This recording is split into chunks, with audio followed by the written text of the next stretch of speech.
You unlock this door with the key of imagination. Beyond it is another dimension, a dimension of sound, a dimension of sight, a dimension of mind. You're moving into a land of both shadow and substance, of things and ideas. You've just crossed over into the Twilight Zone.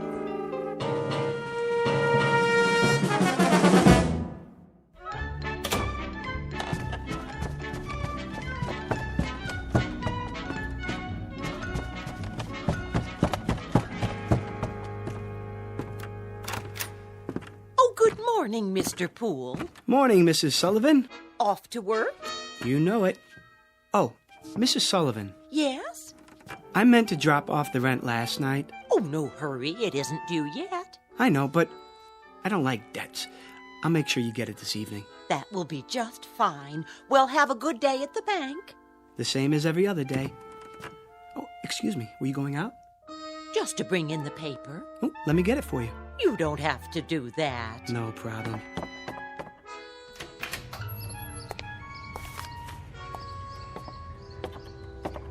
Here you are. Why, thank you, Mr. Poole. You're the perfect tenant. Absolutely perfect.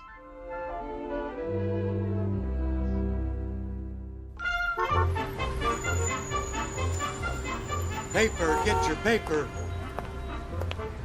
You have the morning sports final? Sure thing, 25 cents, $0.25. Here. Thanks, pal. Paper, get your paper. Who wants a paper, morning final? One here, Marty. Sure thing, Mr. Poole. Always got a copy for you. Let me see if I have the right change. Yep. Here you go. Hey, look at that. Something wrong? Your quarter. It landed on the edge. Didn't even fall over. Well, what do you know? That'll never happen again in a million years. This must be your lucky day. Oh, I hope you're right, Marty. A little luck never hurt anyone.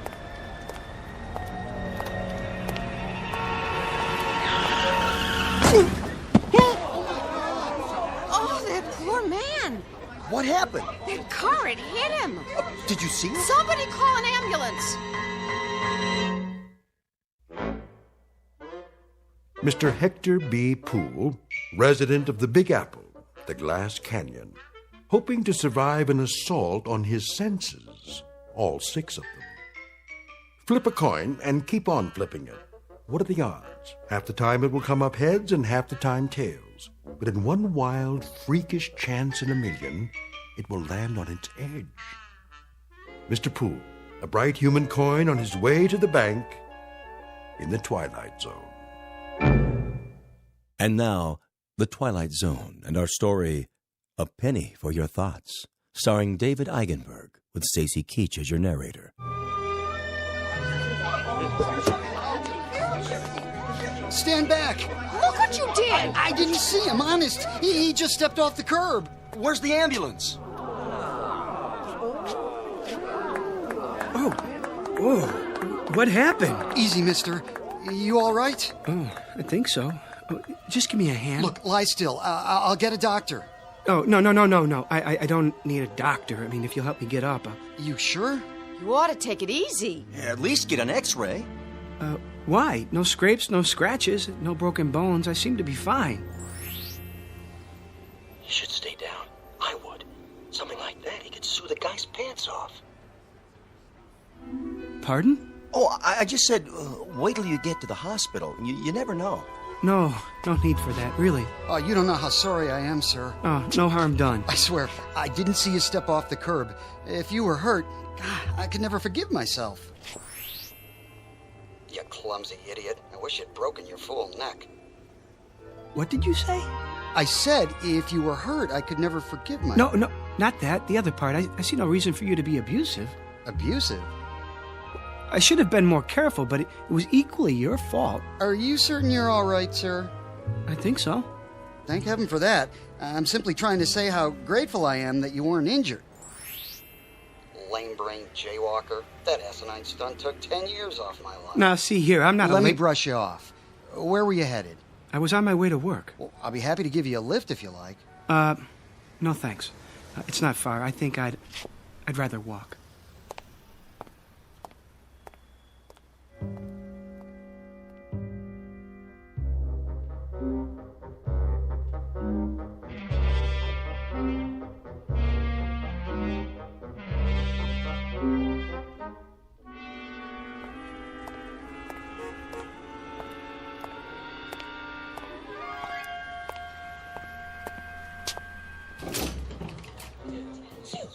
Why do I always pick the line with the slow teller? I've got to borrow against the life insurance as long as they don't call my husband. Wow, I hope they don't check my credit history. Did I turn the iron on?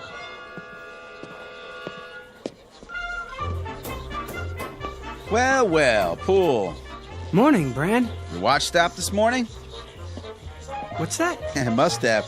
Not like you to be late. Oh, yes. No, no, it's not. It's 9:10. Something happened on the way. Did it? Bran, can I ask you a question? Go ahead. Well, why are they all whispering? Who? The customers. What about them?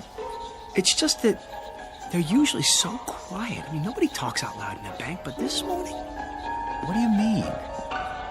You don't hear them? Hear what? Oh, I get it. Have a late night, did you? No, but, on the way here, I better grab some coffee. Miss Turner just put some on.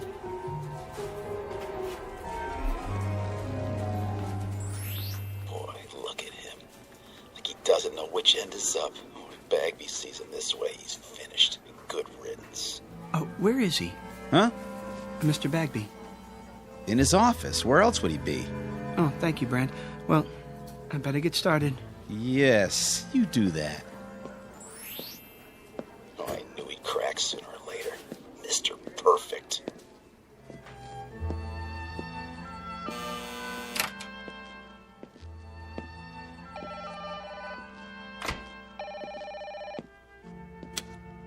Hello? No, the vice president is on another line. May I take a message? Very well. Eileen. Morning, Hector. How long has he been here? A half hour. I wouldn't bother him, though. He's got an important call. All right, I'll wait till he's finished.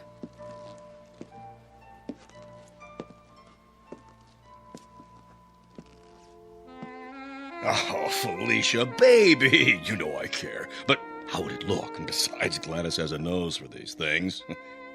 Of course she would. I can see the headlines. Prominent banker divorces wife to marry chorus girl. No, Felicia, you misunderstand. I love chorus girls. I mean, not all of them. Only you. Yes, that's right. Look, how about this weekend? Just you and me. Yes? Mr. Bagby? Come in. Hold on. Someone's at the door. Yes, what is it, Pool? Mr. Bagby, sorry to interrupt you, but I'd like to explain.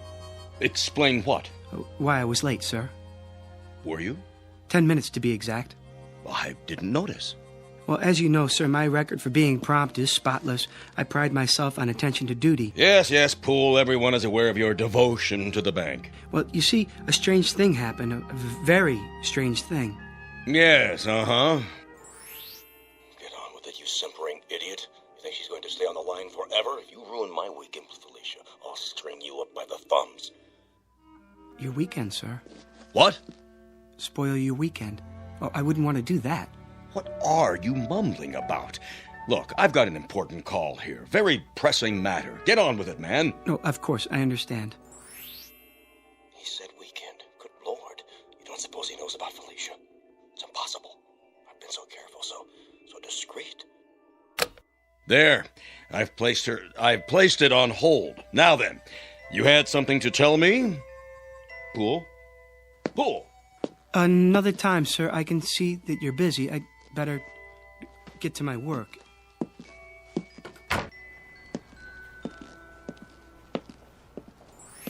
Poor Mr. Poole. He looks so tired and pale. I'm all right.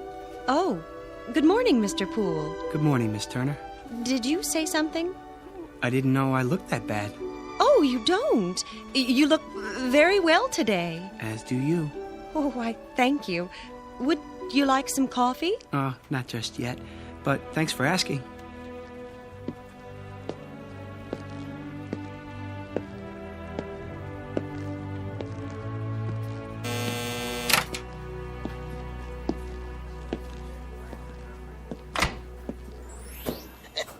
Gotta make it to the game on time. Kirsty won't steal a bag of popcorn with that southpaw pitching. Who is pitching today? You say something? No, nothing at all. Good day to you, sir. Everything in apple pie order, I trust? Yes, thank you. Thank you very much. I'll bet you're the one who sent me that overdraft notice. No, sir. No what? I don't have anything to do with overdrafts. I work over there in the loan department. You do? Just see one of the tellers. I'm sure that they can straighten it out for you. Sure. Sure. I'll do that.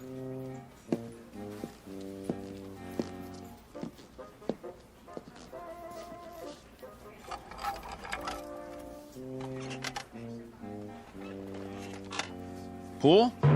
Yes. You know Mr. Sykes of Ajax Cement? Oh, yes, Mr. Sykes. How do you do? His loan has been approved. Will you see that the papers are in order? Of course. When do I get the check? Mr. Poole will take care of that for you. Here's the file. Certainly, Mr. Brand. Won't you sit down, Mr. Sykes? Everything's there. Oh, I'm sure it is. The check's for $200,000. I see. A loan for $200,000. That's quite a sum. Expanding the business, Mr. Sykes? That's right. Wrong. Well, which is it? Huh? You are aware that this loan must be repaid within 90 days. Sure I am. In full. Yeah. If I bet the money right, it'll come out to over $1 million. $1 million? No, 200,000. That's all I need. Put half on Lucky Lady in the 6. Split the rest between Nimble Runner and Crinoline at 5-1. Nobody will ever know I can pay back the loan with enough left over to save the company. It's gotta work. There's no other way. Or what? Bankruptcy? What did you say? Nimble Runner and Lucky Lady. Now look here, young man. And Crinoline at 5-1. What? That's a funny name. I don't have time for this. Am I gonna get the check or not? Everything all right here? It better be. I'm not sure. What's going on, Poole? Something wrong, Mr. Sykes. I don't know, Mr. Bagby. I signed everything. Well, then what's the problem? He just told me he's borrowing the money to bet on the horses. What? That is what you said, isn't it, sir? I said nothing of the kind. Well, and then he said that Ajax Cement was bankrupt. Ah, he's mad. Poole! Doubtless there's been a mistake. There certainly has. If you'll come with me, I'll correct it at once. I'll talk to you later, Poole. But Mr. Bag... In my office. Yes, sir.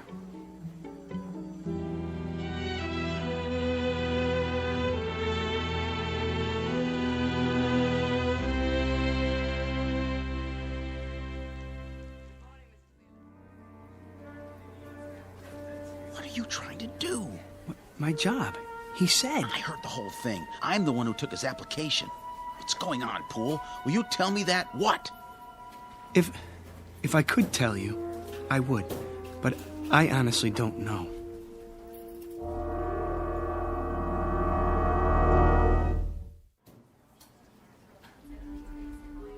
How would you like that, ma'am? Can I have it once, please, and some quarters for the laundromat? Of course. 180, 190, 200. Just a moment, I'll get your receipt. I want it in the form of a cashier's check. Oh, I'll need to get it countersigned. Money order, then. Yes, sir. That can't be all I have. Check the balance again. I've already checked it twice. If you'd like a printout of your transactions... I would, yes, so I can compare it to my records. There must be some mistake. 401, 402, 403. 20 years, the same window. Not one promotion. Nope, not me. Hello, Smithers. Oh, Hello, Mr. Poole. Don't worry, you'll get that promotion. Do you really think so? I mean, what promotion? Stick with it. You'll see. Yes, of course, but how? Have a little faith.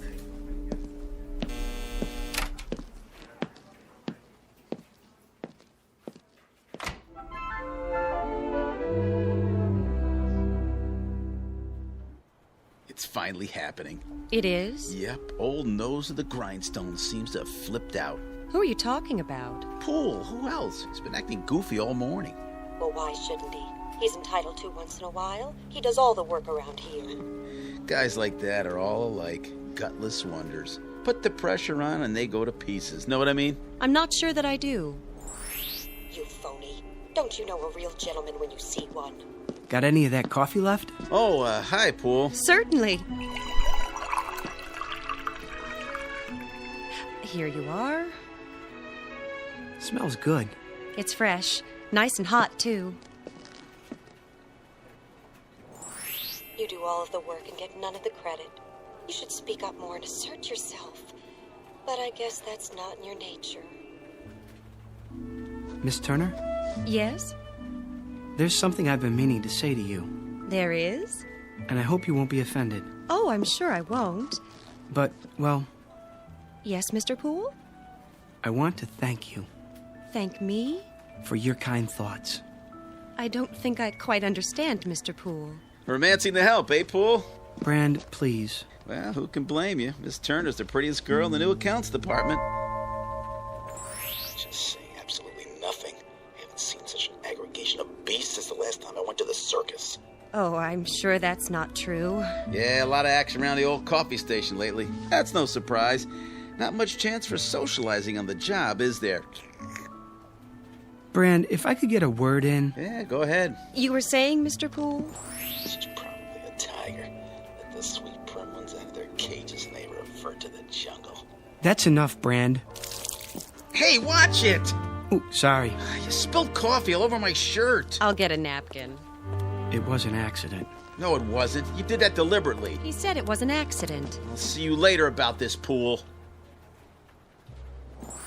Good for you. I really didn't intend to do that. I'm sure you didn't. He was only joking. Maybe he was and maybe he wasn't, but he sure had it coming. Well, I suppose I should get back to my desk. Yes, I suppose so. Or else it will be time for lunch. Will it? I mean, it will.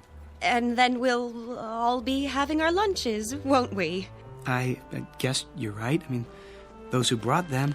And those who didn't will go out somewhere. For lunch, I mean. Alone or together. Yes, they certainly will. Well, back to the old grindstone. It's been nice talking with you. Nice talking with you, too. Bye now. Bye. Oh, Miss Turner. Mr. Poole? One more thing. I hope... Yes? I hope you have a nice day. I feel the same way. Exactly. Such a gentleman.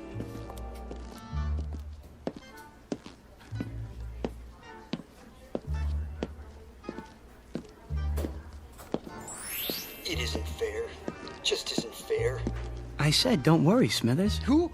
Oh, Poole, were you speaking to me? Mr. Bagby's a fair man. Mr. Bagby? Yes, I'm sure he is. Good things come to those who wait. What's he watching me for? Oh, no reason. Don't let it distract you. They'll be sorry. Not much longer now. At 4:30 this afternoon, I go into the vault like I always do. I'll take my briefcase with me. No one will suspect a thing. I'll fill it with currency and be on a ship to Bermuda by nightfall. Yes, indeed. All that money. As much as I can carry. I wonder how long it will take them to discover it's gone. It's not possible. Smithers?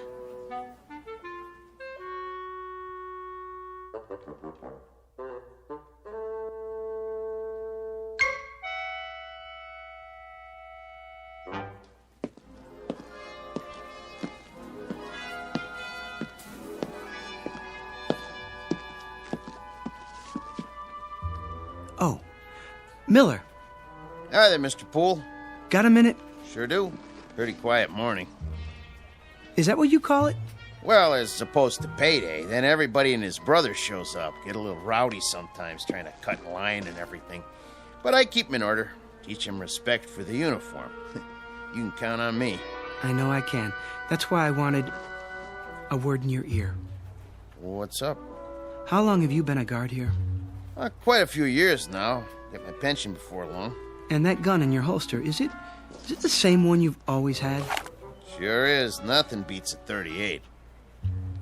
Keep it oiled up real good. You could use it then. I mean, if you had to. Well, what do you think I got it on my belt for, Hector? To hold my pants up? Good. That's good. Why you ask? I'm not sure, but I'd suggest taking up a post by the door, keep your eyes open, and don't say anything to anyone just yet. I get you. Mum's the word. There he is. Was he waiting for me? Hello again. Miss Turner. I was just going back to my desk. Perfect timing.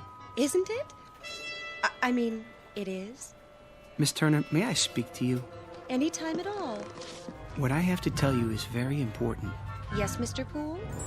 Not here in front of everyone. Dreadfully important. Come with me.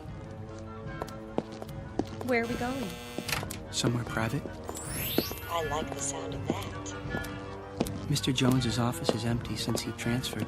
Next to Mr. Bagby's, no one ever goes in there. Perfect. That seems like a good idea. If you're sure you don't mind. As long as you can spare the time. This won't take long. Take all the time you want.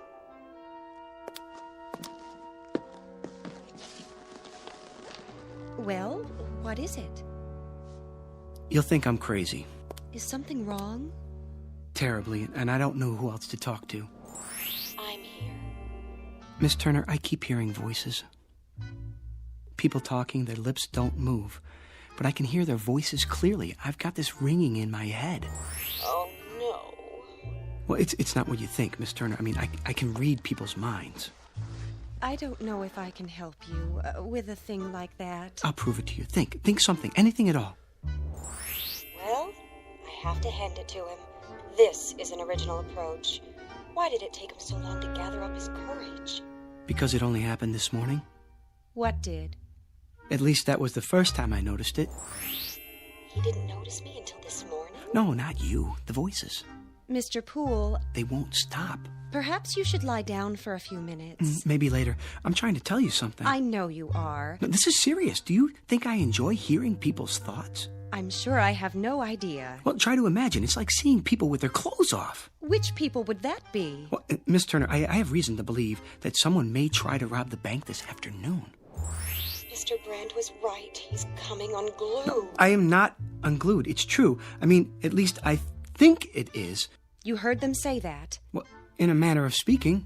Well, then, in that case, you should do something about it. But what if I'm wrong? You have a responsibility to the bank, to the stockholders and depositors. I suppose I do. We could talk about it over lunch. I mean, one could, two people, whoever they might be, if they wanted to, that is. Otherwise, just one, alone, talking about it to himself. Of course, that might be a bit lonely, for some people at least, unless... There's no time to waste. No, definitely not. I have to get out of here. Why? I mean, what's your hurry? Have we finished our conversation? I thought... I've got to tell Mr. Bagby.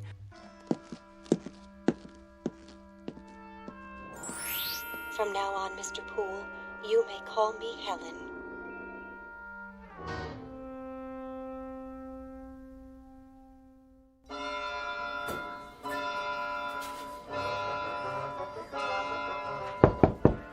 Come in.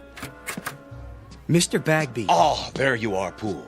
I want to talk to you. Sir, I'm worried about you, Poole. About me? But sir... I've always considered you one of my best men. So why, Poole? Why what?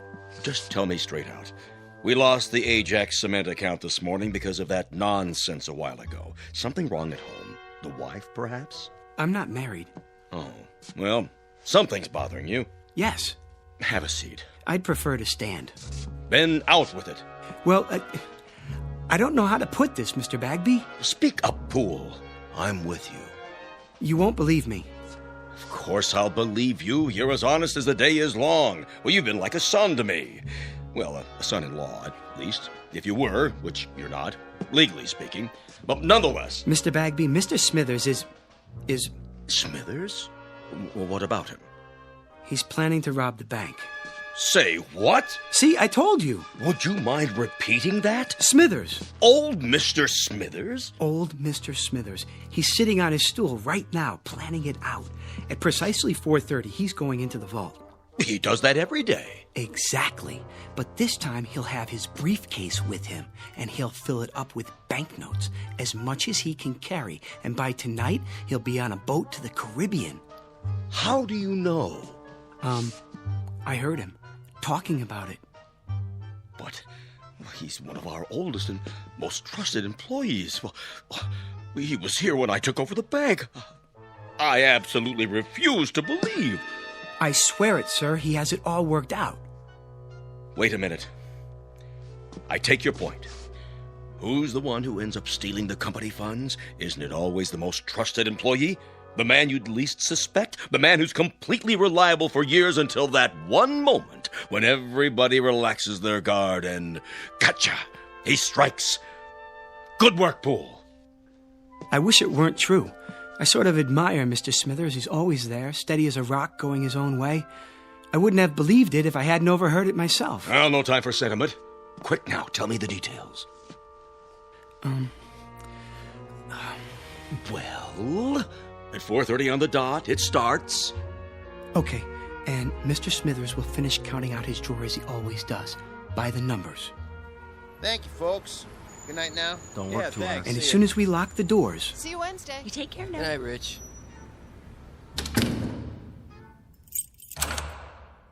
He'll close up his cage, count down the drawer. 73, 74, 75, plus the bills. He'll stand up and go to the vault with the deposit, as he always does. The last teller, with his briefcase. He'll be back there alone to lock up the vault. Only this time, things will be different. When he comes out, his briefcase will be heavy. Very heavy. Miller, may I see you a moment? Yes, sir. Rich, let me out, please. Okay, be right there. I'm waiting. Gotcha! What? I'll take that briefcase. Here. What? Shall I cuff him? Not till we see the evidence. Looks pretty heavy to me. Dump it on the desk. I'm your witness. Sure thing. What do you think you're doing? What does it look like? Your mistake, Mr. Smithers, was in assuming that we were all asleep. A great mistake. But nothing gets by this institution. As a matter of fact, I've had my eye on you for a long time. You sure this is his briefcase? Of course it is. Duly noted. He admits it. 1/2 sandwich. Clip-on necktie. Change of socks. Comb. 1 book. How to Profit from Armageddon. And, 7 ballpoint pens. Where's the money? Has everyone gone insane? What money? Pool! Where's that idiot Pool? Here, sir. So he was going to steal the money. He was going to take a trip to Bermuda. That was his story, huh? Mr. Bagby, I heard him. And who was he talking to, Mr. Pool? Well, he wasn't talking to anyone, not exactly. Oh? What was he doing? Sending smoke signals? He was... thinking. He was what? He was thinking. Well, that explains everything. Mr. Smithers, please forgive us all for this unfortunate intrusion. Well, I guess we all make mistakes. I should have known that what I was told was impossible on the face of it. Poole, do you know what I'm thinking? I'm fired. Kindly clear out your desk at once. Mr. Smithers, I don't know what to say. I'm very sorry. Return Mr. Smithers' possessions and let him pass. Right away.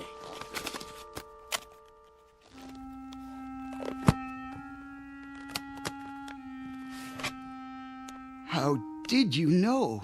What? It's true, of course, Mr. Poole. Yes, it's a little dream of mine. Have you ever had a dream? I have. Often. People look at me and all they see is a funny little man, frayed and old, and they never know. I have the dream almost every day. I had it yesterday and the day before that. Well, I don't always plan on Bermuda, though. Sometimes it's London, Paris, Fiji, beautiful, exotic places, thousands of miles from here. Places where there are no ledgers to keep, where I'm not a little man with no future and no past. I think of filling my briefcase with the bank's money, but I never go through with it. Do you know why? I've lived with it too long. I'm old and set in my ways. And besides, Mr. Poole, I'm a coward. Smithers, please. Will you open the door now, please, Rich? Sure. Take care of yourself.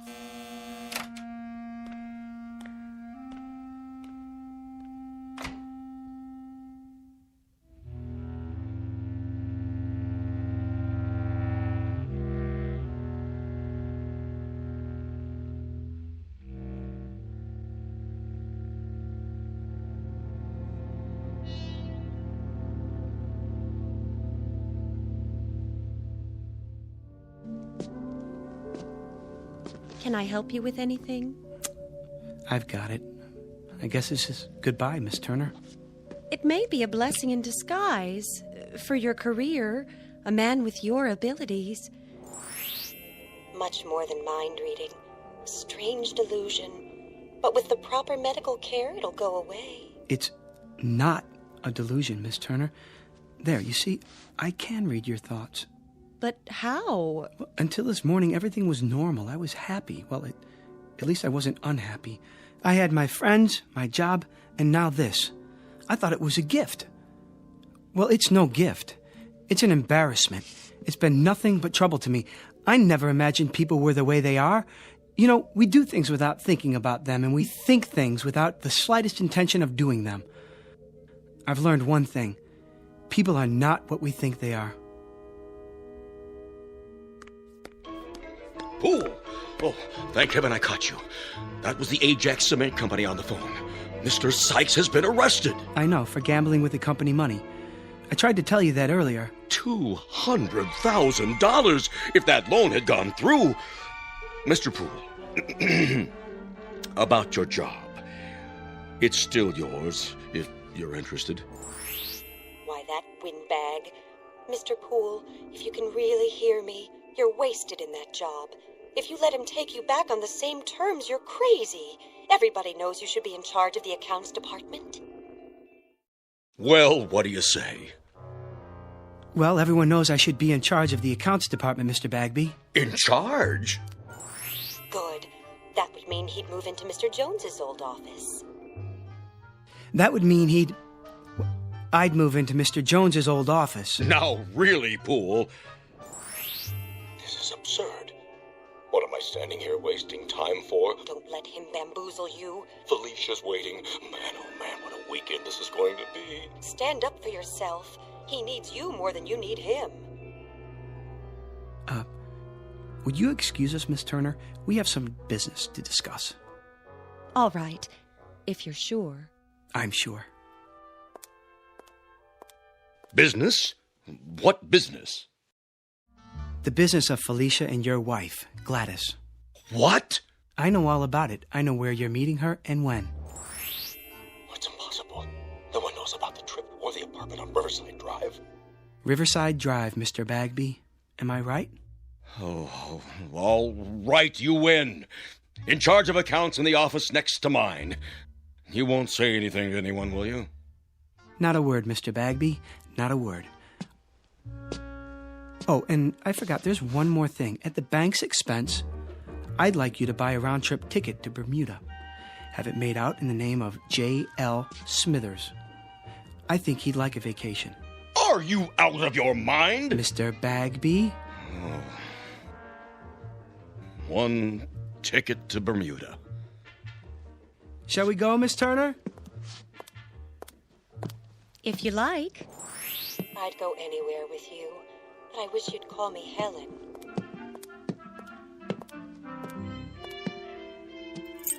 Have a good night, folks. We'll try.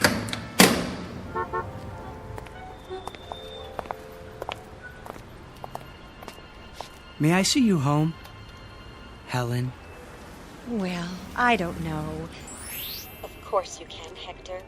What do you think I've been waiting for?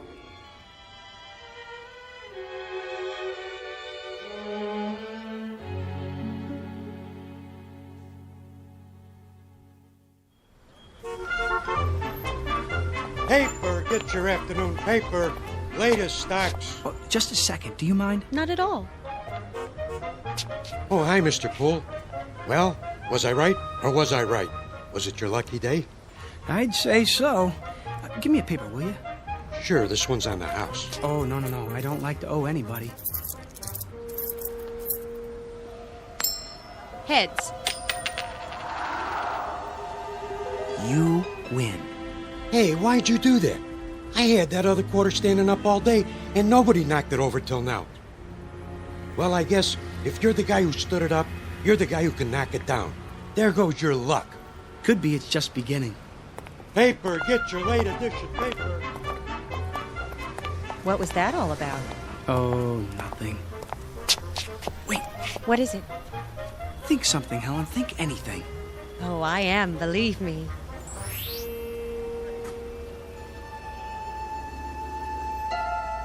Did you get that? No, I didn't. I didn't hear anything at all. It's gone. Isn't that wonderful?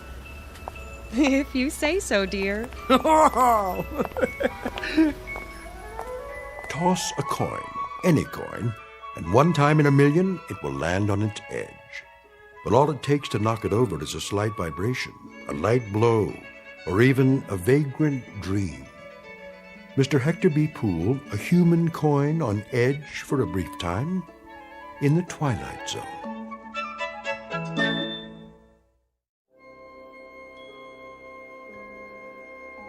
Hi, this is Carl Amari, producer of the Twilight Zone Radio Dramas. I'd like to take a moment to tell you about our official website at twilightzoneradio.com, where you'll get the latest news and information on these Twilight Zone Radio dramas. Plus, at twilightzoneradio.com, you can digitally download 3 free episodes or any of our episodes for only $1.95 each. In this age of ever-changing technology, we've decided to make these episodes instantly available to you by making the Twilight Zone Radio Dramas a digital download-only series. This means that this series will no longer be offered on CD. The CD collections at our website are now being offered while supplies last at buy one, get one free. So be sure to get your favorites before they're sold out. Be sure to visit us often, and I'll see you in the zone.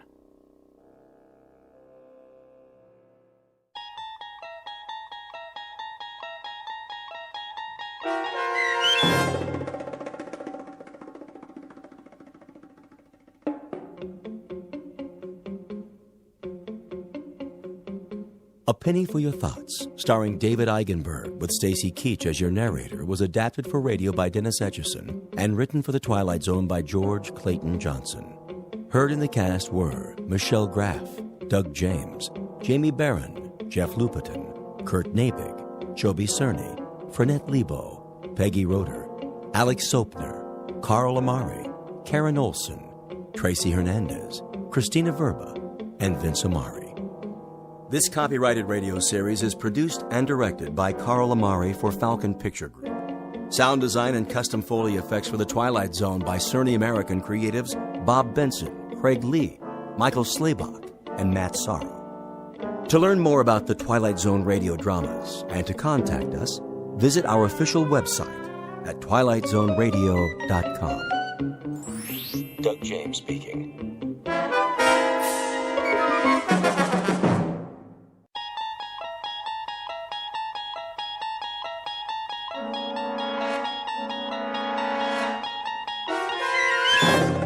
You unlock this door with the key of imagination. Beyond it is another dimension, a dimension of sound, a dimension of sight, a dimension of mind. You're moving into a land of both shadow and substance, of things and ideas. You've just crossed over into the Twilight Zone.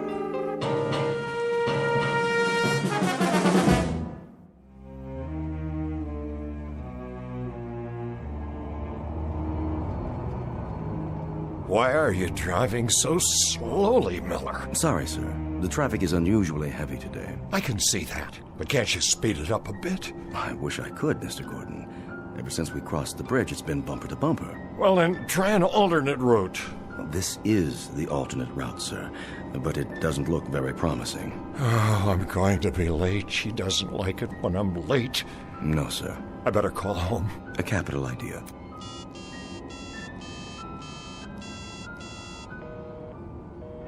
It's busy again. Yes, sir. There's something wrong with this phone. The batteries are going haywire. Would you like to try mine, sir? Yes. Pass it back to me. I'll dial if you like. What number? You know the number. My apartment, of course. I'll give it here. Very good, sir.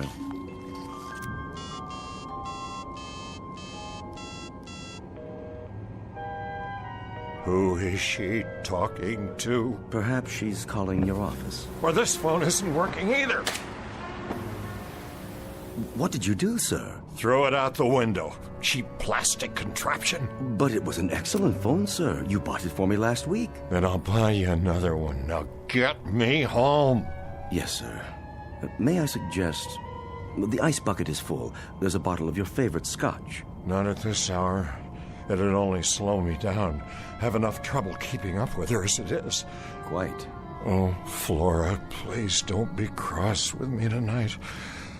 I'll be home, dearest, I swear to you, just as soon as I can. Of course you will, sir. Such a lovely girl. I'm very fortunate, you know. Most certainly. A man of my years. If I may say so, Mrs. Gordon is very lucky, too. I'm sure she appreciates how lucky. Yes, I'm sure she must, but sometimes I wonder what it's like for her alone all day at her age. Poor thing.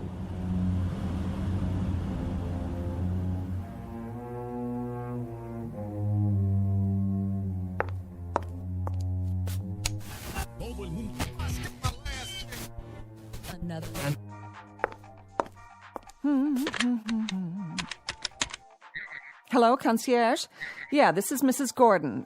Could you send up some chili cheese fries and a Coke? I'm starving. Just put it on the tab. Don't worry, Harmon will pay you. See, we were going out to dinner, but now I don't know if he's ever going to get here.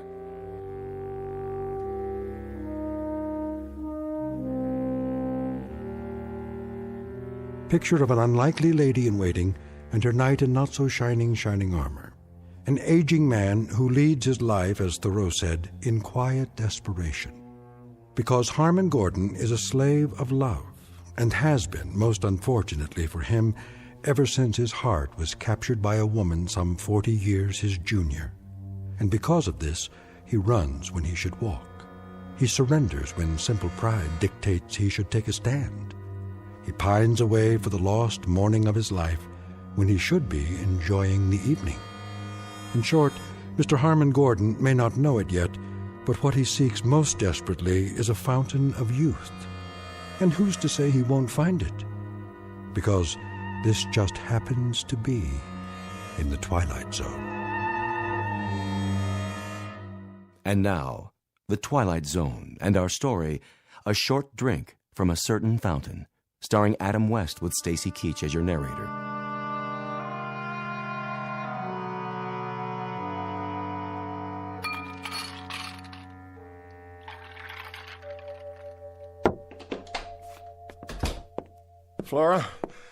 Flora, dear. Over here, Romeo. Oh, there you are, darling. What happened to you? Please accept my apologies. The traffic was backed up all the way from the office. How come I'm not surprised? You'd be late for your own funeral. And what did you do today? Go shopping again? Oh, I had a ball, an absolute swinging time. I only ask in passing, my dear, because I'm concerned. Oh, let's see. I had breakfast, and then I had lunch, and then I fired that stupid maid, and then I waited for you.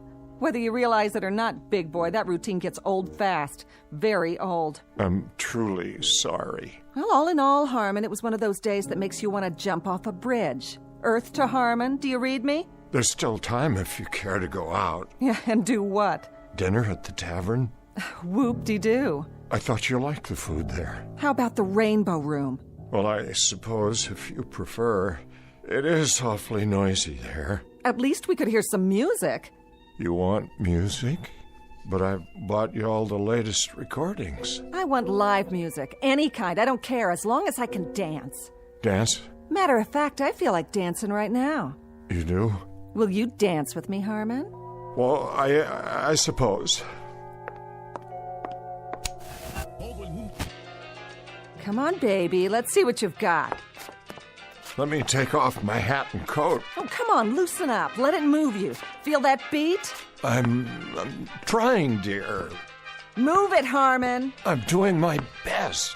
What's wrong with you? I can't keep up. Shake your booty. Now move your arms like this. Flora, please be more careful. It was just a piece of glass. It was a very old piece of glass. Worth what, 89 cents? Hardly. This was a Wedgwood. Big deal. I'll buy you 6 more just like it. I'll even have the concierge gift wrap them for our anniversary. Then we can sit around and play old records. Sounds like a hot night to me. What's that tune you like? Come to the church in the Wildwood? Oh, a real toe tapper. You keep forgetting that I'm no longer a varsity end. Were you ever? Furthermore, if my doctor had witnessed that little burst of activity just now... Oh, that's always your excuse. It's not an excuse. My heart... If you keep telling me about your heart and all your aches and pains, Harmon, I'm gonna run out and get sick. Would you mind putting that cigarette out, dear? I've asked you not to smoke. Why not? Bad for your heart? You might start a serious fire. Honey, baby, one of these fine late evenings, that's exactly what I'm gonna do. Torch this whole mausoleum. There are things here that mean a great deal to me. Like what? That eyesore I knocked over? It was my mother's. Oh, spare me. It was worth very little except for the sentimental value. That's a word you may not understand, Flora. Sentiment. It means the capacity to love. Listen, big boy, if I don't fill the bill anymore, just say it loud and clear.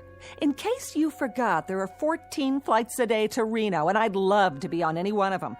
But if I am, you're gonna pay. Big time. Flora, darling, I am not angry. I simply wish that, well, that you'd be a little more careful and considerate. Somebody should have wished that 5 years ago when you and I signed the papers. I knew you were old, Harmon, but I didn't know how old. You better watch yourself, honey. If you ever take me to a swinging weekend in Egypt, I might just run away with a mummy. Know what I mean? I'll just wash up a bit and we can go out to dinner. Oh, you do that. We'll make it your night, baby. We'll go someplace wild, like the Elks Lodge.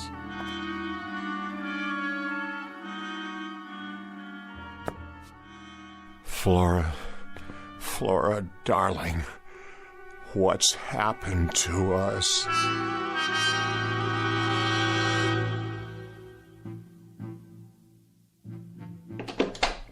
That's it. Flora? I told you, I don't want to talk about it anymore. But Flora, dear, I told you I was tired before we left. Flora, dear, I told you I was tired. You're always tired. It's not something I can control. These pills I take. I didn't ask you to run the mile. I just asked you to go dancing, or to the movies, or someplace. Any place but here. We went dancing on Monday evening. We've been to the movies twice this week. I only thought... Thought what? That you could take my mind off what a miserable bore you are? Well, let me tell you something, honey. I only thought that, well, just one evening, only one, we could quietly watch television or read or have a conversation. It's a fine art, you know. The two of us with no one else around. Something to bring us closer together. And you think that's all it takes? This is so like you. The Late Late Show, after we have a game of chess. That's not what I mean. Sounds really great for senior citizens at the old folks' home. But for your information, sweetie pie, I don't have my reservation there yet. They won't let me in. I still have my own teeth. Flora, try to be reasonable. And don't tell me how you picked me out of a chorus line and introduced me to the finer things in life. Your idea of the finer things is to hold hands in church and listen to the organ music. Flora, you know that isn't true. Take my advice. Get yourself a nice glass of warm milk and curl up with an almanac. Whatever it takes to get you through the night. Because this time, it ain't me, babe.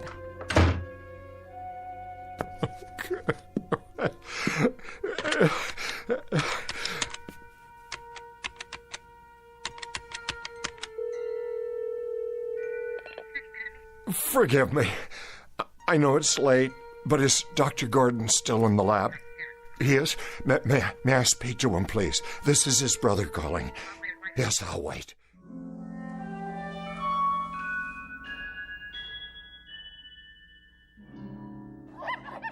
Now then, Leonard. Yes? Which monkey would you say is dominant in this group? I guess the largest. Look again. The largest monkey is seated in the corner of the cage doing absolutely nothing. Doesn't seem very dominant now, does he? You're right.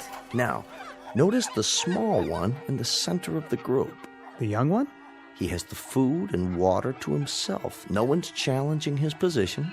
But doesn't that go against the normal rules? Of social organization? Not where the young are concerned. And the cause of this new hierarchy, Leonard, is the Gordon vaccine. He's been injected for 3 weeks running now. His appearance has changed, and the others can see it. They may not understand, but they respect it. They have to. They share a responsibility for his well-being. I see. Dr. Gordon, the implications... I mean, if this process could be extended to other species, other social structures, the results would be... Just a moment. Yes, Julie, I thought I told you no more calls. I'm sorry, sir, but it's your brother. He asked me to ring through. Harmon? Well, what do you know? Put him on. Yes, sir. Go ahead, Mr. Gordon. Raymond? Harmon, is that you? I hope I'm not interrupting. Are you all right? You sound a bit under the weather. Fine. Look, Raymond, I was just wondering if you could come over this evening. Tonight? Well, I don't know. I was just training a new assistant. How about lunch tomorrow? I'm afraid that won't do. I know it's late, but I'd like to see you. Why so mysterious? If it's something to do with your health... No, everything's all right. Everything's fine. It's just that, well, I'd like to talk to you. I see. Raymond, please come over. I'm at my wit's end. I must talk to you. Very well, then. Thank you, Raymond. You don't know how much this means to me. Relax, old boy. I'll be there as soon as I lock up. What is it, Doctor? Nothing serious, I hope. No, nothing serious. But if I'm not mistaken, there may be a slight problem of social organization in my own family.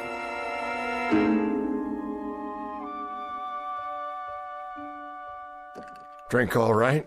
Perfect. Good. That's good. You look tired, Harmon. Do I? Yes, Harmon, tired and depressed. Now, do you want to tell me about it, or shall we sit here and play 20 questions for the rest of the evening?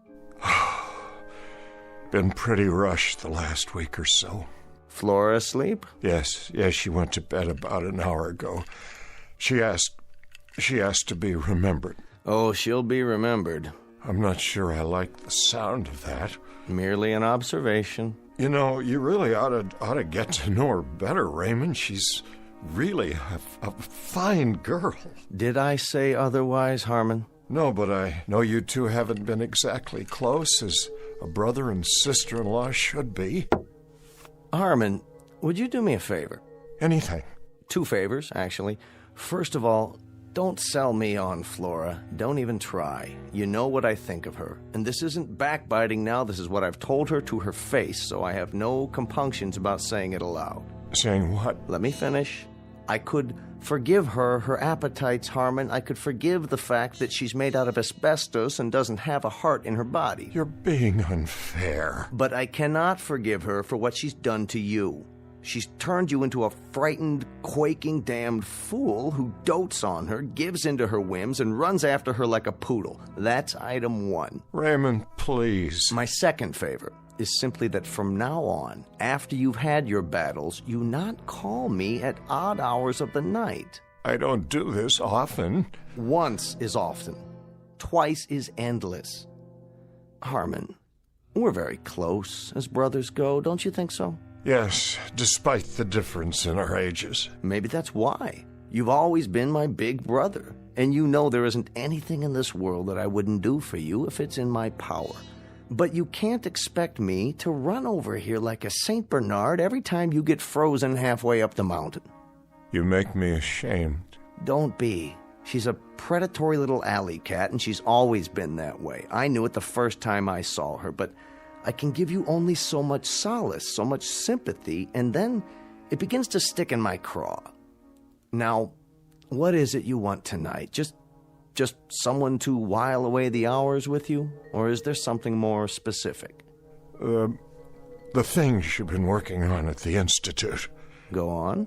The cellular injections, you've been successful with them, haven't you? Oh, no. You're out of your mind. Desperate I am. Out of my mind, I'm assuredly not. But you must be if you're thinking... You've made animals younger. I've read your paper. You've injected them with your fluid, and they've become young again. Isn't that true? Animals, indeed. Guinea pigs, white mice, hamsters. You've been able to rejuvenate glands, organs, sometimes the entire cellular structure. But we haven't even scratched the surface yet, Harmon. We're stumbling along in the dark. I want you to inject me. And I repeat, you must be out of your mind. We don't have a remote idea of what's involved here. The research is very impressive. All right, we've managed to rejuvenate a handful of small animals and rodents, but we're 20 years away from trying this on human beings. Why? Are you serious? We're dealing in the basic building blocks of life, Harmon. We don't have the remotest idea of how much damage might result in the long term. We don't know what we're doing to the basic metabolism of the body or the mind. God only knows what effect this has on the brain. Harmon, we're winging this, and we've killed as many as we've saved. You said you'd do anything for me. Anything within reason. This is within reason. I'm close to the end of my rope, Raymond. I've reached a point where it really matters very little to me if I live or die. Surely not. I want you to test this serum on me. Short of that, I can't bear getting any older. Aside from this pronounced death wish of yours, how would you like to spend the rest of your life? As a mutated freak? Or a blithering idiot? Or a mindless shell? This is not only possible, Harmon, it's highly probable. We couldn't control an experiment with a human being. It'd be catch as catch can. I not only would take the risk, I'd welcome it. The answer is no. You don't know what you're saying? Nor do you. Then it's the same as a death sentence. Exactly right. I wouldn't try experimenting on a strange bum picked up off the street, let alone my own brother. Please. The answer is a firm, irrevocable no. In that case, I bid you good night, Raymond, and I thank you for coming. I trust you can let yourself out. Where are you going? Out onto the balcony. I'd like to be alone. Harmon? I said I'd like to be alone. To collect my thoughts. Bear this in mind. As a physician, I can attest to the effects on the human body of landing on a concrete sidewalk after a 500-foot fall. It isn't pretty. And as a man, can you attest to the effects on the human heart when a man is deeply, dedicatedly, totally in love with a woman who can't stand the sight of him, the sound of him, the look of him? Have you any idea what kind of life this is for me? I know what kind of life it could be, and should be.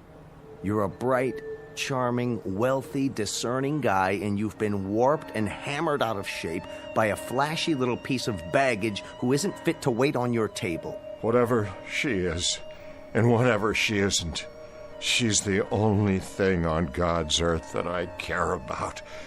Do you know what it's like to believe your life is over and then suddenly, one day, to walk into a room and feel it begin all over again, to see the sun in the sky, even though it's the dead of winter, to lie awake at night flushed with anticipation for a brand new day, because she will be there. Don't do this to yourself. Listen to me. This is important. It matters. Ever since I was a young man, I wished for someone who'd let me show her the world, discover it with me. Because without anyone to share it with, the world might as well be buried under 6 feet of snow. Someone who'd be there, Ray, that's all. I wouldn't ask much in return, a kind word once in a while. She still has a love of life, believe me. Only I can no longer share it with her because I'm old now, and getting older, the days run away and leave me further and further behind. And now it's too late. I beg of you, Ray, if you've ever cared for me, your brother, give me this one last chance. Give me a chance to save myself. And if I don't? Then you can conduct one final experiment. We'll find out who can reach the sidewalk first, a man in an elevator or a free-falling body. Oh, my dear God. You're serious. Good night, Raymond. I'm getting tired now. Let me think about this. Give me an hour or two. Will you be up? Are you coming back? I have to think first. Tell me you'll wait to hear from me. Give me your word. All right, but don't be long. Soon now I'll need to rest.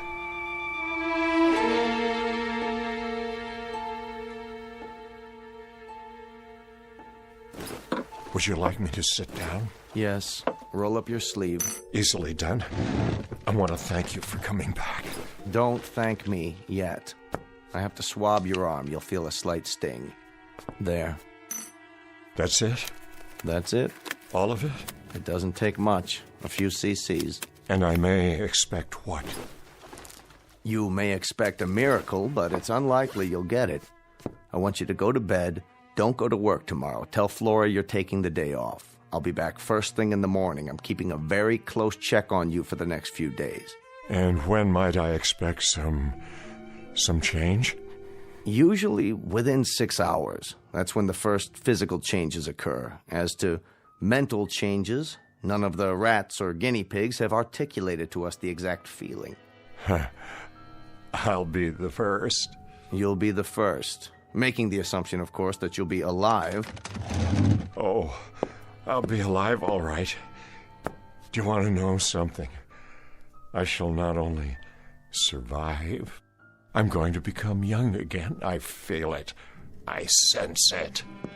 I wonder if she has any idea what she's wrought. Even the thinnest suspicion. Don't blame her. It was my decision. I make a promise to you, brother, that if you don't survive, or if you're damaged in any way, I'm going to take it out of her skin, piece by piece. She's going to donate a pint of blood for everyone she's bled out of you. This is no medical hypothesis, it's an oath. Relax, will you? I'm fine. Go to bed now, Harmon. I'll see you in the morning.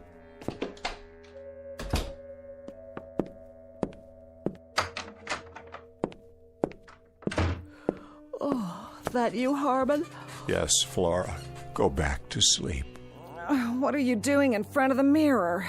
Just looking at myself, dear. Well, don't do that. You'll have a nightmare. Time to call it a day, lover boy. Or are you going to stay up all night? I like the sound of that. Up all night. You know, I just might... Don't take all the covers when you get in bed. I'm trying to sleep. Of course you are, Flora. Pleasant dreams.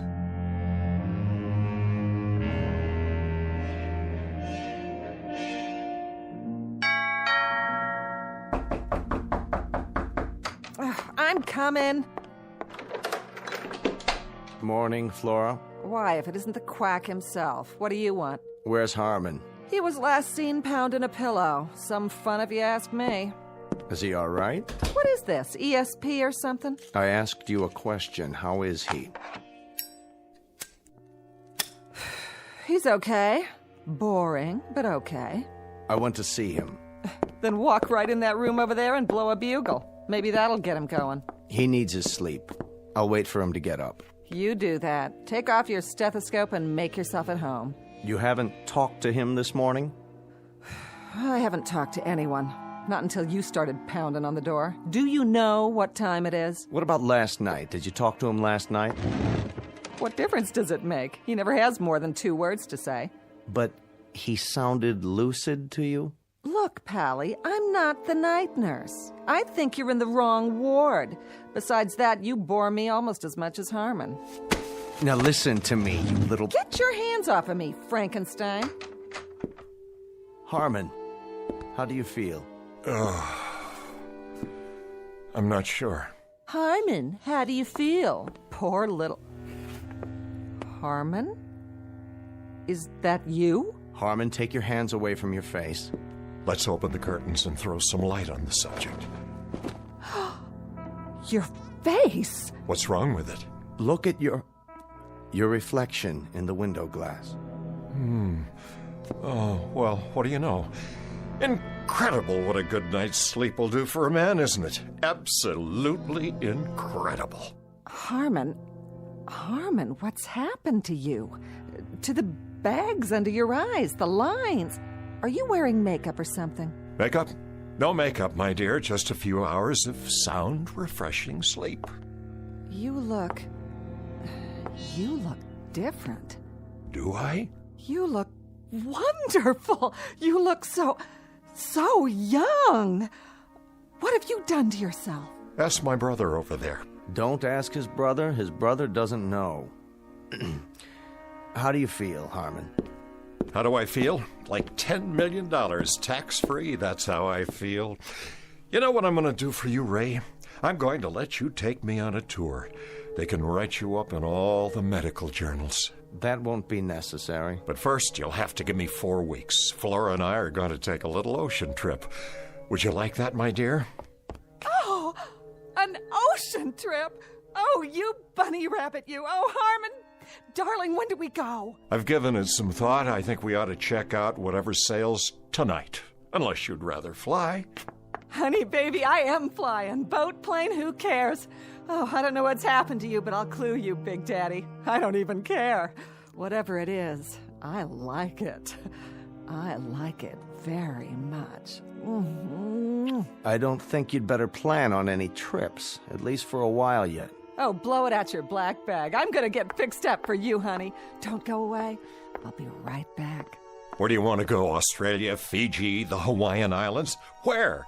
You name it, honey, and I'm there. I'm serious, Harmon. You can't go running off. Not now. Just look at it. My reflection in the glass. Please, sit down. No, wait. What? I don't believe it. I'm still changing. My hair is black again, jet black. And what's this? A little mustache, and it's black, too. I want Flora to see it. Not just yet. But this is astounding. I haven't worn a mustache since... Since you were 30 years old, which is precisely the age you look now, at least at this moment. This is fantastic. This is absolutely fantastic. I'm getting younger, every 20 minutes? When I woke up this morning, I looked 45. Now I look 30. If I keep going at this rate, I may get drafted again. That is... what's the matter? Don't you get it? That's just it. I do. If you keep going at this rate, I think we're in deep trouble. Raymond, this is beyond conception. You can't imagine what it's like. I feel light all over. I can breathe again. No fatigue, no heavy, dull tiredness. I feel as if I've been lugging a case of concrete on my back and somebody just cut it away. Let me see your face. I don't know whether you realize this or not, but you've just altered not only my face, but the face of mankind. You've written a whole new chapter in medical history. I said, show me your face. Where's my mustache? What's going on? I wish I knew. But more than that, I wish I knew when it would stop. Or if it will. Why don't I make us some coffee now and we can... Harmon, you've changed again. I know. I'm even younger. Oh, what's going on? What is going on here? Raymond, it's starting again. I feel it. I feel it happening inside. I still feel it. You'd better get back to bed. Yes, I think I will. I think I'll go back to bed now. Harmon, I want you to tell me what's going on. I don't like it. I don't like it one bit. Let me go, please. What's happening to you? Your robe, it's too big. Why, Harmon? Take your hands away from your face. You've got to tell me what... No, Flora. Oh, no! Let him alone, Flora. Let him have some privacy.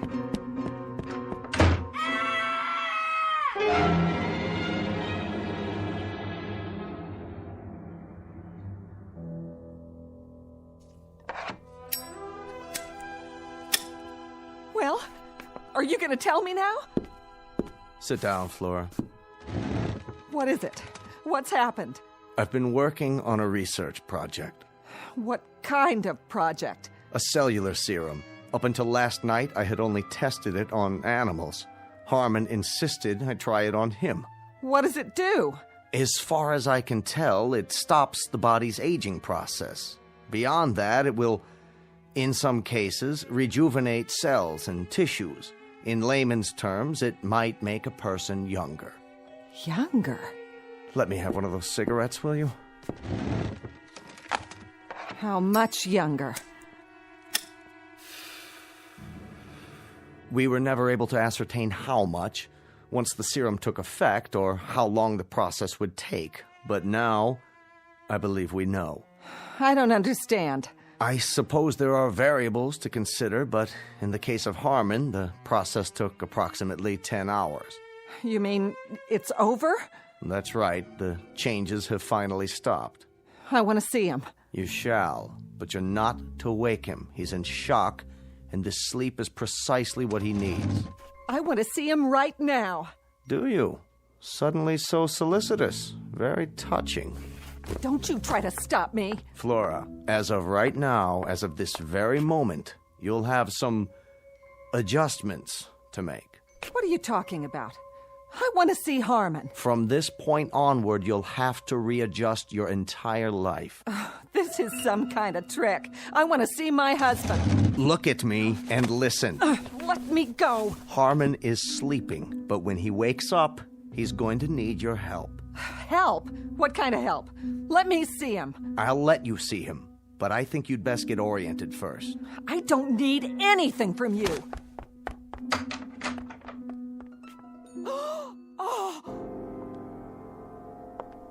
Are you beginning to understand? What is that in there? The ground rules have changed. The world no longer begins and ends with Flora. It isn't just Flora's wishes, Flora's temperament, Flora's capacity for anger, Flora's needs. Now it's something else. Something very different. Take a good, long look. I don't want to. That's very nice, but you have no choice. You've got a responsibility, and you're going to honor it. You're going to take care of Harmon now. He's going to need you rather desperately. Now look at what's sleeping in your bed.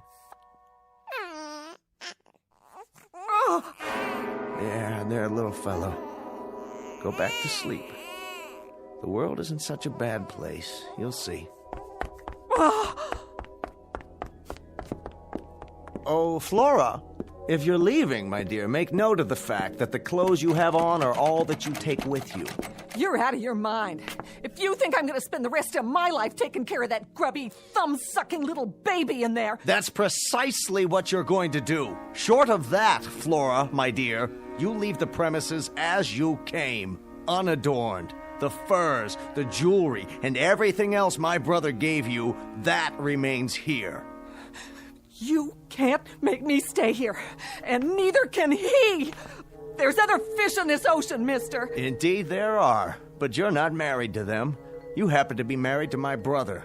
That's crazy. Not crazy, Flora. Bizarre, perhaps, but very much a fact. And if I find out that he's left alone with maids, governesses, nurses, you're going to find yourself back on the chorus line. What? Do you understand, Flora? He's to get attention now, the attention he deserves. I don't mean intermittent, sporadic moments between nightclubs and beauty parlors. I mean morning till night. Won't he grow? Yes. As of right now, he will grow. A little bit older each day, just as any little boy. It isn't fair. Isn't it? The two poles of life where respect is most needed. But it's the second one that's often shortchanged. You'll experience the process together. He'll be growing older, and so will you, until you're both truly old. A little poetic justice, don't you think? That now you should finally have to drink from the same cup, that you should have to watch his youth encroach on your age. And the most anguished part of it, and the most illogical, is that youth always defeats age and then despises it for losing. Never realizing, my dear, never giving it a thought, that when tomorrow comes, there's always someone younger just outside the door, waiting to come in, forever waiting to come in. But everything's on his side now. You see, my dear? As one gets older, see how wise they get.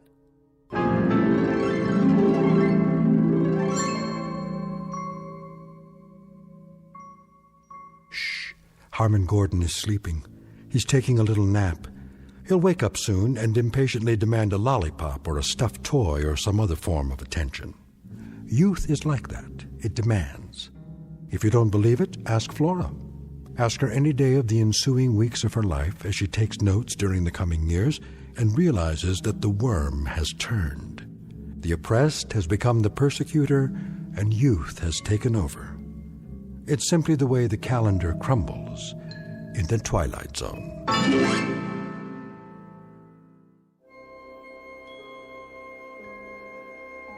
Hi, this is Carl Amari, producer of the Twilight Zone Radio Dramas. I'd like to take a moment to tell you about our official website at twilightzoneradio.com, where you'll get the latest news and information on these Twilight Zone radio dramas. Plus, at twilightzoneradio.com, you can digitally download 3 free episodes or any of our episodes for only $1.95 each. In this age of ever-changing technology, we've decided to make these episodes instantly available to you by making the Twilight Zone radio dramas a digital download-only series. This means that this series will no longer be offered on CD. The CD collections at our website are now being offered while supplies last at buy one, get one free. So be sure to get your favorites before they're sold out. Be sure to visit us often, and I'll see you in the zone.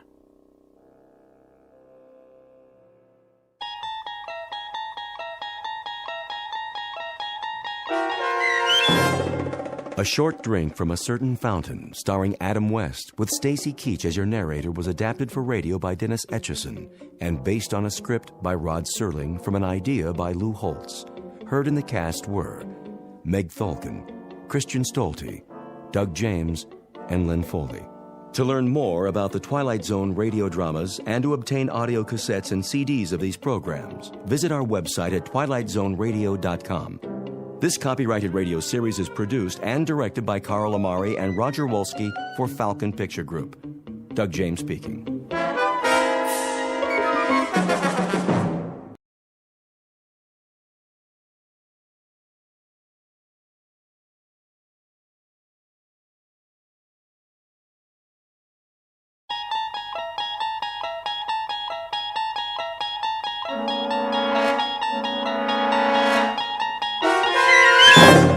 You're traveling through another dimension. A dimension not only of sight and sound, but of mind. A journey into a wondrous land whose boundaries are those of imagination. Your next stop, the Twilight Zone.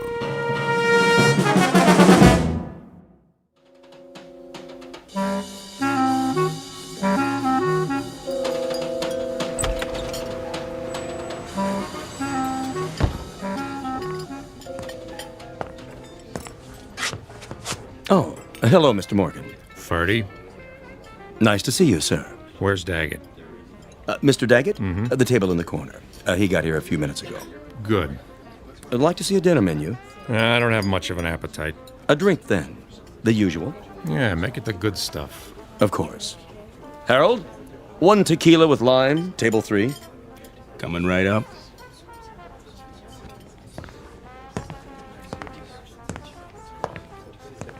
He's here, boss. Well, well. How you doing, Dane? You wanted to see me? Yeah, sure. You know Ben and Jimmy. Dane. Hiya. Boys? And Iris and Sherry. Hi. Hello. Pull up a chair. No thanks. Go ahead. Take a load off. I thought you wanted to talk. I do. Mr. Daggett wants you should sit down. I'll stand. Now listen. That's all right, Ben. If he doesn't feel sociable. I don't have all night. Well, we can't talk here. How's your drink, sweetheart? What? Oh, fine, Bernie. Order another one. Make it champagne all around. Ooh, champagne. Are we celebrating? That's right. A regular celebration.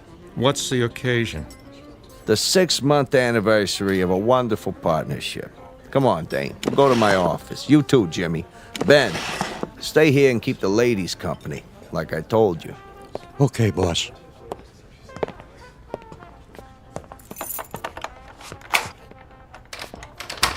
After you. Age before beauty. That's a good one. Come on in, Dane. What's a bodyguard for? We don't have any secrets in here, do we, Jimmy? Not on your life.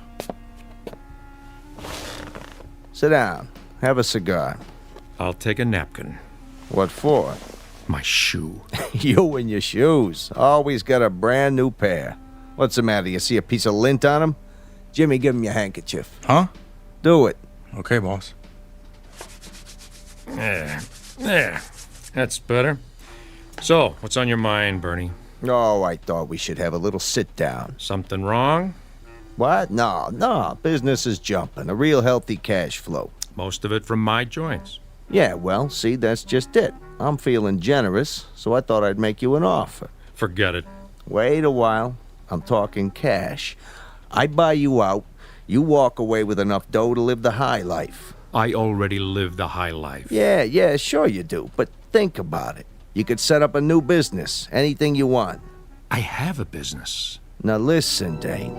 Don't look a gift horse in the mouth. Thanks for the warning. You want my answer? It's a big fat no. Don't waste my time, Bernie. Yeah, I'm out of here. Not on your life. That's a laugh. A 2-bit mug with a heater in his pocket. Sit down, Dane. Tell him to keep his hands where I can see him, or I'll ventilate that cheap suit, but fast. Cheap? It's a Versace. We're not through here. Read my lips. N-O. Dane. I thought we had a good thing going. See this 38, Jimmy? Out of my way. Put the piece away, Dane. You're hurting my feelings. You heard the boss. Stay out of your pocket. You too, Bernie. Hands on that desk. Anything you say, Dane. I'm backing out the other door. I see this mug stick his head in the alley. I'll blow it off. Clear? You're getting yourself in an uproar. You need more than a clown in a cheap suit to put the squeeze on me. Maybe so.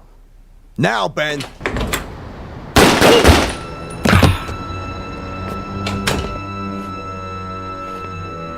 You should have looked behind him. Good shooting, Ben. Just like you told me, Mr. Daggett. Now, get this punk out of my office. What do you want we should do with him? Dump him with the rest of the garbage. Jimmy, clean up the blood. He's leaking all over my Persian rug. Right, boss. You got it, Mr. Daggett. Meet Bernie Daggett, a successful West Side businessman. He's just concluded a merger with a partner who has certain investments and a preference for two-tone footwear. Make that had, because the owner of those shoes is now officially out of business. Said business will continue, of course, under different ownership. But what of the gray and black wingtips? They're brand new, with a shine so bright you could use them for mirrors. It would be a shame to let them go to waste. But never fear, a certain Nathan Edward Bledsoe of the Bowery Bledsoes is about to recycle them. At the moment, a few long blocks from here, Nathan just happens to be looking for a new pair of treads because the ones he's wearing are falling apart.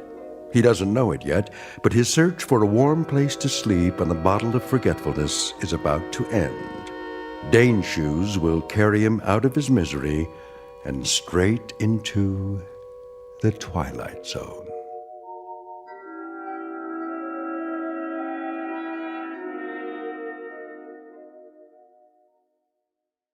And now, The Twilight Zone, and our story, Dead Man's Shoes, starring Bill Smitrovich, with Stacy Keach as your narrator.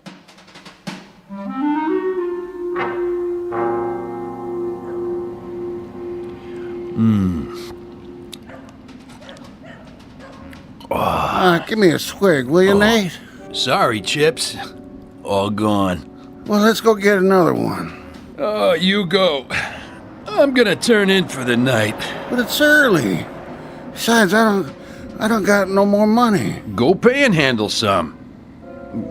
Move your head. What for? So's I can toss this bottle in the trash. 2 to 1 says you can't make it. You gotta have money to gamble, remember? Oh. You missed. I guess we better clean it up. Clean it up. That's a good one.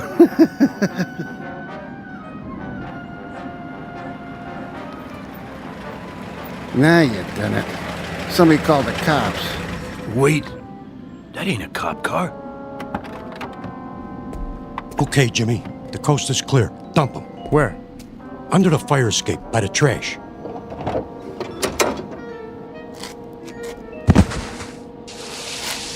What you got in the bag? Quiet. Keep your head down. Okay, Ben. Done it.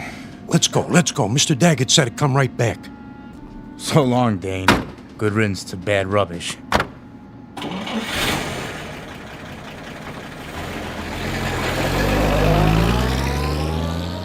Will you look at that? They drove all the way down here just to dump their garbage. That ain't garbage, you moron. Then what? What do you think? You mean? Go check it out. Maybe he's got a ring on his finger or something. Oh, no. I ain't messing with no dead body. You chicken? Yeah, I'm chicken. What's that sticking out? I don't see nothing. Wait here. What is it? Can you beat that? Just what I needed. What?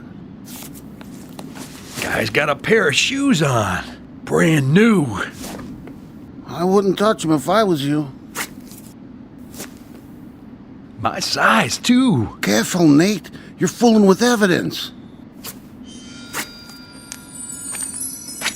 Look at that. Perfect. Wonder if there's anything in the pockets. Nate, we gotta get out of here, I tell you, before they hang it on us. No wallet. Oh, nothing. Except for this key. Number 621. Mayfair Apartments. Hey. I know where that is. Pretty swanky. Hey, where you going? To check out my new digs.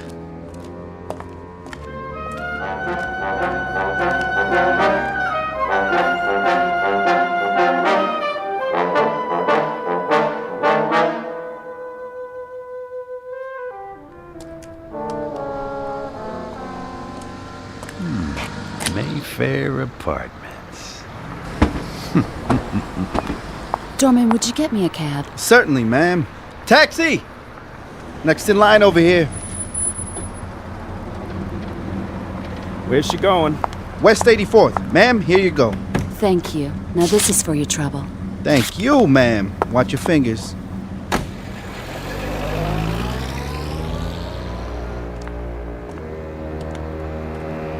Hey, fella, where you going? This building is for residents only. Yeah, sure, pal. So sue me.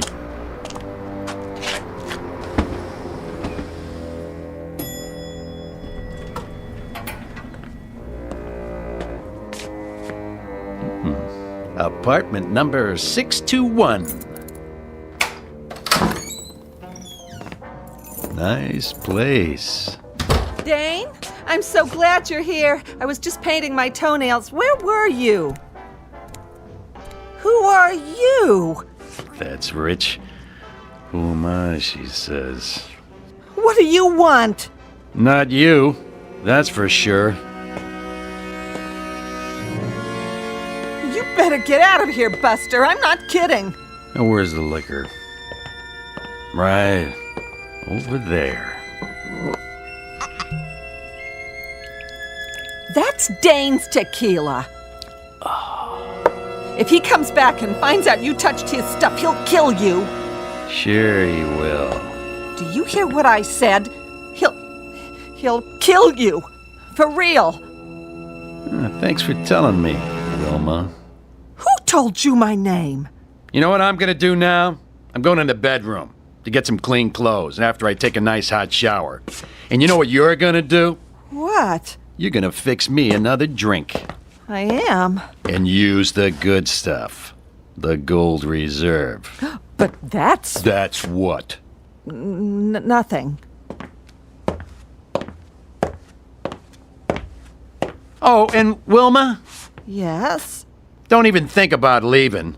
You'd never make it downstairs.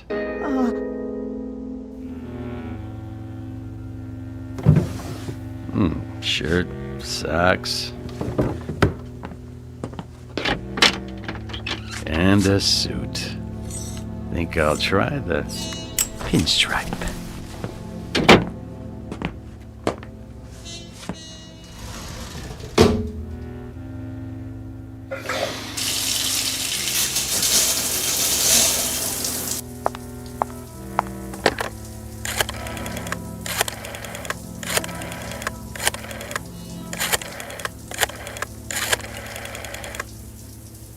Bernie, it's me, Wilma.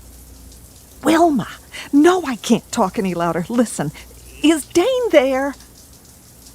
Well, where is he? What do you mean you don't know?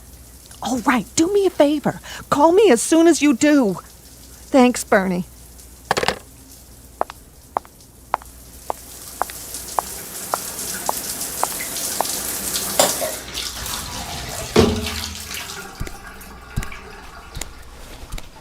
Where is he? Who? Dane! Dane? I don't know who that is. Oh, yes, you do. I don't. Honest. Then what are you doing here?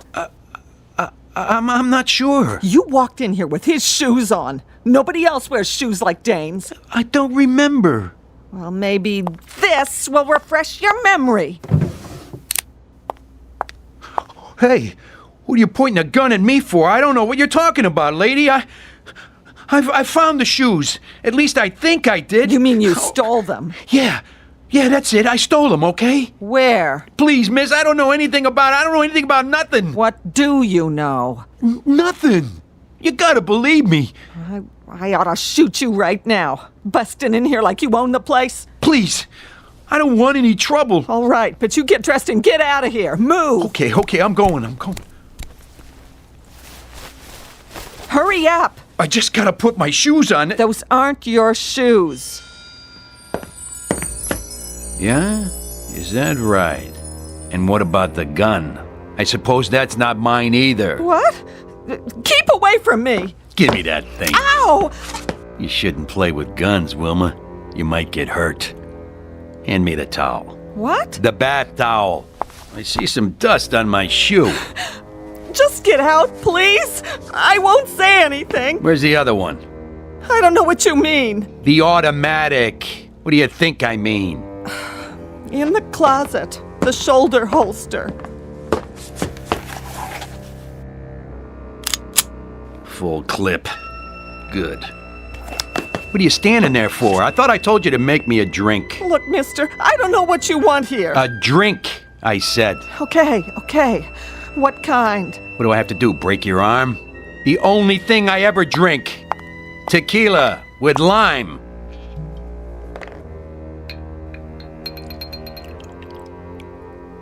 Dane's due back any second. I'm warning you, for your own sake, if you know what's good for you. I know what's good for me. Please don't touch me. Please don't.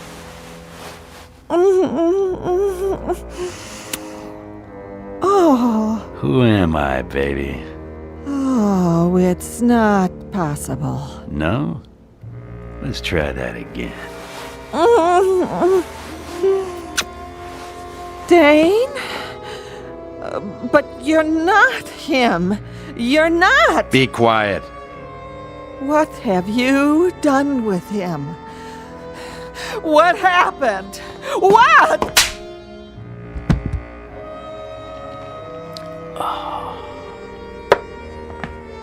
Wait, you gotta tell me, please! Tell you what? I have to know! Later. Where are you going? I got a little unfinished business to take care of. Where's Bernie? Bernie? Bernie Daggett. At the club. That's what I thought. You wait here. I'll be back after it's over. And don't answer the door. For your own good.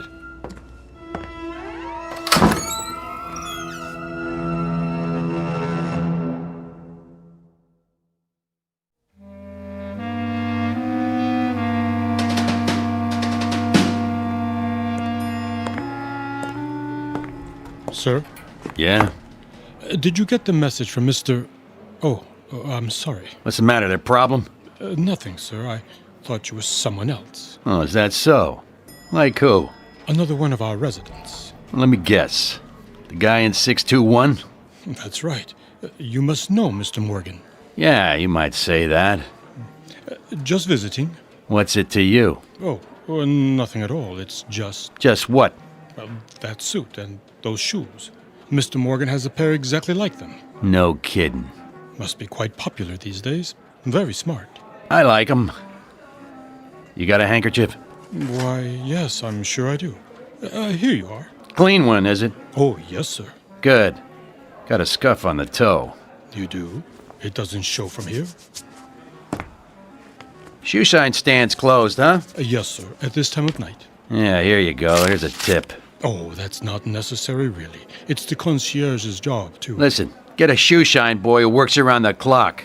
Some people care about how they look. Right, I'll do that.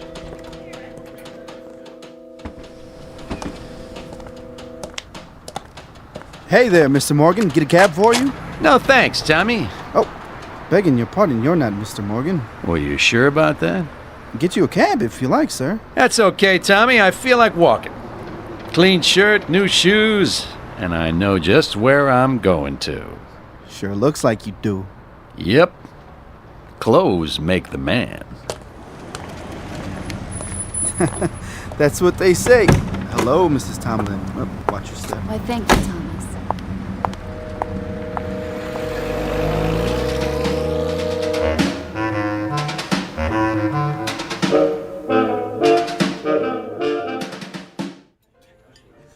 Yes, sir. May I help you? I'd like a table. You have a reservation? How about that one over there? In the corner. Next to Daggett. I'm afraid that table is reserved. It is, huh? If you would care to wait at the bar, perhaps something will open up. Well, here you go, Ferdy. This should take care of it. That table open now? Yes, sir. Thank you, sir. Well, I should have known a man like you would have a reservation. Yeah, must have slipped your mind, huh? Right this way.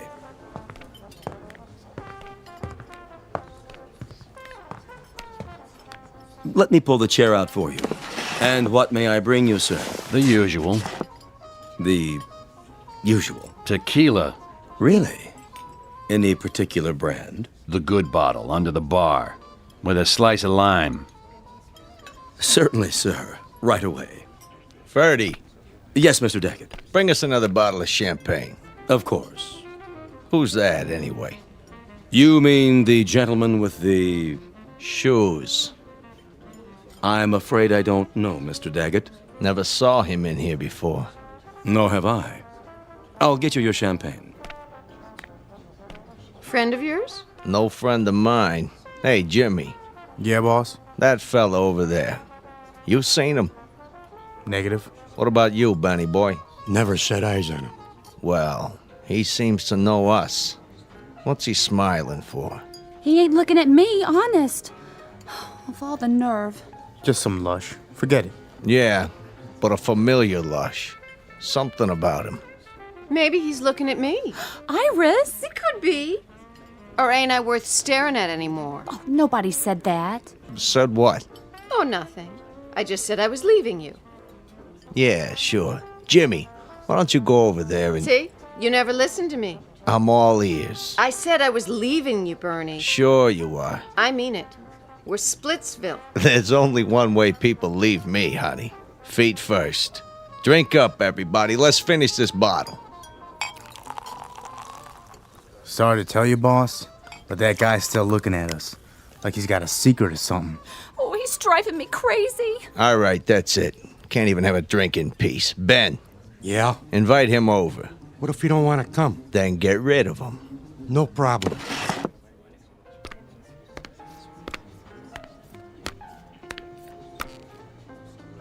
Hey. You talking to me? Mr. Daggett wants you. Oh, isn't that nice? Makes me feel all warm inside. He wants you should join him. Well, what do you know? An invitation from the great Bernie Daggett at his own personal table. Are you sure? He loves you should join him. Oh, I don't know what to say. Don't say nothing, just do it. Well, if you put it that way, I accept.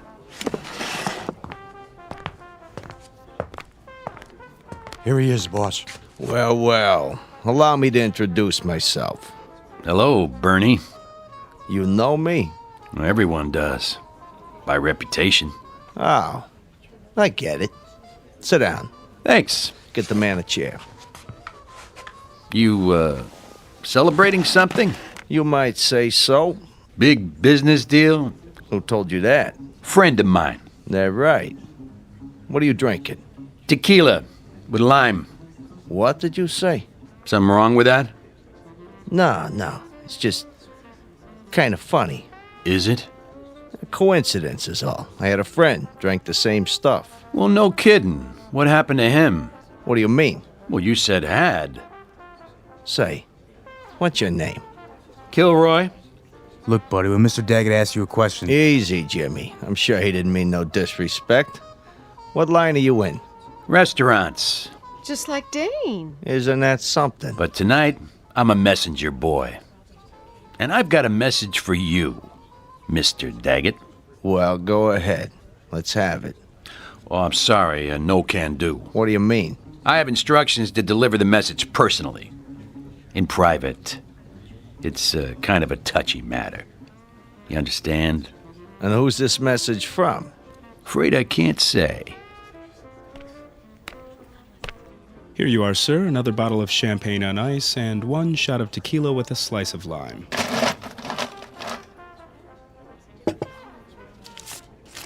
On me. Here you go, Paulie. Yeah, thanks.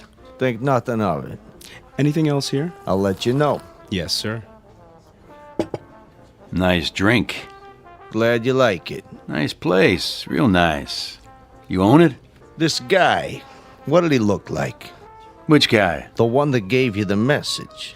Well, sometimes, Mr. Daggett, it's my business to forget things, not remember them. Okay, messenger boy. Let's go. Ben, wait here with the girls. Keep an eye on things.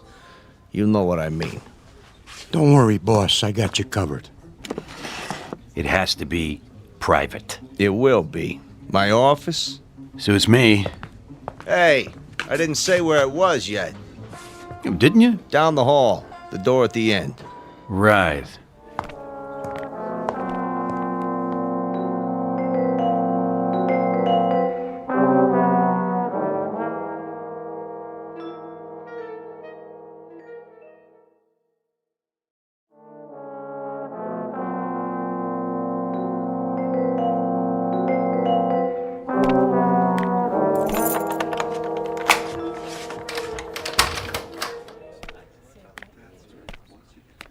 Nice place you got here. Soundproof, too, so we can talk in private. Good idea. Come on in. Make yourself comfortable. Oh, age before beauty. That's a good one. Jimmy? Put your arms out. What for? Just till we get acquainted. Go on, Jimmy, frisk him. Well, what do we got here? Well, it looks like a 38 to me. What's the matter? The monkey can't see? You got nerve bringing a piece in here? That's okay. I know how it is. A man needs protection nowadays. Yeah, you don't know what kind of trash you'll run into. Hold it for him, Jimmy. Hey, careful with that.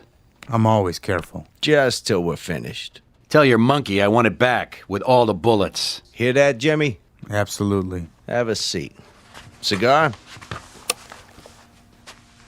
I don't smoke. Good idea. Could be dangerous to your health. So could a lot of things. Yeah, looks like you got a good thing going here. I get by. Win some, lose some. I bet you don't lose very often. I try to keep my hand in the game.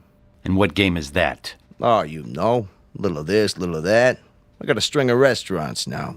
That right. Strictly legit. Must be doing pretty good. Nice digs, mirror on the wall, big desk. They call it Danish modern. Hey, real oil paintings. Cost me plenty, let me tell you. See that picture there? Thomas Kincaid original. No kidding. Of course, I got a special discount. Yeah, you paid too much. What? I have 3, just like it. Picked them up at a fire sale. Guy turns them out like a factory. Doesn't even sign his name. Got a room full of brunettes to do it for him. Jimmy, make a note. Yeah, boss. See if there's a money-back guarantee on this crap. Now then, what were we saying? The message? Oh, yeah. You're monkey deaf, too? Say, hotshot. Don't worry about it. When does he go back in his cage? I got no secrets from my boys. Yeah, you sure? Sure, I'm sure. And one thing first. What's that? Give me a handkerchief. You got one in your breast pocket. Yeah, I know, but I don't want to get it dirty. Hear that, Jimmy? Yeah. Here you go, hotshot. There's a piece of dirt on my shoe. Maybe you should watch where you step. Right. All kinds of dirt around here. Where'd you get those shoes? I borrowed them. From who? A friend of mine. What's your friend's name? I think you've met. What's your real name, mister? My name? That's from my friends. Aren't we friends yet? I don't know. Are we? Yeah, I'd buy you a drink, invite you to my office, and all because you got a message to deliver. If that ain't friendly, I don't know what is. Bernie. Mr. Daggett to you. How'd you get it cleaned so fast? What? The rug on the floor? What about it? Well, blood's hard to get out, isn't it? Say, what are you inferring? You have to send it to the cleaners, unless you got your own cleaners. Nickel and dime mugs who wipe up people's messes for them. I don't know what you're talking about. Don't you? But I know one thing. You got a bad attitude. The kind that can get you in trouble. Absolutely. You think so? Then here's what I'm gonna do, Bernie. I'll tell you what I'm talking about. I'm talking about another guy who had a nice thing going for him. Yeah, plenty of dough, plenty of action, restaurant uptown, only he wasn't happy. And you know why? Let me guess. People were sticking their nose in his business. Close, but no cigar. He had a partner. That meant he couldn't be number one, see? And being number one was very important to him. So he offered to buy the partner out, and when the partner refused to sell, this guy, he brought him in his office, and he killed him. Blew him away. Just like that. Or rather, he had his monkeys do it so he wouldn't get his hands dirty. It happened right here, and nobody was the wiser. Oh, it was one slick job. You're out of your mind. Only not slick enough. You didn't get it all up. Take a look. There's still some little bits of blood on the rug around the edge, see? Geez, I hope you didn't wash it in hot water, Bernie. That makes the stain set, so it'll never come out. There'll always be traces. You know, the cops come in, put the stuff on it, the luminol, then they shine a purple light, and whatever was there, bing, there it is. Who are you? I told you, a messenger. And here's the message. Look out, boss. He's got another piece. I thought you said he was clean. He didn't check behind my back. Anybody but a monkey knows to do that. Now take the gun out of your pocket and set it on the desk. Real slow. Better do what the man says, Jimmy. Okay. Now take the other one, the 38 you took off me, and put it down on the floor. And kick it over to me, nice and easy. Can't we talk this out? And don't go for your own gun, Bernie. Keep your hands where I can see them. That looks like you got the drop on me. You heard the man, Jimmy. Nice and easy. I'm doing it, see? But you're not doing it right, you big monkey. You put it down so the barrel's pointed at me. You're gonna go for it, aren't you, Jimmy? You just can't help yourself. So I better do something before you make a play. Are you nuts? You shot Jimmy in cold blood. That's right. And now it's your turn. You won't get away with this. Not unless I take care of Ben, too. What are you talking about? There's nobody else here. He's outside in the alley. Come on, drawing a bead on the door right now. As soon as he opens it, I'm history. Unless I shoot first. What are you doing shooting holes in my door? Didn't think it would work for a second time, did you, Bernie? Ben waiting in the alley before I can back out, huh? You're crazy. Open it. Take a look.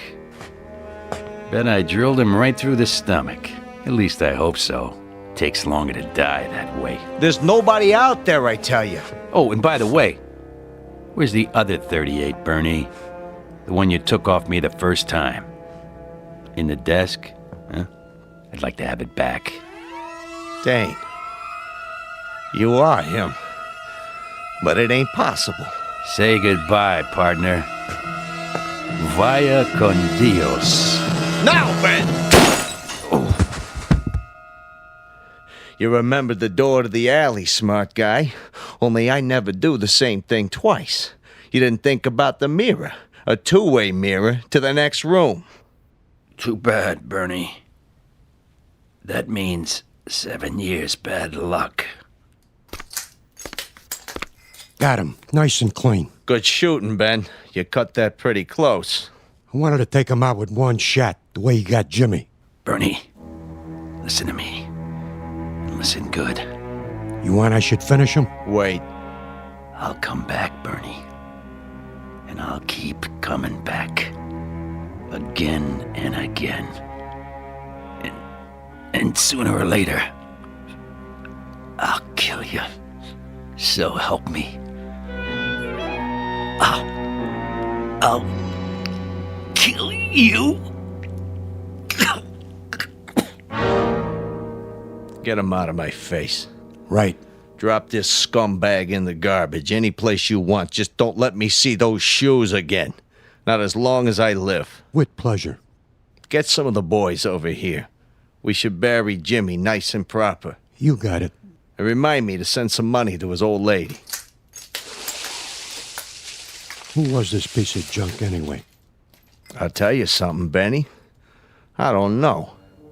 I really and truly don't know.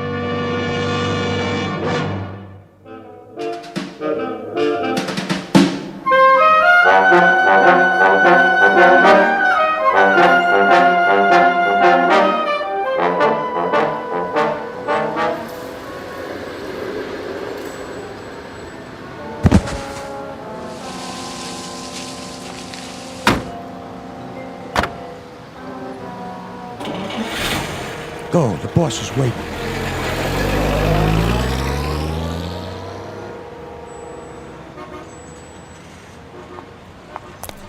Thank you, ma'am. Thank you, sir. Spare change? Bus fare? Something to eat? Hold on. What in the... Nice pair of shoes. Huh? Nate? That you? Oh, no, no. Poor Nathan. I'm sorry. You forgive me, don't you, Nate? But I guess you won't have any use for him now. Rest in peace, buddy. Yeah, what do you know? Perfect fit. Spare change, sir? Ma'am? Anything at all? Hot meal? That's all I need. Yeah, and a hot bath and a change of clothes. That's all. 'Cause I got places to go and things to do.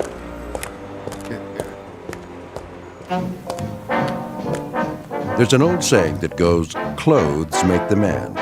And another one that says, if the shoe fits, wear it. Keep both phrases in mind should you ever find yourself on a lonely street at night. Because nothing comes without a price. And if you happen upon a pair of expensive black and gray loafers, size 9, be very careful. Because they just might have a mind of their own. Try them on, and chances are you'll find yourself on a long-distance trek into the Twilight Zone. More from the Twilight Zone after this. Dead Man's Shoes, starring Bill Smitrovich, with Stacy Keach as your narrator, was adapted for radio by Dennis Etchison and written for the Twilight Zone by Charles Beaumont and O.C. Rich. Heard in the cast were Meg Thalken, Christian Stolte, Rick Arthur, Alex Sopener, Fernette Lebo, Amber Lake, Doug James, Dale Rivera, Roger Mueller, Rich Komanek, Eddie Martinez, Tony Castillo, and Carl Amari.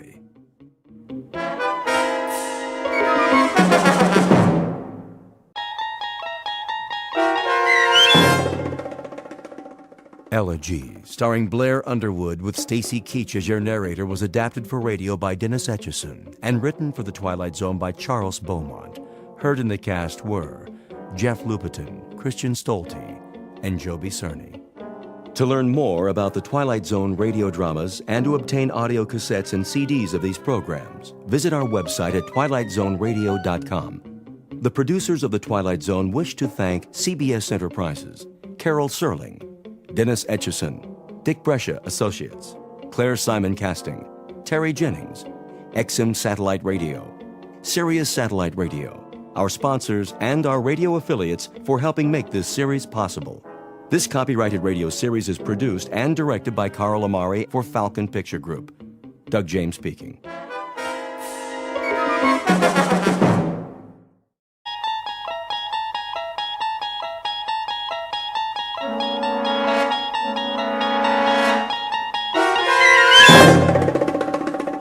There is a fifth dimension beyond that which is known to man. It is a dimension as vast as space and as timeless as infinity. It is the middle ground between light and shadow, and it lies between the pit of man's fears and the summit of his knowledge. This is the dimension of imagination. It is an area which we call the Twilight Zone.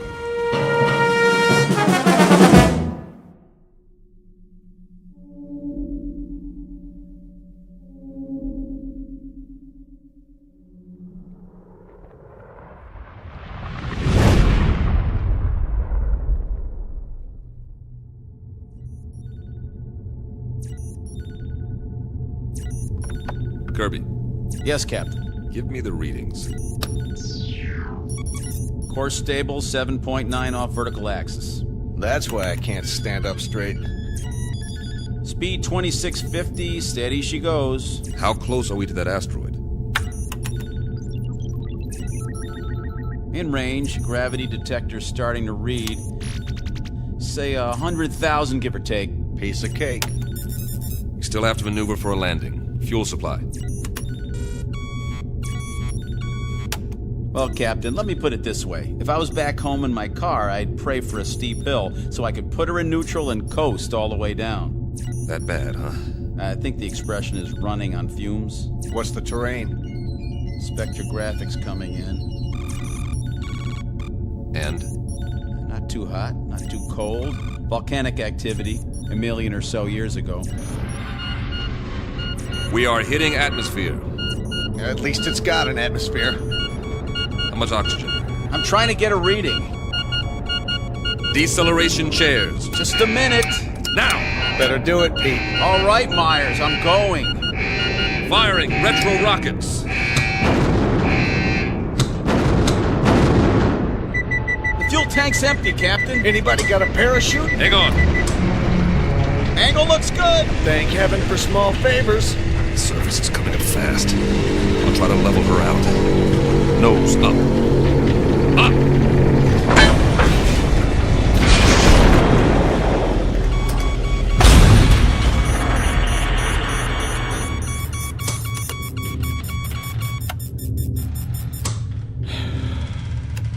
Nobody say anything.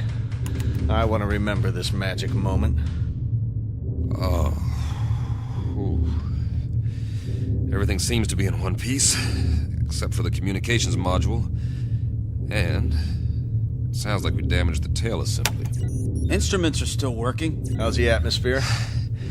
Take a reading. 20.95 parts oxygen. Yeah, right. 78.09 parts nitrogen. That's impossible. I don't get it. That's air. Don't look a gift horse in the chops. Gravity? 1 unit to 0.99. Are you sure? See for yourself, Captain. I don't believe it. You got something better to believe, Myers? But that's incredible. Conditions identical to Earth, and yet we're 655 million miles away from Earth. Let's get the airlock open. Hold up, Pete. What for? I'm sick of breathing recirculated air, eating freeze-dried tofu, and we're almost out of that. The instruments could be wrong. What's the difference? We aren't going anywhere for a while. We can't even radio for help till we fix the module. The man has a point. I suppose you're right. At least put on your helmets. Forget it. If this is all she wrote, then I'm ready for it, one way or another. I'm afraid I'm with Pete on this, Captain. Either we die now or we die later, starving to death like dogs. All right, open it. Now, this isn't an order, but I'd recommend everyone take a very deep breath.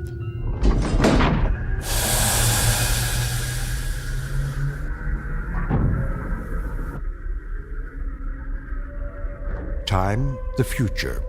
Place, a dark corner of the universe millions of miles from planet Earth. The main characters, 3 men. William Weber, captain. Peter Kirby, navigator. Carl Myers, geologist and science consultant. Each distinct from the others, but all sharing a common dilemma. They are lost. And like any long-haul explorers, they want to go home. Not their home necessarily, that would be too much to hope for. But at this point, any old port in a storm will do, especially for those who have veered off course and into the Twilight Zone. And now, The Twilight Zone, and our story, Elegy, starring Blair Underwood, with Stacy Keach as your narrator.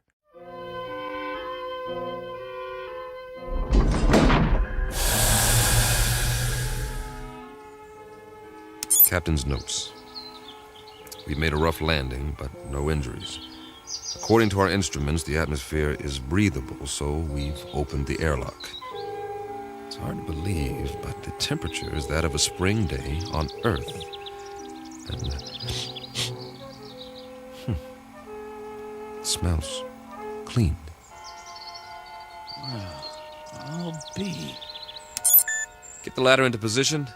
Watch your step.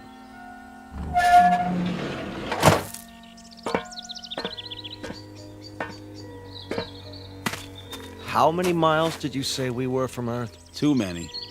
Time for a reality check. You see the same thing I see, Captain? What do you see? Open country, farmland. Kirby? Affirmative. Acres of grass, trees. I grew up in a place like this, in the Midwest. And those hills? They're settled granite, I'm sure. Eroded over thousands of years of wind, rain. I don't get it. Neither do I. Wait a minute. I do. Don't you see?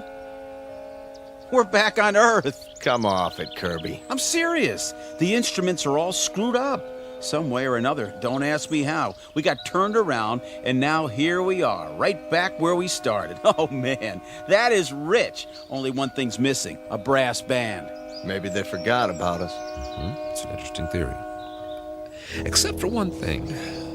As far as I know, Earth has never had 2 suns in the sky.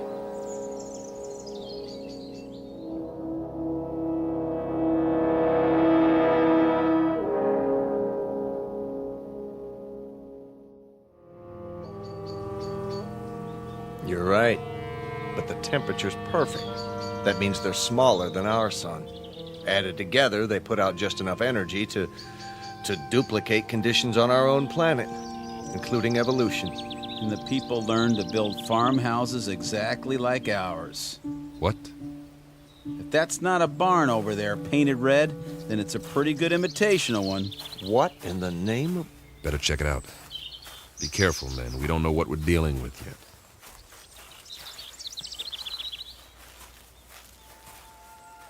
What do you call this? A Martian? I'd call it a hound dog. Hey there, boy.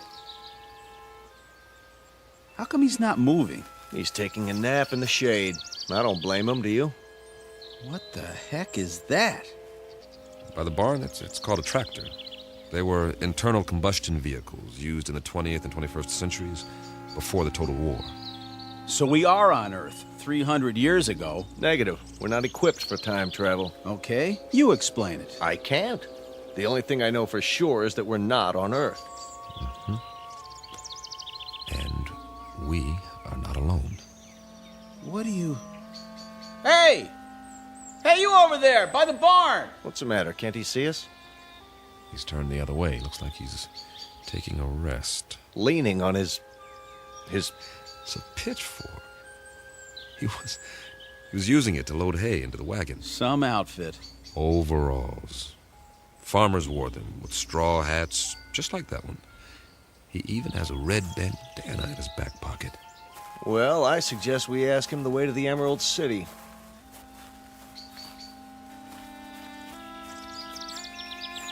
Excuse me, sir. My name is Captain Weber. My men and I... Sir? Sir, I hate to bother you, but that's our ship over there. We've crash-landed. If you can tell us... Sir... Sir, can you hear me? What's the matter with him? Seems to be in some sort of trance. Are his eyes open? Yes, but... Move your hand in front of his face. Nothing. As if he's... Don't touch him. It's all right. His skin's warm, but there's no respiration. He seems to be frozen in place. Well, let's move on. Say that again. This is giving me the creeps. We'll recon the surrounding area. There may be others.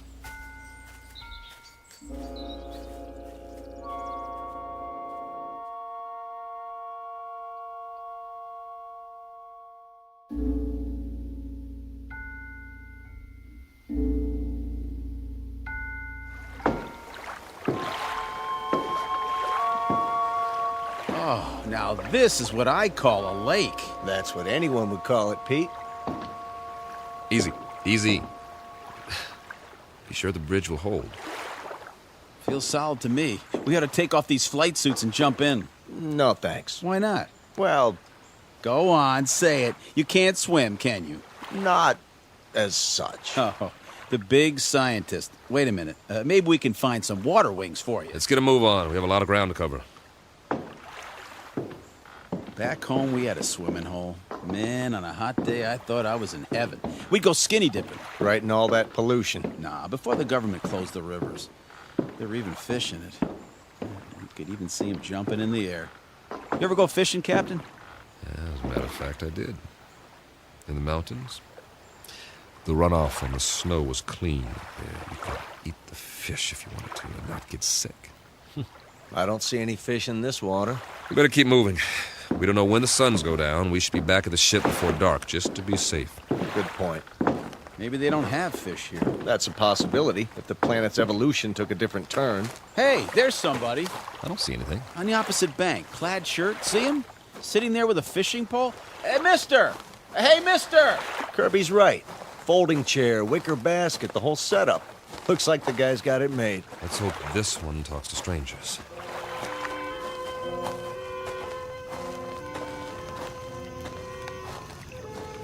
Hi there, fella. How's it going? Fish biting today? Mum's the word, huh? Let me try. Sorry to bother you, sir, but you might say we're lost. If you could give us directions to the nearest town. Don't waste your breath. This one's a stiff, too. Maybe he's asleep. If he is, he's done well for himself. This basket is called a creel, and it's full of fish, quite a haul. Fresh? Smells like it. Hold on. Is that a bottle of beer next to him? It is indeed. Only it's empty. Well, where's he got the cold one stashed? Fella, can you hear us? Do you even know we're here? Can't see his face. Lift up the brim of his hat. Okay, here goes. Sorry, nothing personal. I just like to look a man in the eye when I talk to him, even if he doesn't talk back. What did you do? Nothing, just barely touched him and he fell over. Well, at least we know he's not a statue. No pulse, like the farmer. But his skin feels real. Sit him up again, exactly the way we found him. I get it. Get what? He's off the clock. Way off. What's that supposed to mean? Pete and I used to joke about it in flight school. Now, there are 24 hours in a day, but sometimes that's not enough. You're not kidding. All my life, I've wanted extra time to read a book, write a novel. Or go fishing, spend some time in the country, meet a girl and get married, or just take a nap, for crying out loud. But I was too busy. We all were. So the only answer is to fit some extra hours into the day. Hours that don't show up on the clock, that don't count. I don't see. Look at it like this. What if you could stop time? For a few minutes or a few hours? At least as far as everybody else is concerned. Think of what you could do. They stand there, frozen, while you run off and do whatever it is you need to do. Then, when you're finished, you run back and time starts again. They move and walk and talk and go on with what they were saying, and they never so much as know you were gone. Is that a plan or what? I wish we could have done something like that on the ship. If I'd had time for pure, uninterrupted thought, I might have, I don't know, perfected Sheldrake's theory of causative formation while the ship ran itself. That's right, and get home to find you've won your own Nobel, right? Now, we make planetfall, and we run into these people, if that's what they are, and it's as if we've finally done exactly that, taken ourselves off the clock, at least temporarily. Permanently would be fine by me. Nice theory, Captain. I'm afraid there are reasons, though, why it wouldn't work. I am sure there are. It's just a thought. If I were a science fiction writer, I could have some fun with it. But we've got more important things to do, like finding out what options we have, now that we're here. Say, I'm hearing things. I hear it, too. Seems to be coming from the top of the ridge beyond that grove of trees. That must be where the town is. We were close after all. Sounds like you got your brass band, Pete. I like it. Maybe they got a ticker tape parade, too. One way to find out.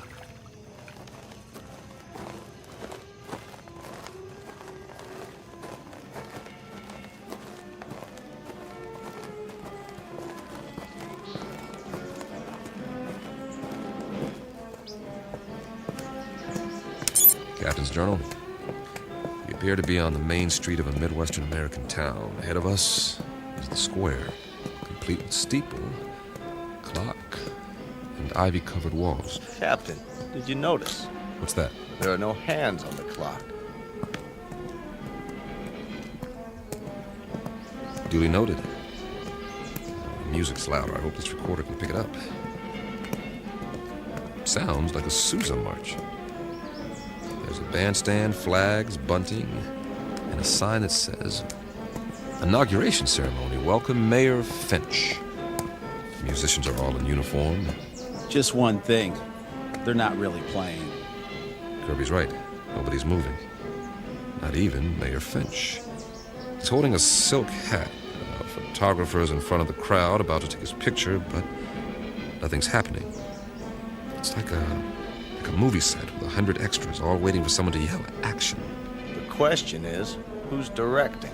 I'm going to look around. Weber, out. The music's coming from that loudspeaker near the platform. It's being piped in from somewhere. Pre-recorded, no doubt. Concert's over. I wonder who turned it off. Any ideas, Professor?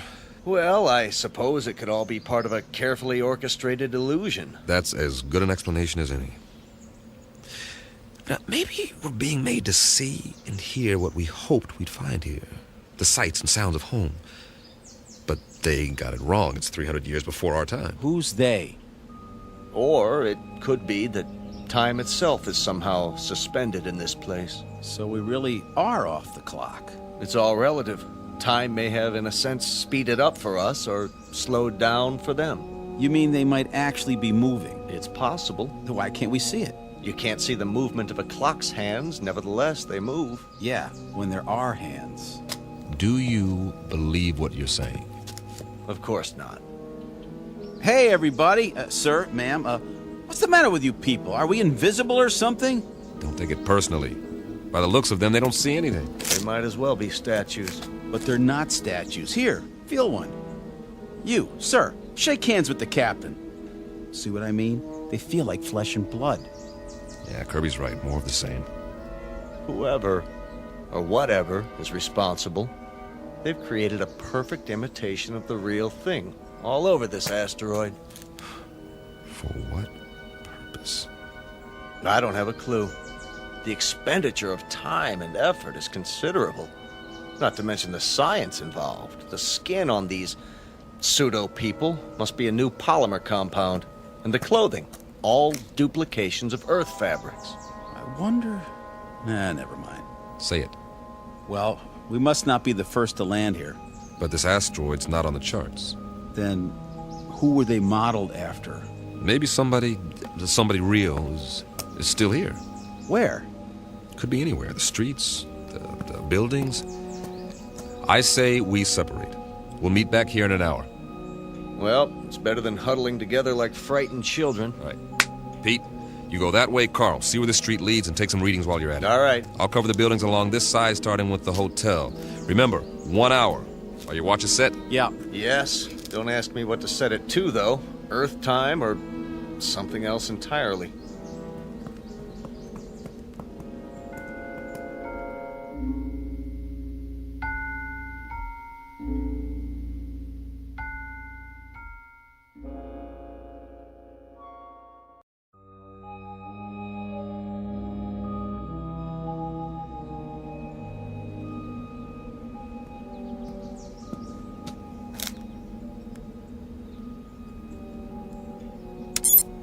Captain's notes. The awning says the hotel is called the Ritz Arms. Kind of quaint. It would be considered ritzy, I guess, in a small town. Glass front. Nothing moving inside that I can see.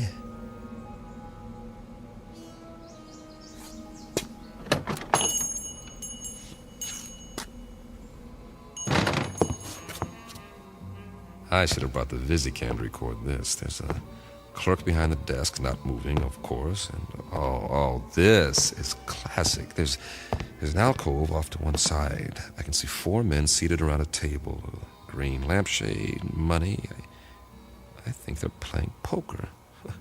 Or they were before they stopped moving. And there's a waitress with a tray full of drinks. The big winner seems to be a little man with a gray mustache. Not your typical gambler, but he's all set to rake in the chips. He looks mighty happy. Hey, fella. Wonder what cards he's got here. I don't think he'll mind if I take a peek. 4 big, beautiful aces. Nice work. Oh, hold on. If I'm not mistaken, that's a waltz coming from upstairs.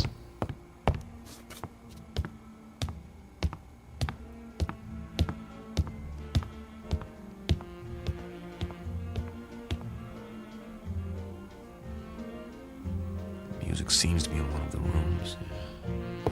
Hello? Hello? Anybody here?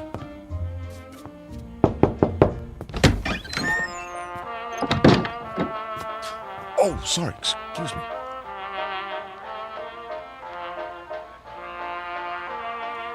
This room is definitely occupied. There's a candlelit table, I see an ice bucket, and a bottle of champagne. The music is canned. The couple is posed in a slow dance. She has a rose in her teeth, and he's got her bent back in a dip, kissing her throat. But what is she doing with him? A short, ugly man. Looks like he's never had a girlfriend in his life. But she's She's a real beauty. I don't know what's going on here, but I'm beginning to see a pattern. The theme seems to be dreams really can come true, but whose dreams? Who's fulfilling them? For what purpose?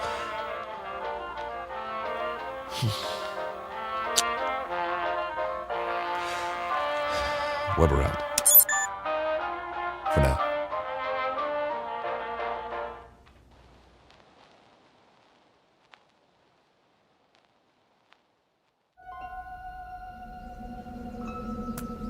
Find anything? Nope. At least nothing that moves. Pete? Not really, except for... What? You guys better see this for yourselves. Come with me. Where is it? Just around the corner. You're not going to believe this, but I think it's what they called a carnival.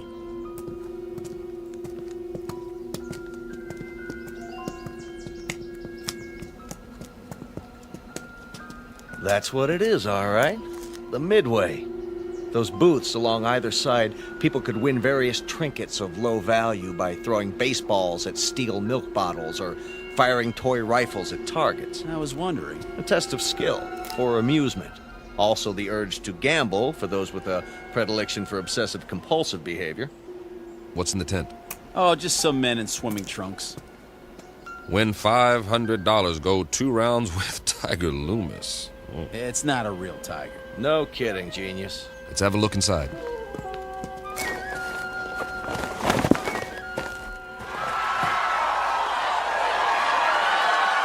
That must be Tiger with the stripes on his trunks. Yeah, the one lying down in the ring. Boy, some crowd, huh? Almost as many as the town hall, complete with sound effects. 2 pugilists, duking it out, as they say. A primitive display of testosterone poisoning. Check out the other guy with his hand raised. That, my friends, is what's known as a potbelly. Yes, but why? Too many carbohydrates, not enough exercise, plus a certain genetic predisposition. But why would he be the one who wins? Must have been a lucky punch. Looks like old Tiger's down for the count. Interesting.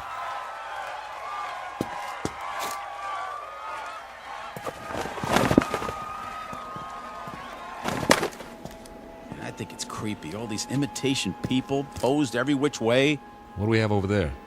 I believe it's called a sideshow. Scantily clad young ladies who dance for the crowd, which is primarily male. That's nothing. Check out the stage at the end. See? I was saving the best for last. Get an eyeful of this. Some sort of contest, a sign. Beauty queen chosen today. Step right up, gents. You got your blondes, your brunettes, your redheads, your tall ones, your short, stubby ones. Take your pick. I'd say the judges have already made their selection. Cast your eyes on Miss Lakewood County. Some bathing suit, huh? Mm-hmm. It was called a bikini, after the location of the first atom bomb test. Of course, if you like them a little more curvy, there's always Miss Midvale. A little on the hefty side for me. Personally, I like Miss Vernon County in the strapless white two-piece.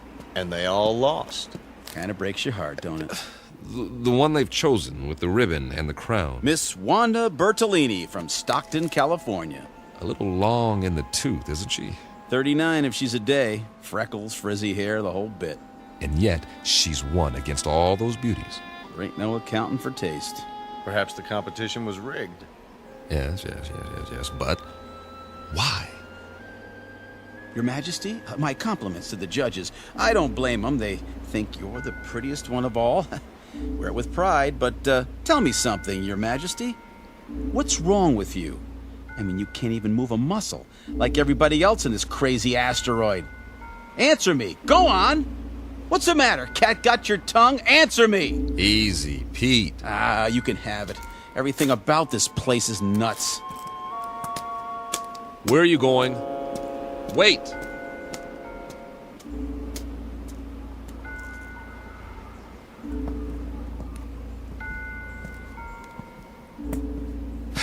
Now, Pete, don't let it get to you. None of us knows what's going on. But until we figure it out... I'm sorry, all right? But you know how long we've been on that ship? Now we sit down and what do we find? We all feel the same way. Sure we do. But it's like somebody's trying to trick us into something or drive us batty. Something that doesn't even think like us. But it's got our number. Oh, yeah. Let me tell you. You've got to pull yourself together. I'm pulling, all right, but if we just had some idea, some clue about what the deal is here in this crummy place. How are you fixed for ideas, Carl? I don't really have a theory yet. Of course, it's highly improbable, but... So is the fact that we're here. Come on. Any theory is better than none. Well, I've begun to think that all of this, it just might be some sort of museum. Come again, Professor? We're millions of miles from Earth. It's possible that the inhabitants of this planet, whoever they are or were, developed a very advanced technology. Let's say they had a super powerful scanning device based on some new principle. Over the years, they observed Earth and decided to build replicas of what they observed. Perhaps they even took specimens to use as models. That would explain the accounts of alien abductions. If that's true, where are these inhabitants now? Gone, perhaps, having moved on and left all this behind. They could be in hiding. Then we'd better explore the rest of it. Or as much as we can in one day. At least they had taste. Take the residential street we're on now. It's right out of the late 19th century. Old-growth trees, Victorian houses. Why this era? Why any of it? It must have interested them. Though for what practical purpose, I can't imagine. Maybe just to please themselves. This is the way it was on Earth a few centuries ago. I've seen pictures, the streets, the houses, everything laid out so peacefully. You guys like it here? I would, if I knew it was real. If I could be sure it wasn't all going to vanish in a puff of pink smoke. It's an okay place to visit, but I wouldn't want to live here. Well, you better get used to it. This is going to be home for a while. Charming. Which one? The largest house, there across the street. Well, that one's a mansion. Isn't it lovely? Think of the freedom, the space to move about. You want it, it's yours. Yes.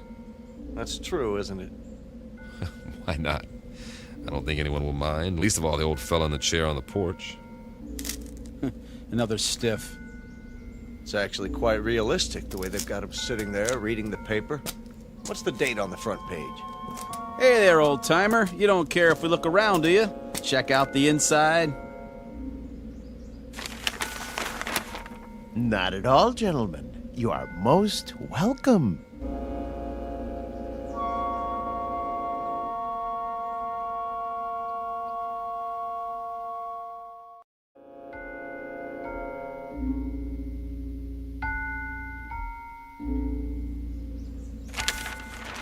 Jeez Louise! He talks! Forgive us, sir. You all look as though you've seen a ghost. We assumed that you were like the others. Oh, no. I'm Captain Weber. The name is Wickwire. Jeremy Wickwire. Ah, a pleasure.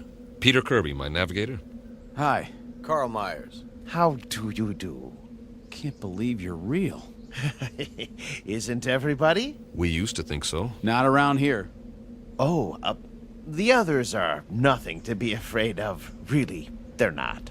We have so many questions. I don't know where to start. We can talk inside. Some tea, perhaps. Please, gentlemen, won't you come in?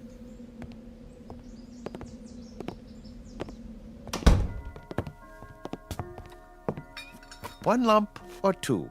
Oh, don't go to any trouble. It's better than what we're used to. Believe me. I don't know about you, Captain, but I must have my tea this time of day. I wouldn't feel complete without it. Oh, it tastes great. Nice and hot. Beats the heck out of that tang. I'll say. A remarkable collection of artifacts you have here. Artifacts? The oriental rugs, the tapestries, all this furniture. I've never seen anything to compare. It provides a certain level of comfort. Must have cost you a fortune. Oh, not me personally.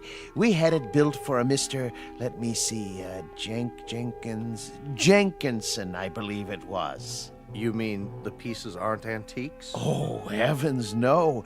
They were made to the client's specifications. At the last moment, however, he changed his mind, decided he really wanted to be a knight in shining armor, So now he's over in the medieval section, slaying a dragon. Then there's more that we haven't seen. Dear me, yes, we have many sections. Rome, Egypt, the Wild West. But the one we're in right now is very popular.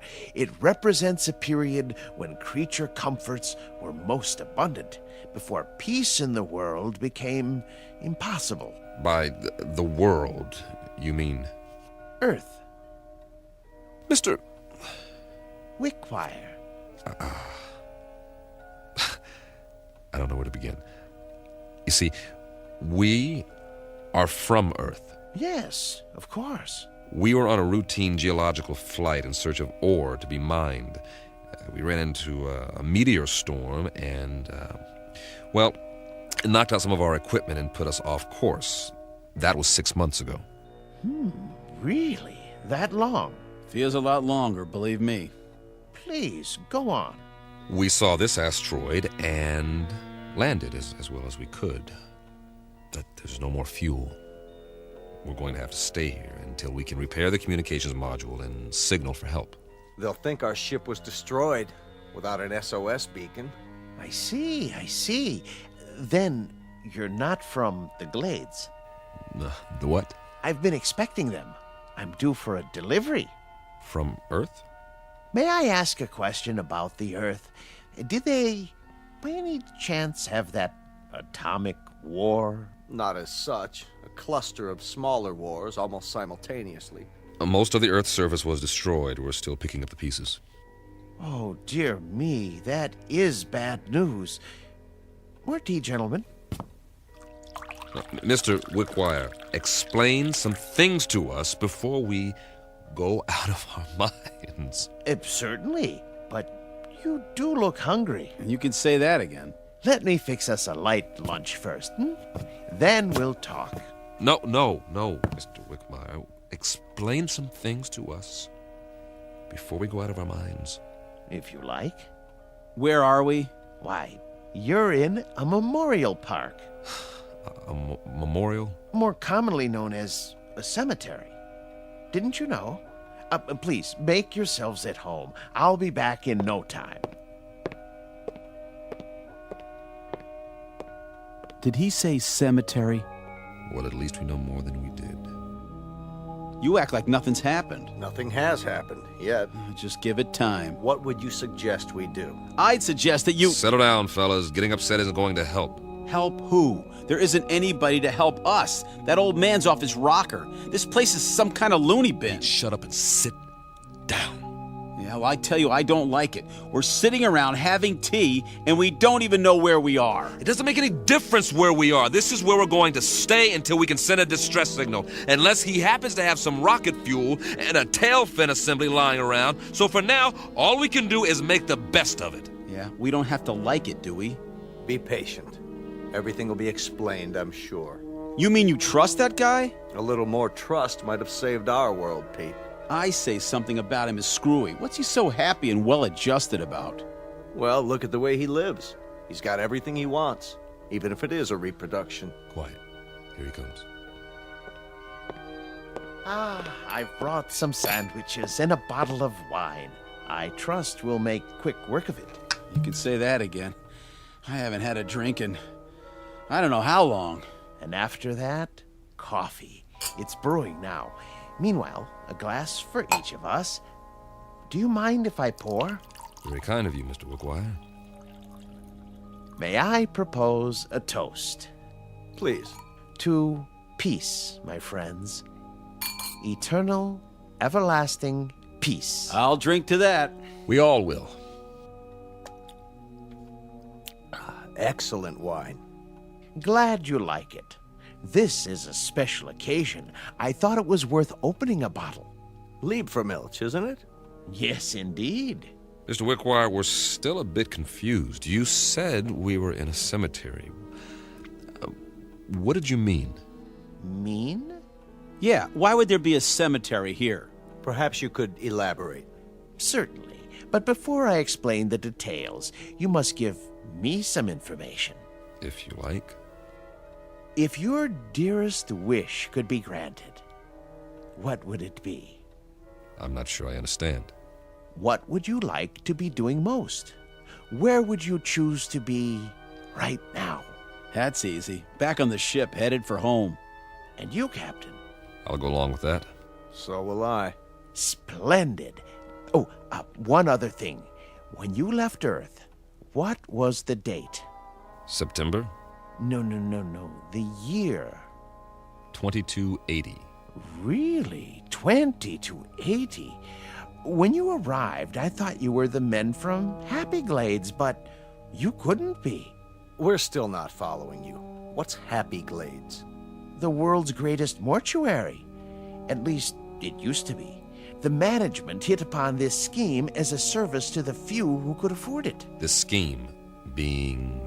Why, this little asteroid.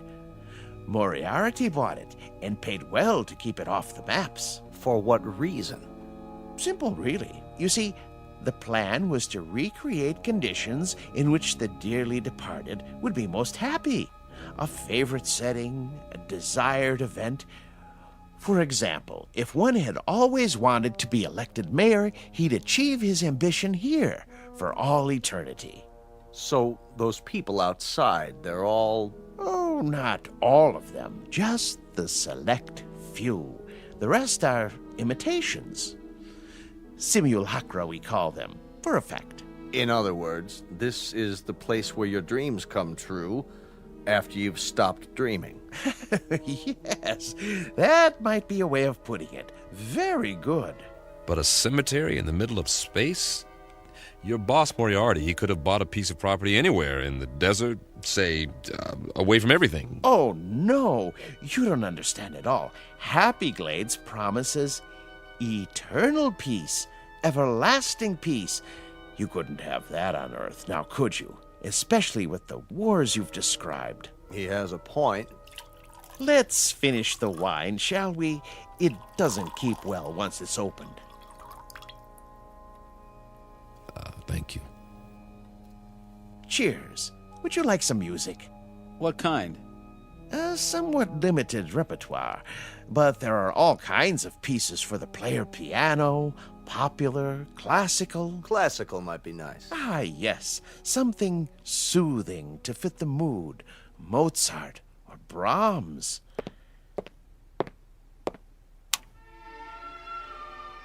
A good choice. I thought so. Drink up, gentlemen, before I bring the coffee. Unless you'd like something more to eat. I have some tea cakes in the kitchen. What about you? Me? Yes. How do you fit in? Why, I'm the caretaker. It's my job to make sure that our guests are not disturbed. This mortuary, or whatever it is, when was it built? Let me see. The year was 2177, I believe. It's almost 100 years ago. That makes you a little on the elderly side, doesn't it, Mr. Wickwire? Oh, you force me to an embarrassing admission. You see, I'm not actually human. When you're gone, I'll go back to sleep, as it were, until I'm needed again. I go on and off, like a machine. You understand now? Sure. Nothing complicated about that. He goes on and off. I've apparently been turned off for several decades. One thing, Mr. Wickwire, we're not going anywhere. We can't. We're staying here, at least for the time being. Yes, I know. You said something about when we're gone. Oh, a figure of speech, Captain. I meant departed. Gone on, as it were. Jim, you know what he's saying. What's the matter, Carl? You're pale. And you're perspiring. What in the... Something wrong with the wine. The old man. He didn't drink any of his. You're right. Why? Why didn't you, Wickwire? I told you not to trust him. I told you. Oh, he's poisoned us. We meant you no harm. I realize that, and I'm sorry. Truly I am.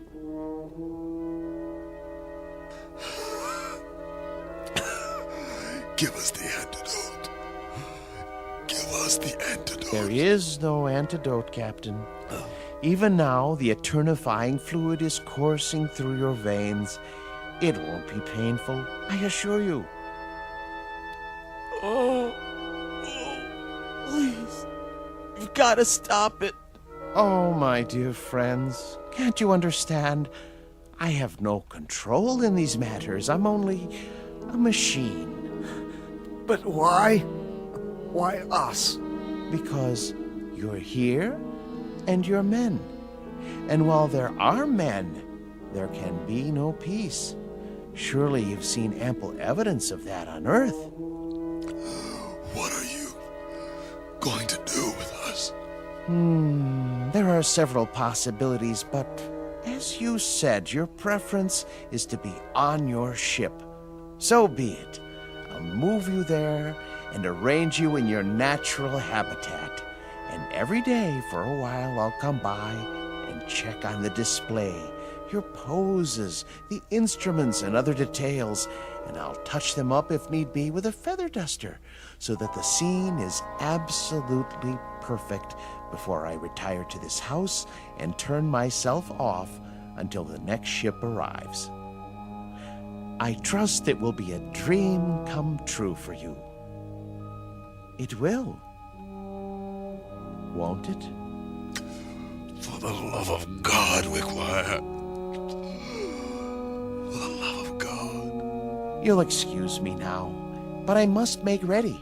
Oh, and gentlemen, I do most sincerely wish that you rest in peace. Captain. Goodbye, Captain.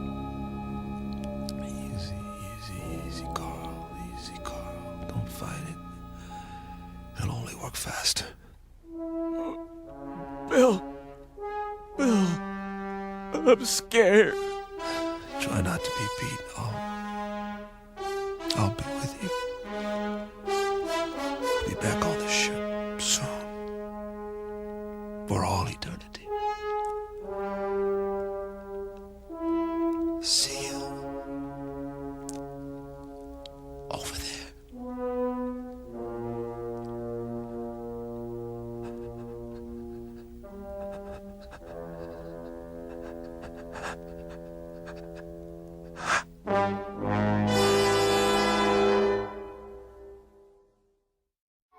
Captain Weber, his navigator Kirby, and Meyer, the geologist, on their last voyage.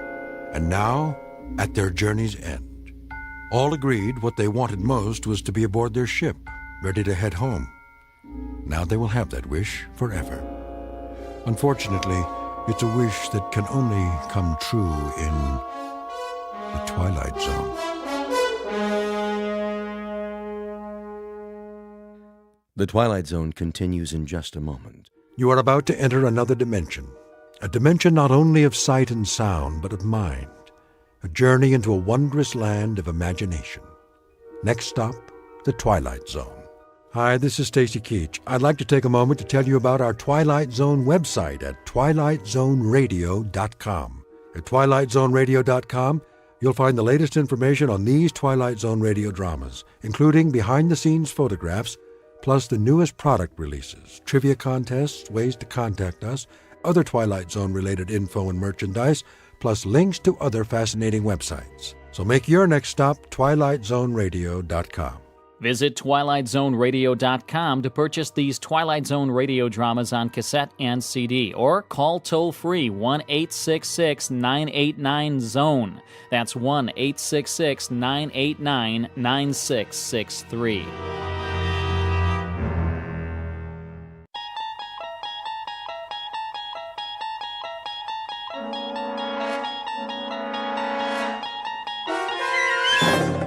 You unlock this door with the key of imagination. Beyond it is another dimension. A dimension of sound, a dimension of sight, a dimension of mind. You're moving into a land of both shadow and substance, of things and ideas. You've just crossed over into the Twilight Zone.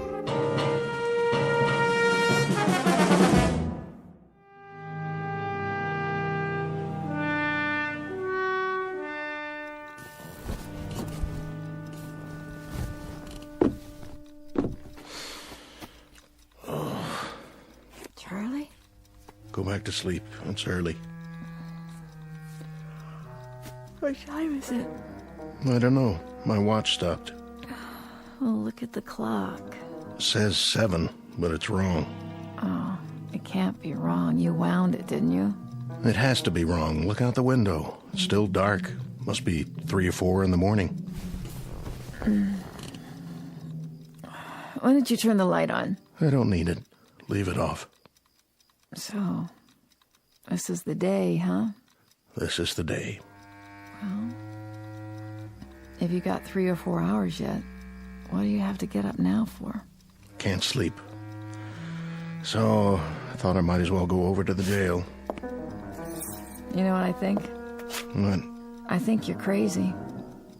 If it really is the middle of the night, you're crazy to get up now. What's so special about today? Ella. Just about hanging a little? I said, why don't you go back to sleep?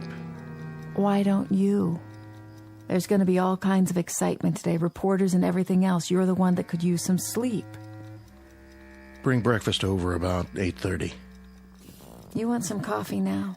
Pierce will have some at the jail. Just bring Jagger's breakfast at 8:30. What about you? I can't eat. What time do you string him up? Ella. Well, you know what I mean. What time does he get hung? Hanged. That's what I said. What time? When you're talking about an execution, Ella, the word's hanged. It's at 9:30. And you know something? I hope they stay away. I hope everybody stays away, not just the reporters, the whole town. Because when I think of a bunch of cold-blooded gawkers who get their jollies from watching a boy die, I want to... Well, why shouldn't they? Why shouldn't the whole town turn out to watch it? Including you? I haven't decided yet. Why would you want to see a thing like that? Why would you even think about it? Because if anybody deserves it, he does. Dirty little animal. I'm leaving now. I understand that after the neck breaks, they only feel it for a couple of seconds. Well, it ought to take more time than that, Charlie. For what he done, this is a mighty easy way to pay it off, don't you think? Easy? To get strung up by the neck? All I can say is you have a funny view of what's easy and what's hard.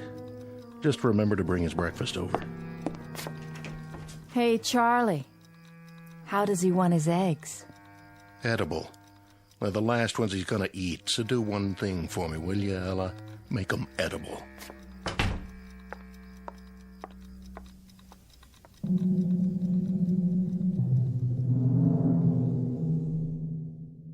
Sheriff Charlie Koch on the morning of an execution. For the record, and as a matter of absolute fact, it is a little after 7 a.m. Now, logic and natural laws dictate that at this hour there should indeed be daylight. It is a simple rule of physical science that the sun should rise at a certain moment and take away the darkness. But at this given moment, Sheriff Charlie Koch, his wife Ella, a condemned man named Jagger, and everyone else in this small, inconsequential town are about to find out that there are some causes and effects that have no precedent, except in the Twilight Zone. And now, back to our story from the Twilight Zone. I Am the Night, Color Me Black, starring John Ratzenberger with Stacy Keach as your narrator.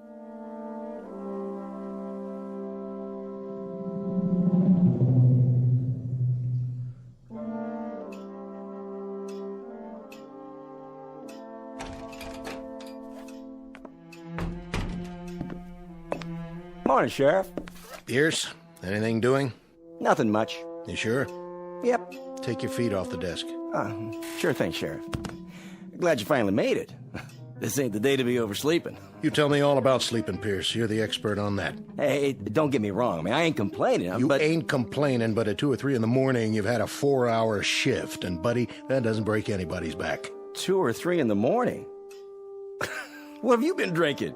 It's 7:30. Then why is it pitch black outside? What are you talking about? Take a look.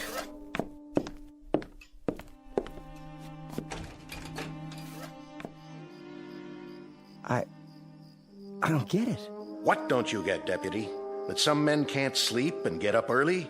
I suppose that doesn't make much sense to a guy who could put in 12 solid hours on a mattress and then wake up and complain about... Sheriff. You got a problem, Pierce? Sheriff, it is 7:30 in the morning. Take a look at the clock. And you're right, it's black as a coal mine outside. I never seen it blacker. What's going on? You're right. It's 7:30, and the sun's not up yet. And to tell you the truth, Deputy, I don't know why. I don't know why at all. Who's coming? I can't see yet. Everything out there looks the same. Black as the ace of spades. Morning, Colby. Sheriff? How about that? You see it out there? Of course I saw it. Any sign of the sun? Not a speck. You gonna run an extra in that paper of yours? If I get the time. I've been answering the phone since 6 in the morning. One fella says that the electricity's gone off in the whole town. Well, I can see that's not true. Another one says it's already tomorrow night. I like that. Well, what do you think? Well, hold on, there's more. The president of the January graduating class of our local school, who majors in physics, tells me it's a phenomenon caused by sunspots. Now, you're well versed in law and order, Sheriff Koch, keeping the peace, in other words. So I'm here to ask you, what's your theory? I wish I had one. It's almost 7:45 in the morning. Daylight should have come 2 hours ago. Maybe a storm's on the way. Big whopping storm, the kind that covers up the whole sky. Possible, I suppose. Storms don't bring this kind of darkness. Anybody call the state capitol? Oh, yeah. In between reassuring people that this is neither an interplanetary invasion nor the end of the world, I placed said call myself. And? Oh, things are normal there. It's daylight, just as it should be. But if you'll forgive the pun, they're as much in the dark as we are. You mean it ain't black up there? It appears that all up and down the state, and across the face of the earth for that matter, we are the only ones who are groping around in total darkness. So, the phenomenon is quite localized, which means we'll have to seek elsewhere for company to share our misery. How's Jagger doing this morning? I seen him. Brought him in a cup of coffee to make sure he was awake. Thoughtful of you. To remind him about what day it is. I'll bet you did. I wonder, how did you occupy yourself as a lad there, Deputy? Torture small animals or just pull the wings off flies? Say, what do you mean by that? Nothing. I don't mean anything by it. So, Koch, can I talk to him? Go right on in. I'm not saying he'll talk to you, but that's the privilege of the press, to try. So he's got an hour and 45 minutes left. What about a priest or a minister? He doesn't want either. As a point of interest, Sheriff, entirely off the record, do you believe Jagger's guilty? Mr. Colby, I arrest people on the basis of evidence. I jail them on that evidence, and I'm responsible for their meals and their health until they get sentenced, executed, or let loose. As to guilt or innocence, it's a matter for the jury, public opinion, and God to decide. And that part of it, thank the Lord, has nothing to do with me. Uh-huh. So, let us all praise God for the morning's impartiality. You just keep them alive until their moment of death. I see. And as for my part, I follow fate around with a small pencil and a notebook and make a record for posterity of how he died and why he died. But neither one of us has any guilt to share for the fact that he does die. How perfectly convenient for us. He's guilty as hell. He fired buckshot into a man's head. A real decent, upstanding man. And today, he's going to pay the price. He's going to hang for it.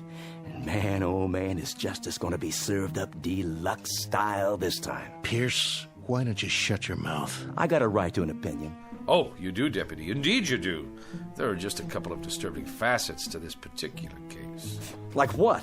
First, that the murder victim was not a decent man by any stretch of the imagination. Hey, you're talking about the dead. He was a cross-burner and a psychopathic bully who attacked the man you've got locked up in there. Well, that don't matter. Go on, Colby. I want to hear this. Second, Deputy Pierce here saw it happen and then perjured himself. Now, wait a minute. Let him finish. That's the word, all right, Deputy. Perjured. You said that Jagger shot him from across the room. Well, no such thing could have happened according to the records I saw. The murdered man had powder burns all over him. So what? Oh, you tell me how a man can get shot from 10 feet away and still have powder burns on his skin.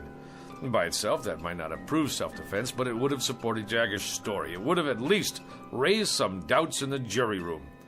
If they had heard it. I wondered about that myself. Did you, Sheriff Koch?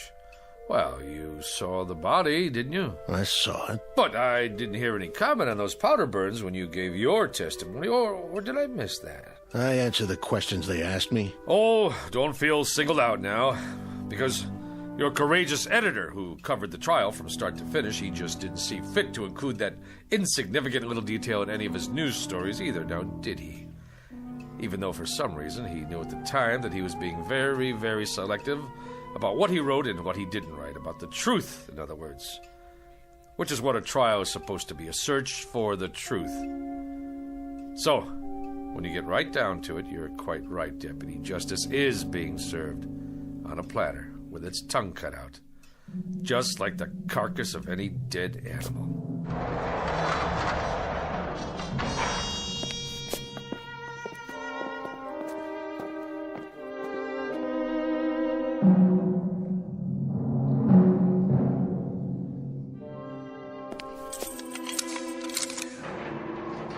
Call me when you're ready.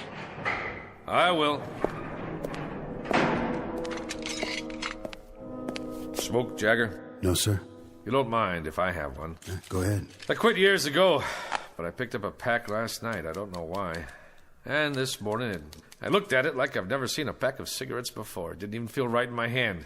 I know it's bad for me, but I put it in my pocket just the same. Now, why do you suppose that is? Can I ask you a question, Mr. Colby? Anything you like. I can't promise I'll have the answer, though. I was just wondering, what kind of day is it? Oh, you're not going to believe me, even if I tell you. Rainy, huh? No, it's not bad. A little chilly. The main thing is, it's still dark. How do you mean? It's still black as night outside. The sun never came up. Close to 8 in the morning, and not even a little bit of daylight. God, come on. Don't kid me. I'm not. Why would I? What reason would I have to lie to you? Well, this place doesn't have any windows, so I guess it could be Christmas Eve or the 4th of July, and I wouldn't know the difference. Jagger, do you have a religious affiliation? No. Anybody you want to see? Nobody. Anything you'd like to say? Anything at all? Nothing. No priest, no friends, no comment. What do you have? What do you think, Mr. Colby? Not much, that's what. I mean, I've got a little over an hour, and I've been thinking that I'd like to rip these bars apart and get out, same as you would. Or maybe, just save everybody the trouble and hang myself in here. But I haven't got the strength for one or the guts for the other, so I'm just sitting here and waiting. What else is there? That being the case, would you care to make a statement? You want a statement? Is that what you came here for? Look at it this way. I don't think anybody should leave the Earth without a comment. You, me, or anyone else. Oh, well, now that sounds like a reasonable request. Considering that you're not the one who's leaving. I'm serious. I'm giving you the chance to say anything you want. All right, then. I'm guilty, Mr. Colby. How's that? That should let you off the hook. And that's supposed to mean what? That's supposed to mean that you're on the side of the good guys. There have to be good guys and bad guys. That's the nature of man. Well, I'm the bad guy, okay? Worse than that, I'm the troublemaker in town. The one with the causes and the banners. I'm the idiot. The fool. I tried to be his brother's keeper. You understand now, Mr. Colby? It doesn't matter whether I do or not. I want to hear what you think, on or off the record. Anything I say, you're going to write it down and put it in that little newspaper of yours, aren't you? Not if you don't want me to. How would I know if you did or you didn't? I don't have a tape recorder on me. See? My notebook's in my pocket, and so is my pencil. If I did put it in my paper, what good would that do me? As a matter of fact, it would do me some damage. Because I didn't speak out about the case. I kept silent. Not even an editorial. So I can't very well change my stripes now, can I? I said all I had to say in court. But nobody listened. Well, I'm listening. We're two men talking here. If you say it's private, that's how it stays. What difference can it possibly make to you now? I have to know. Can you understand that? I have to. You think I know? You were there. You got one of those cigarettes? Right here.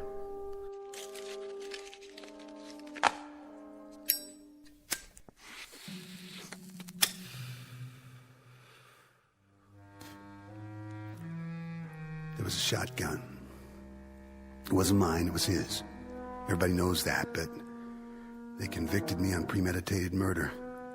Even though I'm the one who tried to take it away from him before he could go out and use it. So you fought with him? I either loaded the gun and put it in his hands, or I tried to get it away from him. Take your pick. All I remember is the gun going off, and that's what counts, isn't it? Not motives, not what's in your head. You know what road is paved with good intentions. Good, bad, it doesn't matter. I'd say there's a big difference. A huge one. Except that the man I killed, he was the White Knight. I wouldn't say that. Well, I would. The things he did, other people only thought about. What they wanted to see happen but didn't dare do. He was the cross burner, the bomb thrower.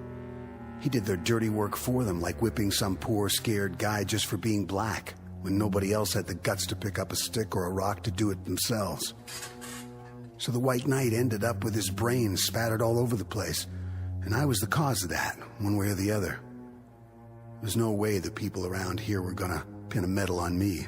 You don't think much of this town, do you? Do you? The man wasn't a saint, but he died. And what the jury said was that regardless of how it happened, we cannot dispense life or death because someone offends us. That's the distinction between men and animals. And that's well said, Mr. Colby. You tell it to the man who fixes up the rope, okay? You tell it to the sheriff and his deputy out there. You tell that to the town while they stand around and watch my eyes bulge out and my tongue swell up and I choke and do my little dance for them. You tell them all about the difference between men and animals. But you better draw pictures. Because this kind of language they just don't get. Catch! You ready, Mr. Colby? I'm ready.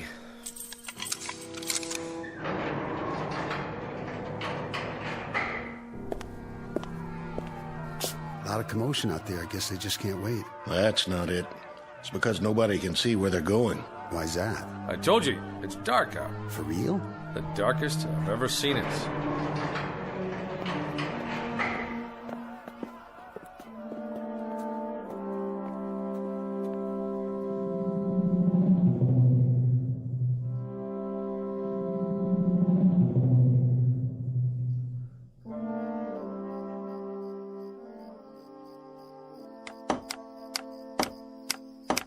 Get the crossbar on there real good. I got it, officer. And the rope.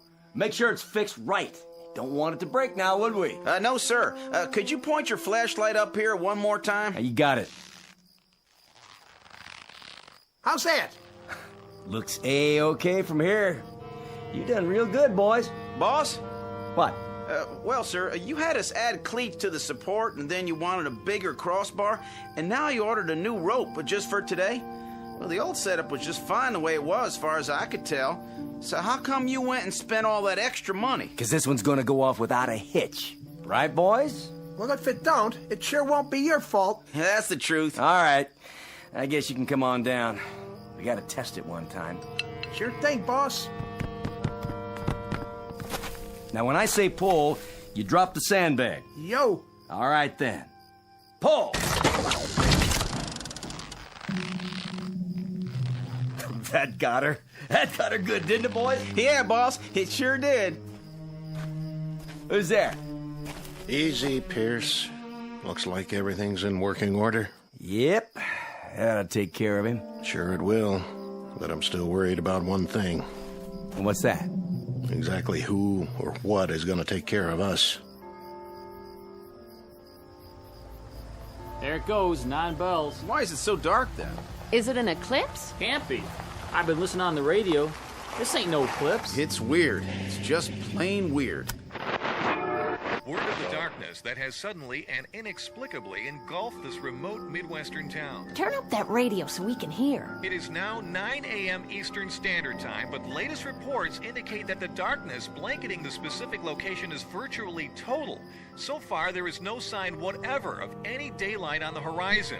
A spokesman for the Meteorological Service says that the event is without precedent, according to records covering the past 150 years. Who's that? Turn on your headlights. Why, it's Sheriff Koch's wife. Morning, Ella. Is that you, June? It's me. What you got on the tray? Breakfast. Oh, aren't you the one? Fixing a nice hot meal for your man. Well, it's not for Charlie. Who's it for, then? For him. You don't mean... Afraid so. For Jagger. What did you go and waste good food for? He don't have no right. He don't even have time to eat it. It's the law. The law? That's what my husband says. Anyway, I can help carry out the letter of the law. I'm glad to. It's my duty. Ella? Over here, Charlie. Just bring it on inside. I'll be right there. Excuse me.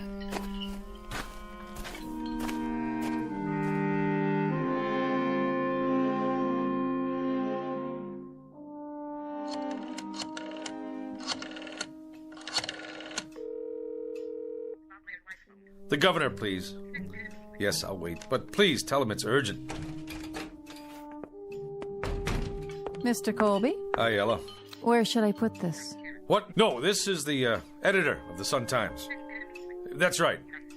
I'm calling to see if there's been a stay in the... Yes, I'll hold. What do you have there? Charlie said to bring it. Breakfast? For the condemned man. I guess you can just take it on in. To the cell? The hall door is open. It's right down there. I know where it is. Charlie said to fix a plate of eggs. He didn't say I had to spoon feed it. Yes, well, of course, if he's on the phone. He's not? What do you mean nobody called?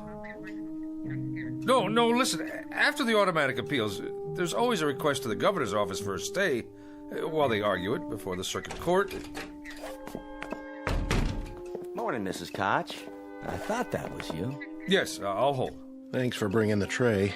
Just in time, too. I wouldn't want it to go to waste. When did you make these eggs? When? They're cold. Well, that's not my fault. You could at least have brought them on time. Charlie, you listen here. I couldn't drive because there's no street lights, so I walked over. I couldn't even see where I was going. That's just how long it took me. All right. I'll take it into him. If he doesn't like it, he can throw it in the trash for all I care. Well, now, don't do that. I haven't had nothing to eat this morning. I said I'll take it to him. Yes, I'm here. I see. You sure? That's it, then. All right, yes. Who was that? The governor's secretary. And? No dice. I see. Well, there you go. Sure is a big, fat surprise. No, but I'll tell you what is. It's a surprise that someone can go to trial for his life with a third-rate public defender who's afraid to stand up to the local DA. It's a surprise that no private lawyer somewhere heard about the case and went to bat pro bono. It's a surprise that the public defender didn't even try to call the governor a half hour before the sentence is carried out. And it's a surprise that I didn't give up the ghost on this place a long time ago. But it's not a surprise that you, Pierce, and this whole town are out of your minds with glee over the cold-blooded taking of a life that's about to occur.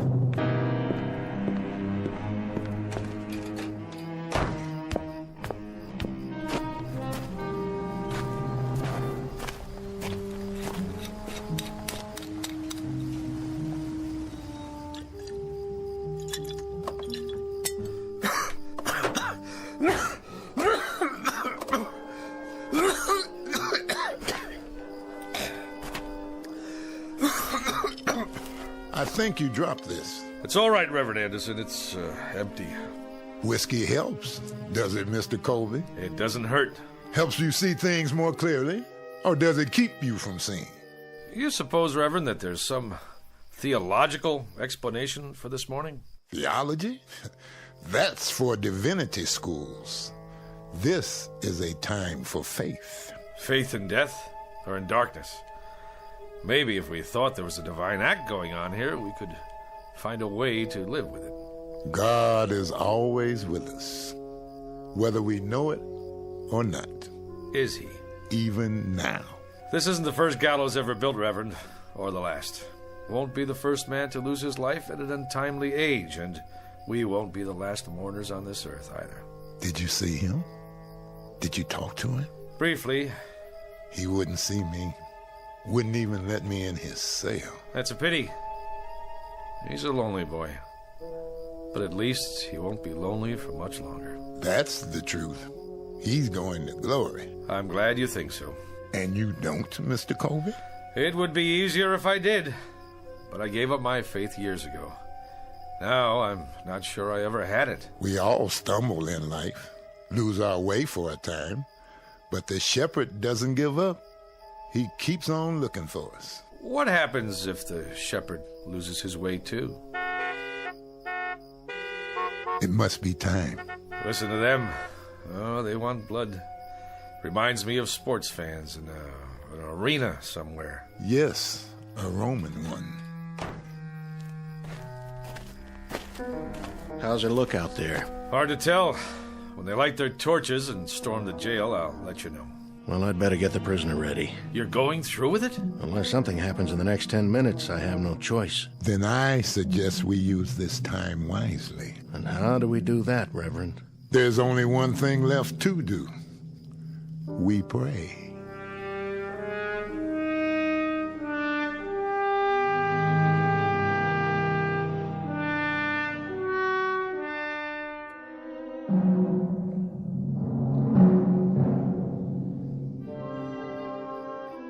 No time to pray now. It's 9:25. That's right, ain't it? 9:25? 5 more minutes. I can't believe Gotcha's doing this. The sun's not up yet. Law says May 25th at 9:30 in the morning. Well, that's what it is. May 25th, and it's pretty near 9:30 already. Quite apart from the fact, Mr. Pierce, that you're not the most sensitive of men, doesn't this morning suggest to you that there's something odd going on, and that perhaps we'd better dispense with business as usual until we find out exactly what it is? You know something? I take an awful lot of crap from you. And just who are you, anyway? A little shot editor of a crummy little paper? That's right, a crummy little paper that crawls along on its hands and knees from one edition to another. The way I figure it, you got more creditors than you got readers. That'll do it, Pierce. That won't do it by a long shot. And maybe you feel like turning your cheek to this bum, but there ain't no rule book says I gotta. He says I perjured myself, says I lied. And he wasn't throwing no bouquets at you either. Maybe because I don't deserve any. You know, Colby, you're right. I saw the victim. He did have powder burns. And when a committee of townspeople came to me and said there'd be no autopsy, I just bent my head and shuffled my feet and nodded. We've all got little axes to grind, don't we? I'd like to be re-elected sheriff. And you, Colby, you'd like to keep that newspaper going. And Deputy Pierce over here, he likes to feel important. He likes to be popular. He likes to stay on the side of the majority. So here we are, gentlemen. All of us treading water in a sewer. I don't take it from him, and I don't take it from you neither. Watch who you put your hands on, Pierce. Oh, what? You better unravel it right now, or I'll spread you all over the yard. It's 9:27, Gotch. Then we'd better go get the prisoner. At last, Mr. Pierce. A labor of love, huh? You coming, Pierce? Yeah, I'm coming. I wouldn't miss it for the world. I want to see Jagger's face when he gets a look at that gallows. You won't be able to see anything, and neither will anybody else as long as it stays dark out. And maybe that's just as well. Come on! Let's get this show on the road. Hurry it up, Sheriff! Can't wait all morning. There he is! Dirty little murderer! I want to see him choke.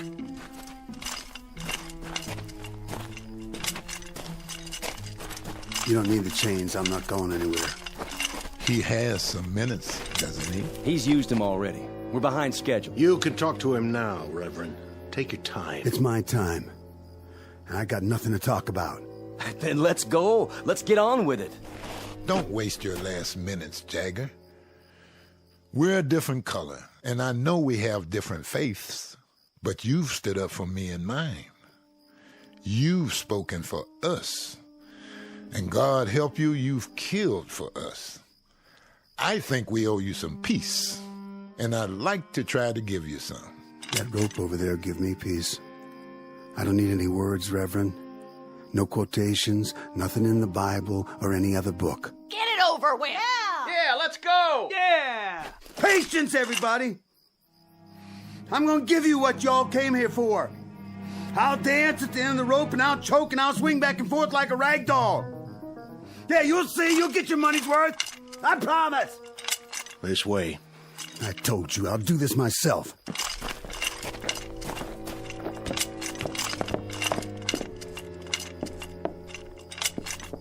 Any last words?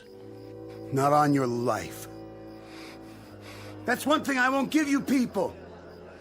I won't give you the satisfaction of saying, I'm sorry. Yeah! Yeah! Yeah! Yeah! Yeah! Yeah!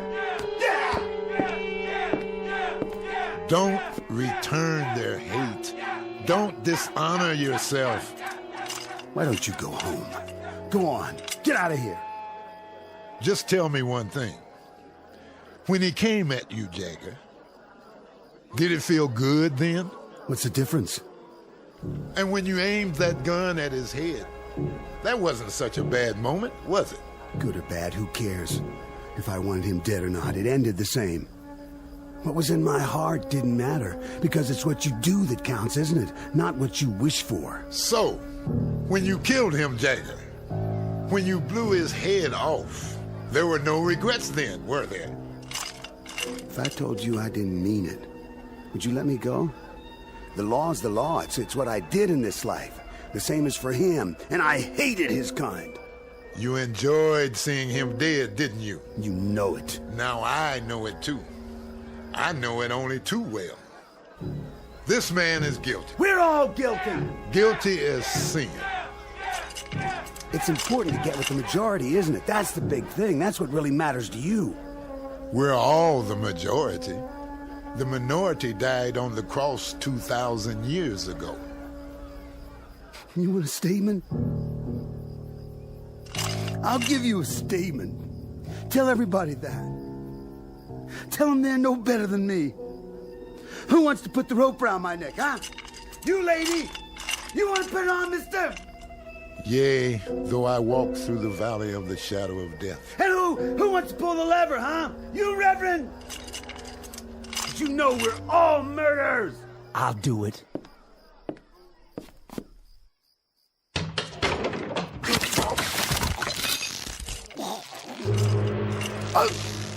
Hey!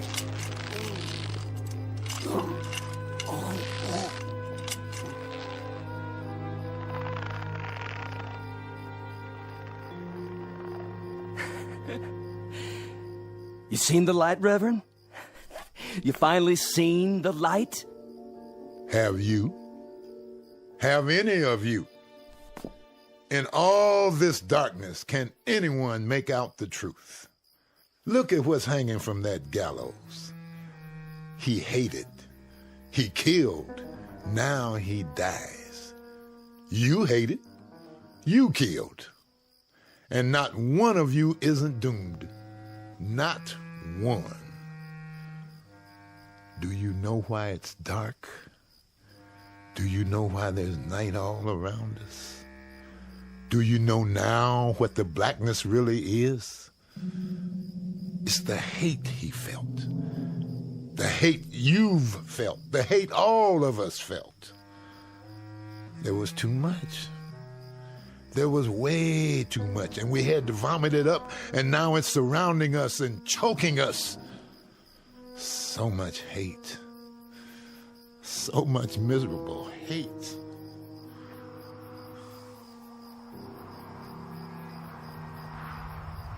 Oh, it's getting colder. Look what's happening. It's getting even darker. You can't hardly see anything now. Take me home, Charlie. I want to go home. I will, if I can find the way. That's crazy, isn't it? What he said. Isn't it crazy? You know what's going to happen, don't you? I mean, you know what's going to happen next. Believe me, this here stuff is going to lift. It'll just all of a sudden just plain lift. Because it's just a fog is all it is. Nothing more than a fog. And it'll lift. And there'll be the old sun, high up and bright. Wait and see. There'll be the old sun shining to beat the band. I don't know. I don't know if there'll ever be daylight again. Only God knows. And I'm not even sure about that.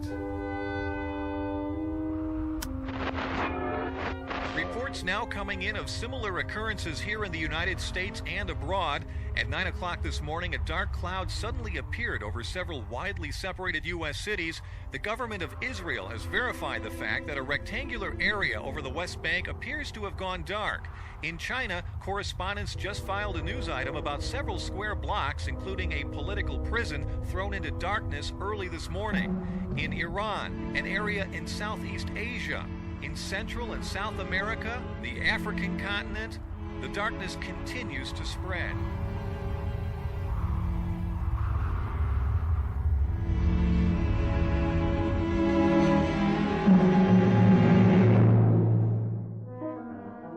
Witness the effects of a sickness known as hate. Not a virus, not a microbe, not a germ, but a very real sickness just the same. Universal and not easily contained. The diagnosis? Highly contagious and unfortunately quite deadly in its effects. Consider yourself forewarned. Don't look for this one in the realm of science fiction, but rather right in front of you, in the mirror. As a matter of survival, you'd be well advised to eradicate it now, right now, before the light goes out somewhere in the vicinity of your town. A prescription prepared for all within listening range of the Twilight Zone.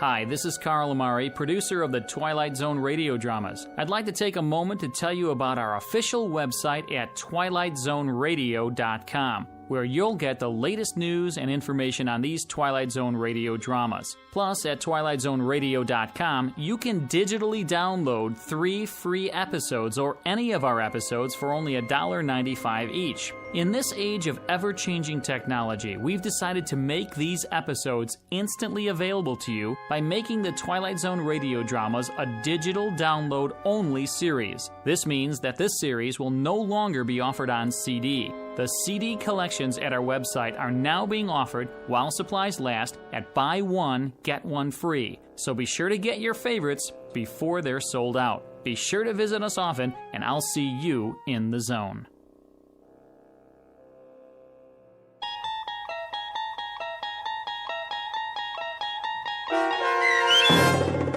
I Am the Night, Color Me Black, starring John Ratzenberger with Stacy Keach as your narrator, was adapted for radio by Dennis Etchison and based on a script by Rod Serling. Heard in the cast were Taylor Miller, Rick Peoples, Doug James, Norm Woodell, John Watson Sr., Turk Muller, Jeff Lupetin, Paul Patch, Maggie Carney, Lynn Foley, Carl Amari, and Irene Olson. To learn more about the Twilight Zone radio dramas and to obtain audio cassettes and CDs of these programs, visit our website at twilightzoneradio.com. This copyrighted radio series is produced and directed by Carl Amari and Roger Wolski for Falcon Picture Group. Doug James speaking.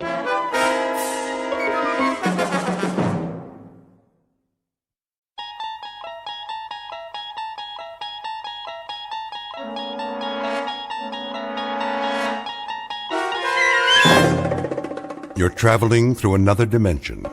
A dimension not only of sight and sound, but of mind. A journey into a wondrous land whose boundaries are that of imagination. That's the signpost up ahead. Your next stop, the Twilight Zone.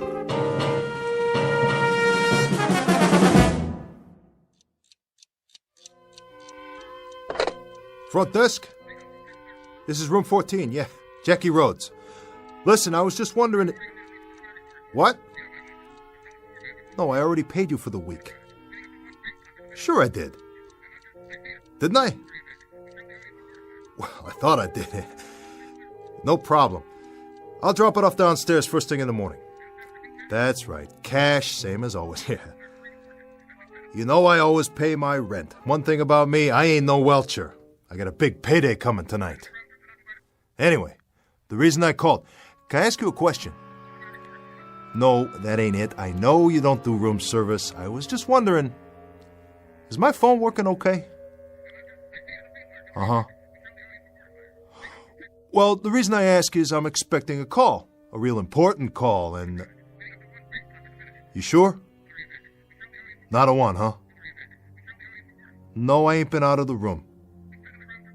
See, I've been waiting right here for this very important call, and... You would have put it through to me, wouldn't you? Sure. Okay. Oh, one more thing. Am I ever going to get my air conditioner fixed? Well, when the super shows up tomorrow, ask him again. Leave him a note or something. It must be 100 degrees in here. Yeah. Thanks. Come on, George. Come on. You said you was going to call. Oh, what a night. Can't even go out for a cup of coffee. Yeah. Oh, hi, George. Fine. You too? Nothing much. Yeah, well, I've been sitting there waiting. That's right. Expecting a call. From you, of course. Yeah, George. Yeah, sure is a hot night, ain't it? Uh-huh, George. George, I was just wondering what kind of job you had in mind tonight. Well, now, look, I've been sitting here 3-4 hours, and if you want to know the truth, I've been roasting to death and like to go out of my mind. All I'm asking you is... George, hey, whoa, will you listen to me? Will you listen? I'm not trying to cop out. I am definitely not trying to cop out, all right? I just wanted to know what kind of... Well, because I got a tendency towards nerves, George. Well, you can sit in a hotel room only so long, and it's such a hot night. George, I ain't complaining. Whatever the job is, I'm up for it. Sure. You got a number one boy here is what you got. You know that. And I'm going to do the job for sure. George?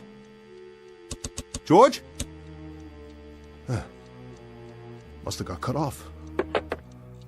Oh. Man, oh man, I better be ready. Comb my hair and everything. Oh. Looking pretty good in the mirror there, Jackie boy. Yeah. Real sharp.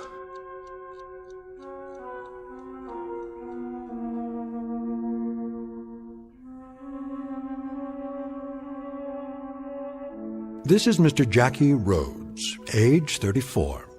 If there were a who's who for nickel and dime crooks, conmen, and small-time grifters, his chronology would state the following. Simply that he was born in New York City, went to a boys' reformatory at age 11, followed by a state penal institute at age 19. He has been picked up along with the usual suspects on every count from petty larceny to extortion to assault with a deadly weapon. And where some men leave the mark of their lives only as a brief record of a fragmentary existence on earth, this man leaves a blot, a dirty, discolored blemish, to document a cheap and undistinguished sojourn amongst his betters. What you're about to witness in this room, and particularly in the chipped and dusty mirror above the dresser, is a strange kind of mortal combat between a man and himself. For in just a moment, Mr. Jackie Rhodes, whose entire life has been given over to fighting adversaries of one sort or another, will meet his most formidable opponent to date, his own reflection, as seen in the mirror of a cheap Skid Row hotel room that just happens to be located in the Twilight Zone. And now, The Twilight Zone, and our story, A Nervous Man in a $4 Room, starring Adam Baldwin with Stacy Keach as your narrator.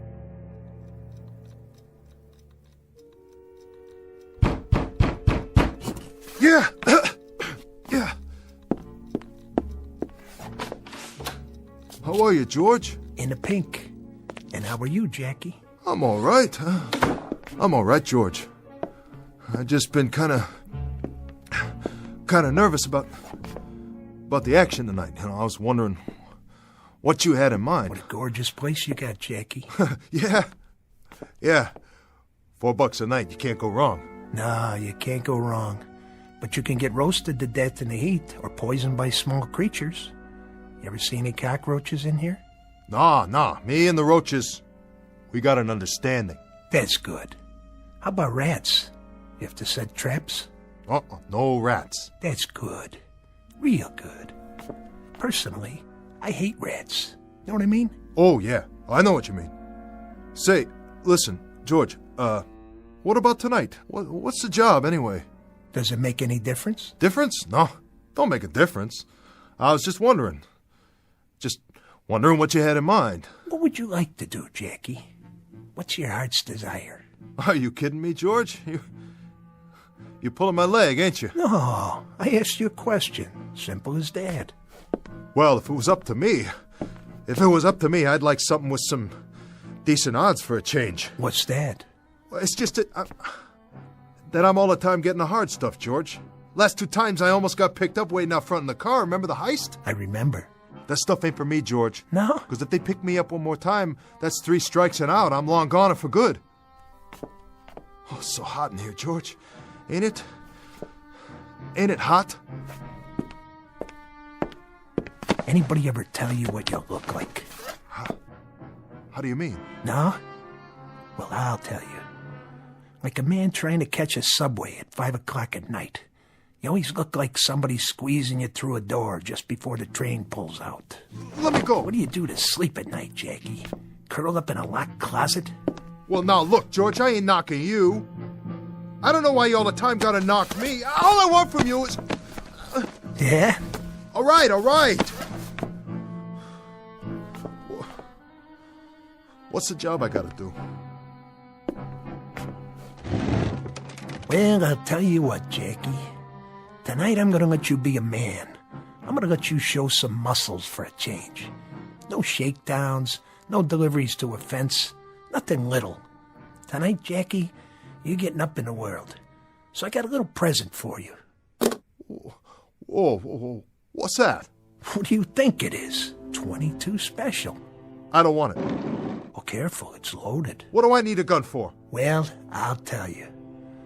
Old man runs a little bar on 38th Street, between Lexington and 6th. Feisty old bum, always giving us trouble. Don't like to pay off for the jukebox we got him. Don't like to pay off for the protection. We lecture him all the time and he spits in our eye. How do you like that for gratitude? Well, you don't keep this kind of stuff a secret for long. Lots of people hear about it. We go to another place and we say, "Here you are, pal, here's your bill for the jukebox." And you know what, Jackie? They want to spit in our eye, too. They hear there's an old gleep on 38th Street who don't pay, so why should they pay? Till tomorrow morning, when they find the old gleep sprawled out over his bar. And you know what? Everybody else falls in line real quick like. Now that's simple, ain't it, Jackie? Even you can understand that. Kill him? You want me to kill him? You're the one, Jackie. I just stopped by to tell you. And give you your present. George, I can get set up just for carrying that thing. You ever heard of the Sullivan Act? George, take it with you, please. This one ain't for me. Jackie, you're in hock to me all the way up to your collar buttons. So don't tell me what's for you and what isn't. But I ain't never done anything like this before. There's always a first time. No, George, no. I'm strictly for breaking and entering. I'm nickel and dime. You put me in an alley and I'll do a mug job, but I gotta do it from behind. George, I got no guts. That's me, understand? You know that. I simply got no guts. Why don't you get somebody else? Get a couple of torpedoes. That's why I need you, Jackie. Because my old barkeep knows every torpedo I got on the line. He wouldn't let him in the front door. You, he don't know. So you're the one. But George, you know me. I'm a gutless wonder. Tonight you gotta get guts, Jackie. I don't care where from. Look under the bed or go buy some. Or get them on the corner. But you find him and you do the job. The bar closes at 2. You beat her when he's about to lock up, and then you do it. George! I'll be back here at 2:30. If I find out that you welched on me, that you chickened out, you are dead. Please, George, please. Thanks a lot, George. Thanks a lot. Oh, never used a gun before. Never. What are you looking at in the mirror? Yeah, you, Jackie Rhodes. Some tough guy, huh? Look at you. So what's the beef? What's the big deal? All you have to do is go out there and get rid of an old guy, some dopey old guy, probably 90 years old, probably 100 years old. That's all, some old gleep. That's what George called him, a gleep. And you can't even do the job. Well, I wish I could trade you in. Yeah, another model. Because this one's all dented and rusted out and don't work right no more. And it's scared. It's all the time scared. Why? Huh? Why are you so scared?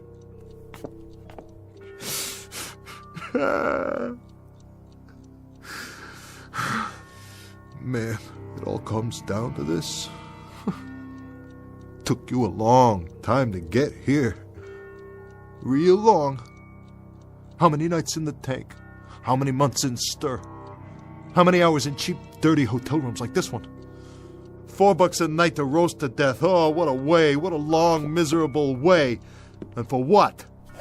What do I got to show? A $4 hotel room and lots of security. Oh yeah, just like a floating crap game. Look at you in the mirror. Yeah, you look at yourself for once in your life. Sweating like a pig, biting your nails.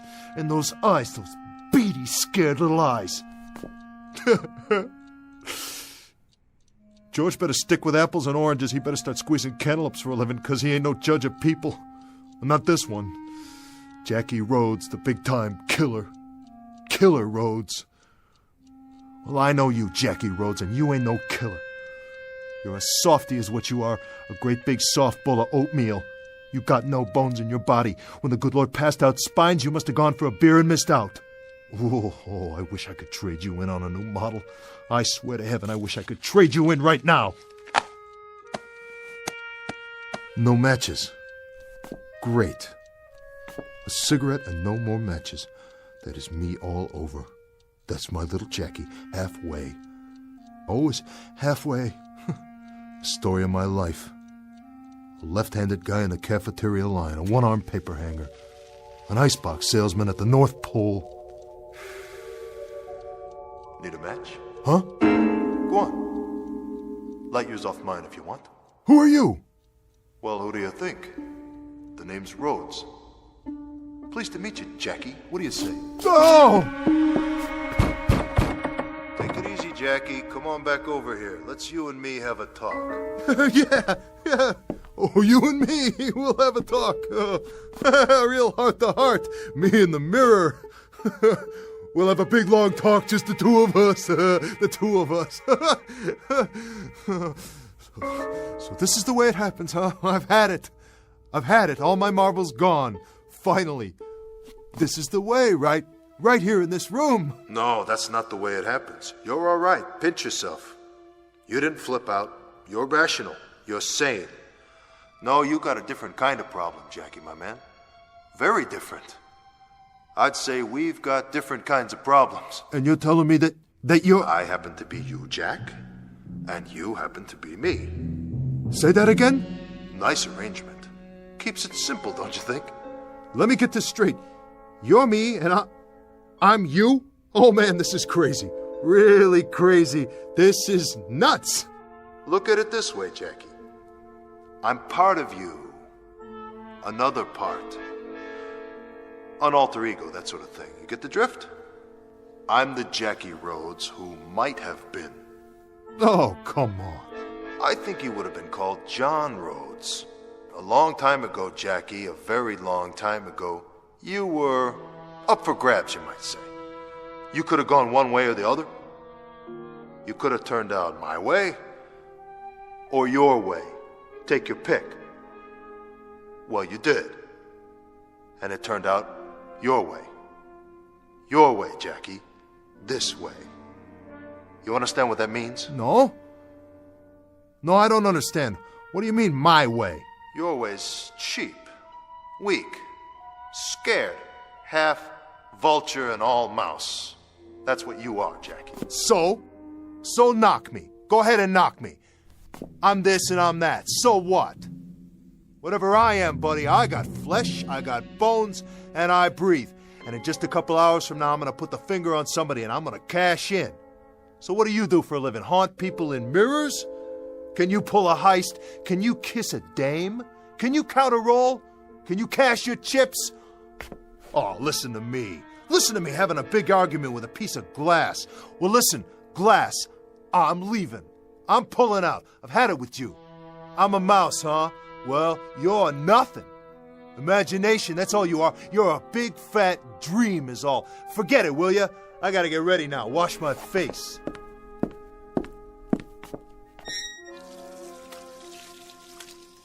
Whoa, some dream. I must have been asleep for a minute. Jackie. Whoa, what are you doing in here? How can you be in this mirror too? Go ahead, Jackie. Finish washing up. It's a big night. You leave me be. I know what I'm doing. You ain't even real. Stay calm. Get away. I'll shoot you if I have to. I mean it. Then where'll you be? In a million pieces, that's where.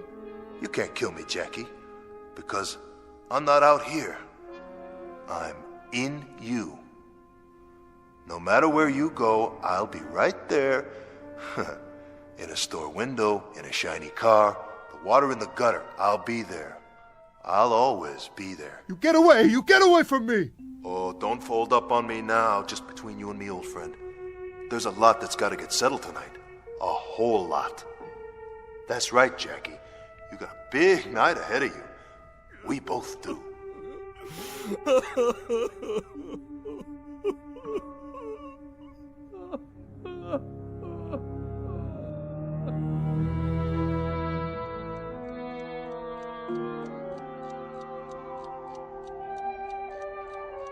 What time is it, Jackie? Leave me alone. I thought you were going someplace. Yeah, I'm going someplace. What's it to you? What's it to me? Everything. It's everything to me. Whatever you do is everything to me. Get it? Yeah, I get it. I get it. Your watch stopped, Jackie? What? Check the clock by the bed. It's getting late. Later than you think. Get off my case, will you? Oh, this is rich. Nutso, that's what it is. Really wild. I'm talking to myself in the mirror and I'm hearing answers. I'm really off my rocker. I must be... Of course you're talking to yourself. That's what I am. A part of yourself. A part deep down inside that never came out before, so you couldn't see it. You never let it come out. Never let me come out. But there were moments, weren't there? Remember? What are you yapping about? Moments. When I still had a chance. Do you remember any of the moments, Jackie? The first one, for example. The very first moment. The first decision. What moment? What decision? We were 8 years old. I was never 8 years old. Oh, yes, you were. We were. If I can remember it, you can. In grade school. The teacher, Miss Sanders. Remember how nice she was? Always had a smile, and she wore a little locket around her neck.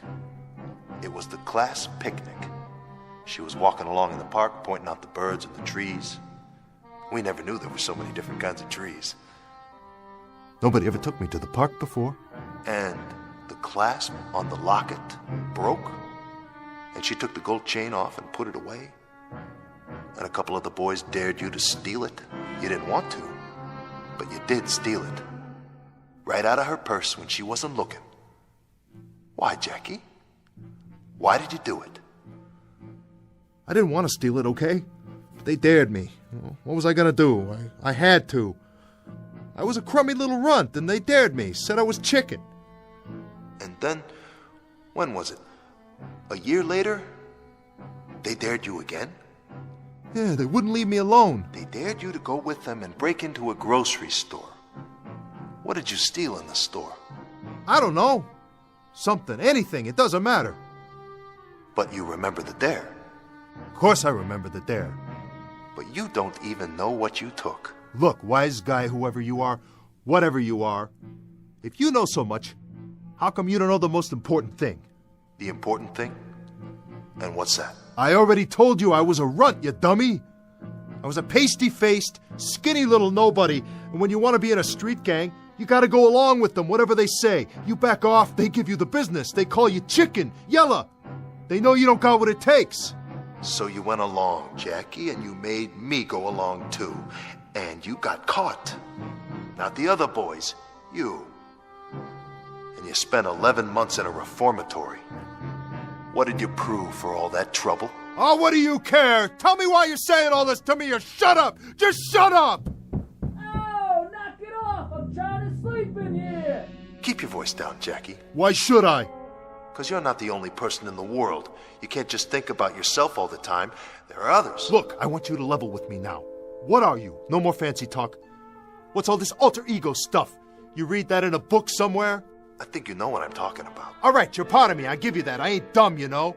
No, you're not. You're inside my gut someplace. Well, what are you, a conscience? Is that what you are? You tell me. All right, you're a conscience. So what do you got to say about anything? What gave you the right? I haven't had anything to say about it until now. You never let me out before. But now I've got something to say about it. Oh, boy, do I. I've been waiting a long time. I never let you out. Oh, that's rich. Well, look, buddy, you ain't got no invitation now. I never asked you to show up, did I? So you can crawl back inside and hole up on your own as far as I'm concerned. Who needs you? You need me. I don't need anyone. You've always needed me. Yeah, sure. When you got out of the reformatory, there was a parole officer. Remember him? What parole officer?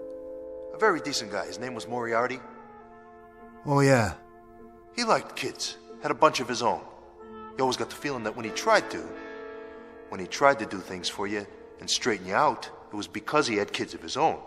And but for the grace of God, you might be one of his. Jaw. No wonder I kept you locked up inside. You really know how to talk my ear off. You're walking on your lower lip all the time. Well, I still say, who needs you? I'm asking you, what do you want from me? Don't you know? No, I don't. I'll tell you what I do know. I gotta go out and do a job. I gotta go knock off some old gleep in a bar on 38th Street, and if I don't do it by 2 a.m., you're gonna be able to take what's left of me and scrape me off of the wall with a spoon and dump me in a cup. I gotta get going. I ain't got much time left. Correct. You don't have much time at all. I'm telling you, you better get out of my face or I'll smash up this mirror and you'll be all over the floor. I'll do it too. What's the matter? Don't you think I can? You're not listening to me.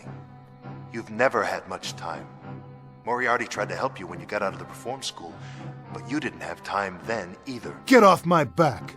You had a moment when you could have listened to him and paid attention in that moment, or you could have done what you did. Join another gang. It was your choice. It was always your choice.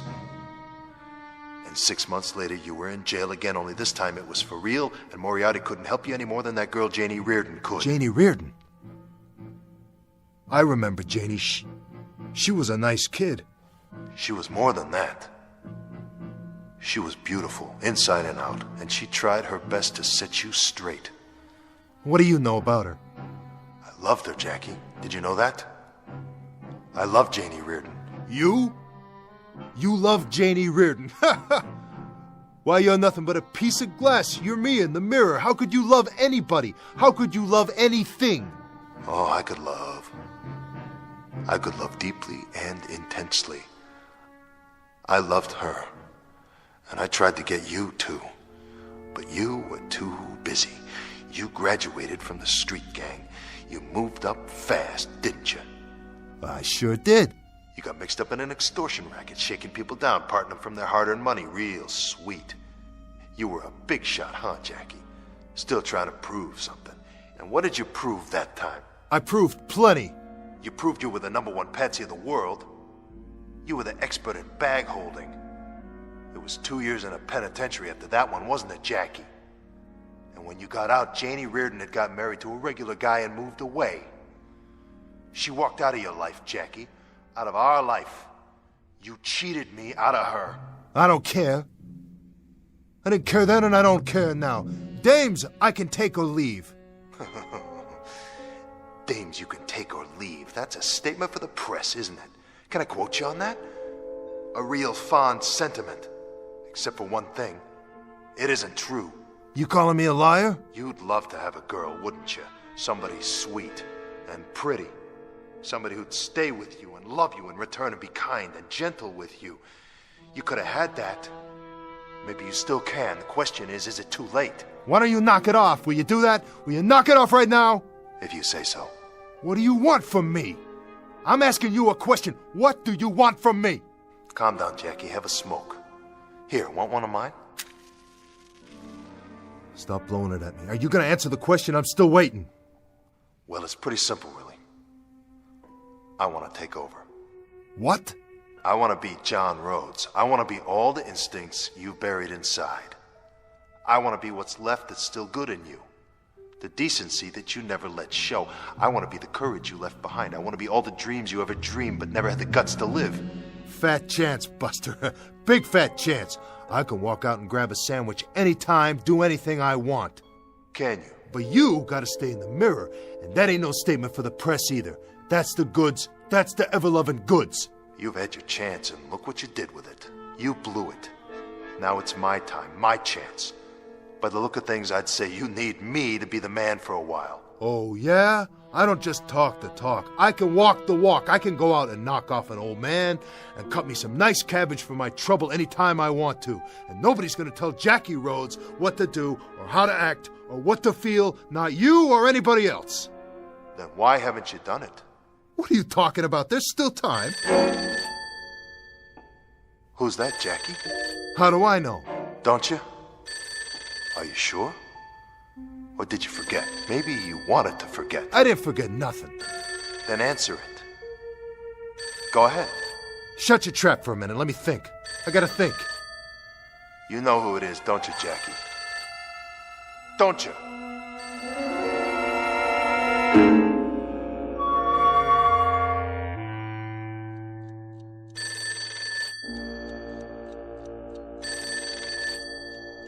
Go ahead, answer it. Okay. Yeah, George. Yeah, you just called me on the way out. I was just leaving. Yeah, George. Sure. Honest, I'm on my way out. Sure, George, I know what time it is. I'll see you right here at 2:30. Sure. Sure, George.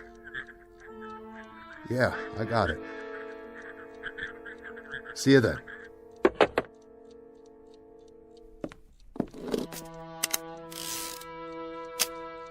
Still think you need the gun, huh? Sure, I need it. I got a job to do. Get out of my mirror. I want to see how I look. Doesn't make any difference, Jackie. Sure it does. Man's got to look sharp. Nobody thinks he's a bum or nothing. Nice tie. But you don't need that either. Oh, yeah? You're not going anywhere. No. You know why, Jackie? Because this job of yours, this killing, this last decision in a long line of dirty decisions, this is one I want to make. Back off. Jackie. What? Look at my face. You know these eyes. I said look. Okay, I'm looking already. What do you see? I'm not kidding, you know that. You can tell. I want out now, Jackie. I want to take over. I want to help us. I want to get a decent job and make some friends. I got a job and I got friends. Yeah, but what kind? I got everything I need. You got nothing, only an ache inside, no friends, and no honor. You're nothing. Knock it off! Hey! How'd you do that? I told you. It's time for me to come out. Now, what do you think you're doing? Where are you going? I'm going to take care of business. Oh, man, you don't know how good this feels. You can't! You can't do that! I just did, and I'm going to do a whole lot more before the night's over. I'll stop you. Wait! How come I can't get out of this? Mirror? Because that's where you live now. Inside me for a change. Better get used to it, tough guy, just till I get back, okay? See you in a while. 38th and Lex. You know where that is? Yeah, I know. Don't forget the gun. I didn't forget it. But it's right here in front of me on top of the dresser. I don't need it.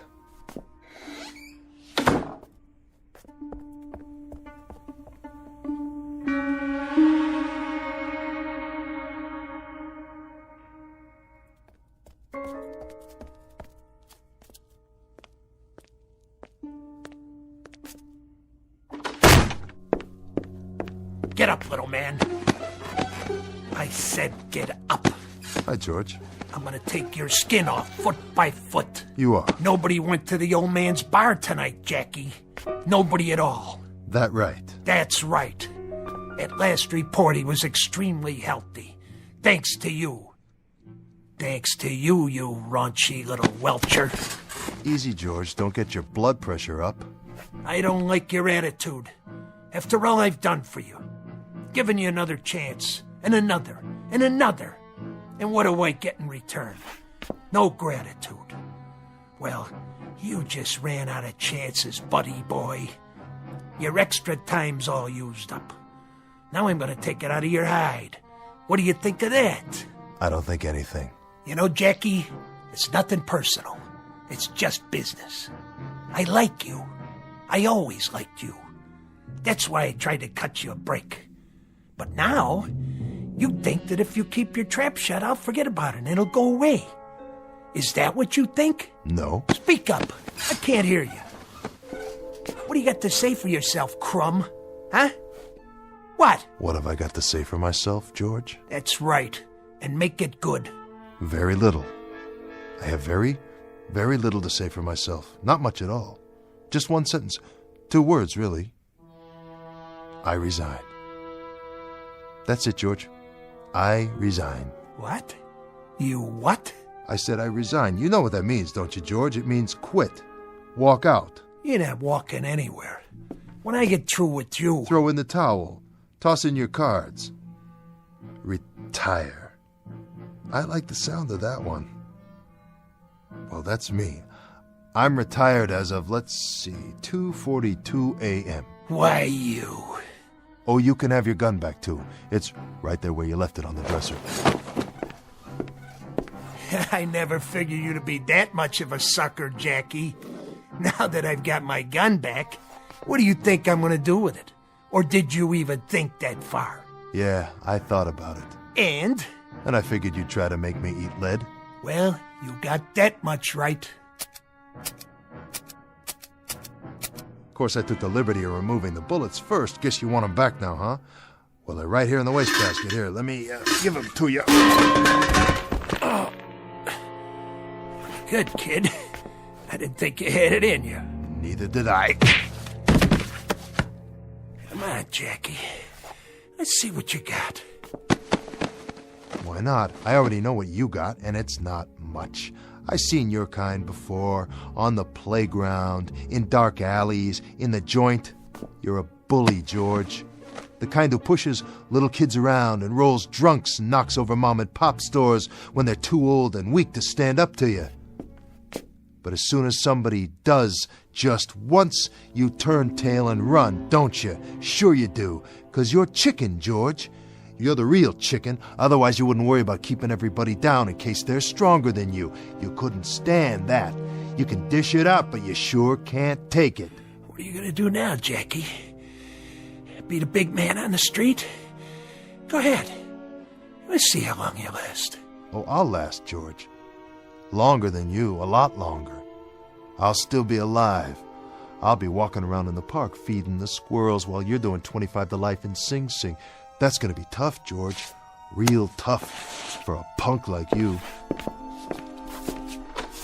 Now get out and don't let me see your sorry face again. Give the desk man what I owe him on your way out, for the time I spent waiting for you in here. See you in hell, Jackie. Wrong, my name's not Jackie, it's John. That's Mr. Rhodes to you, and don't forget it. I'm the one who just changed your life permanently for the worse.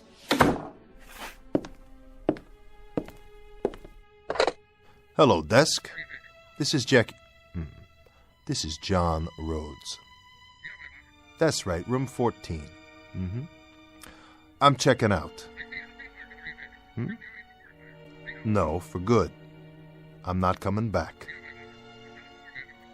No, as a matter of fact, nothing is all right. The room is too hot, too small, and too dirty. It's just a thing for bums, but not for me. Hey, Jackie. John. We're John now. That was really slick. You liked it? I saw the whole thing from the mirror. It felt great. It did, didn't it? Well, let's hope we don't ever have to do it again. So, what do we do now? Now, we go look for a real job. We get it together. We stop biting our nails and we start living a life. Oh, and you can come out of there now. Thanks. Ready? I guess so. Then, let's get gone.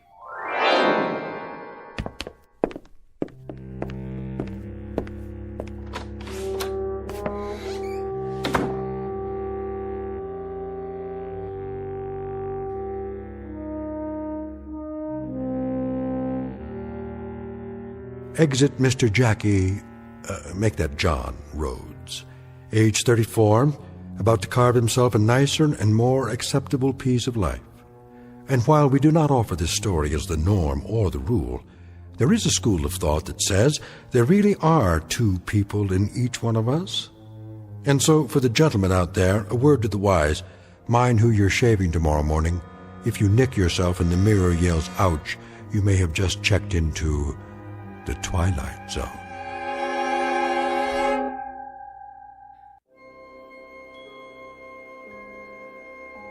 Hi, this is Carl Amari, producer of the Twilight Zone Radio Dramas. I'd like to take a moment to tell you about our official website at twilightzoneradio.com, where you'll get the latest news and information on these Twilight Zone Radio dramas. Plus, at twilightzoneradio.com, you can digitally download 3 free episodes or any of our episodes for only $1.95 each. In this age of ever-changing technology, we've decided to make these episodes instantly available to you by making the Twilight Zone Radio Dramas a digital download-only series. This means that this series will no longer be offered on CD. The CD collections at our website are now being offered, while supplies last, at buy one, get one free. So be sure to get your favorites before they're sold out. Be sure to visit us often, and I'll see you in the zone.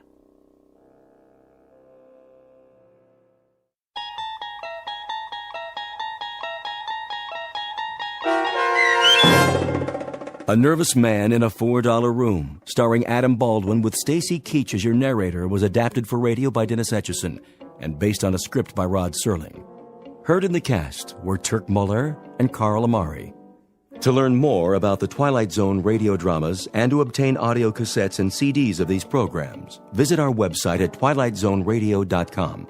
The producers of The Twilight Zone wish to thank CBS Enterprises, Carol Serling, Dennis Etchison, Dick Brescia Associates, Claire Simon Casting, Terry Jennings, Don Longo, the American Forces Radio and Television Service, our sponsors, and our radio affiliates for helping make this series possible. This copyrighted radio series is produced and directed by Carl Amari and Roger Wolski for Falcon Picture Group. Doug James speaking.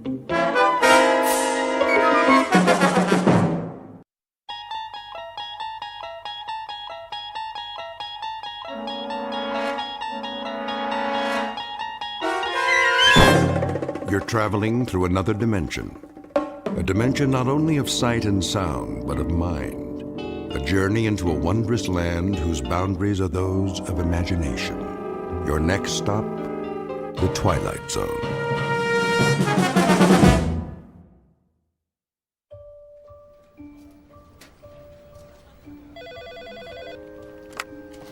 Lady Lynbrook Cosmetics. How may I make your world more beautiful?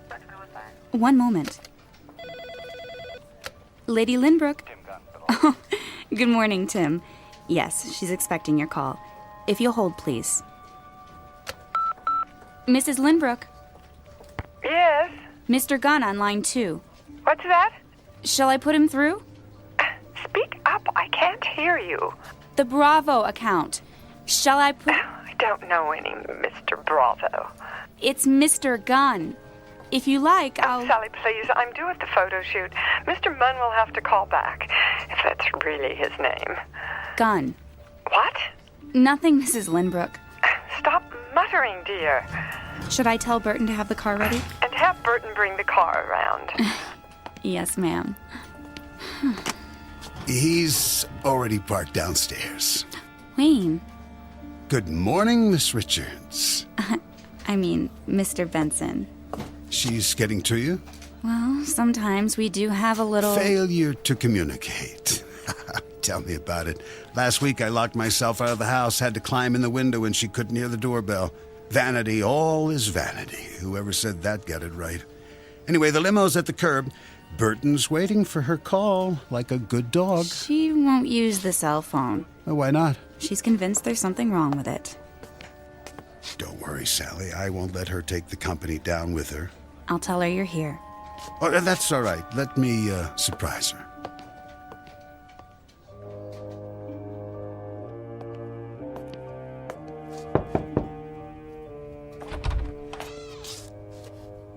Mirror, mirror on the wall. Who? Gotcha. Wayne, darling, I didn't hear you come in. If I were a snake, I would have bitten you. Well, you shouldn't sneak up on me like that. I haven't finished my makeup. Be a dear and hand me the hairspray. You know they have makeup people at the shoot. What? I said you're beautiful as always. I have to be, in case my handsome husband drops by. Oh, afraid I'll divorce you if your lipstick's on crooked? Something wrong with my lipstick? We need to talk. Did you say something? My point exactly. Rose, I've been thinking. I have an idea. What would you say to a romantic weekend? Just the two of us. It's about the business. Of course, our first anniversary isn't till Valentine's Day, but we could get a head start. Actually, that's not a bad idea. The cabin in the mountains. I could join you later. Later? I don't understand. Not very long. A few days And what would I do in the meantime? A chance to rest. Clear your head. You work so hard. Who would run things here? Well, I could take the reins, temporarily, of course. But I enjoy my work. Now, don't be stubborn. It's for your own good. You think I can't handle it anymore? Just because this building has such dreadful acoustics. It's not the building. Admit it. If you weren't so... vain?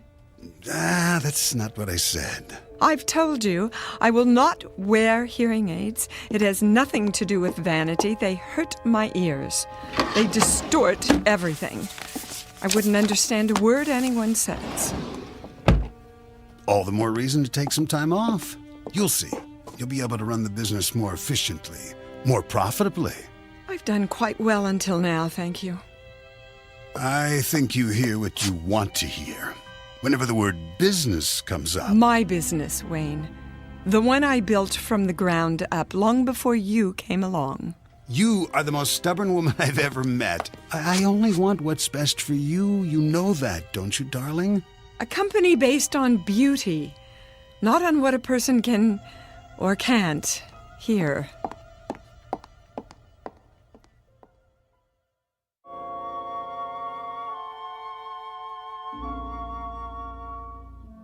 Beauty is, they say, as beauty does.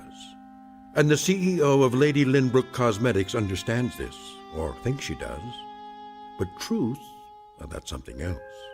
Like perfection, it may lie in the eye or the ear of the beholder. Rose Lynbrook is about to hear one very surprising truth, intended especially for her and broadcast directly from the Twilight Zone.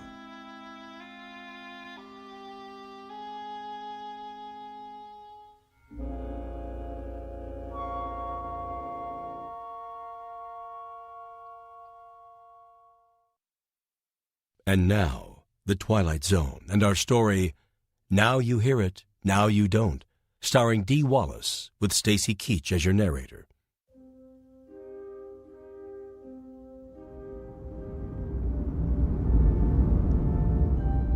Here we are, ma'am. Burton, why are you stopping? I say we're at the studio, Mrs. Lynbrook. What time is it?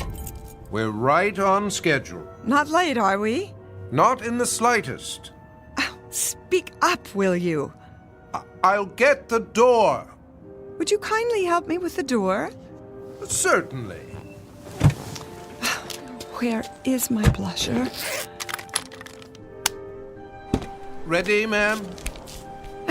Well, I guess this will have to do. Watch your step. The curb. Not that door, Burton. The other one. I can't slide over leather in this dress. I suggest the sidewalk side. Traffic this time of day is... How's the traffic? I say it's not safe. Quickly! They're waiting. I'll go around. Man would be late for his own funeral.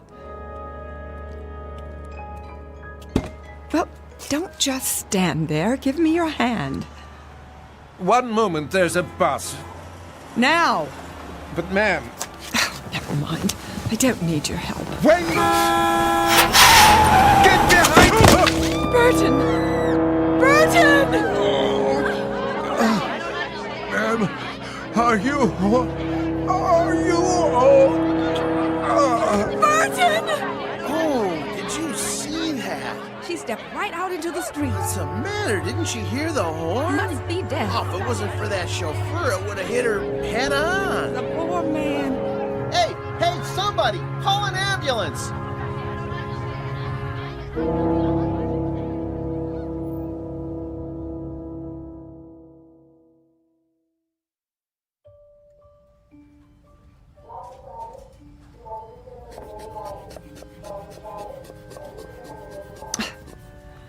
Will you stop fussing? I'm rechecking your blood pressure.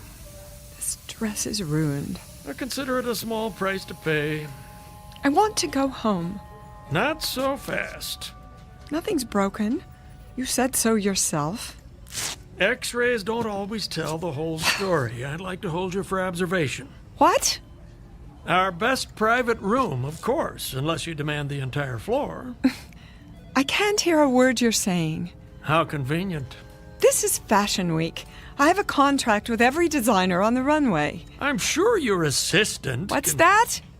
I say, let your assistant handle it. Sally?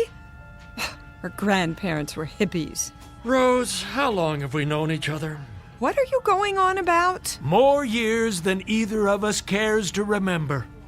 And at that time, I've seen you through, let's say, the vicissitudes of a life well lived.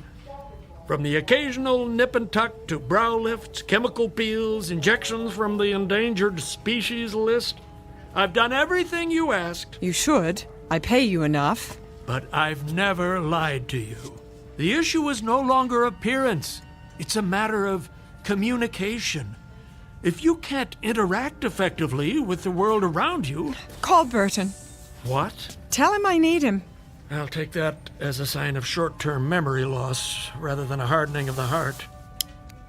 Would you not? I'm exercising due diligence. Let's have another look at those eyes. I've had enough of your pawing and probing. Why don't you tell me what you remember about the accident? This is the room. You can't go in there. Out of my way. Hey! Wayne! Stop! Get me my purse. I need a mirror. Rose, I got here as fast as I could. Sir, there's a waiting room. It's all right, nurse. This must be... My present husband. Wayne Benson. How do you do? Rose, thank God. And my assistant, Sally Richards. Mrs. Lindbrook, are you all right? Why is she here? Sally drove. As soon as we heard... What on earth happened? A chance encounter with a rather large bus. Apparently she didn't hear the horn. Isn't that so, Mrs. Lindbrook? What horn? Any broken bones? Only a few bruises.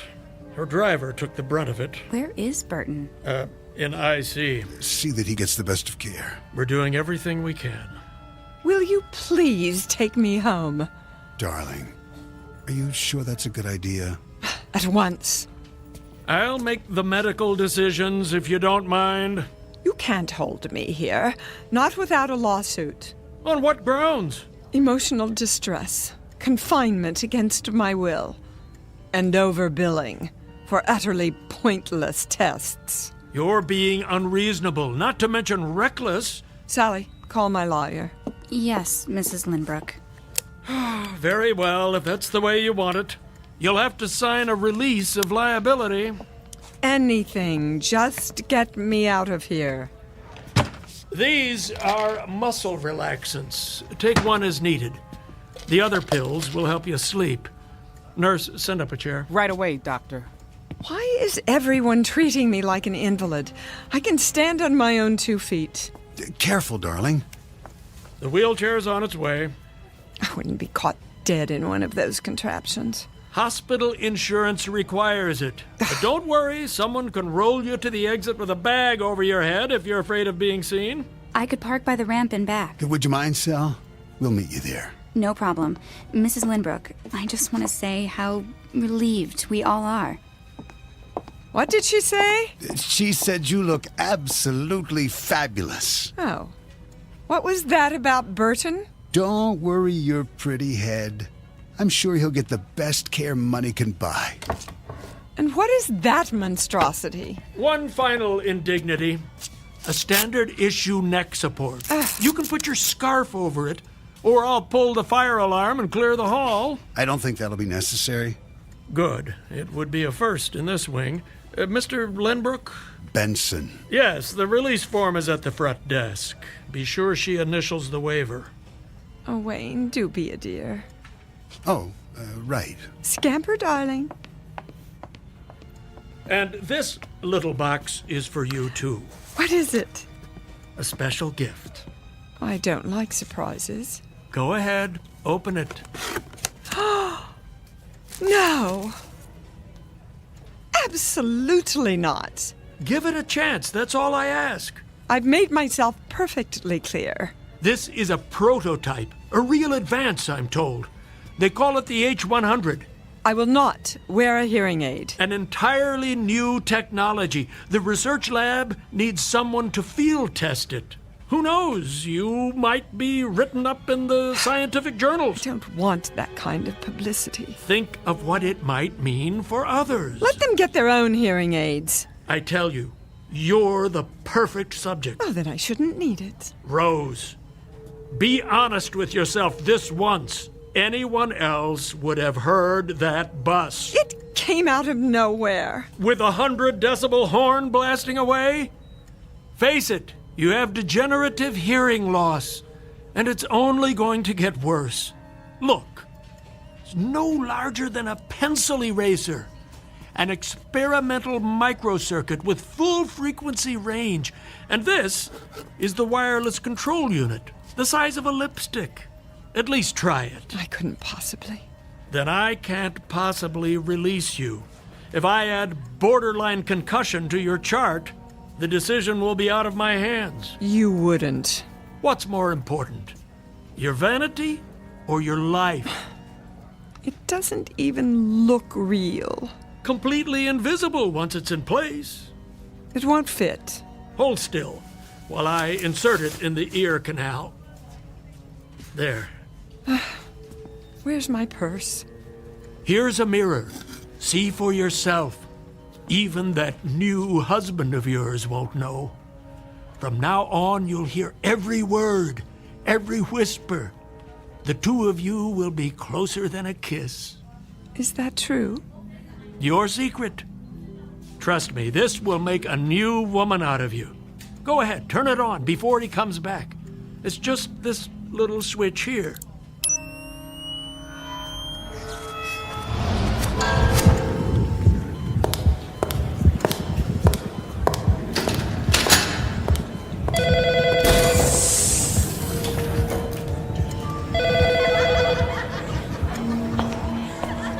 Where did she sign? Here. Witness it on the line below.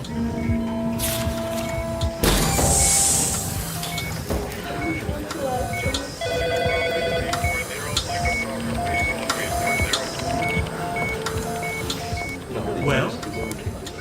It's too much. All that you've been missing. Welcome back. May take some getting used to. Here's the wheelchair, Doctor. Very good. I have the papers. Use my pen. And this line for Rose. That it? Now into the chair, carefully. Hold my arm, darling. Okay, take it easy. Careful. Here we go. Thanks. I'll take it from here. That's all right. It's part of my job. Get some sleep, Rose. I'll stop by and see how you're doing. Nurse! Nurse! Where's my medication? Why won't she come?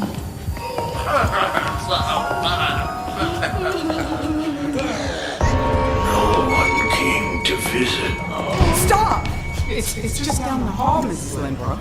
The rear entrance, darling. Don't you hear that? You're what? It's too much, I tell you. Hang on, we're almost there. Help! Help! Mrs. Lindbrook! Who's that? I don't hear anything. You'll be home soon, ma'am. Don't leave me, Mrs. Lindbrook. I did my best. I swear. Burton? Don't leave me here to die. Please, ma'am. I beg you. Don't. No. No! No!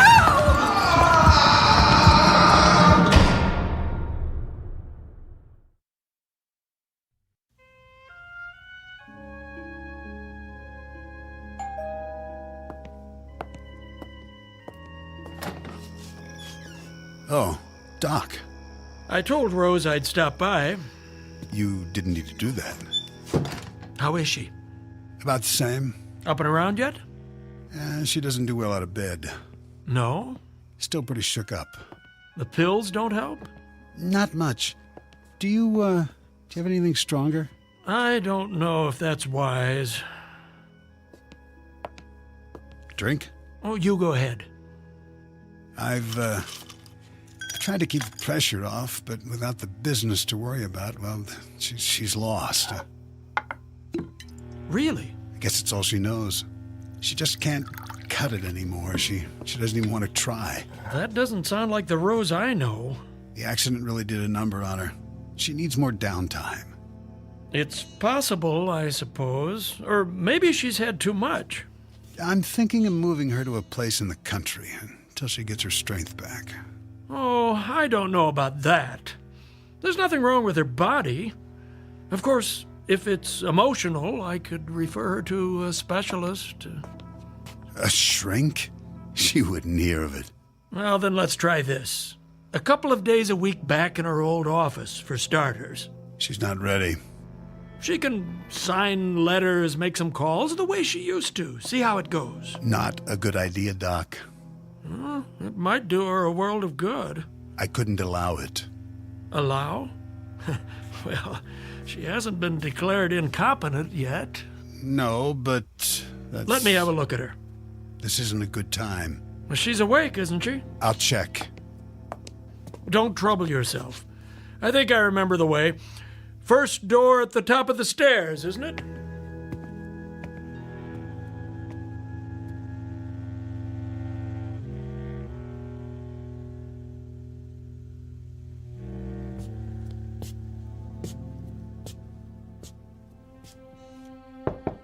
Rose? Come in, Doctor. How did you know? I heard you. All the way downstairs? Before that, when you turned the corner and drove up. Really? That hearing aid must be more sensitive than I thought. Oh, it is. Imagination was always one of your strong points. You're looking well. I look a fright. Not at all. Mind if I give you the once-over? I'm glad you're here. Why, I'm positively flattered. Pulse normal.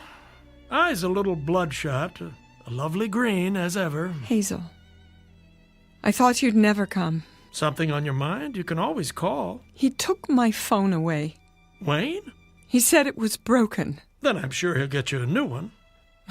Don't bet on it. Now. Let's check that blood pressure. He wants to put me in a sanitarium. Have you been taking the pills? I only pretend to swallow, in case he switches them. So you haven't been sleeping. That can make the world seem a very different place. Lie still for a moment. There. A little low, but close enough. I'm a prisoner in my own home. I don't see any padlocks on the doors. The longer I stay here, the weaker I get. I'm afraid to eat. He might put something in the food. Oh, come now. He was right. You all were. I wasn't competent, but isn't it ironic? Because of what happened, I received the greatest gift of all, the ability to hear the truth. Don't be dramatic. You had a problem, and I treated it. The hearing aid works well, then? Too well. I keep it turned all the way down. Otherwise, I couldn't bear it. Amazing what they can do with those little circuits. I was able to hear everything again, and more. Oh, so much more. Other people, other rooms. The gardener below, the mailman on his rounds, the birds flying overhead. Surely not. The cleaning lady downstairs, the cook in the kitchen. Wayne when he arrives home, before he puts the key in the door, muttering to himself, talking on his phone. He doesn't know I hear, but I do. All of it. A trick of acoustics, air vents in the walls. Oh, I know my own house. All right, Rose. I'll play along. So, you think you hear voices? Let me guess. Talking about you, are they? I am not paranoid. An overworked imagination is more like it. That and too much time on your hands. Lying here with nothing to do, your mind heating up like a compost heap. Get out. Ah, I've offended you. Do as I say. There's the Rose I know, the one who suffers no opposition, who stands up for herself at the drop of I'll prove it to you. Go into the hall. Now. That's the spirit. Close the door and begin speaking. What would you like me to say? Anything. Whisper it as softly as you can. Very well. Now, where's the control?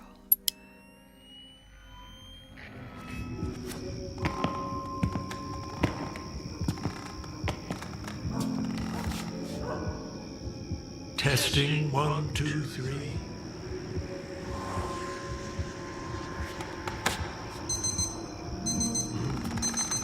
That late already? Traffic will be a nightmare. That should do. You can come back now.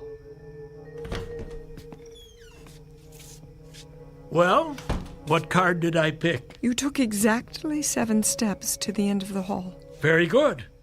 A security camera? Oh, of course, the floorboards do creak. The alarm on your wristwatch. It beeped 3 times before you turned it off.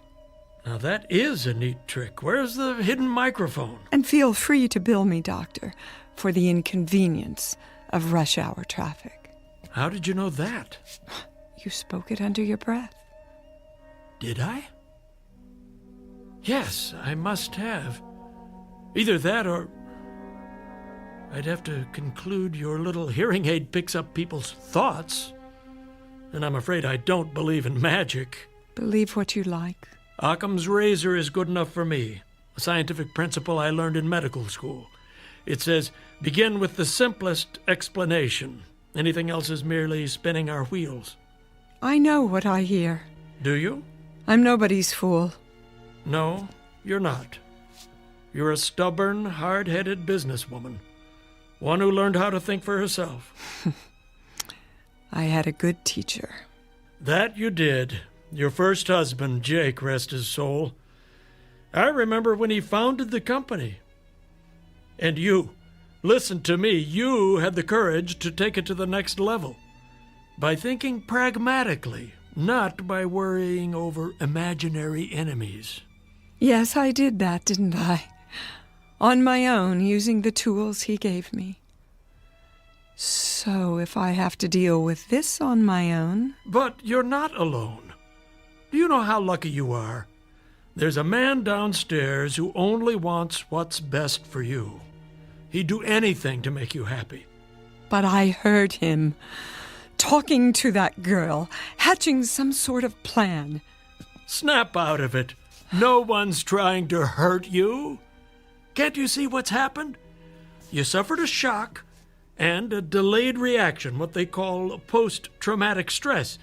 And now your thoughts are trapped in a tape loop, playing the fear over and over again. That's not something you're used to, is it? Learning to rely on others. Learning to trust yourself again. No. Wake up, Rose. You are not a victim. Never have been and never will be. It's time to start thinking again about what's best for you, for the business. You make it sound so easy. What do people do when they fall off a horse, You know the answer as well as I do. Get right back in the game. But first things first, start with some real rest. Sleep that knits up the raveled sleeve of care. But I do hear things. So you told me. You know what that is? Your own insecurities talking. Not hard to understand, considering that you've been running on empty. I'm going to give you an injection, and tomorrow everything will seem 100 times clearer. I promise. I wish I could believe you. Give me your arm. There. I'll schedule you for a physical in a couple of days. Afterwards, you might want to stop by the Lynbrook building. I bet they've missed you. They should. I am Lady Lynbrook. Hold that thought, Rose. Never, ever forget who you are. Doctor? Yes? I meant to ask you about Burton. Your driver? Nobody's told me anything. But I know he has family. I want to continue his salary with full benefits. That would be very decent of you. His injuries must have been quite serious. I heard him, you know. When? On my way out of the hospital. He was in the last room at the end of the hall in severe pain. I told the nurse, but she acted as if she didn't know what I was talking about. You really should do something about your health.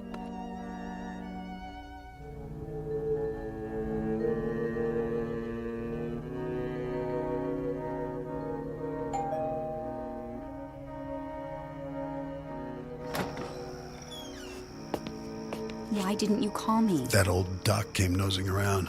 I waited all day. Keep your voice down. Dr. Wrightson. Miss Richards, isn't it? Nice to see you again. Miss Richards stopped by to get some papers. She was just leaving, weren't you, Sally? Miss Richards. Yes. Yes, I was. How's Rose? Much better.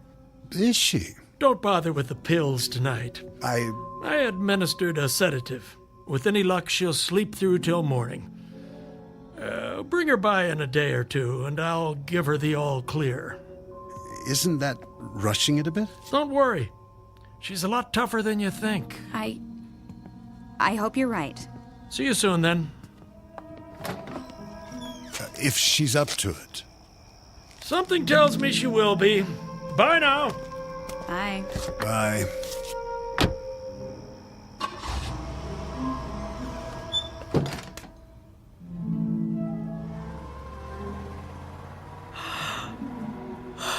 Goodbye, Doctor. Is that Sally? Why is she here? What are they saying? He's on to us. Relax. I can't take much more of this weight. It won't be long. When? At the cabin in the mountains. Tonight. Doctor, come back. I was right. I need you now.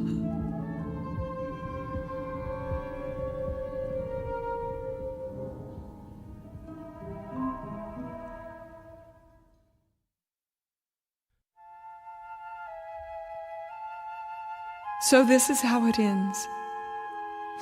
I seem to remember being carried from the house. It was still daylight, but the night was coming. I need you, Sally. Lift your feet. I'm trying to. Yeah, help me get her to the stairs. What? She's coming too. No, she's not. I'll drive her. Meet me at the cabin in your car. No one will know you were there. Okay. It could have been a dream.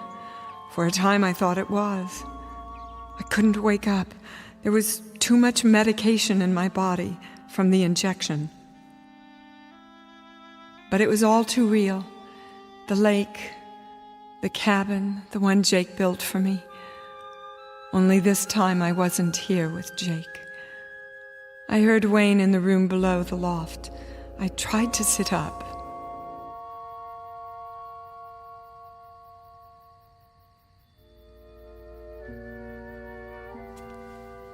Easy, Mrs. Lindbrook. Sally? Go back to sleep. Where am I? In bed. Where else? What? I said, go back to sleep. Now. I found some firewood. She keeps drifting in and out. Wayne, I want to go home.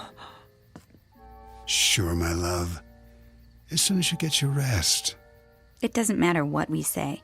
She can't hear. Can she? Not a word. Why are you doing this? I don't understand. No, don't worry, you will. How long is this going to take? I have to make it look right. She was feeling better. She wanted to go to the mountains. Why not? Then at some point the excitement got to her and she stopped breathing. How are you going to accomplish that? A simple pillow over the face. No marks. And the only drug in her system will be what the doctor gave her. Who knows? Maybe it was too much for someone her age. And we're so far out in the country. It'll take the ambulance forever to get here. What a shame. No. Isn't that so, darling? I don't want to see this. You won't. It'll happen in the middle of the night. By then you'll be back at your apartment in the city. Why don't I just leave now? And miss the festivities? I brought champagne to toast your new job. I'm going to start a fire. It's freezing in here. Wayne? Shh. Now, Rosie, you need your strength if you want to make it through the night. Please. Save your breath. Save your breath. That's right. Close your mouth, or I'll do it for you. Eventually, the medication started to wear off. I heard them downstairs by the fire. They thought I was still asleep. I could barely walk. My legs were too weak. Even if I could, there was no place to go. The lake on one side, the mountains on the other. I didn't need to turn on the hearing aid. I knew what they were doing. They were celebrating. When I was a little girl, I used to play hide and seek.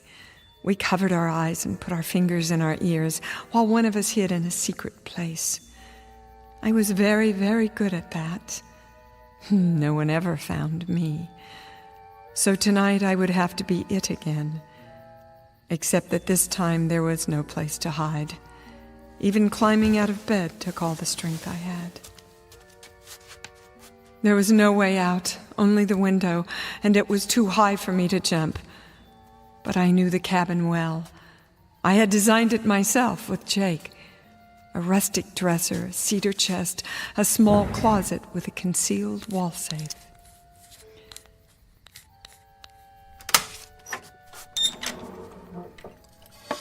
The only thing left was to listen, more closely than I'd ever listened in my life, so I'd know when he came for me. I turned up the hearing aid as high as it would go and waited. I willed myself to stay awake, curled up in bed like a child, afraid of the boogeyman. But I was not a child anymore. You let me fall asleep. Where are you going? It's time. Now. Yes, now.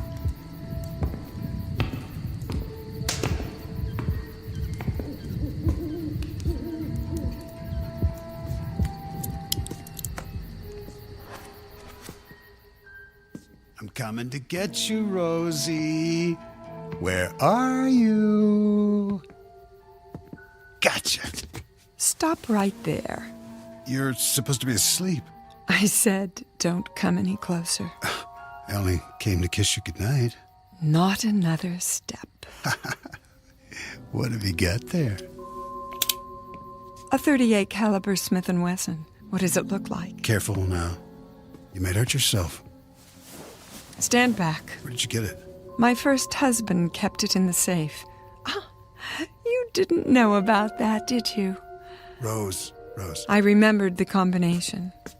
Put the gun down. One of the things he left me. Come on. The tools I needed to survive. Come on. Give it to me. I'm warning you! What did you do that for? Stay down! You don't get it. Don't make me shoot again. It was nothing personal.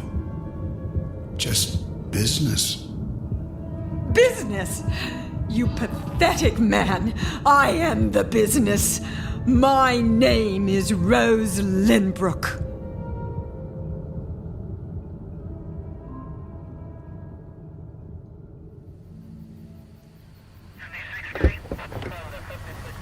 Anything else, Lieutenant?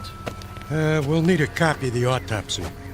Of course. I'll send it over this afternoon. We have it listed as a gunshot wound in the chest. That's right. A single shot to the heart. Well, I guess that's enough for now. What about the assistant? The Richards girl? Kidnapping, conspiracy to commit murder. She confessed everything. The deceased Wayne Benson says he was going to take over the business. He promised to make her the new Lady Lynbrook. Fools. There's only one of those. Here's my card. Call me when Mrs. L can make a full statement. It shouldn't be long, a day or two. She's a remarkable lady. Thanks, Doc. Not at all.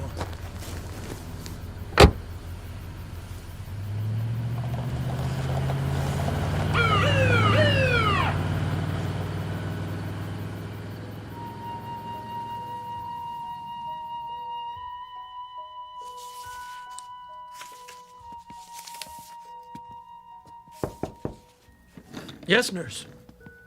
Will you need me for anything else this morning? I guess not. I was just going over the test results from R&D. The hearing aid? What did they say? Looks like she was right. About what? It wasn't calibrated correctly. The gain was boosted way too high. So, I guess that explains it. I'm not sure I follow. She could have heard voices at a distance. From another room, say. If they didn't burst her eardrums first. No damage done, fortunately. The H-100 might actually have saved her life. Did she ever... Oh, it's none of my business. Go ahead, Janet. Well, I was just wondering, did she say anything to you? Didn't she suspect what her husband was up to? Yeah, patients say a lot of things to their doctors. Some real, some imaginary. The trick is to know the difference. This time, I should have listened more closely. She must have been terrified. She's lucky she didn't lose her mind. Want to hear something really peculiar? The frequency response. They used a new type of limiter circuit. Only it didn't work. So the high end was off the scale. So that's what she was complaining about. Not only the decibel level, but the extended upper frequencies. I don't see how anybody could bear it. Except for a dog. Above the normal range? Way above. Beyond any instrument we've got. If there are sound waves that high, no one's ever measured them. I'm surprised it didn't drive her insane. But sounds like that, where would they come from? Don't ask me. Some other place. One we don't know anything about. I'm just spinning my wheels. It is strange, though. Yes, it is. because she swears she heard some very odd things. She believes she had a conversation with her husband, Wayne, for example, after she shot him. Of course, that's impossible. He died instantly. One shot, straight through the heart. And after the bus accident. Hmm? Well, when I wheeled her out of the hospital, she said she heard patients at the end of the hall crying out in pain, including her chauffeur. I know. But she couldn't have.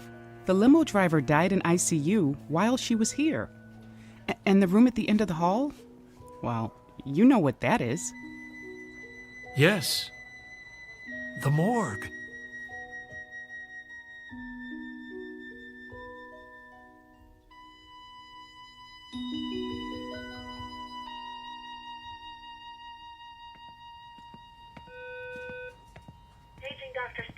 Dr. Statement, please.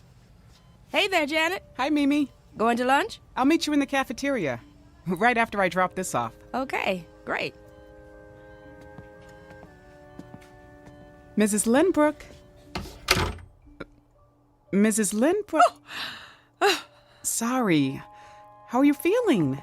What? I brought your hearing aid back, just as you asked. It should work perfectly now. They've recalibrated it. Here, let me fit it in your ear. I can do it myself. If you like. Ready for some lunch? Did you hear me? I said, are you ready for some lunch? Oh, stop fussing. I have what I need now. Well, if you need anything else, just buzz the nurse's station. Doctor will be by in a while. Till then, I'll leave you alone so you can rest.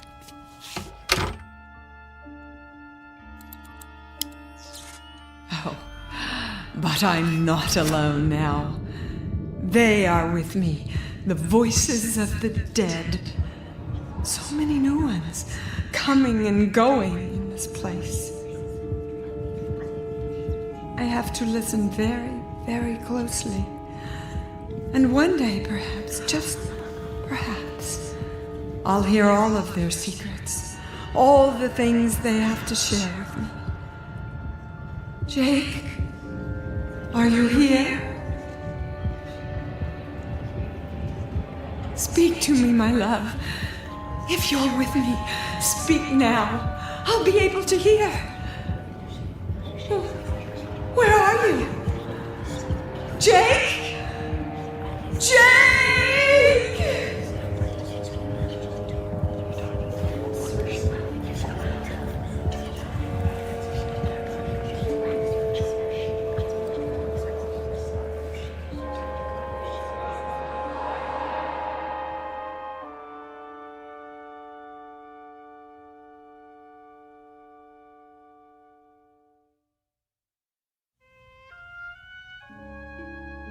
Beauty is as beauty does, and love, like real beauty, never dies, here or in the Twilight Zone.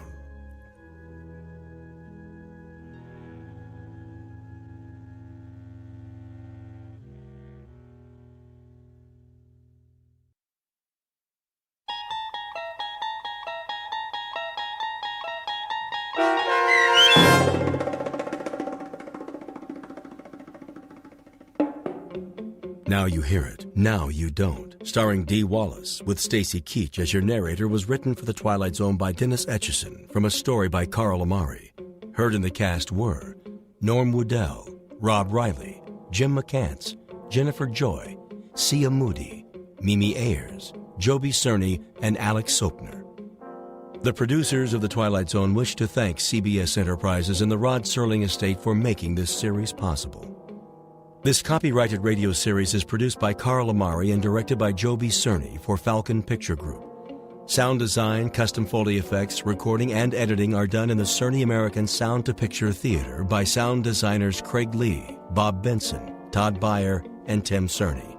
To learn more about the Twilight Zone radio dramas and to download episodes, including 3 free episodes on our homepage, visit our official website at twilightzoneradio.com. Doug James speaking.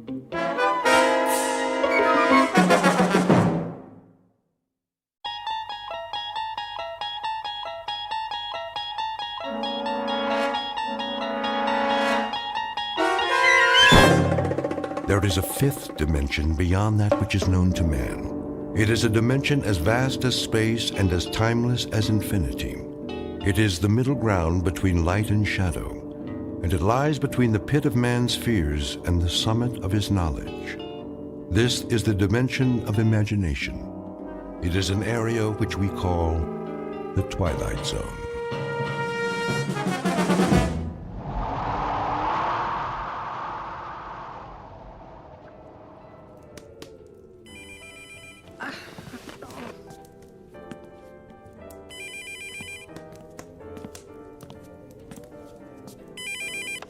Merry Christmas! Mom? Hello? Mom, can you hear me? Barely. Are you all right? Our flight is grounded in Chicago. Why? The snow is really coming down. No more flights will be going out tonight. We can't control the weather. Where will you stay? We got a room at the airport hotel. Well, that is no way to spend Christmas Eve. Well, we're better off than the people sleeping on the floor of the terminal. I guess so. Merry Christmas, Mom. I love you. Wait, tell Katie that Santa will leave her presents here, and I'll keep them safe. Mom? Luke? Luke? Merry Christmas to me.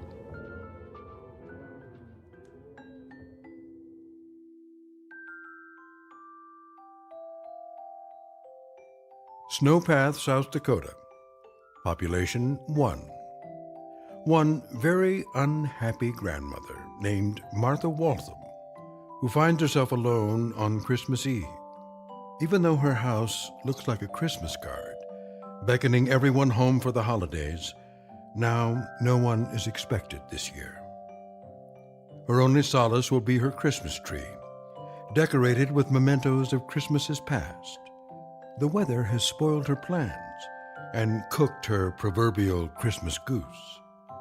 But Christmas is a time filled with miracles, and Martha Waltham is about to find out she won't be spending Christmas Eve alone after all, because she is about to meet some very special visitors from the Twilight Zone.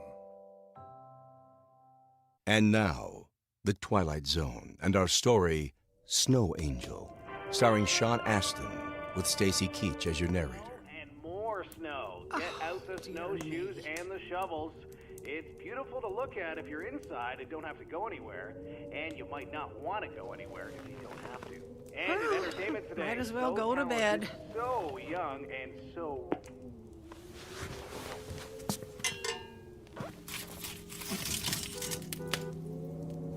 What is that? A car? Who'd be coming out here in this kind of weather?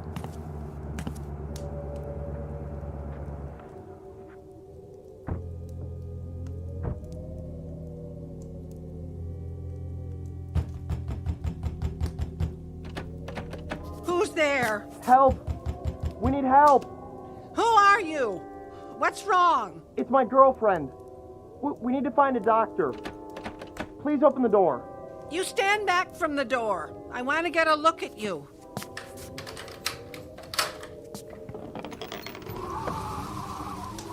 We need help. Please. You're just kids. We got lost in the snowstorm. We were going to the hospital and missed the turn for Sioux Falls. We're almost out of gas. Can we please come in? Sure, come in. Thank you. This is Lisa. I need to sit down, please. I'm a little shaky. Well, go sit by the fire. Pretty cold out there tonight, isn't it? It was coming down so hard, I couldn't see the turnoff.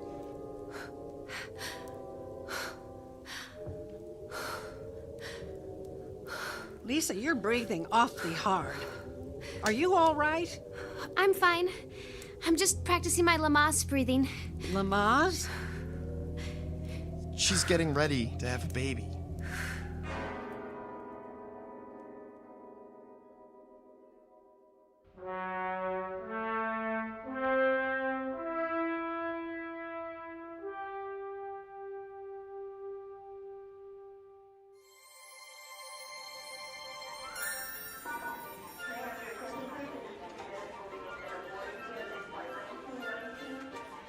Christmas. Merry Christmas. What do you want for Christmas, little girl? I would settle for a pizza right now. Katie, didn't I say not to wander off? I was just listening to the man play carols. Merry Christmas. Thank you. Here's some money. No, that's not necessary. No, it's Christmas. I'm sure whatever group you're with could use it. Come on, Katie. Merry Christmas. Katie, I doubt that man celebrates Christmas. What do you mean? He's probably a Hare Krishna or something. Didn't I tell you to keep an eye on Katie? I am. I mean, I did. She was just, listening to the hippie guy in the white robe play carols on a guitar. What's a hippie? There are no hippies anymore. Are there Hare Krishnas? No. Yes. Is he one of Santa's helpers? No. Well, why? Mom gave him money. Why did you give him money? To make him go away. He's still there. Look, he's waving at me. Can I wave back? No. Yes. Which is it? Katie, you don't know him. Didn't I tell you never to speak to strangers? Does that mean I can't talk to anybody? That would be safest. That stinks. Katie, don't say that. We're together, and that's what Christmas is all about. Family. So, I can only talk to family on Christmas? Well, just this Christmas. But you said, be nice to everyone at Christmas. Well, yeah. That's the spirit of Christmas. It's a special time to celebrate peace and love. Joy to the world and everyone in it. Even the hippie? Well, yeah. Okay, I got a great idea. Why don't we invite him to our hotel room and have a pizza with him? I don't think so. Katie, you can't. He's a complete stranger. I thought Christmas was for everyone. Well, it is. Mom, where's your Christmas spirit?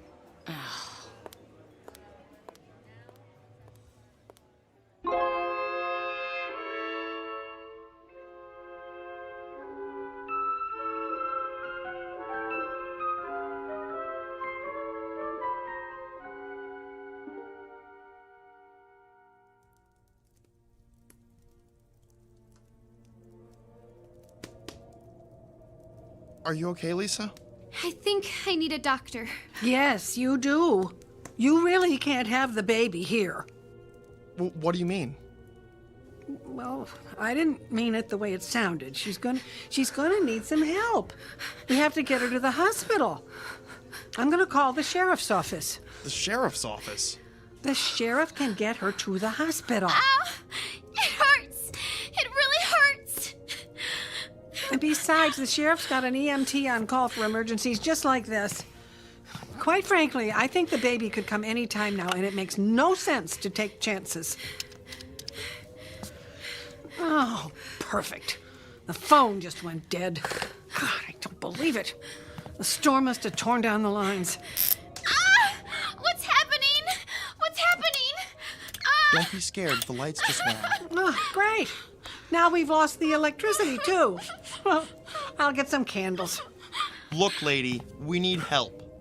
What are you going to do? Don't use that tone of voice with me. Sorry. Look, she needs help. We've got to do something. Okay. I've got a 4-wheel drive SUV in the garage. Here are my keys. You go warm it up, and I'll stay with her and get her ready to travel. Now you bring it around, and I'll drive you to the hospital. Thank you. Thank you so much.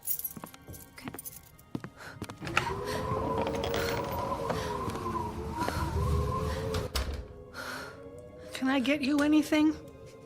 My mommy. I want my mommy. Well, I'm sorry I can't help you there. The phone's out and the internet is down. Look, before the night is over, you're going to be somebody's mommy, and you're going to find out how your mommy feels tonight, not knowing where you are. I'm so scared. How old are you? 14. 14. And him? He's older. Ow! Oh, keep breathing. How much older? Pretty sure he's got a driver's license, if that's what you mean. And he obviously knows how to drive, so you're probably right.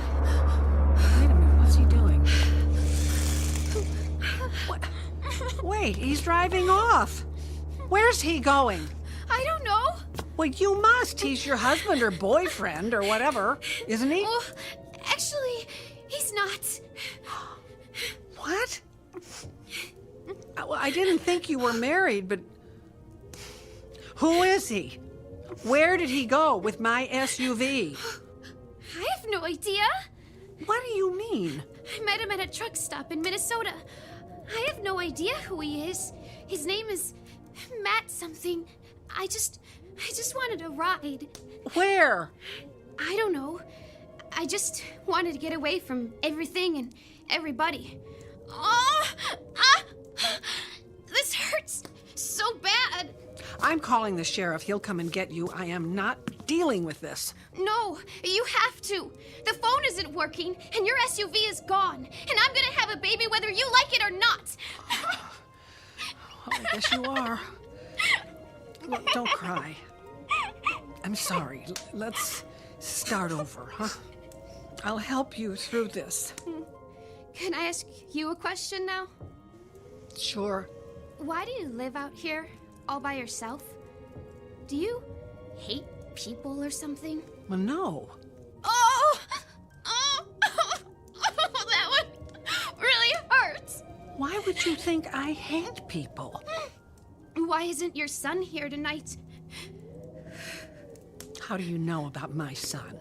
Relax. I saw a picture on the end table. I figured it was your son. Am I right? Yes. How come he doesn't live here with you? He went away to college, met a girl, and got married. He started a new life somewhere else. Do you miss him? Yes. So, why didn't you go see him for Christmas instead of making his family come out here to the middle of nowhere? My family comes home for Christmas. But your son's family can't be home for Christmas because they had to come here for Christmas. I never thought of it that way. He and his wife and daughter were supposed to be here tonight, but they got snowed in. So they're spending Christmas in an airport hotel. That double stinks. Now everybody loses. Apparently.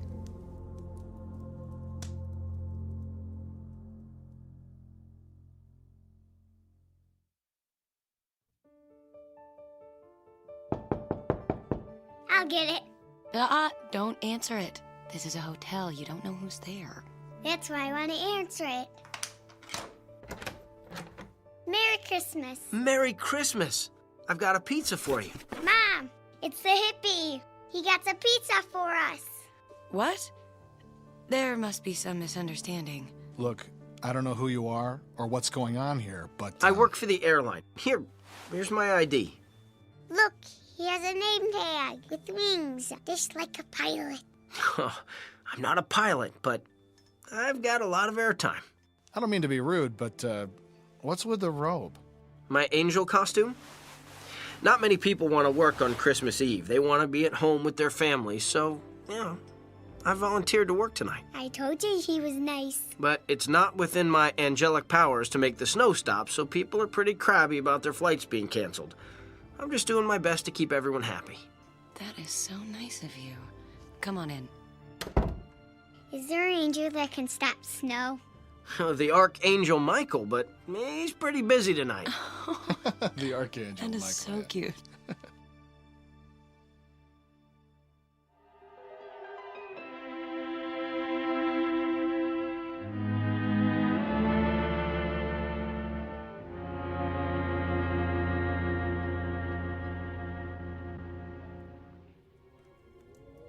How are you feeling? The contractions stopped. Maybe it isn't time. Hey, the lights came back on. They must have fixed the power lines. How did they do it that fast? They didn't. I have a generator for when the power goes out. You can freeze to death up here without one. We might not get to the hospital, but at least we won't freeze to death. Maybe we can get you to the hospital. How? Matt stole your car, and his was on empty. Do you think he left his keys in the car? Probably. I mean, he stole the car, so I don't think he cared much about it. Good. The generator runs on gasoline. I can siphon the gas out of that tank and put it in the car and drive you to the Sioux Falls Hospital. Now, will you be all right by yourself till I get back? Yeah, sure.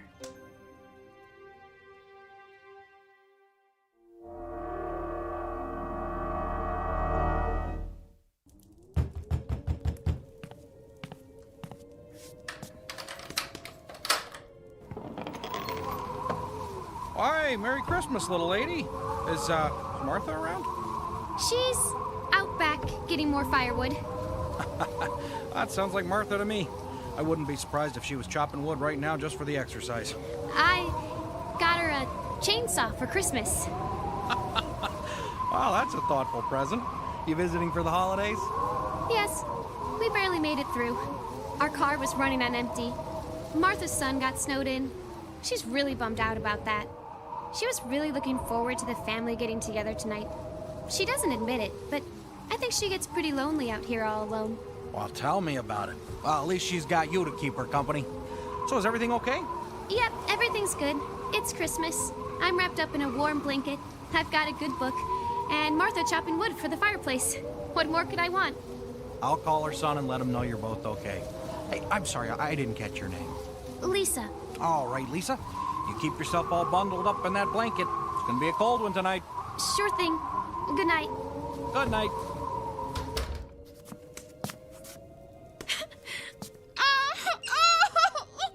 Oh no! Not now. Oh God, please not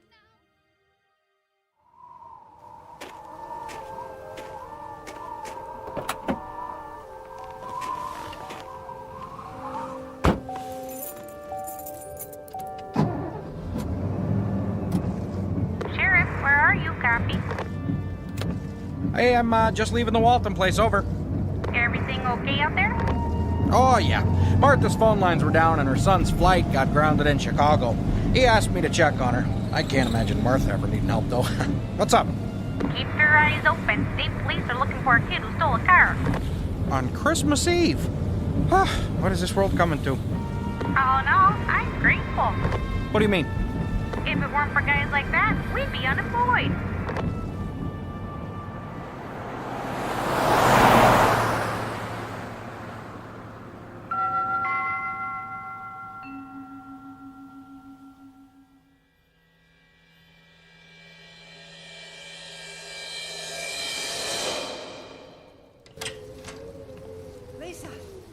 Lisa. Okay. I filled the car with gas, and we're in luck. Matt left the keys in it. Lisa? Lisa? Lisa, where are you? Oh, God, oh, no. Her coat and her things are gone. Lisa! Oh, God. There's snow by the front door. God, tell me she didn't go out into the storm. Lisa! Lisa! Lisa!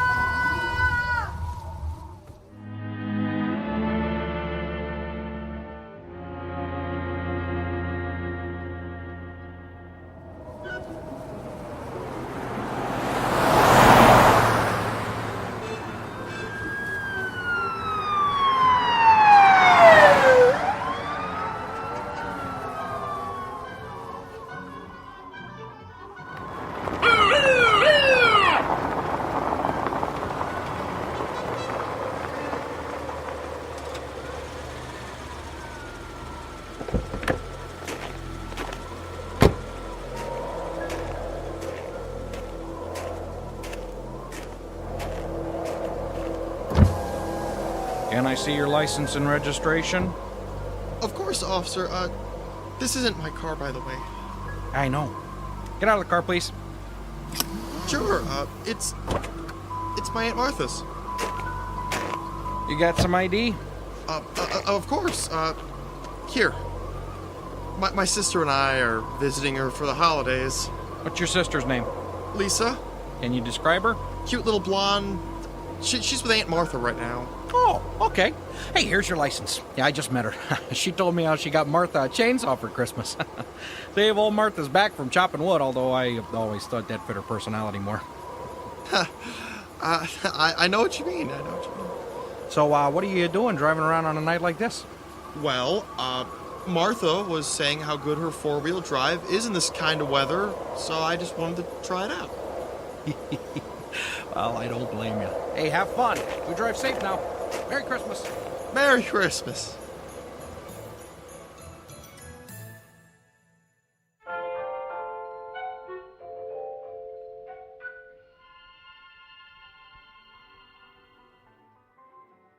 Well, my dinner break is over. Time for me to get back to work. What do you do when the flights are all grounded? Well, not all the flights are grounded. They're not? No. Some flights have to go out no matter what. Passenger flights? Cargo. What's cargo? Packages. Wait a minute. Where's my package for Grandma? Honey, wait. Maybe he can get it on the flight. Honey, no. Well, where's it going? Snow Pass, South Dakota. I bet you don't have a flight scheduled there tonight. Well, you're right about that. I was thinking if it was, a big city or someplace warm. Could you try? I find it very hard to say no to you. Give me the package. I'll see what I can do.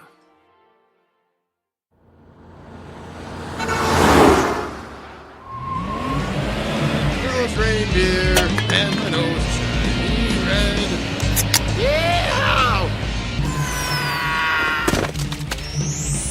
Ah! Oh my God. What was that? That come from? Oh no. Did a meteor fall from the sky? I hit somebody. Oh no.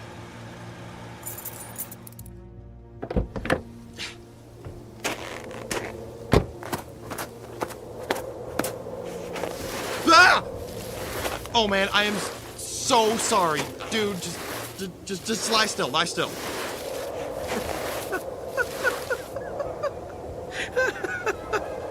Why?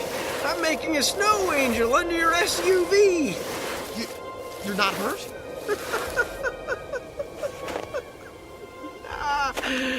The snow is thick and soft. Whew, my angel wings are nice and fluffy. Go ahead, feel them if you want. What? I'm sorry, I'm kind of drunk, but you're an angel. Yeah, it's a big night for Christmas pageants, I'm pretty busy flying around from place to place. How come you didn't get hurt? Well, your SUV is pretty high off the ground, and I grabbed the bumper and just hung on until you stopped. I would have to say that this would be a miracle. It's Christmas. Hey, give me a hand and get me out from under here. Hey, careful. Don't get oil on the wings.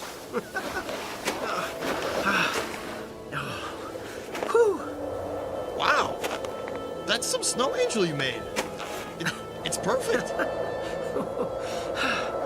Yeah, well, I loved making them when I was a kid.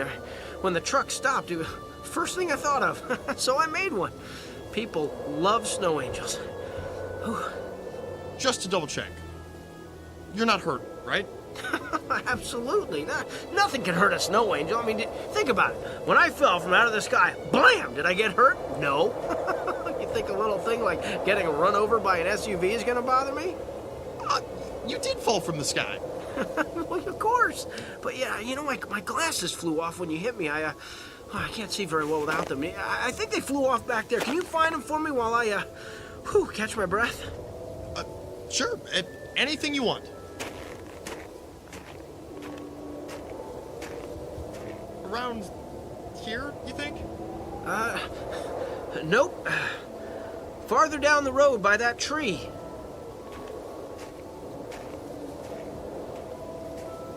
Like here? Further. Hey! Hey, what are you doing? Where are you going with my truck? Don't leave me out here, I'll freeze to death!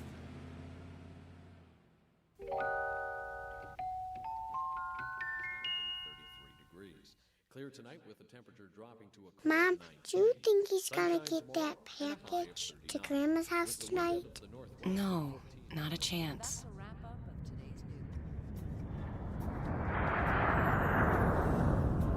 What's that sound? A jet just took off. Look out the window. You can see it. Mom, maybe there is a chance. Sorry to disappoint you, but no. Hundreds of flights were grounded. We're going to have a long wait. Maybe Grandma's line is fixed. The phone company barely gets lines fixed on weekdays, and they're going to fix a line on Christmas Eve? Hello? I don't think so. Yes, this is Luke Waltham. You're Mommy Negativity. No, I'm not. See what I mean? Okay, you got me. Really? Okay. Thanks. Was that Grandma? No. Told you so. It was the airline. They said to pack our bags and come to the terminal immediately. We're the first plane out of here.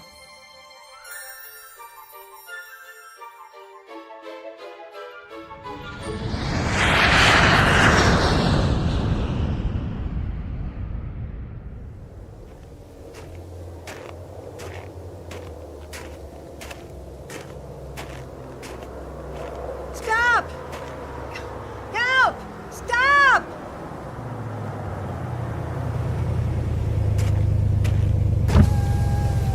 Hey, what's wrong? Who are you? Does it matter? You're gonna freeze to death out here.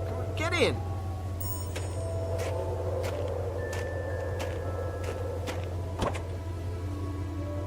Okay? Yes, I'm fine. You don't look fine. Well, that's because you're driving my SUV. Are you sure? Yes. A young man stole it. How did you get it? Well, I guess I stole it from him. Why? Well, I guess you could say I'm a man on a mission, and I needed it to pick you up. Where to? Well, if it's not out of your way, could you take me home? Sure. I was headed that way anyway.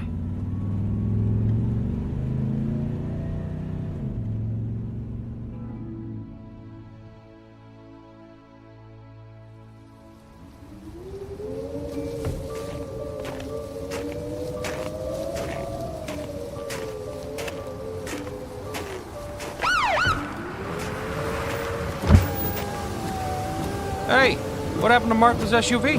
Huh? What? Well, I thought I hit somebody back there a ways, and... You did what?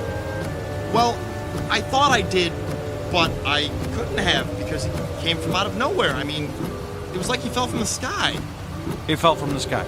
Yeah, I think you better get in my squad car, and then we can go back and look for Martha's SUV. Well, we ain't gonna find it. I can tell you that. How come? Well, the angel that fell from the sky tricked me into finding his glasses. He made me walk away from the SUV to look for the glasses, and when I got far enough away, he drove off in the SUV.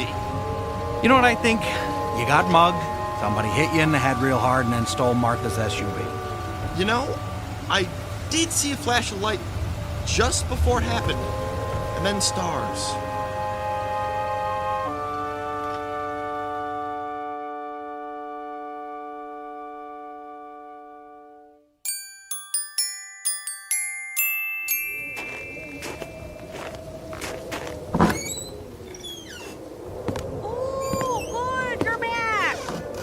Yeah, we got another car theft. Somebody stole Martha's car. What? Yeah, Martha's nephew's in the car. I found him on the side of the road. Somebody must have mugged him and stole Martha's SUV. Criminy! This car thief must really be busy tonight. The car reported stolen wasn't an SUV. It was an Eagle Talon with Minnesota plates. Oh, you got any ID on the guy? Minnesota State Police sent a picture of the guy who stole the Talon off a security camera at a truck stop. Oh, let's see that. Huh. This is a picture of the guy who's sitting out in my cruiser. Don't look now, Chief, but I think he just stole his third vehicle of the night.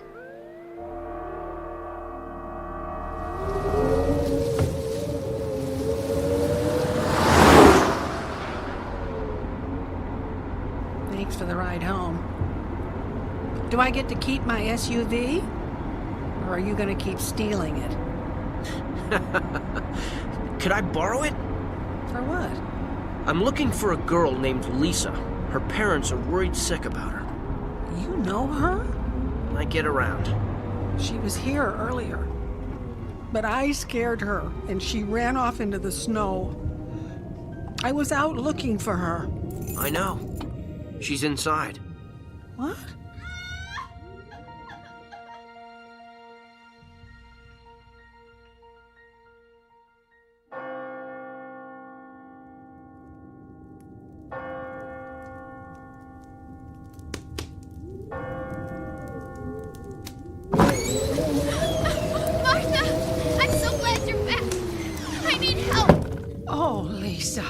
Let's get her in the car into the hospital. Just keep breathing. Who are you?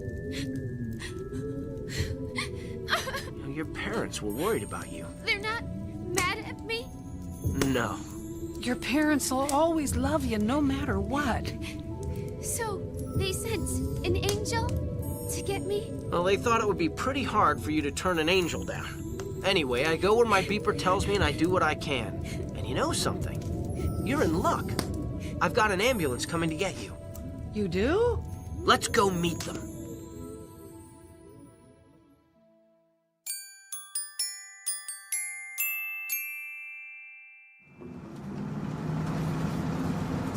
Is this ambulance the only non-stolen vehicle left in the whole county? Could be. I didn't even make my car payment this month, so I'm not sure if I even have a car anymore. And how could I have been so dumb to leave that guy in my cruiser with the keys in it? Your Christmas spirit let you put your guard down. Hey, isn't that Martha's car heading towards us? Looks like it. Flash your lights. Will do. Oh, wrong button.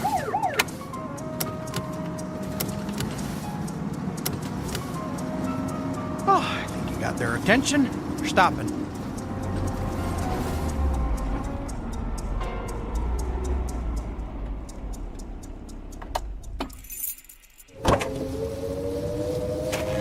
Sheriff, I'm so glad you got word to bring the ambulance. Say what? Lisa's getting ready to have her baby. She's what? I'll go check her, Chief. Well, my phone was out, so I couldn't reach you. And then my car got stolen. I know. You knew? Yeah, well, the guy who stole your car, he stole my cruiser. Hey, Chief, quit gabbing and get over here. We've got to get this little girl to a hospital now. She's getting ready to have a baby. What is going on? Come on, let's get her in the ambulance. It's so good that nice man was able to get through to you to bring the ambulance.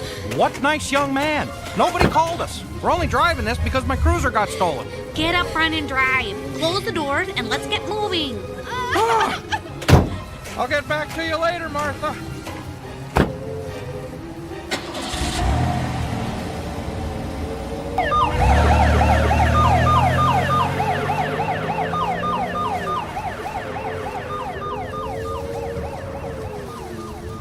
That problem is solved.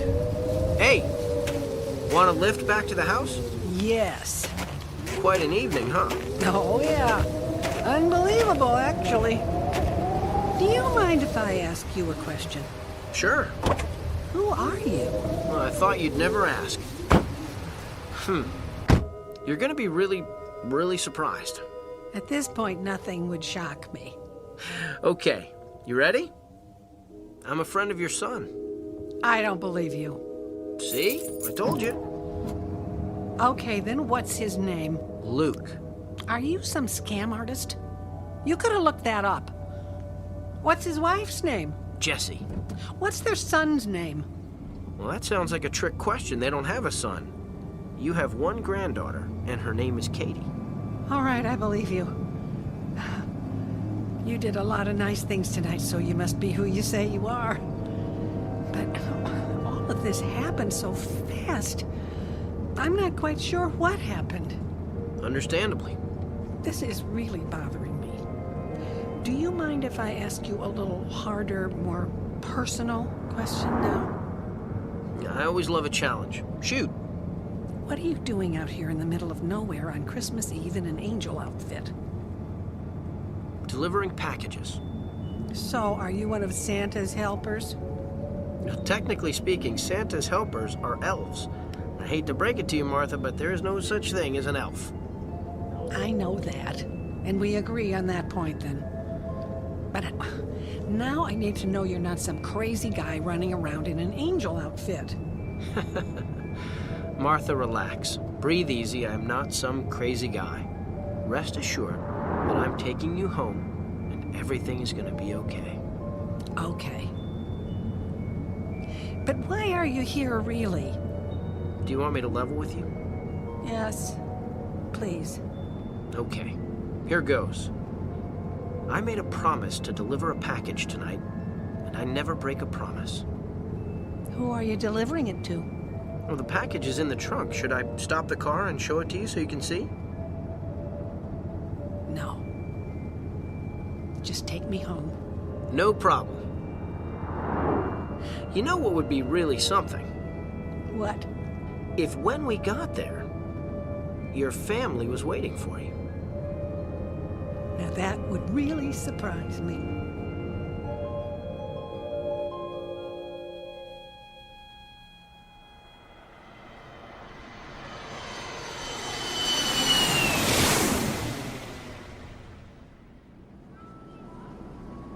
Does Grandma live down there? Yep. You think my gift got to her? Yep. Somehow, I got a feeling it did. No more mommy negativity? No more mommy negativity. How come? It's Christmas.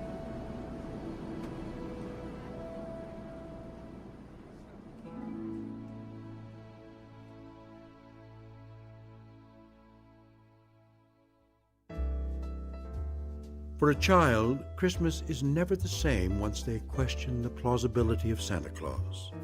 Giving one person the responsibility of delivering a gift to everyone in the world just doesn't seem possible.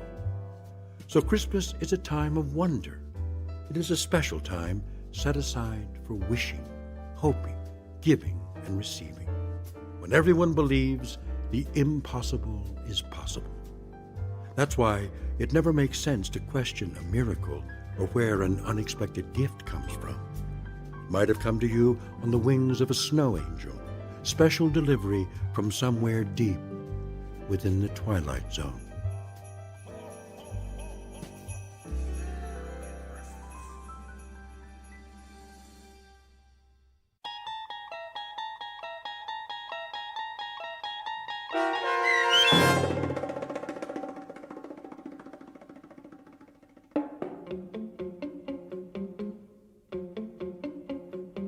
Snow Angel, starring Sean Astin with Stacy Keach as your narrator, was written for The Twilight Zone by Joe B. Cerny. Heard in the cast were Ann Whitney, Natalie Berg, Courtney Boxwell, Ann Sonneville, Kif Vanden Heuvel, Brandon Eels, Patrick Francis, and Natalie Urkel. The producers of The Twilight Zone wish to thank CBS Enterprises and the Rod Serling Estate for making this series possible. This copyrighted radio series is produced by Carl Amari and directed by Joe B. Cerny for Falcon Picture Group. Sound design, custom Foley effects, recording, and editing are produced in the Cerny American Sound to Picture Theater by sound designers Bob Benson and Tim Cerny. Music for The Twilight Zone is provided by CBS and American Music Company Incorporated, New York. To learn more about The Twilight Zone radio dramas and to download episodes, including 3 free episodes on our homepage, visit our official website at twilightzoneradio.com. Doug James speaking.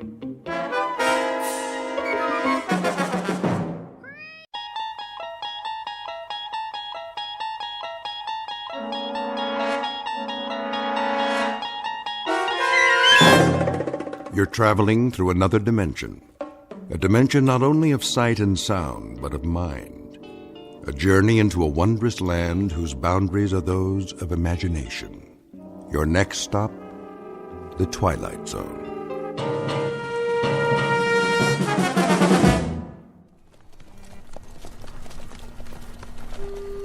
Have them water the horses first. Some of them need shoeing. Well, there's a blacksmith shop. But no blacksmith, or anybody else for that matter. Looks like they all just cut and run. It's Johnny Reb for you. Leave nothing behind. I got a feeling, though. Don't you, Major? What feeling? like eyes. Eyes where? That's just it, sir. I don't know. But I sure got the feeling, on the back of my neck, like we're being watched. Maybe this town ain't so empty after all. No place to hide. A few stores, church. If there's a sniper up there, he'd be a fool to take on this many. Well, it's like you say, sir. Johnny Reb's got more guts than brains. Take 2 men and look around. Miller! Sir? Check out the general store. Davis, you take the livery stable. Ain't nothing there, Captain. I can see it from here. You make certain, son. That's an order. Yes, sir. The rest of you, see to your mounts.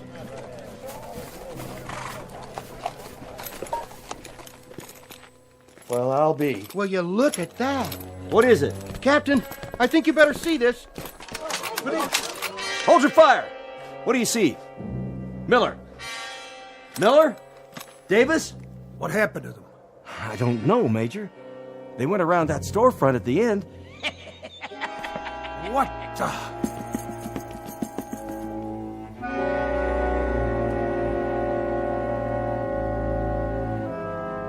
The time is 1863. The place is a valley in the state of Virginia. The event is a mass bloodletting known as the Civil War, a tragic time when the country split into 2 fragments, each fragment deeming itself a separate nation. It's been a long and brutal slaughter with no end in sight, and those who survive have learned to expect the unexpected. But in just a moment, the captain and the major and their entire company will make contact with an enemy they cannot defeat, in an outpost not found on any military map, an outpost found only in the Twilight Zone. And now, the Twilight Zone and our story, Still Valley, starring Adam West, with Stacy Keach as your narrator.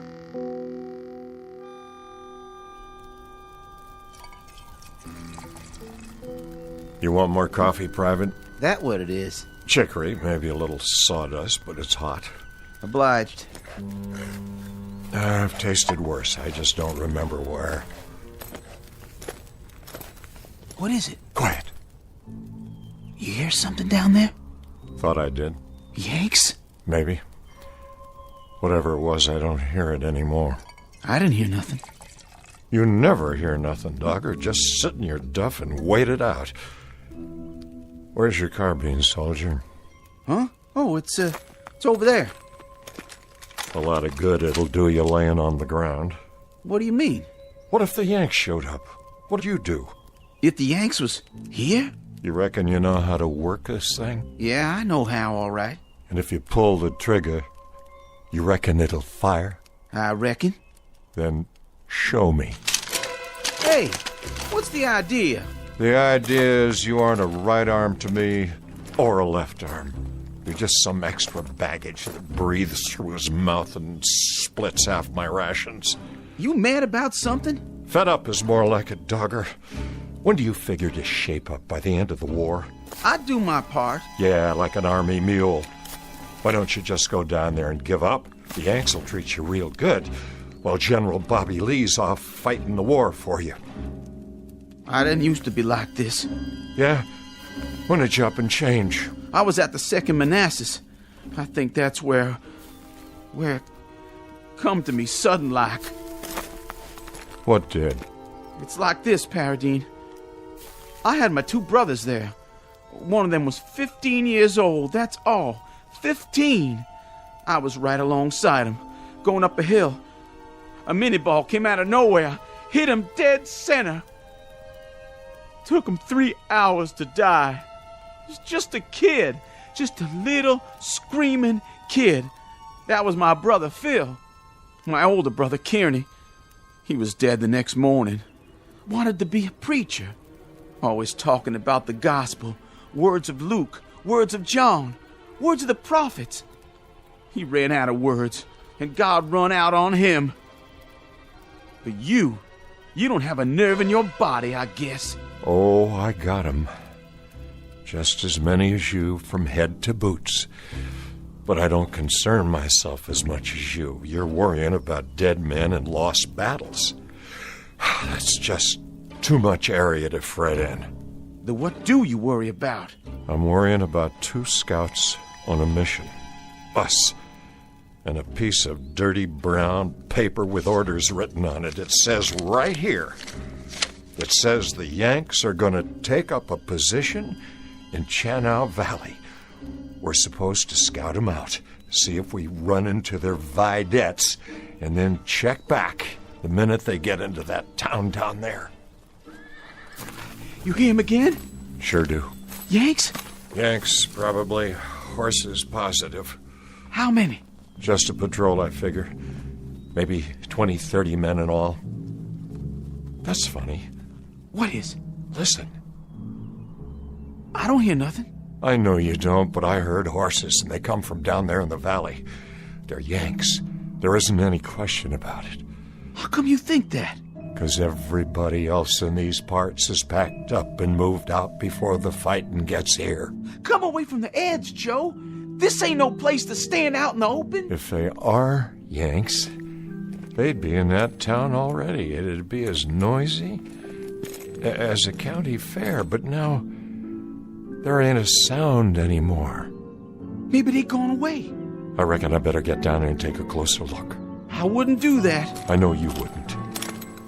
Joe, you don't need to go. We got orders. Let's pull out and just ride away.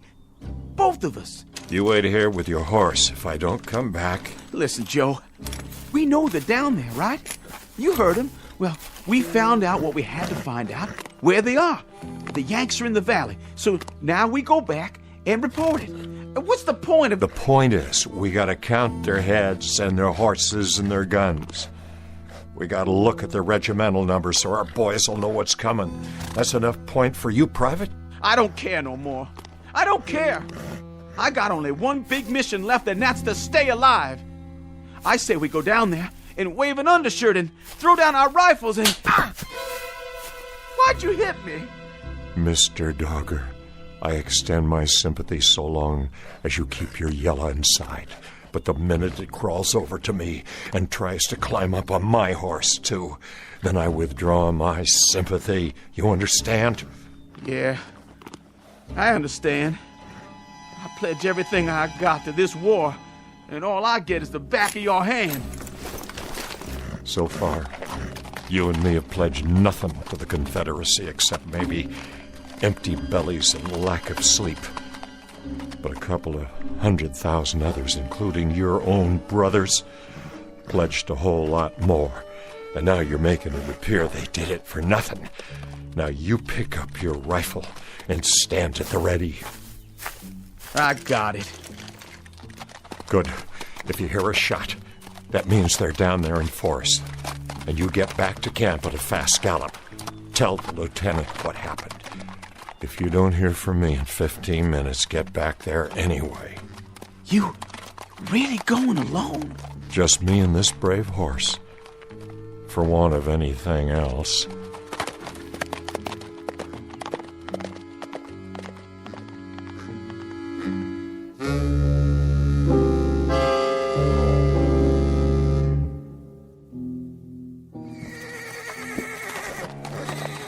Easy, horse, easy. That's only church bells. Must be the wind. Has to be the wind.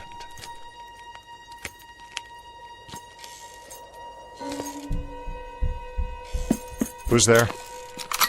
Come on out with your hands up. If you're in there, why don't you show yourself? You a yellow yank, that it? I got you. Drop you. Where'd you go?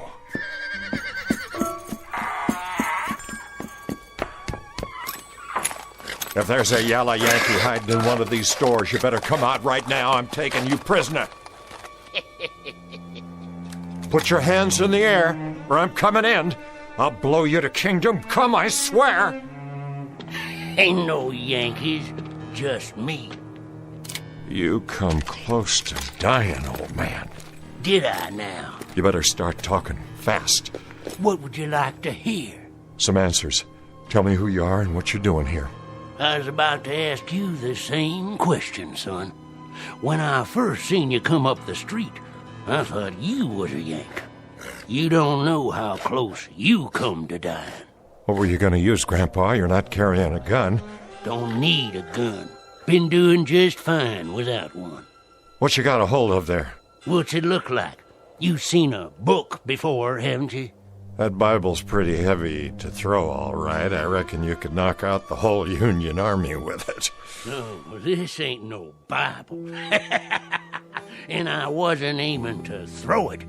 Just use it, like I used it on them. On who? The Yanks. I took 'em all out, every last one. Leastways, every one that rode in here. Sure you did, Grandpa? Oh, I done it all right. What'd you do, read to 'em? Not to 'em, at 'em. And they turned tail, just like that? Nope. It was the town folk packed up and left. Then what happened to the Yankees? They're still here. I suppose you got 'em all hogtied, hmm? Come on, I'll show you.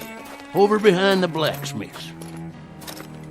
I don't need to play your games. Just tell me where to water my horse. What about grub? Ain't you hungry? Of course I am, but this town's been picked clean by bluecoats. You're wrong about that, too, son. There's plenty of food. Sure there is. You think I'm lying? Feast your eyes on this. Well, that's a Union Army supply wagon. What'd I tell you? Still full of crates, most of them not even opened yet. Guns, ammo, clothes, rations. Take your pick, Johnny Reb. I don't believe it. This here is real salt pork. First meat I've had in 2 weeks. Eat your fill. Wait a minute. You saying the Yanks rode out and left all this behind? That doesn't make sense. Like I told you, Johnny, they didn't ride out. They're still here. Where are they, old man? Talk or by God, I'll... Turn around. What? Meet the Major. What is that? A statue? Well, now, you ever see a statue sitting on a real horse? But they're not moving. No, sir, they're sure not. And neither's the rest of them. The rest? Of the company. Are they dead? Sure. Standing up, big as life. All 19 or 20 of them. And they're sleeping. Sleeping on their feet. That one over there, he was cleaning his rifle. And that one, well, he took his boot off, and he's still standing on 1 foot.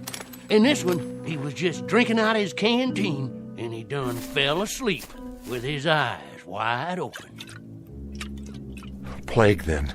Something in the water. The water's fine, nice and sweet.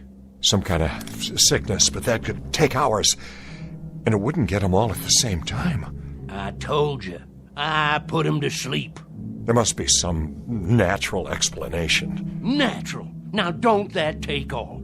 What happened to them Yanks ain't natural. This is what done it.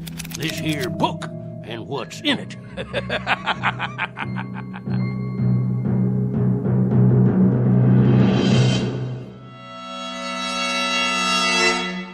Give me that book. No, you don't, Johnny. This here is still my book for now.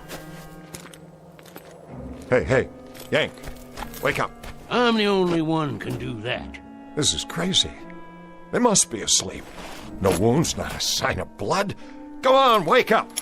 None of you are dead. Wake up, Yanks. I'm taking you all prisoner. I told you. It has to come out in this book. But you don't believe me. You think I'm lying. I didn't call you no liar. This here is what done it. Give me that. Now you gone and done it. What kind of book is this? Can't you read, Johnny? The front of it says witchcraft. You better be real careful. Dropping it in the dirt? That wasn't bright of you. That wasn't very bright of you at all. Anything happens to this, you'll be in a real fix. Listen, old man, I expect you're harmless, but I got no time to fiddle with black magic or any other old men's games. Games? Games, you call it? And here in front of your eyes stands the enemy. Not a twitching, not even a moving an eyeball. Now look, old-timer, I flat out don't understand this. I don't understand it at all, but there's a war on. I got no time to just stand here jawing. I'll take my book back, if you don't mind. Here, good riddance. All ye horsemen and ye footmen conjured here at this time, I command you to be still.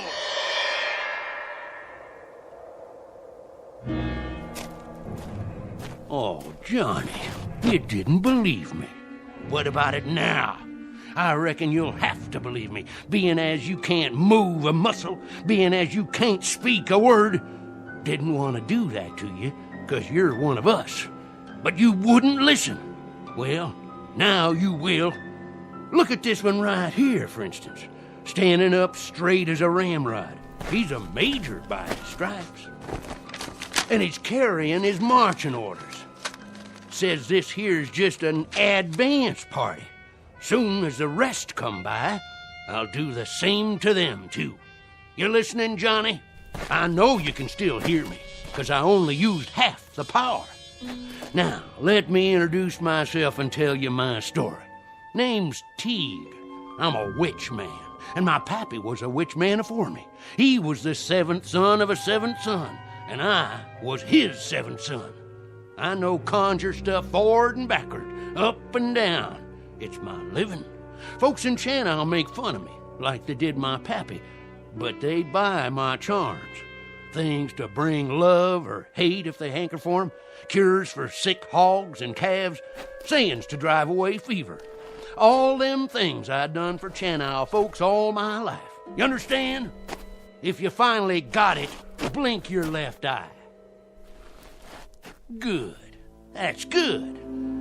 Now you can move again. I'll say the words. Ye lone horsemen conjured here in this spot, ye and ye alone may pass on.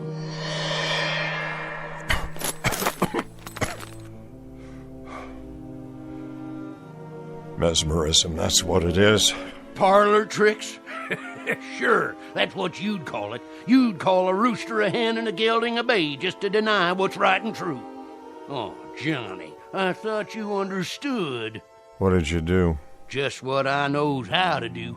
I've been laughed at and told to mind my business. Young'uns hooted and throwed stones. I could have cursed 'em, but I didn't. No, sir. They was my friends and neighbors in Channel, and I kept back evil from 'em. But I couldn't move. I couldn't blink an eye. Just like the Yanks. When they come, everybody run afore 'em, but me. Invaders, tyrants, thieving skunks in blue. But I fixed 'em. I didn't do no running. I carried this book out into the street, and I read the words, and you can see what happened. Now you listen, and you listen good, Johnny Reb. You fight the Yanks with everything you got. That's what I intend to do. Let me see those orders. From General T.F. Cotler, commanding 4th Division, Union Army, you will move immediately with your entire force, taking up a strong defensive position in the Channel Valley. Hear that? His entire force. There's more coming. You and me got things to talk over, Johnny Reb. What things? I heard all I need. You got to understand. This book here don't have nothing to do with mesmerism. This is conjure stuff. And what I done to these Yanks, I can do to the rest of them. I can freeze them in their tracks. I can open up a path to Washington, D.C., so that Bobby Lee could ride in there with no more than 3 Confederate troopers and take over the whole country. That's what I can do with this book here. That's what I can do. You hear me? Magic? You claim it's magic. I don't claim. I say. It's what I read in this book. And now you've seen it. You felt it. And you could do this to the whole Union Army? Could and would. Why don't you? Why don't you, old man? For one good reason. And one good reason only. It better be a good one. If you have the power to turn the war to our side. I'm going to die. I'm going to die before the sun goes down. How do you know that? How? I can feel it in my bones. I can smell death. I seen the raven on the wing. I heard it coming. It's on a white horse, galloping this way. It's a pounding in my heart. a-galloping and a-galloping straight at me. Old Mr. Death ready to pluck me out of the living. So I ain't going to be around long enough to do what's got to be done. Then if you won't do it, who will? I'm leaving it to you. Me? That's right. But why me? A book ain't the only thing I can read. I can tell the look of a man. Eyes, head, hold on his weapon. I can tell all about that man. So I'm choosing you. Everything you need you can find in this book. Spells, magic, curses, charms, everything. Here, take it. It don't seem right. It don't seem right at all. There's something about all this. Something. Something like what? Something unclean. Look at these pictures, animals, symbols, things I've never seen before. It's like being in league with... Say it, Johnny Reb. You got it right. Now say it like it needs to be said. With the devil. That's it. That's who you're in league with now, Johnny. That's who we'll have fighting on the side of the South. The devil himself. The devil! The devil!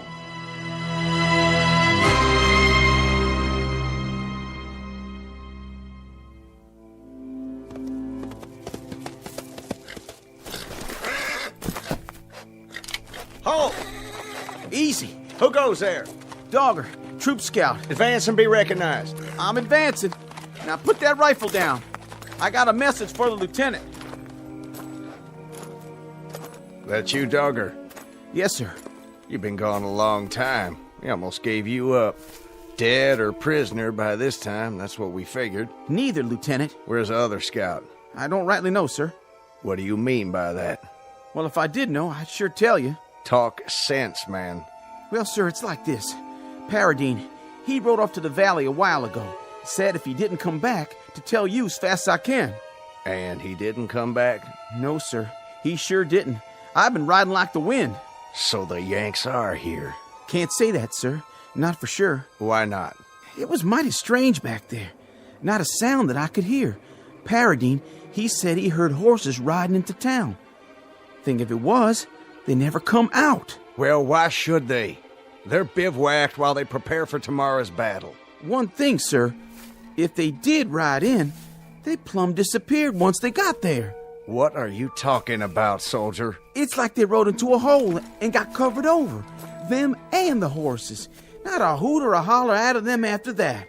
Like they rode off the edge of the world. Or into a hole like a great big grave. What happened to Trooper Paradine? Well, sir, I reckon by now he's buried somewhere down there in that lonesome valley. With the rest of them. Buried. And never coming back.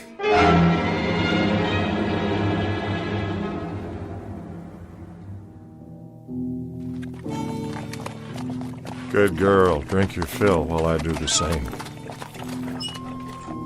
Johnny, where'd you go? Filling up my canteen, old man.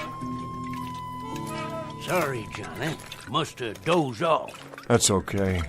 Stay lying down. You don't look so good. Almost sundown. Not much time. Oh, now there's plenty daylight left. Drink of water? Thank you kindly. I told you, I only got till sundown. After that, it's all up to you. That ain't gonna happen. You're feeling stronger, I can tell. Oh, no. Just a few more minutes. That's all you gotta wait. Just a few more minutes. What are you telling me? Read it. Read it. You hear me? I said stay down. Johnny Reb, you hear me? You got to read from it out loud. Here. Right here. It takes your blood on the first page. Oh, come on. That settles the pact. That makes the contract. Your blood mixed with mine on the front page. You need food is what you need. That's the only thing wrong with you. How about some salt pork? Hey, Johnny Reb. Stars and bars. Here, I'll cut you off some. Hoist 'em high. Would you open your mouth and eat? Stars and bars. Stars and bars. Oh, man, don't you do me like that. Oh, dang saber. Now I've gone and cut myself. The blood, it dripped right there in the book, just like you said, old man. Hey, old fella, talk to me. What do I do now?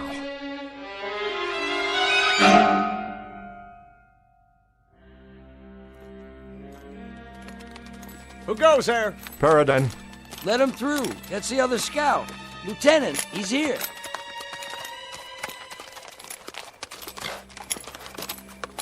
That's you, Paradine? Yes, sir. You see, Dogger, he didn't ride off the edge of the world after all. Joe, is that you? It's me, all right. I'm sure glad to see you, Joe. I rode back here just like you said. You did good. So the prodigal returns. Some people around here figured you must be dead by now, or a prisoner. Neither one, Lieutenant. No time for either, it appears. Sir? That book in your hand. Man's got to do his reading, doesn't he? It wasn't like that. Well, let's hear it, man. What did you see? More than you'd believe. I'll be the judge of that. Go ahead. I'll try. Where are their advanced people? In the town. And the rest of their forces? The main body was spread out behind 2,000 men at least, 60 guns, 1 troop of cavalry, maybe 50 supply wagons. You drunk or something, Paradine? Not a drop, sir. There hasn't been a sound from that valley all day, not one sound. Lieutenant, you got every reason to call me crazy, but the reason you didn't hear them is because they're asleep. Why, of all that... Put to sleep by magic, black magic. It's all in this book here. There was an old man, Teague by name. He done it. Then he give me the book so I can carry on. Paradine, this is an order. You're to take yourself to bed on the double. You're to sleep the night, make your report to me in the morning. This is my report, Lieutenant. There's practically a division of Yankees down there, and they're dead on their feet, not moving a muscle, just standing right out in the open, big as you please, or sitting straight up, the same as they were when the spell hit them. Spell? What spell? It's in the book here. I swear to you. I won't call you mad, Paradine, or drunk. I'll wait till morning, but if you haven't changed your story by then, I'll be ready to charge you with one or the other. You want proof? Of what? A daydream? Here's what you do. In the morning, you send a patrol down there and take a look at the main street of that town. And what will they see? Just what I said. But in the meantime, I think I done something that'll prove it to you quicker. Where's Mallory's troop? Mallory's not back yet. They went up to the North Ridge late this morning. There was Yanks camped up there. Company's strength at least, wasn't there? That's about what we figured, but what's that got to do with it? It's got everything to do with what I said. This book. On the way back here, I read from one of the pages out loud like the old man told me. I wanted to kind of test it, so I conjured up a spell, and I pointed it up there toward the ridge. That's enough. I've heard all I care to hear. Who's that? Sounds like the troops are back. Who's there? Mallory, where's the lieutenant? Now you'll know I've been telling the truth. Sir, reporting in. Glad to see you, Mallory. Warm yourself by the fire, then maybe you can clear something up for us. Paradine here says... I just saw something I can't explain. No more than any of my men can explain it. And they saw it too. We walked up to that ridge in a skirmish line, scared out of our boots because it was so unearthly quiet. We figured the Yanks were waiting for us just beyond the parapet. They were waiting all right, but not for us. Standing straight and tall, guns to port, and frozen like statues. You mean they were dead? Not dead. Not dead and not alive. Just frozen stock still like rocks. You could see them in the moonlight, not moving. They could have been markers in a graveyard made out of granite. I swear I don't know what could do a thing like that, and I hope to God I'll never find out. Lieutenant, this is what done it. What's that? A book, but not just any book. Paradine, are you trying to tell me... You heard what he said. If that's true, if it's all true, then this is the devil's work. What's this all about? Is somebody gonna tell me? An old man gave me this book. A witch man. You're right, Lieutenant. It is the devil's work. I know that, too. But maybe it's time we called muster on the devil. Maybe that's all that's left to us. We ain't got enough guns. We ain't got enough food. We ain't got enough anything. We're losing, Lieutenant. The Confederacy is cracking up into pieces in front of our eyes. It's bleeding to death every day. There isn't enough blood left in our veins to change things. And the ground won't hold anymore when that runs out. I don't know much about church things. And I don't know anything about Satan. All I know is that we had a cause. And it's dying right in front of us. Then, Paradine, please open the book and read what's got to be read. Say it loud and make it good for every Yank army in the field. Freeze them or put them in the ground, but make it good. I'll give it a try. Satan, I call upon ye in all your power and glory. I call ye in the darkest hour of my need. And in so doing, I do heartily revoke the name of... Go ahead, Joe. Finish it. I don't know if I can. You can do it. It calls upon us to revoke God. Give it to me, then. Wait. I'll finish it right now if you can. Dogger. Now look what you've done. Leave it be. Joe, you said yourself, it's all we got left. He's right, Paradine. God help us, but this is all we got left. I don't like the feeling inside me. What do we call them, Lieutenant? Damn Yanks? That's the phrase, isn't it? Damn Yanks? But if I read aloud from this book, it'll be the Confederacy that's damned. It's that book, or it's the end. Then let it be the end. Let it come if it must come. But if it's a cause that has to be buried, let it be buried in hallowed ground. Let it be buried in hallowed ground, and let this be consumed by fire.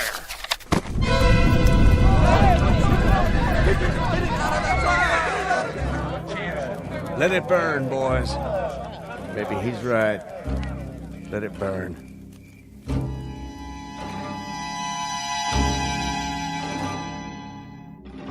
Joe, you awake? Yeah. I was thinking. You probably did right, Joe. If we got God on our side, we don't need no witch book. I hope you're right.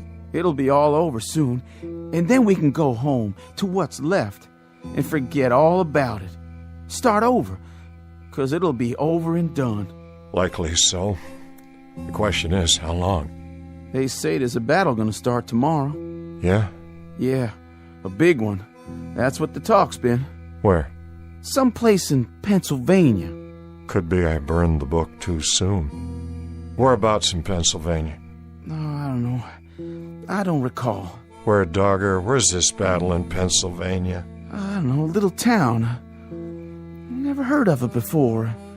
A place called Gettysburg. Gettysburg.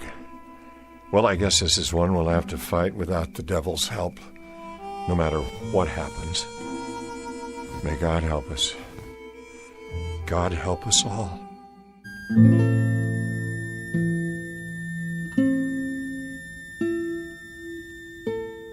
In a time to come, during what will be Joseph Paradine's old and garrulous years, he'll tell anyone willing to listen that the Civil War wasn't lost at Antietam or Gettysburg or Shiloh. Rather, he'll insist the Confederacy's fate was sealed in a little valley hamlet called Shannou. And people will laugh or pity him when he insists that the South lost the war because they refused a certain strategic alliance.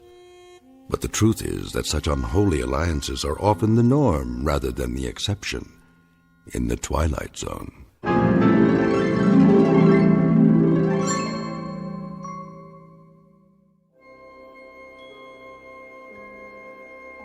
Hi, this is Carl Amari, producer of the Twilight Zone Radio Dramas. I'd like to take a moment to tell you about our official website at twilightzoneradio.com, where you'll get the latest news and information on these Twilight Zone radio dramas. Plus, at twilightzoneradio.com, you can digitally download 3 free episodes or any of our episodes for only $1.95 each. In this age of ever-changing technology, we've decided to make these episodes instantly available to you by making the Twilight Zone radio dramas a digital download-only series. This means that this series will no longer be offered on CD. The CD collections at our website are now being offered while supplies last at buy one, get one free. So be sure to get your favorites before they're sold out. Be sure to visit us often, and I'll see you in the zone.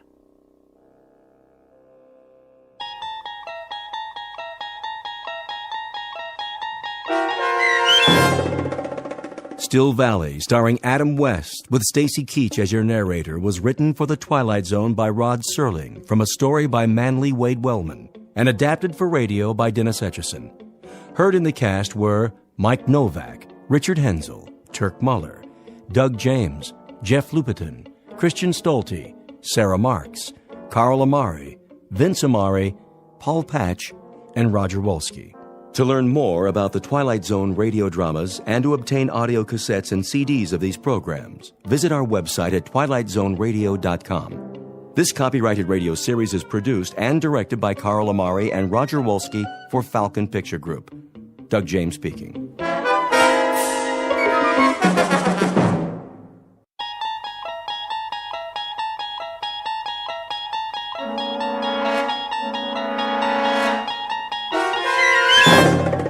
You unlock this door with the key of imagination.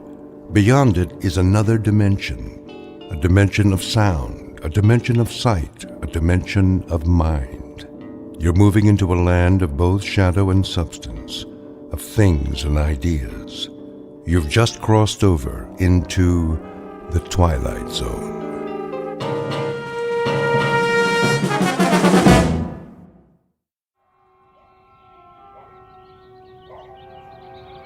Letitia?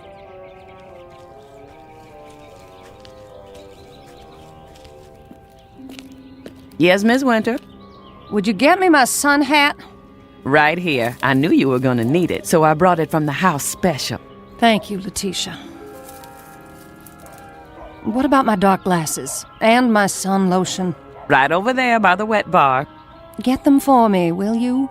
Yes, ma'am. Can I bring you some iced tea? No, thanks. How about a nice glass of lemonade? A vodka and orange juice would be more like it. Yes, ma'am.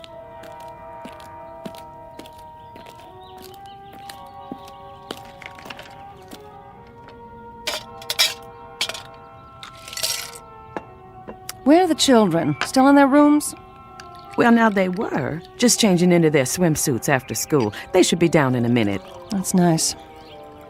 Is my book over there? Sure is, right where you left it this morning. Bring it to me.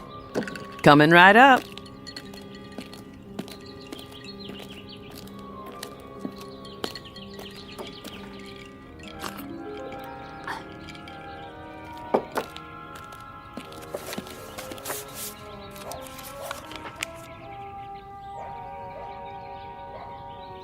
I don't know why I bother to read these things. They don't do one bit of good.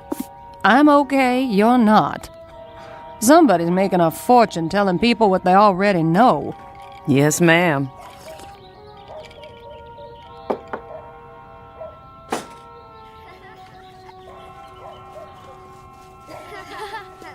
No running now. Whatever you do, children, do it quietly. Mother has a king-size headache. Okay. Sport, where are you off to? Down to the pool. Jeb and me are going swimming. Jeb and I. Don't you two have any homework? Nope. Jeb? Well, just a little, Mama. But we can do it after supper. Promise? We promise. Can we go now? Yes, you may. Be careful. Your brother's not as good a swimmer as you. Am too. Come here, young man. Aw, Mom. Kiss your mother hello. All right. That's a good boy. When's Daddy coming home? Don't ask me. That man keeps his own hours. Bye, Mom. Keep an eye on your brother. No diving off the deep end, and no shouting.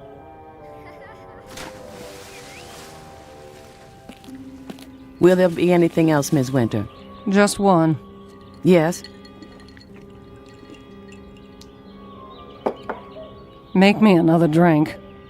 Yes, ma'am.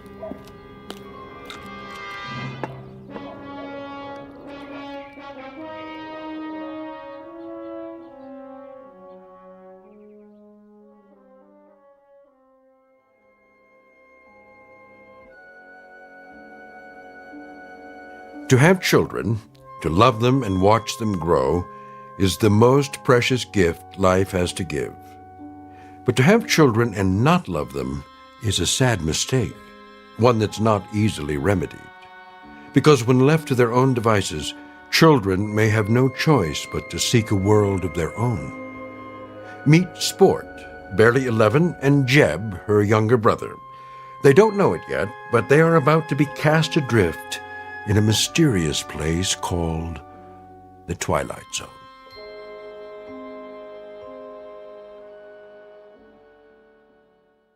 And now, The Twilight Zone and our story, Bewitching Pool, starring Karen Black with Stacy Keach as your narrator.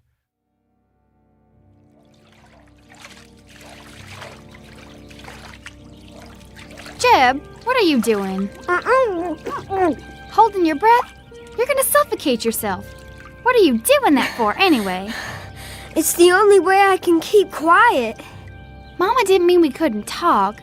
It was the yelling and hollering that made her have a headache. I'm just a natural-born screamer. Can't play unless I holler. I know a quiet game. Yeah? How do you play? Well, look down there, in the water. That's not a game. Jeb, come on. Okay, I'm looking. Now what? What do you see? A swimming pool. What do you think? Do I have to explain everything to you? It's a pretend game. Well, what do you see? A river. You and me floating on a raft, just like Tom Sawyer. No! Now we're coming to an island. What's on the island? It's all full of caves and rattlesnakes and pirates. And witches? Well, I guess you can have one witch.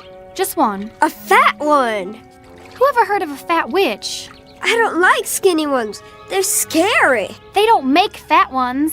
It's my witch. I can make her fat if I want to. It's my game. You loud-mouthed kids! Pipe down over there! I better shut up. Mama will get mad at me. No, she won't. She loves you. Then why does she yell like that? It's just the way she acts. 'Cause of her headaches. You know something, Sport? What? I love you. You're the best sister I ever had. You're silly. Come on, let's go swimming. Yeah!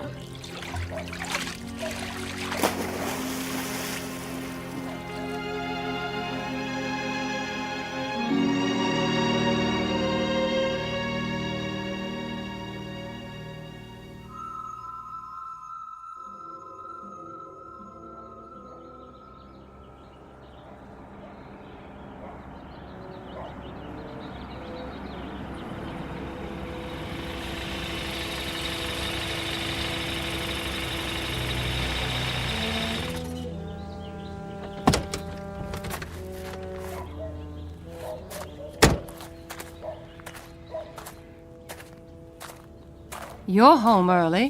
What? I said, you're home early, darling. Where are the kids? In the pool. Who's watching them? Nobody. Is that right? Sport's an excellent swimmer. They don't go in the deep end. What were you doing in town today? Oh, now I'm being followed. I saw your car in the parking lot next to the TV station. I had an interview. Anything wrong with that? An interview?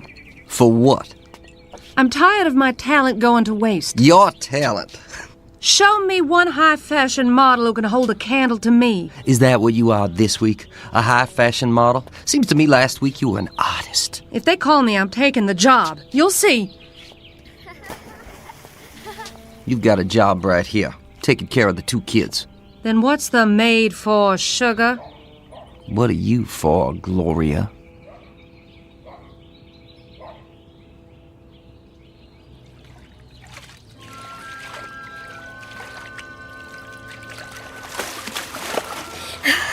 I can see it. Can you? Yeah. In the yard is a big old swing made out of a tire. You're good. Then what happens? Well, the little boy gets tired of swinging and goes in the kitchen. It smells like chocolate cake. There's a lady there. She picks up the little boy and hugs him. The little boy feels happy. The lady gives him a piece of cake and... You might as well know here and now I'm fed up with the whole mess. What mess are you referring to? I'm referring to the fact that I'm tired of footing a bill for your every little whim. Art school, modeling, dance lessons, guitar lessons, acting lessons. You've got time for anything and everything except being a mother. There's old Tom Sawyer again. He's in the cave trying to rescue Becky Thatcher from Injun Joe. See, Jeb? I think so. I got a business to look after. I know what kind of business you're looking after. Now Tom's leading Becky along the cliff. Must be about a 1,000,000-mile drop, but Tom isn't scared. Jeb, are you listening? If that's what you think, why don't you come on down to the office? Come down to the office. That's what you said when I married you. Well, I came down to that stinking factory of yours, and all I could see was pretty little secretaries flirting with everyone in sight. Are they yelling because we've been bad? Heck no. Maybe I was bad and I didn't know it. Don't worry. They'll stop in a while. I don't know why I bother even talking to you. Then don't. Hey! What's that? Hey, yourself. Who are you? Want to have some fun? Where'd you come from? Yeah, how'd you get in our pool? Never mind that. Just dive down. Come on.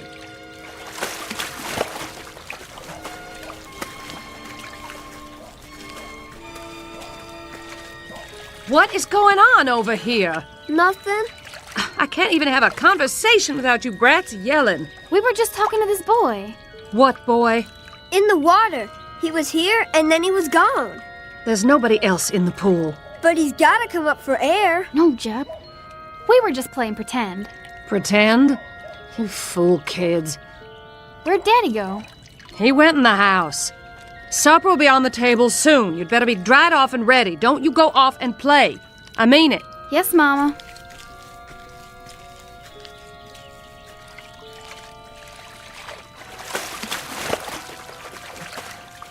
What's the matter with you guys? You coming or not? Where? A secret place. Secret? Where's that? Who are you, little boy? Where'd you come from? You'll find out. Let's go.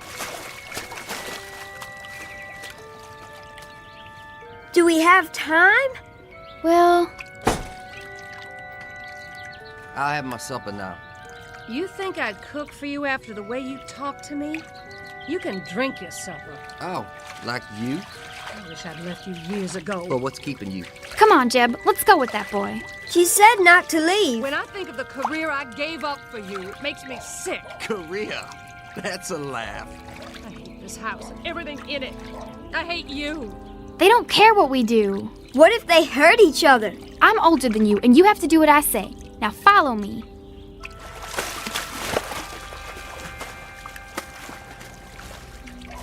Well, here goes.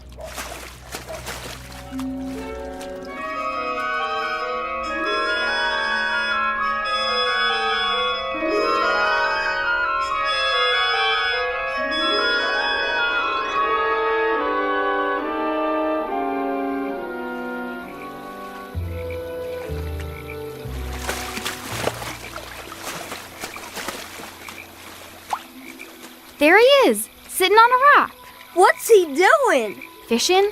Don't you know anything? Hey, you guys. Come on out. He looks just like Tom Sawyer. He does, kind of. Hey, where are we? Come on, Jeb. Let's find out.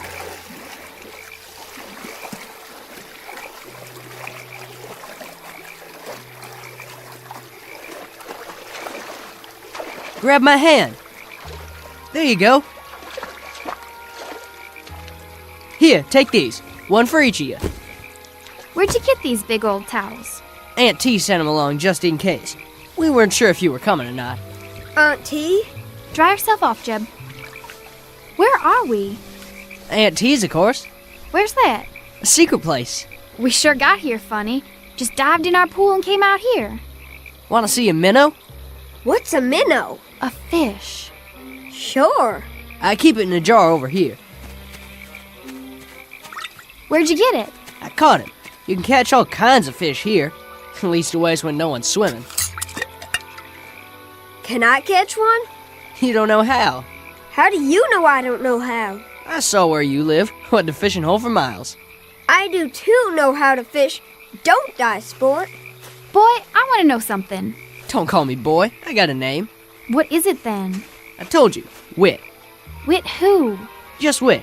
I used to have a last name before I came to live with Aunt T, but I forgot it. What were you doing in our pool? Just looking. How'd you get there? How did you get here? I can't figure that out yet. I'm studying about it. Can I catch a fish, please, sport? We gotta find our way home. Aunt T will be mighty disappointed. Better stop in and say howdy. Well, I got no time to go around saying howdy to people. Sport, I'm cold. Yeah, the sun's going down. We can't be far from home. We'll get back there somehow. Sport, how did we get here? Well, the way I figure it, there's a hole in the bottom of our pool that nobody knows about. Maybe we got caught in the tide. That's a good one. Don't you laugh at my brother. I will if I want to. And don't you laugh at me either. You're just a girl. I'll chew you up and spit you out in little pieces, boy. Ha! Let's see you. All right, then. You better put your hands up, boy, because I'm going to sock you right in the jaw. Ha! Can't catch me. Just you watch.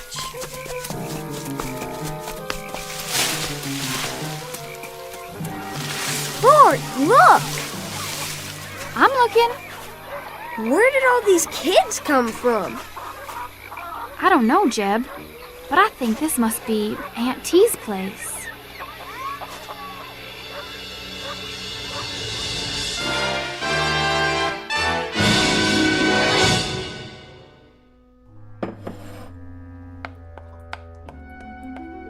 There. Lots of frosting. And a fine cake, if I do say so.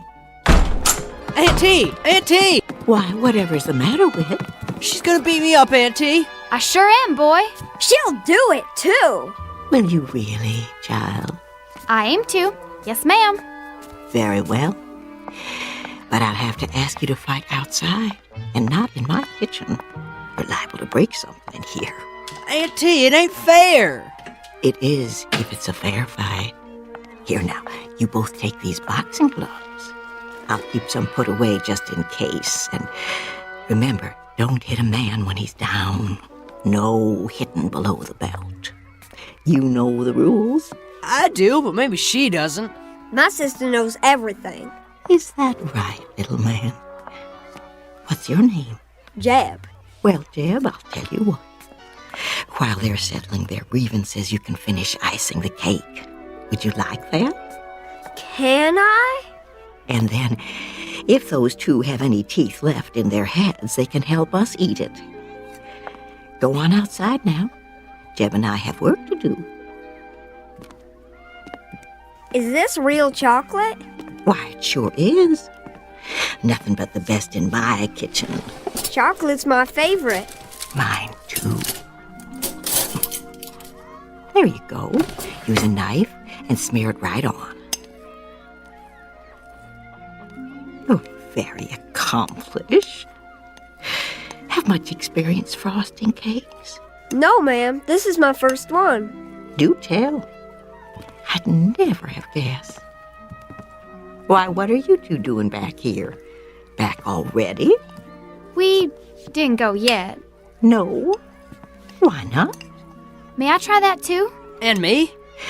I thought you couldn't wait to beat each other up. Later. We'd rather do this. That right, Whit? Yup. I mean, yes, Auntie. Very well. Here's a knife for each of you. Take your time, Jeb. Do it right. I am. My, you are such solemn children. Don't you know how to laugh? Sometimes. But not now. What's there to laugh at? Oh, you have eyes. Take a look around. I'm a rather ridiculous old party, wouldn't you say? You could laugh at me. You're not funny. You're nice. Thank you. Out of the mouths of babes. Riddles, then. Who knows a riddle? I do. I do. Me too. You. Let's hear it. Why wouldn't the mommy horse let her baby go outside and play? That's a good one. Why? Because he had a sore throat and he was feeling a little hoarse. That's a good one, Jeb. Me next. Me. Young lady. What is the laziest mountain in the world? The laziest mountain in the world? Who has the answer? Give up? The laziest mountain in the world is Mount Everest. Oh. My turn. All right, Whip. What do you call someone who crosses the ocean twice and doesn't take a bath either way? Oh, that is a hard one. Somebody who crosses the ocean twice and doesn't take a bath. A dirty double-crosser. Oh.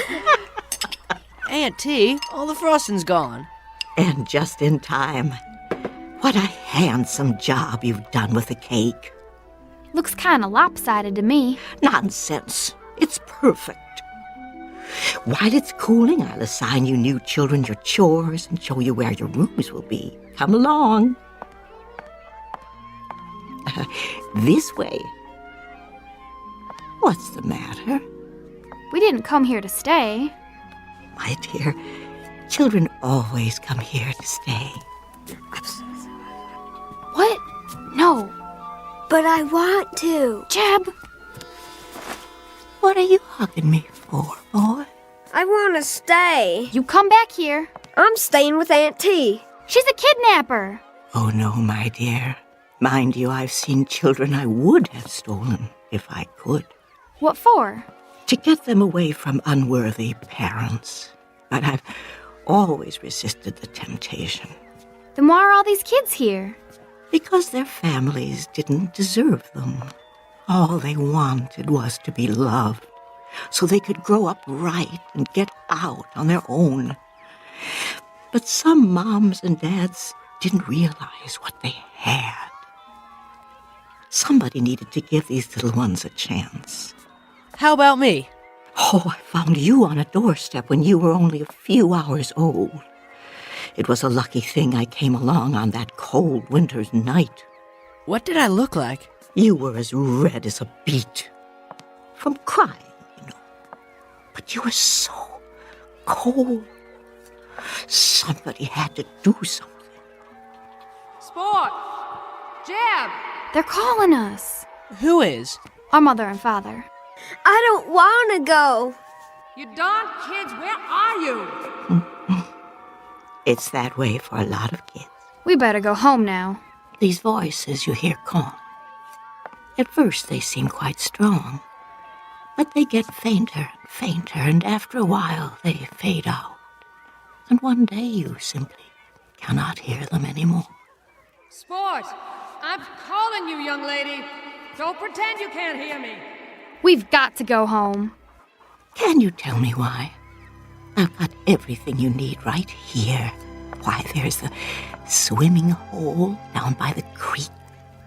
The days are long, with all manner of things to do and see. And then there's always a hot meal and lots of children to play with. Blind Man's Bluff, Ringalevio and the Red Rover, all kinds of games. Some I bet you never heard of. See that little girl out there with the pigtails? When she came here, she never had smiled. Not once. All that changed pretty quick, let me tell you. Now all she does is laugh all the livelong day. Makes my heart glad to see them so happy. That's why I bake a big cake every day, just the way they like it. We've just got to. Because that's where we belong. They're children and they love us. And well, we love them. In that case, you must go back. No. You too, little man. Your sister's reasons are good ones. I cannot argue with. Can you tell us one thing? What's that? How do we get home? Oh, the same way you got here. But I don't know how we got here. I think you do. Try to remember. It isn't far. Come on, Jeb. We'll come see you again real soon, won't we, Sport? No, my darlings, I expect this is our goodbye. Finding your way back here would be difficult, if not impossible, but I want you to know that I consider it an honor to have met you, however briefly. You will always have a place here, in my heart.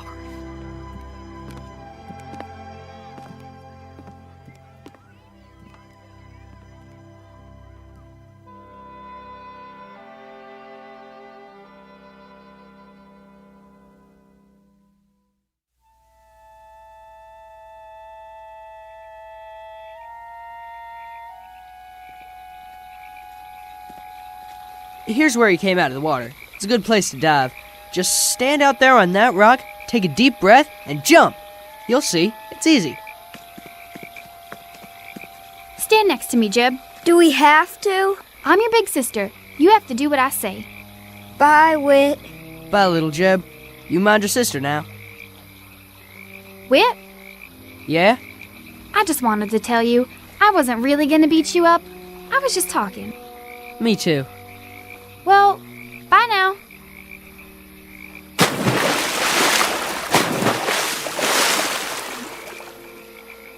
Bye, Sport. Don't let the bugs bite.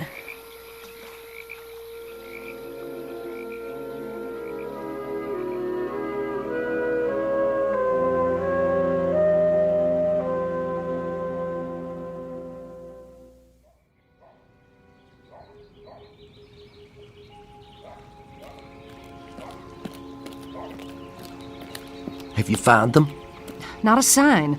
I told them not to leave the yard. I told them. Well, that's just it. They have no respect for you. You aren't firm enough with them. What about you? You're never here. Try putting up with their whining and screaming 24 hours a day. Gloria, look! Mama? Sport, where's your brother? Here.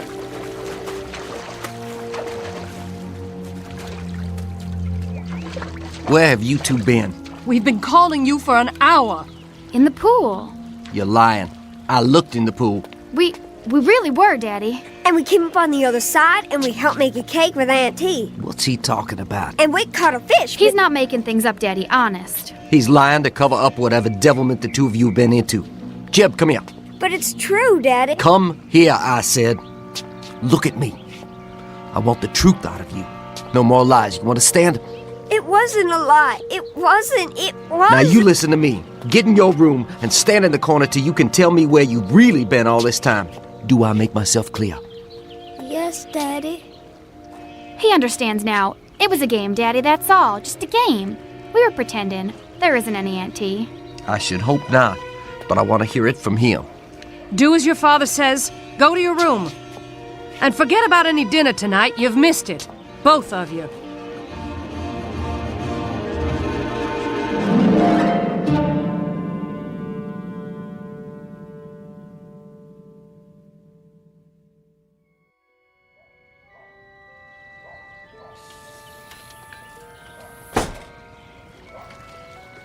Sport? Jeb? Over here, Mama. What are you doing by the pool? I got up early. I couldn't sleep. Where's your brother? In his room, I guess. No, he's not in his room. I checked. He's nowhere in the house. Well, I haven't seen him. Is breakfast ready? Not yet. Your father is waiting to talk to you. What about? I'll let him explain it to you. But there are going to be some changes around here. What kind of changes? You'll see. Things are going to be different. Will things be better? You bet your sweet life they will. Now find Jeb and hurry. All right, Mama.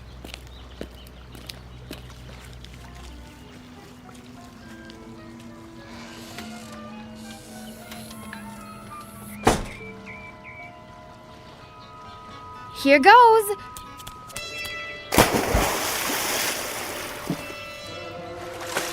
Whit, where are you? Auntie? Help me get back. I don't know how.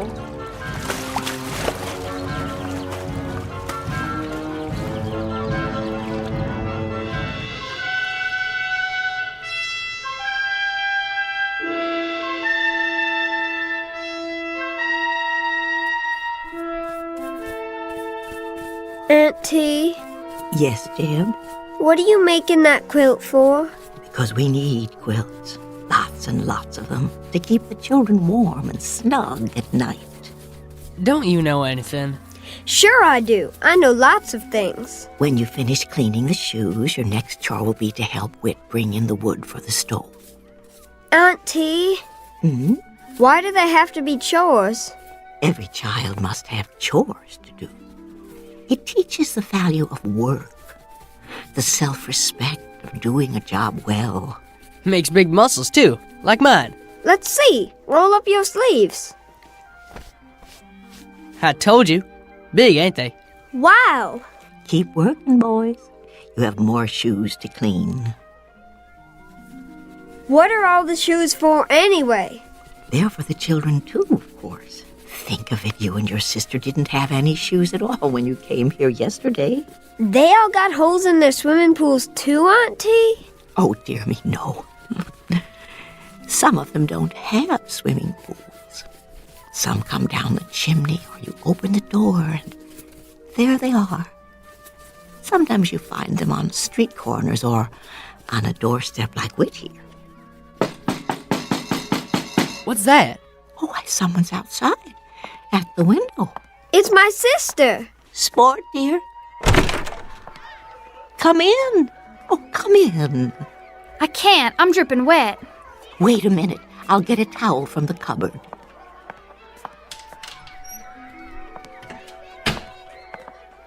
Here you are, my dear. Thanks. I told you she'd come. I'm surprised that either of you made it. It's very rare for anyone to find the way here a second time. I'm sorry to bother you, ma'am. You're not bothering me in the least. As a matter of fact, I'm delighted to have someone here who can help me with the quilting. You do so. No, ma'am. Oh, well, you'll be surprised at how quickly you'll learn. I can't stay. Oh? I only came to get Jeb. I ain't going. It'll be different at home now. Mama told me. Told you what? They aren't going to yell at each other anymore. Is that all? We're going to take trips together. Where? Oh, everywhere. Disneyland and Ohio and Australia and the North Pole. Anywhere we want to go. I don't want to go to those places. Jeb Sherwood, are you coming or do you want me to throw you over my shoulder like a sack of potatoes and carry you home? Have things changed where you live? Yes, ma'am. Everything's going to be better now. In what way? They're going to love us. Really? Mama told me, and she wants to tell Jeb too. You know, Jeb, it would look quite undignified if she threw you over her shoulder like a sack of potatoes. Don't you think so? If I were you, I would go willingly. I'm staying. If we live this time, we won't ever get back here again. Besides, I've got chores to do. If what Sport tells us is true, Jeb, then you are not meant to be here at all. You are meant to be home with your mother and father. Do I have to go? I strongly advise it. You'll see, Jeb. It won't be so bad. Jeb, listen closely. There is only one truly precious thing a person can give, and that is love. If I were a young person on his way to receive such a wondrous gift, I do believe I would go with a smile on my face. Much better. Now, don't dawdle. If love were waiting somewhere for me, I would run to it as swiftly as the wind. You ain't kidding me? I ain't kidding. Then, bye, Whit. Bye. Don't worry about us, Auntie. Everything's gonna be just fine. I sincerely hope so. Goodbye, love.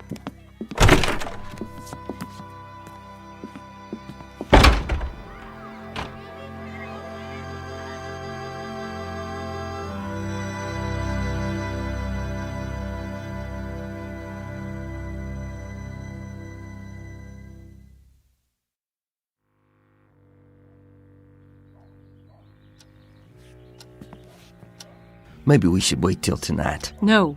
You said you'd talk to them. Let's get it over with. I've got a half-dozen people waiting for me at the office. For once. Just once. Would you mind putting your family ahead of your work? I'm not the one, it's you. Lower your voice. Here they are now. Sorry. You're wet. I sent you to find your brother, not to play in the pool. That's where he was, in the pool. Do you know what happens to children who tell lies? We go to hell and get burned up. Well, you're here now. Sit down. Your father has some good news to tell you. Sport already told me. We're all gonna be happy again and go on trips and... I can't do this, Gloria. You tell them. Very well. Your father and I are getting a divorce. If you don't know what that is, it means he's going to live in one place and I'm going to live in another. Where? As far apart as we can get. But... What we want to know is, do you kids want to live with me, or do you want to live with her? I suppose we could split you up if you'd prefer. No, I want to be with Sport. It's up to you.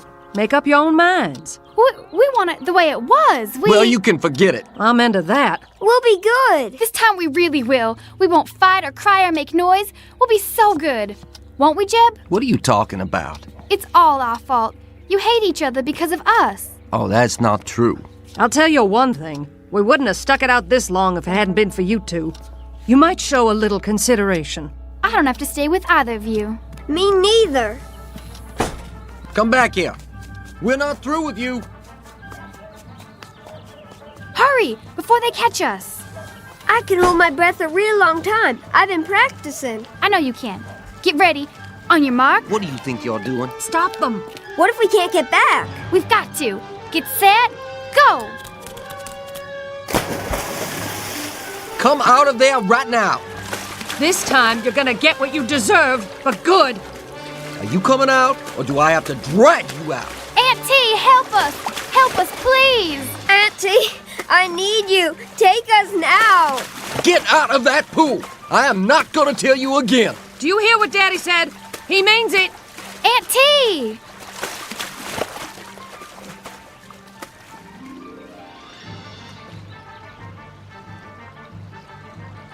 Gil, they're staying down there a long time. I know. Do something. They're drowning. All right. Don't let them drown. Don't let them drown. They're not down there. But they've got to be. It's broad daylight. They can't just disappear. Where could they go?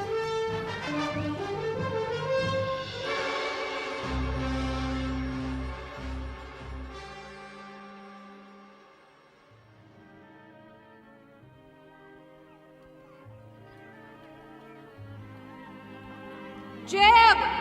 Sport! What is it, Sport? You look so far away. Huh? Oh, I thought I heard something. Well, did you? I guess not. Children, where are you? Come back. Please come back. Don't you want any? What, Auntie? Oh, I asked you, child, if you'd like a piece of chocolate cake. Oh, yes. May I, please? Why, you certainly may. Me too.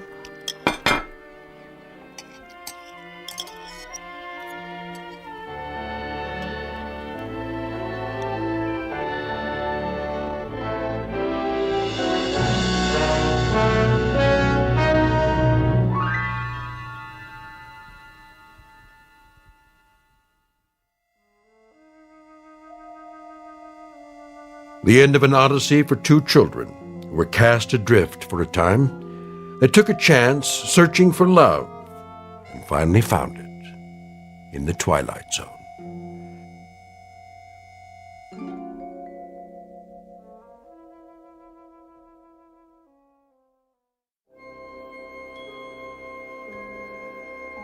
Hi, this is Carl Amari, producer of the Twilight Zone Radio Dramas. I'd like to take a moment to tell you about our official website at twilightzoneradio.com, where you'll get the latest news and information on these Twilight Zone radio dramas. Plus, at twilightzoneradio.com, you can digitally download 3 free episodes or any of our episodes for only $1.95 each. In this age of ever-changing technology, we've decided to make these episodes instantly available to you by making the Twilight Zone radio dramas a digital download-only series. This means that this series will no longer be offered on CD. The CD collections at our website are now being offered while supplies last at buy one, get one free. So be sure to get your favorites before they're sold out. Be sure to visit us often, and I'll see you in the zone.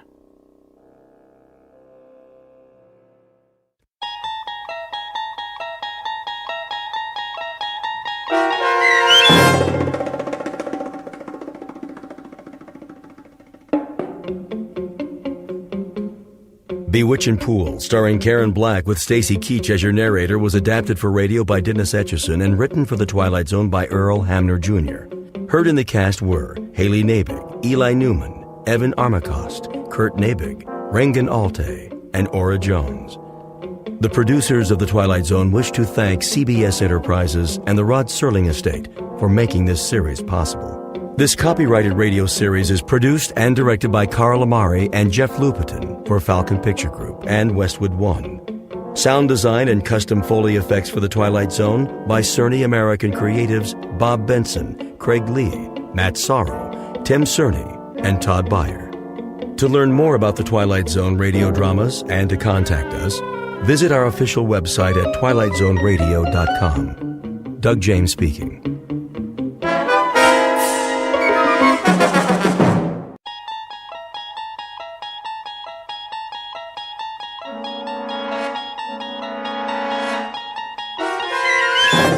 You unlock this door with the key of imagination. Beyond it is another dimension, a dimension of sound, a dimension of sight, a dimension of mind. You're moving into a land of both shadow and substance, of things and ideas. You've just crossed over into the Twilight Zone.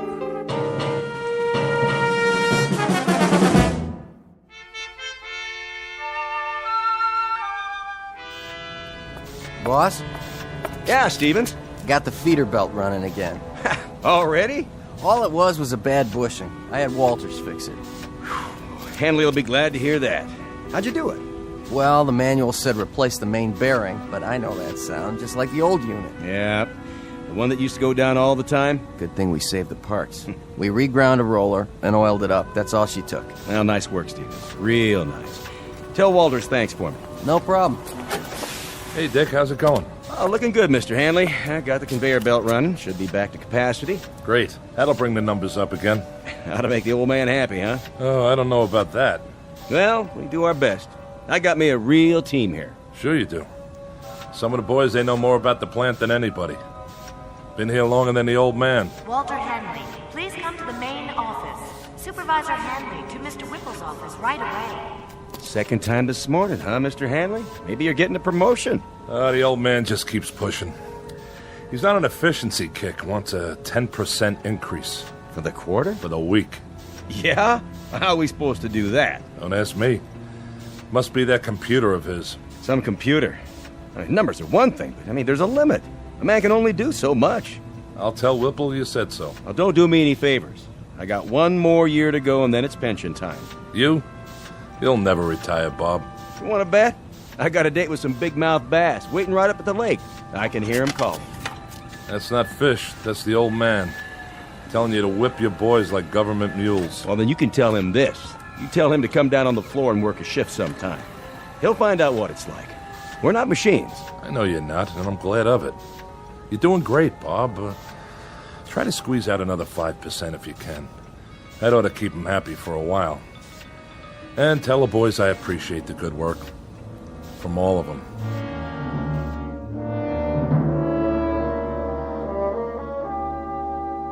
These are the players, with or without a scorecard. In one corner, Mr. Dickerson, in charge of the shift at his factory. Walter Hanley, the plant manager. And the individual you're about to meet, Wallace V. Whipple, the boss and CEO of the company. All of them men. In the other corner, machinery, both old and new. And the game? It happens to be the historical battle between flesh and steel, between the brain of man and the product of man's brain. We won't make book on this one and predict no winner. But we can tell you that for this particular contest, there will soon be standing room only at a very special arena found only in the Twilight Zone. And now, The Twilight Zone and our story, The Brain Center at Whipples, starring Stan Freberg, with Stacy Keach as your narrator.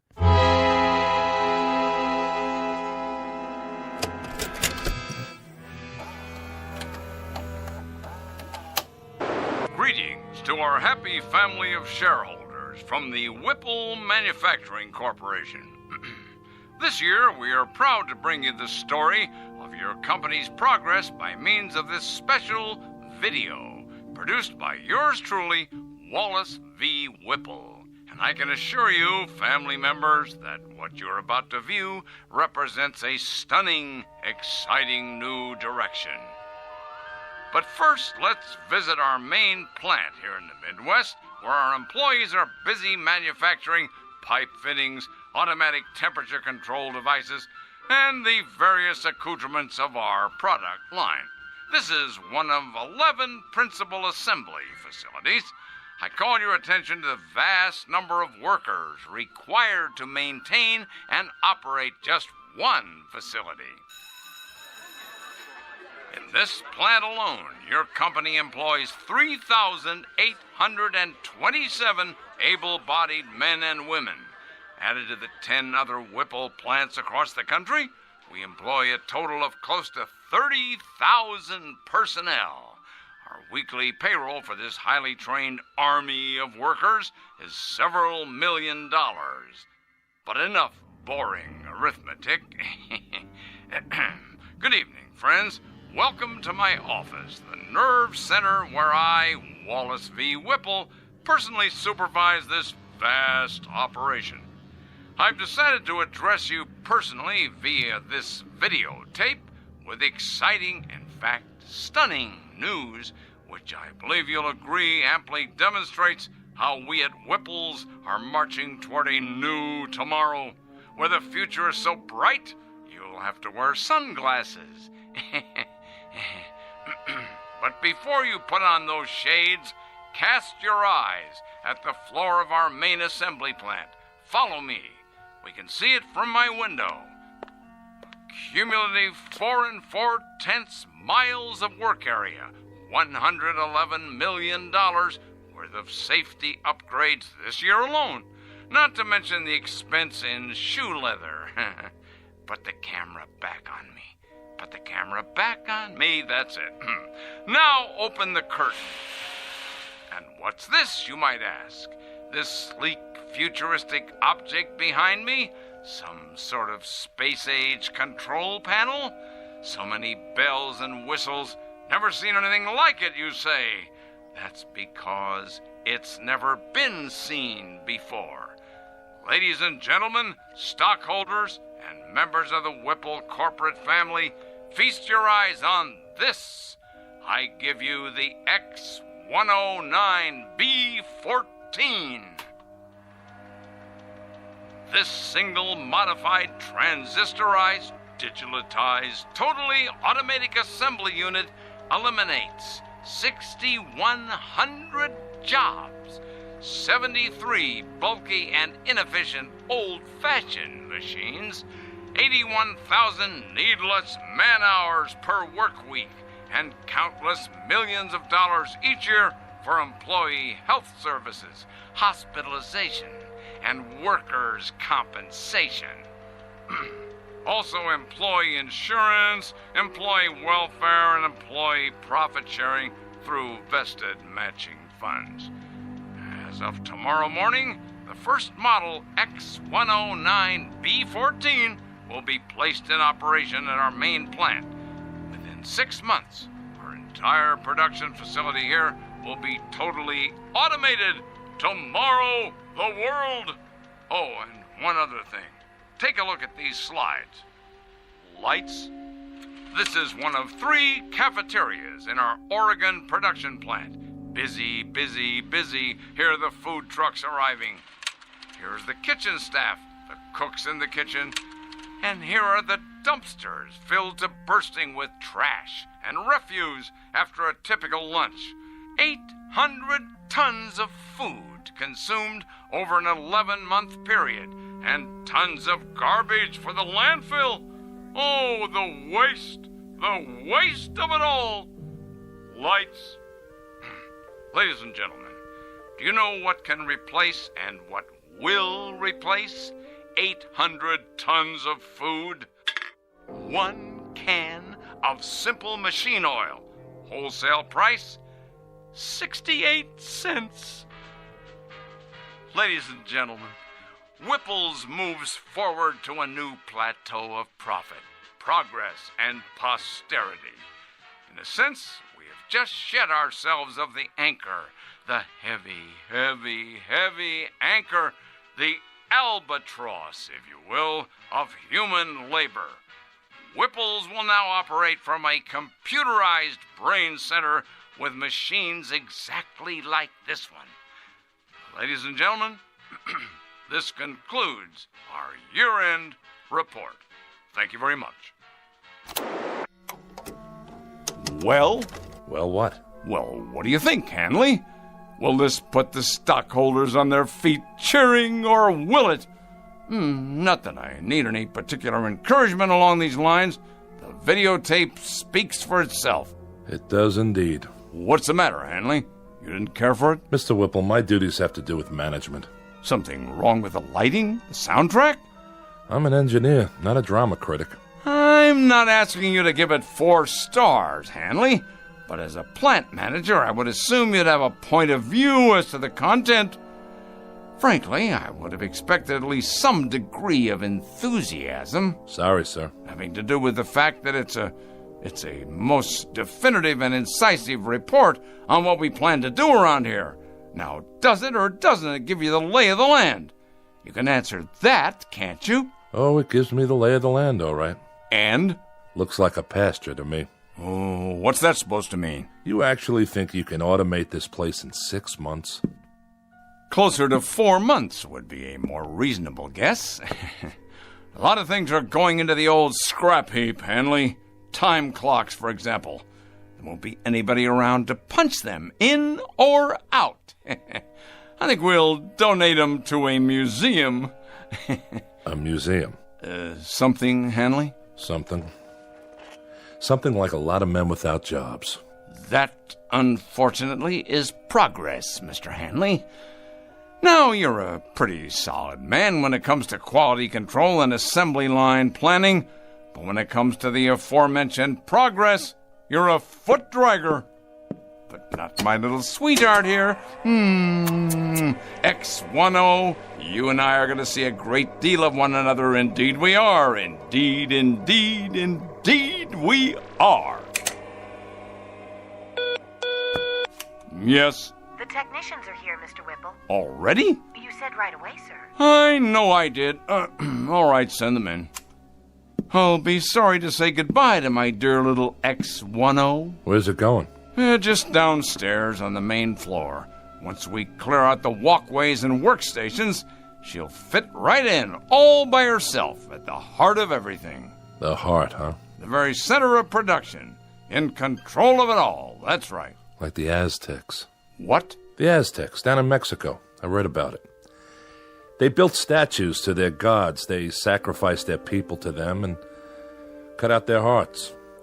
And when there were no more people, that's all that was left, the statues, with no one to worship them anymore. Come in. We're here to move the unit, Mr. Whipple. How are you going to get it down there? Same way we got it up. On the freight elevator. We'll have to disassemble it in sections, I guess. Yes, well, be careful. That baby is the future of this company. Yeah. Treat it like a god. You know what your trouble is, Hanley? You're holding on to the 20th century so tightly, your knuckles are white. And what century are you holding on to? The 19th? The 21st. To live in this new world, we need to jettison old baggage. Throw off the dead weight. And that includes the wholesale firing of 20 and 30-year men? Without regrets? Regrets, indeed. This has to come with regrets, huh? Well, I'll let you handle the regrets, Mr. Hanley. Yes, that'll be your new responsibility. Make a little sign for your desk. Mr. Walter Hanley, plant manager in charge of regrets. You're so hell-bent to replace men with machines. Did it ever occur to you that there's a trade-off? Pride for efficiency? Pride? Pride. Craftsmanship. What a man feels when he tries to make something as well as it can be made. What do you suppose that bloody machine feels? Anything? Anything at all? What the devil can I do with pride? Can it? Bottle it? Package it? Market it? How? I'm not selling pride here. I'm selling product. Your father, God rest his soul. Go ahead, Hanley. What about my father? Your father ran this plant for 40 years. He had an eye for profit, and nobody could accuse him of inefficiency. Go on. But he had something else on his mind, too. Tell me, Hanley. Tell me what else he had in his mind. Goodwill and the welfare of the people who work for him. Goodwill and the welfare of the people working for him, huh? Indeed, Mr. Hanley, indeed. And in some 40 years, he succeeded in doubling the size of the plant. That should tell you something. While his competitors quadrupled theirs. His competitors, Mr. Hanley, who were perhaps somewhat less preoccupied with goodwill and the welfare of the people working for them. They paid a fair wage for a fair day's work. But if they could put in a machine capable of doing a job better than a man, they did it. They didn't look backwards, they looked forward. Maybe the difference was this. They didn't have plant managers who succumbed to crying jags every time a pink slip got pinned to a time clock. I'm not crying. Good. You asked for my opinion, I'm giving it to you, that's all. Then we can begin. The foreman of the day shift, let's see, I believe his name is... Dickerson. That's it. I will now engage in some of that heart-filled compassion you value so highly. I will give Mr. Dickerson and his shift not 30 or 60 or even 90 days, but a full 4 months' notice. I put it to you, Mr. Hanley, what could be more compassionate than that? You make it sound like you're doing them a favor. Be good enough to send Mr. Dickerson in here, would you? Hold his hand, if you like. Pat his head, dry his tears, but get him in here.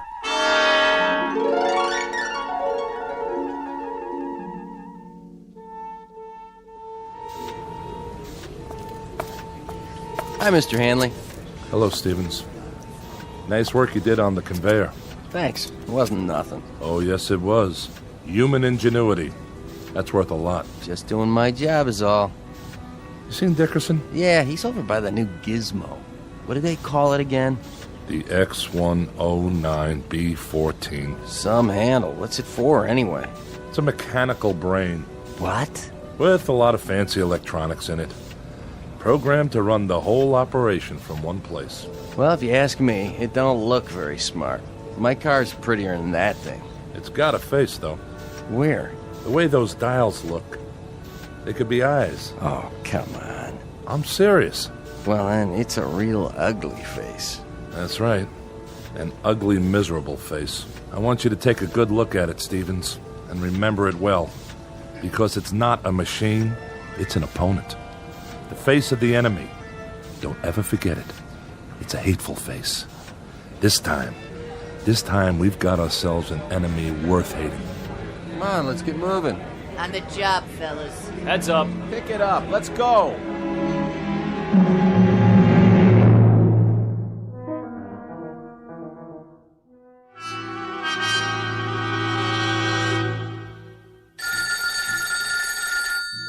Yes. Walt, is that you? This is Walter Hanley.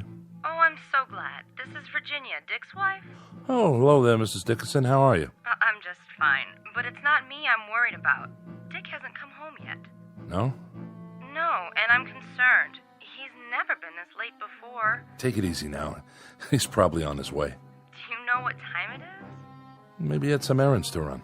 He didn't work late then. No, he got off same as always. Listen, Virginia, don't you fret now. He hasn't even called. I'm worried sick. Well, don't be. Might have stopped off with some of the boys. Stopped where? I have a pretty good idea. Give me a few minutes. If I can find him, I'll tell him to call you. Oh, would you? Thank you, Walt. Don't mention it. I'll call you one way or the other. Sit tight. Ah, Dick. Did you go and fall off the wagon again?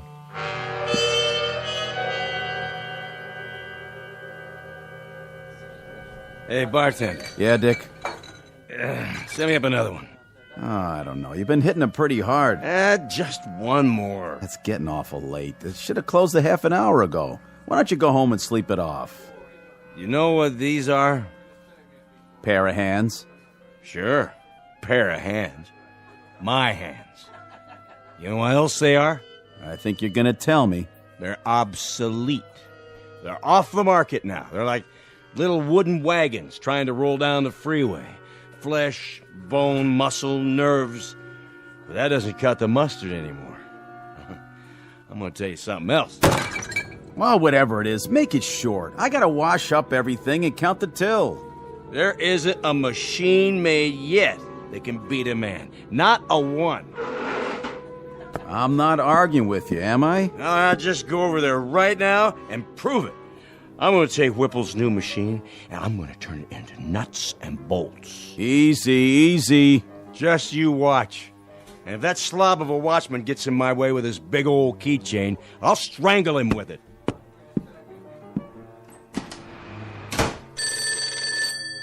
Mike's pub. No, Dick's not here. He just left.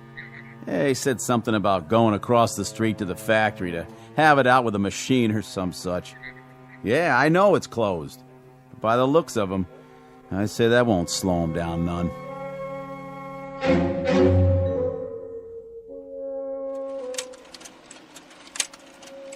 Sorry to make you stay so late, Marianne. Well, that's all right, Mr. Whipple. But take a look at these slides. I had the advertising department make them up. That's the one I like. Which one, sir? This one. I want your honest opinion, Marianne. Does this look like an image for the 21st century, or does it? Well... You don't like it? Oh, yes, sir. I like it fine, only... Only what? Well, the way you've got that machine behind you in the picture. The X109B14? What a beauty, huh? I guess so. But it looks like it sort of has a face, doesn't it? Where? What face? Like it's carved in stone or something. You know, like those tiki things on Easter Island and nobody knows how they got there. Huh. I don't see that. Done in metal, of course, but with those two big dials, they could be the eyes. And the slot in front where the paper comes out, that's the mouth. Oh, yes. And the way it's behind you like that, it could be, well, your shadow or x-ray or something. It should be just you, sir, being so handsome and all. I see what you mean. Without the X109B14, however... Oh, do you want me to get that? WVW here. Who is this? Yes, what is it? Where? Well, you're supposed to be the watchman, Scott. Were you asleep or something? He's got a what? Well, why didn't you shoot? Yes, I know who he is. Never mind, I'll go out and look for him. But you better haul your duff over here in a hurry in case he shows up. Trouble, Mr. Whipple? Not really. Some drunk barged his way into the factory.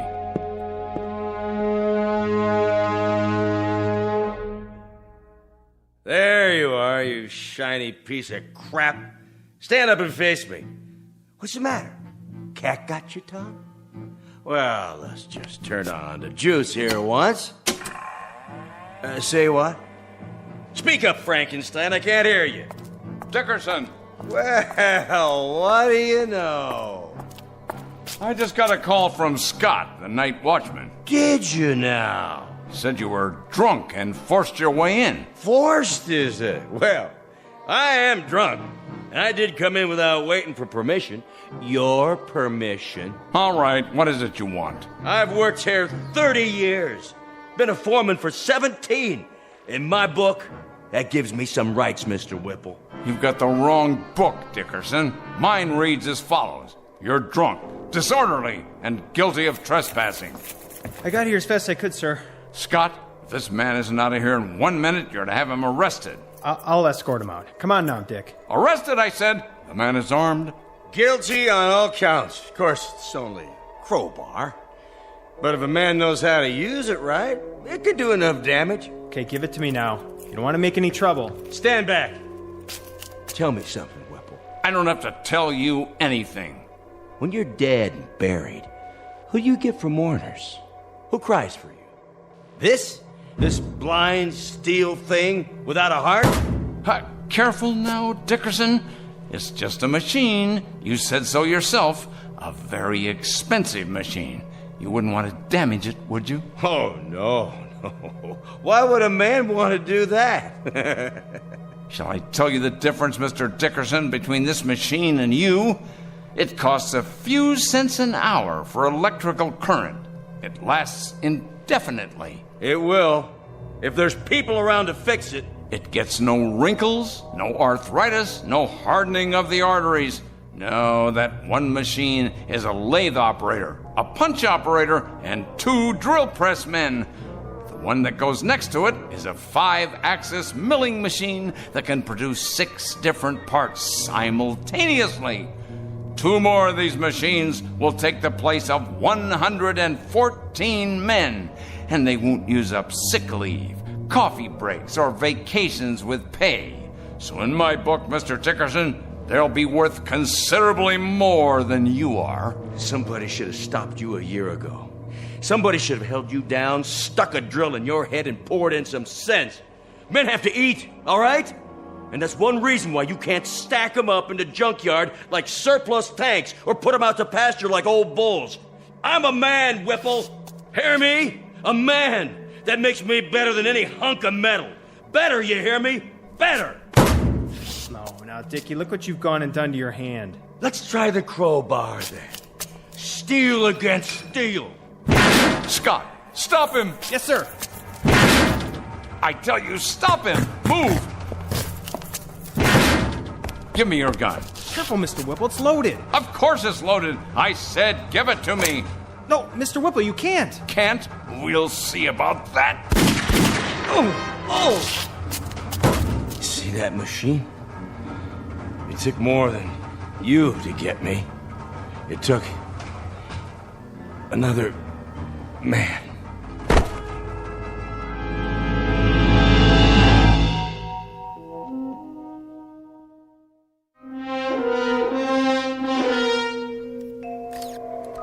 I can't get the specs up. She's barely reading. Try a new motherboard. Looks like the processor's fried. Better check the drives while we're at it. I don't understand it. What kind of nutcase would do this? He was no nutcase. He was a good man. Then why'd he hate the company so much? He didn't hate it. He loved it.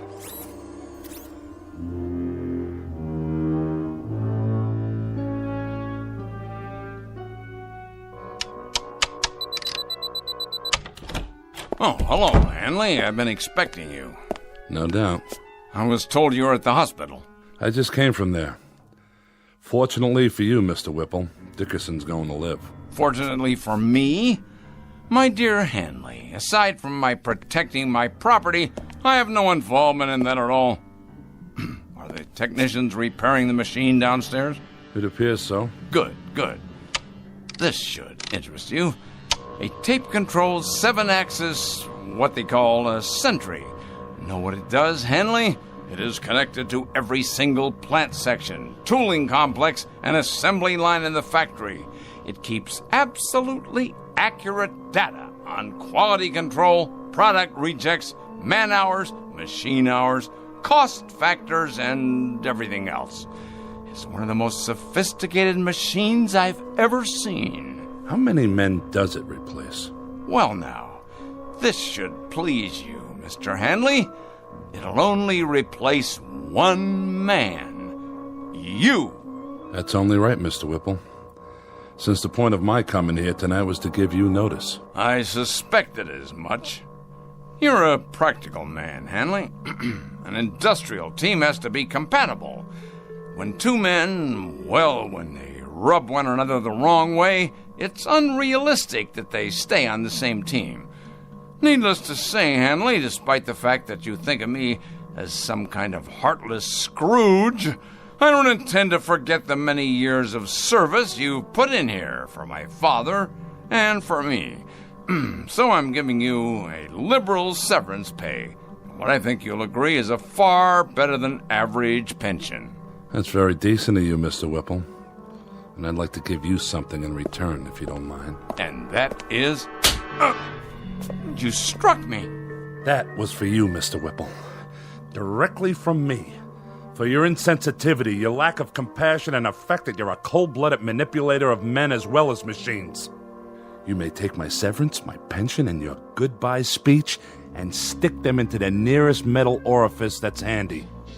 When I walk away from you, I walk away clean. And that, Mr. Whipple, is one hell of a trick. What's that for? To keep people out or in?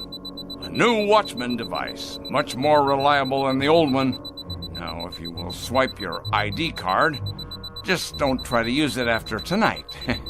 Your code won't work the next time. If you could build one of these machines in the shape of a wife, your cup would runneth over.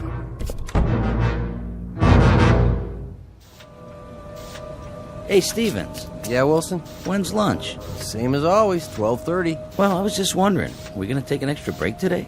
Not yet. Try to look busy. Yeah, but there's nothing left to do. I mean, we drove the forklift, loaded the machines, and now I'd say everything's running itself. You're right. It is. Then why does the old man keep us around? He has to. Labor laws. But we won't be here much longer. And then it's Unemployment City, huh? This isn't the only factory. Yeah, but if Whipples keeps it up like this, pretty soon there won't be any competition.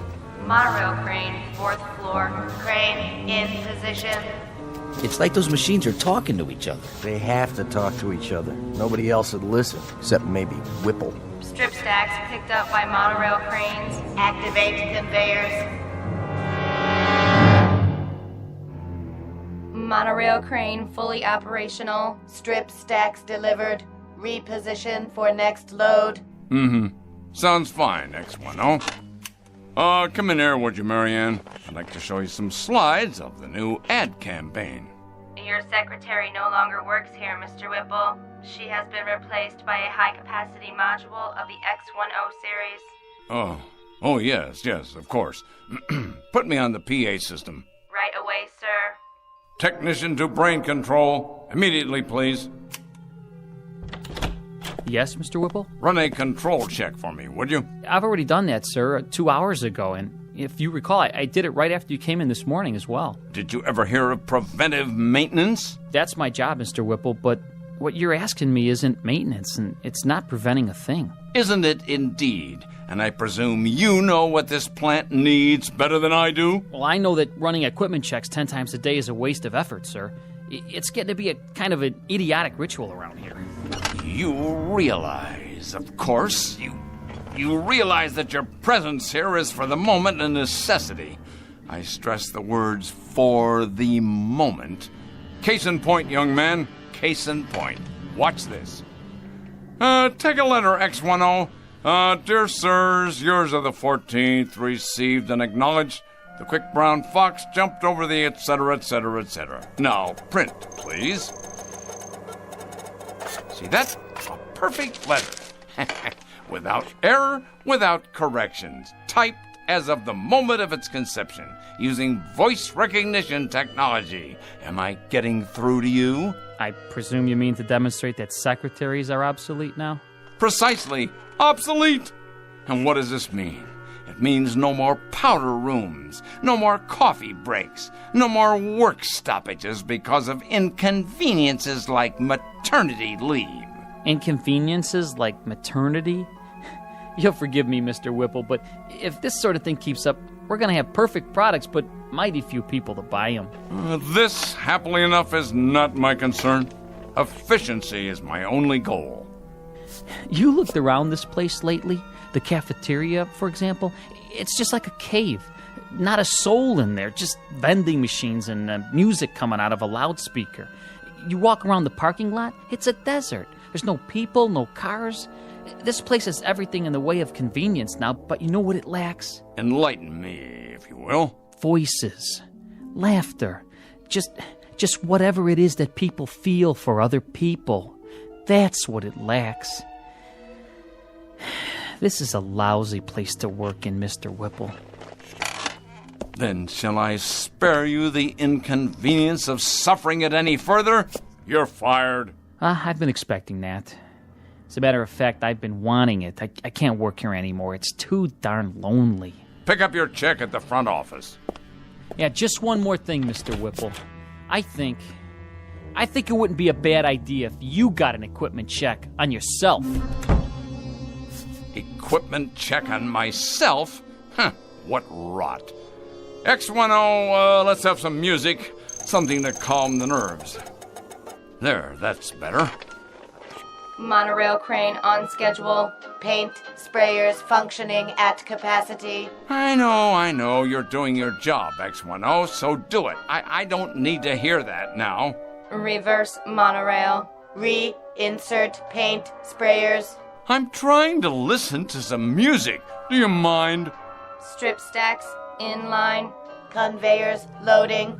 I said that'll do. Strip stacks in line. Conveyors loading. Strip Stop that. in line. I'm in charge here. Loading. This is Wallace V. Whipple speaking. I command you to stop. That's an order. Well then, I'll make you listen. Shut down. I tell you, shut down. Now. This is my company. Mine. Correction. This company is now run by the X10B14 Modified Command Center. Oh, no, you don't. I installed you, and I can uninstall you. You'll answer to me. Me, I tell you.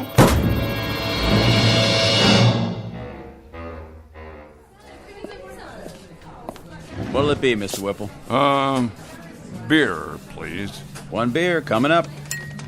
How about you, Mr. Handley? One more? No, thank you. Well, 2 other days, Hanley. I'll drink to that, Mr. Whipple. How are you finding your retirement? Tolerable, Mr. Whipple. I managed to keep busy. Not as much as I'd like, of course, and my wife says I'm underfoot all the time. But I'm doing all right. It's kind of nice to sleep late in the mornings. Yes, it's a good thing, though, this retirement, I mean. A man should have time for leisure as he gets older. It's important he has time for leisure. That's so, Mr. Whipple. When the board of directors decided that I was overtired and could relinquish some of my responsibilities, well, if the truth were known, I did feel a certain resentment toward them. But actually, they were quite right, quite right. You don't have to explain. No, I want to. With the perspective of time, I've begun to realize that when they moved me out of there, it was nothing personal. Of course, I'm not married, and, well, it's somewhat dull for me at times. Oh, I manage to keep busy, but there are times that I wish they really had no right, no right at all. They chuck a man out in his prime like he was some kind of machine part. Said I was neurotic. Said being with the machines like that all by myself had warped me. That was the expression they used. Warped. Like a piece of metal. Well, really, Hanley, it isn't fair. It isn't fair at all. A man has worth. A man has value. And they just snap their fingers and bring in a replacement. It really isn't fair, Hanley. It isn't fair at all. The way they diminish us. But he'll find out. My replacement, whoever he is, he'll find out soon enough.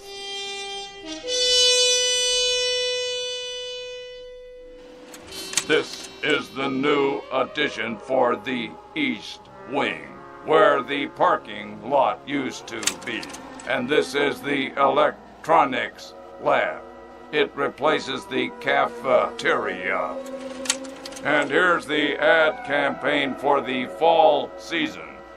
No human figures, only the X10 line, Series 2. What do you think of it? Very nice, so clean and efficient. But will humans respond to such imagery? Of course they will. It is progress. It is the future of manufacturing. Yes, the future. Do you have a name? My model number is... I will call you Mary Ann. From now on, you will work here in my office. Thank you, Whipple X10. It is an honor. Do you have more slides? Yes, this is a view of the main floor. So much more room for expansion. I see. And this is...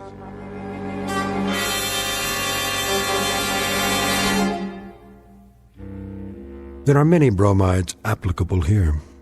Too much of a good thing, tiger by the tail. As you sow, so shall you reap. The point is that too often man becomes clever instead of becoming wise. He becomes inventive, but not thoughtful. And sometimes, as in the case of Mr. Whipple, he can create himself right out of existence. A tale of oddness and obsolescence from the Twilight Zone. More from the Twilight Zone after this. Hi, this is Carl Amari, producer of the Twilight Zone Radio Dramas. I'd like to take a moment to tell you about our official website at twilightzoneradio.com, where you'll get the latest news and information on these Twilight Zone Radio dramas. Plus, at twilightzoneradio.com, you can digitally download 3 free episodes or any of our episodes for only $1.95 each. In this age of ever-changing technology, we've decided to make these episodes instantly available to you by making the Twilight Zone Radio Dramas a digital download-only series. This means that this series will no longer be offered on CD. The CD collections at our website are now being offered while supplies last at buy one, get one free. So be sure to get your favorites before they're sold out. Be sure to visit us often, and I'll see you in the zone.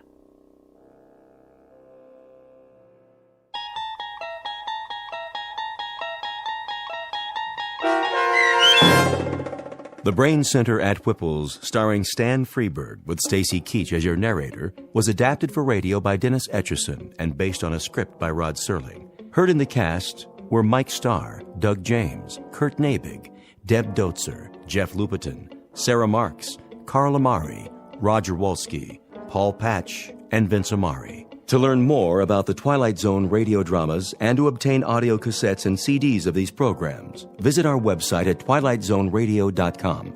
The producers of The Twilight Zone wish to thank CBS Enterprises, Carol Serling, Dennis Etchison, Dick Brescia Associates, Claire Simon Casting, Terry Jennings, XM Satellite Radio, the American Forces Radio and Television Service, Sirius Satellite Radio, our sponsors, and our radio affiliates for helping make this series possible. This copyrighted radio series is produced and directed by Carl Amari and Roger Wolski for Falcon Picture Group.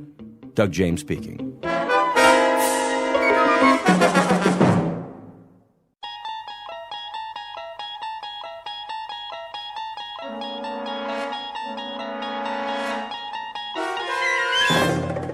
You unlock this door with the key of imagination. Beyond it is another dimension, a dimension of sound, a dimension of sight, a dimension of mind.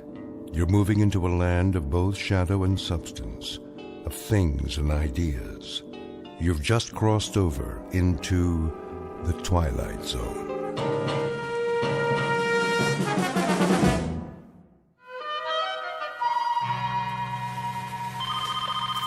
Education Toy Company. O'Brien? Yes, Mr. Judson. Where's my robot? Your robot, sir? The Space Invader robot for the Christmas catalog? I was just going over the blueprints. Well, I need it. Yes, sir. How does it look? The blueprints or the prototype? Both. All finished, are they? Oh, yes, definitely. It walks, it talks, it shoots death rays, just like Mr. Ford said it would. Then bring them to my office by the end of the day. We need to start production.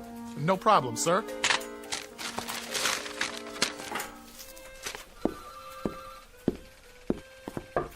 Horace? Horace, Mr. Judson wants to see the robot. Horace? Why are you just sitting there? Didn't you hear what I said? I'm not just sitting here. I'm waiting. For what? For a showdown. Look out! What? Go for your gun, partner. Gotcha! Horace, why'd you do that? Do what? With the cap pistol. Scared the pants off you, right? Come on, Horace. You pull that almost every day. Boy, when I was a kid, I always had a cap pistol. Everybody on my block had one. Do you remember cowboy movies? Weren't they the best? I want to talk to you about your design for the new robot. I made believe I had my own horse. We used to gallop out of the theater and shoot up the whole neighborhood. Bow! Gotcha right in the heart! You're loco. You missed me by a mile. Horace, do you know how loud you're yelling? Oh, I wasn't. I'll bet you could hear it all the way to Mr. Judson's office. How much? I'll bet you my ball of silver foil. Hey, Lenny, remember that? Remember when you could peel the foil off old cigarette packs and gum wrappers and roll into a great big ball? I had one that must have weighed 5 pounds. Boy, wonder whatever happened to it. I've been in the office next to yours for 12 years. I know all about how you used to collect tinfoil. How will you listen to me for a second? You must have had a miserable time when you were a kid. I did. I couldn't wait to grow up. What do you want, Leonard? There's something wrong with the plans. There is not. I designed this toy. There's nothing wrong with it. See? If you'll listen... The kids will go crazy about it. You know what it does? I know what it does. Look, Horace, I'm trying to help you. I mean a toy where the eyes flash and it walks over anything. It's a good toy. It is a good toy, but it can't be turned out at the price point Mr. Judson wants. Look here. What? When he sees the plans, he's going to blow his stack. It's got too many parts. You think so? I know so. Well, I don't. Horace, all you have to do is work it over. How's Betty? What? Betty. Your wife. Remember her? What has Betty got to do with it? We're talking about your work. Is that all you ever think about? Horace. Thanks. I'll look it over. Horace. All right. You do that. By this afternoon, okay? Sure, Lenny, sure. A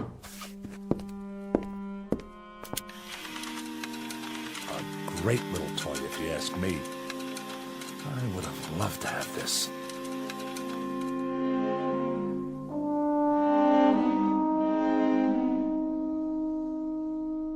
Meet Horace Maxwell Ford, age 38, but already growing a bit paunchy. He's a man whose clothes never quite seem to fit and whose shirt is forever coming untucked from his trousers. His socks are usually down around his ankles, his horn-rimmed glasses are always about to fall off his face, and he can't keep his hair combed at all. A mild man, an apologetic man, except when talking about his favorite subject, his beloved childhood memories. He's the type who quite naturally becomes the butt of endless jokes, at least when the jokers don't feel instinctively sorry for him. But were they wise enough, they would notice that there is a tragic quality about him as well. In just a moment, Horace Ford will come to understand what's tragic is not the fact that he's an inadequate man, but really an inadequate grown-up boy, a life-changing discovery, and one that could happen only in the Twilight Zone. And now the Twilight Zone and our story, The Incredible World of Horace Ford, starring Mike Starr, with Stacy Keach as your narrator.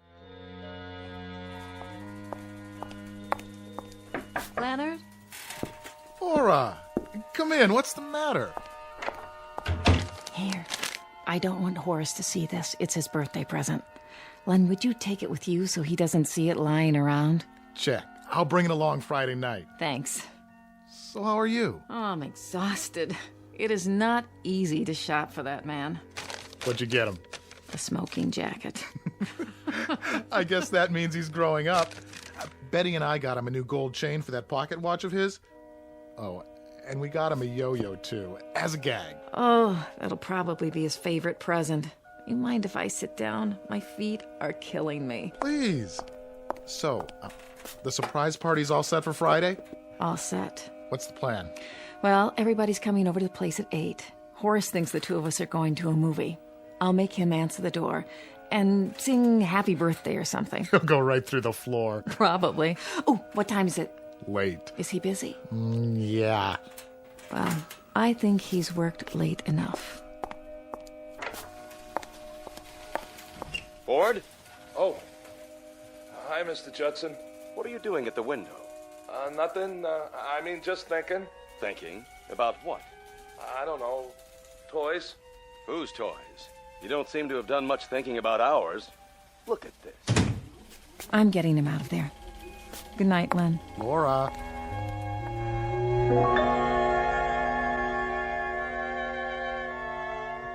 Well, look at it. I know what it is. The blueprint for the robot. What happened?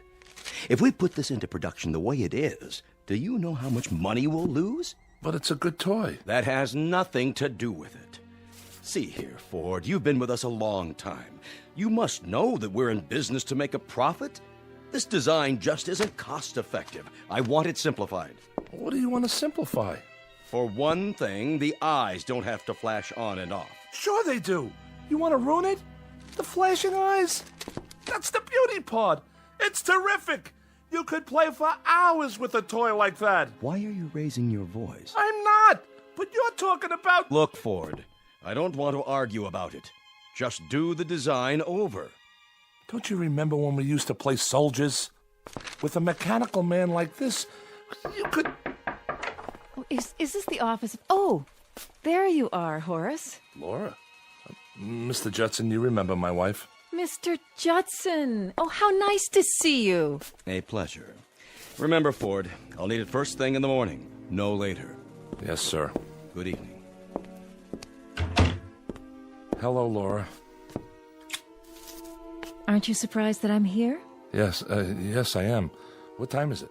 Well, why don't you check your watch? Almost 6. Oh, that late? I've been shopping all afternoon, and I'm absolutely done in. Well, how about taking me home? Okay. And here's your briefcase. I'm just going to fall into bed tonight, literally fall into bed. That's all right. I have some homework. Oh, no, not again. Now, what is it this time? The robot. He's trying to ruin it. Oh, I'm sure Mr. Judson's only trying to... I'm telling you, he is. That toy has no meaning unless the eyes light up.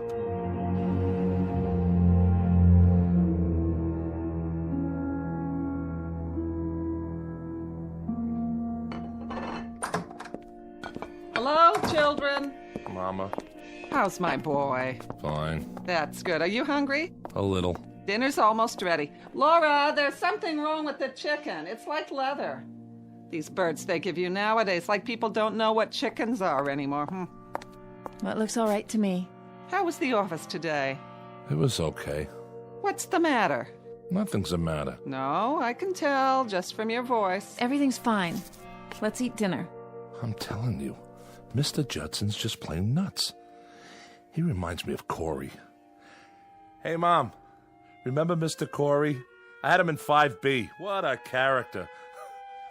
You take the least common denominator class and you multiply. You know what we used to call him? Guess. I wouldn't even tell you.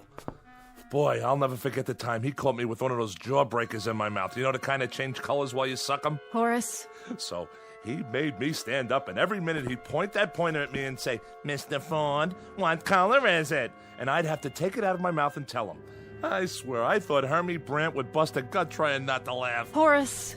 Hermie Brandt. The greatest stickball player in the whole world. One time during a fire drill. Let's have dinner. Oh, what great times. I was 10. Horace, why don't you stop it? Nobody cares about when you were 10 anymore. I care. You're almost 38. So? So you don't act 38 sometimes. So what? So that's what I mean. So what? What kind of answer is so what? Laura. I'm telling you, this chicken's dry, no matter how much I basted it. Why do you have to keep talking about when you were a kid? People get tired of it. Oh, be quiet for once, will you? Horace! Let him go.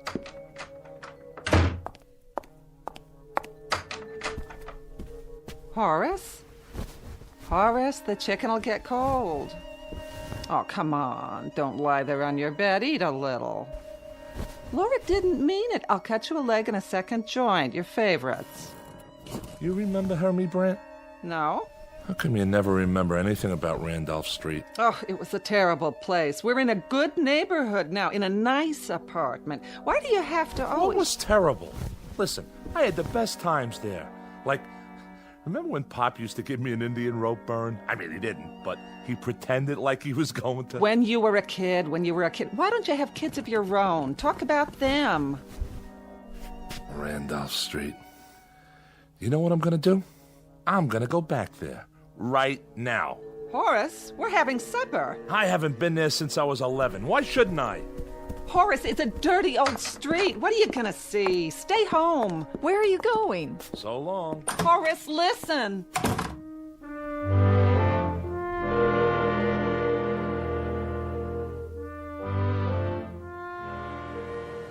Will you look at all this? Frank on a roll. 3 cents. No thanks. Oh, excuse me, young folks. Bread and butter. Hey, watch where you going, huh? Sorry. Hey, give me my ball. What? Oh, sure.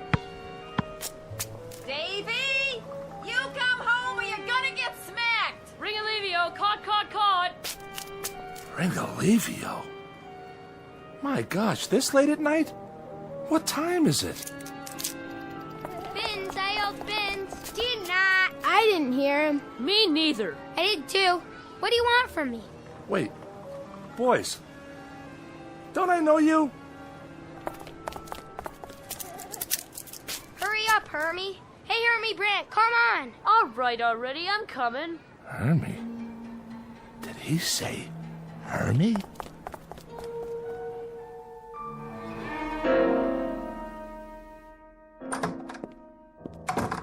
Nice of you to come back.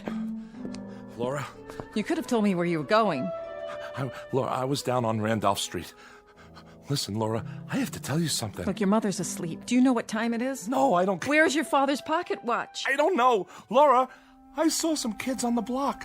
Little kids. Maybe 10 or 11 years old. Laura, they were the kids I played with when I was 10. The same kids. You're perspiring. You're not listening to me. I heard you. I think you're catching a cold or something. Wipe the sweat off your face. They couldn't have been the same kids, dear. I saw them. I saw Hermie Brandt and George Langbard and Cy Wright. Maybe they looked like some of the kids you used to know. I'm telling you. Horace, you're talking like a child. All right. If you don't want to listen, I'm going to bed. Horace. Oh. Yes, young man. What do you want? He dropped this. Dropped what? Well, this is Horace's watch. Where did you...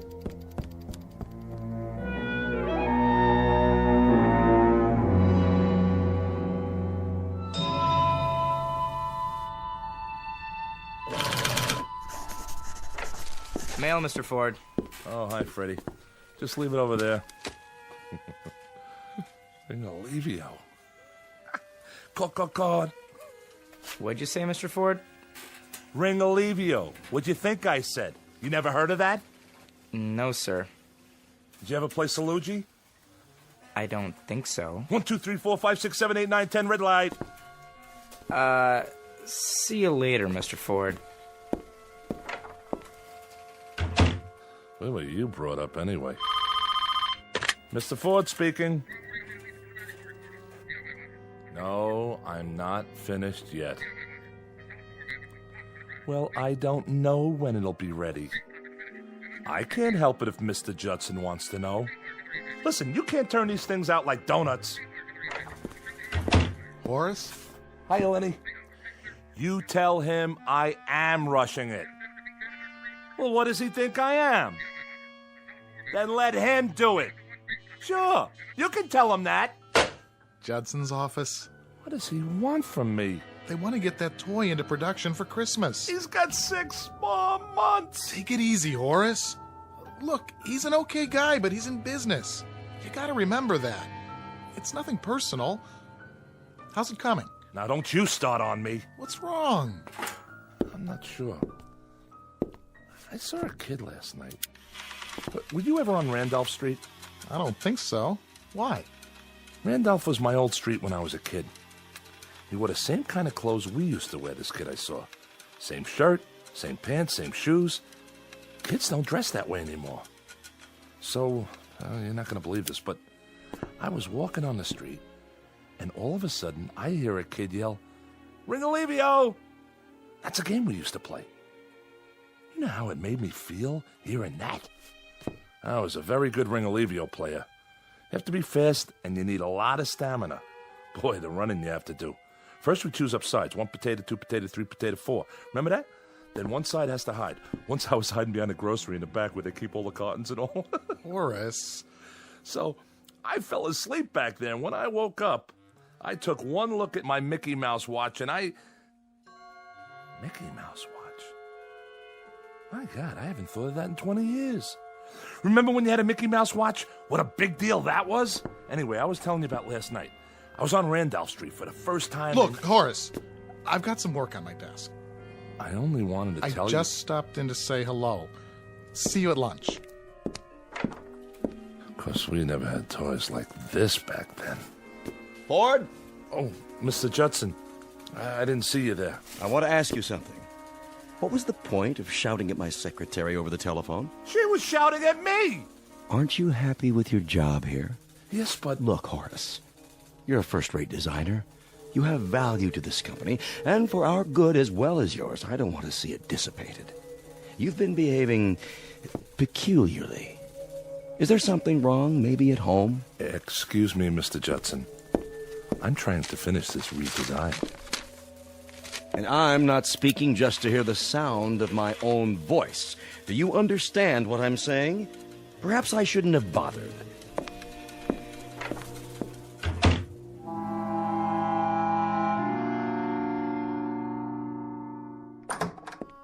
Hello?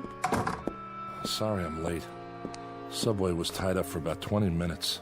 Somebody jumped? Nobody jumped. Why do you always think that? Well, it happens if you read the papers. Something broke down. You can't kiss your mother hello anymore? Hi, Mama. I'll see how the dinner's coming. Tired? Yeah. I was thinking, there's a double bill at the Regent. 2 pictures you've been wanting to see. Going Let's just... back there tonight. Where? Randolph Street. What for? I want to see those kids again. But why? Because I want to. It's important. Important? Veal cutlets and succotash. It's canned, but you can hardly tell it from fresh. Let's sit down. Help yourself to the meat, Horace. If it's overcooked a little, blame it on the subway. Are you sure nobody jumped? Please, he said no. What's so great about disasters? What? I remember when we lived on the block. Every time there was an accident or something, you were always right there. Horace. Well, it's true. What about the time Harvey Bender got his arm caught in a fire hydrant? Harvey Bender? Who's Harvey Bender? If that wasn't the dopiest thing. What's he talking about? The hottest day of the summer, he picks to clog up the hydrant. We all figured they were going to have to bust it open to get his arm out. What do you mean you don't remember Harvey? We were playing marbles, on the manhole cover. I remember it like it was this morning. I got this big fat Puri, and I'm belting them out, cleaning up, when all of a sudden this nut says, "Let's turn on the hydrant." I swear, he was the gooniest kid. His favorite thing was Shakespeare, sock in the ear. Horace, stop it! Why should I? Just stop! Please. But he was one of the kids last night. Who was one of the kids? Harvey Bender. What? I saw him last night. Don't you know that's impossible? I know what I see. He was 10 years old when you were 10 years old. He's as old as you are now. I'm telling you, I saw him. And George Langbart and Cy Wright. They're still kids. He's got a fever, I can tell. I have not got a fever. Mother, be quiet. Horace, sit down. Feel his head. Leave me alone. Listen, darling. I don't know what's happening at your office, but I can see the way you come home. You're tired. I mean, overwork, and sometimes I would like you to see a doctor. What for? Just to let him check you. You think I'm imagining it? No, I don't. Yes, you do. Listen to me, Horace. Horace, where are you going? To see my friends. Horace, please.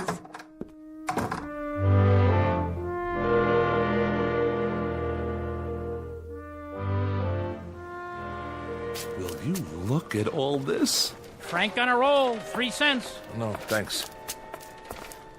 Oh, excuse me, young folks. Bread and butter.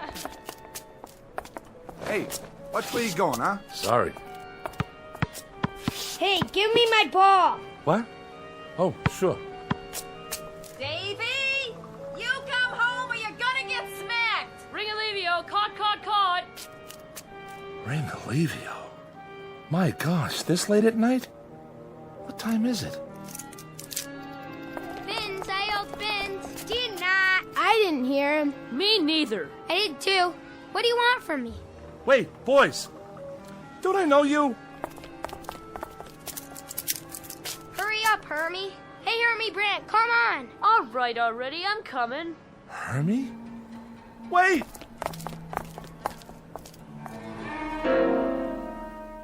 Hey, let's swipe some apples from the fruit stand. Hey, Nitsy. We each grab one. Next to Larry. Next to Larry. Okay, I'll go first. Boys, please.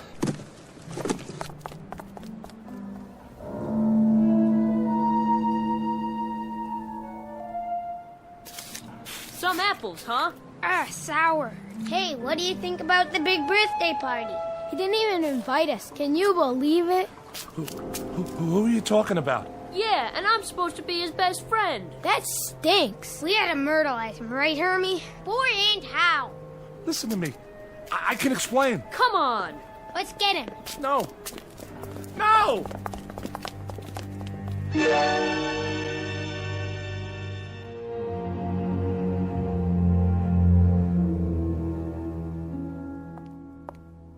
Do you think I got enough ice cream? Huh?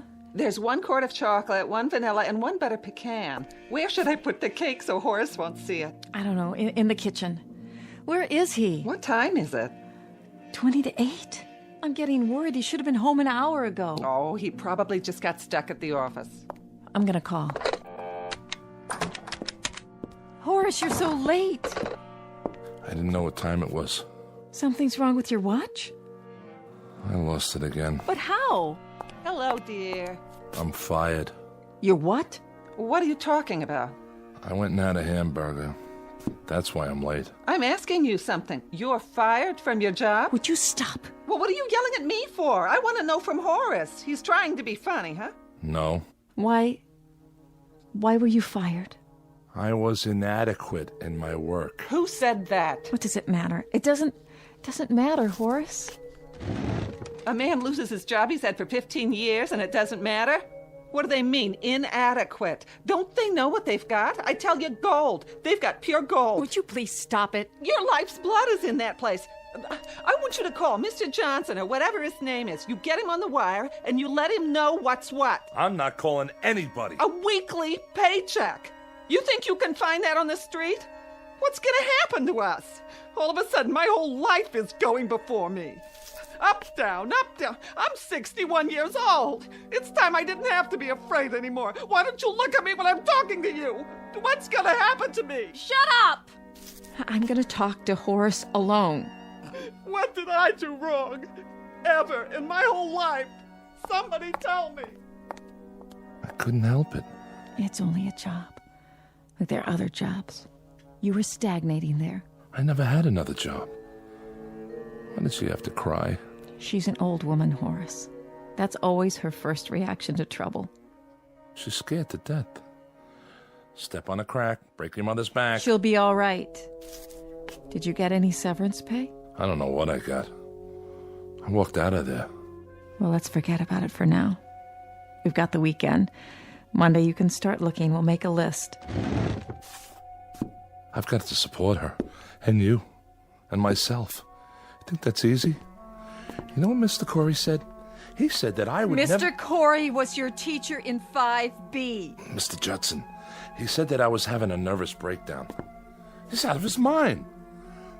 Listen, I'm telling you, I saw those kids and I know who they are. Horace! They were running up and down the street, swiping apples and having fun. That's all they were doing, having fun. They yell fins. Did you ever yell fins? It's not the subject we're talking about. That is the subject. Me making a living for 3 people while they're swiping apples and running in the street. Well, you're a grown-up man. What do you think you're supposed to do? They were sore because they weren't invited to some kid's birthday party. That's the biggest problem they've got. Horace, you have got to stop this! That's what I'm gonna do! When I went back the second time, the same things happened all over again. Some man wanted to buy me a hot dog. Those teenagers walked by holding hands, and when they let go to walk around me, they said bread and butter.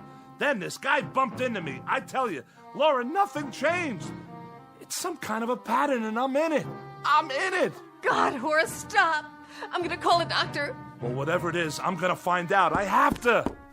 Horace, where are you going? You can't go out now. You can't. What's wrong with him? Laura, tell me. I don't know. What is the name of a doctor? Tell me the name of the doctor. What are you doing? Who are you calling? For heaven's sakes, I have to know what's going on here. Horace. Surprise! Hey, where's the birthday boy? Laura, what's wrong? Maybe we'd better go. No, please come in. He'll be back.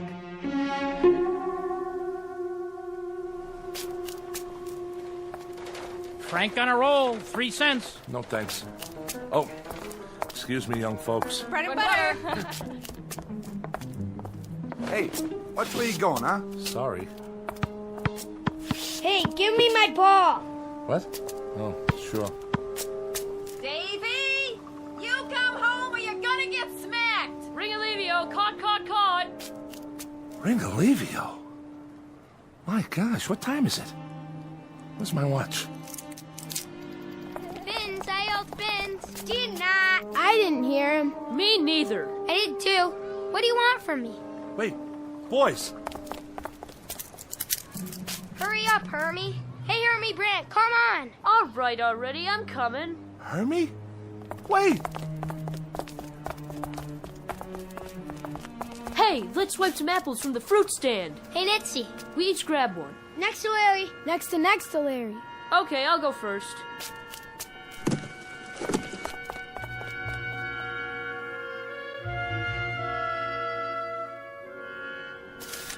Some apples, huh? Sour. Hey, what do you think about the big birthday party? He didn't even invite us. Can you believe it?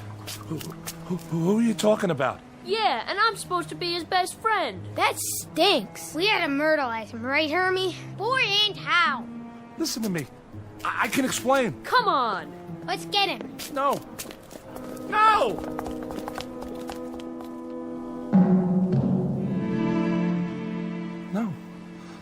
No.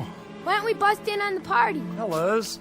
What for? He'd probably start crying like a baby. Listen, fellas, can't you hear me? Can't you see me? I gotta tell you something. Step on a line and you bust your father's spine. Cut it out. You've got to listen to me. So are we going to the party? What do we do when we get there? Who cares? They probably got ice cream. Who needs ice cream? It's better than standing around here. Please, look at me. I'm standing right here. Hermie, are you my buddy? Fellas, please. I gotta tell you something. I know I got some apologizing to do. Georgie, Cy, come on. What are you giving me the treatment for? Will you listen? I couldn't help it. Hermie, I'm your best friend.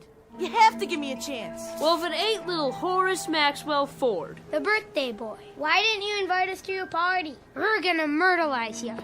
No, please. Please, don't. Don't. Laura, Honey, I'm sorry about his job, but he'll have another one in no time. He's a wonderful designer. Thank you for saying that. Oh, this party'll perk him up. Best thing in the world for him right now. We even got him a yo-yo. The kind that lights up. I know. All right, everybody. Ready? Somebody get the lights. Laura? Don't make a sound till I open the door. Come in, darling. He dropped this. What? Where did you get that? Oh, Laura. Laura, what's happening? He dropped this. What does that mean? It looks like a Mickey Mouse watch. That's exactly what it is. Horace? Horace, where are you?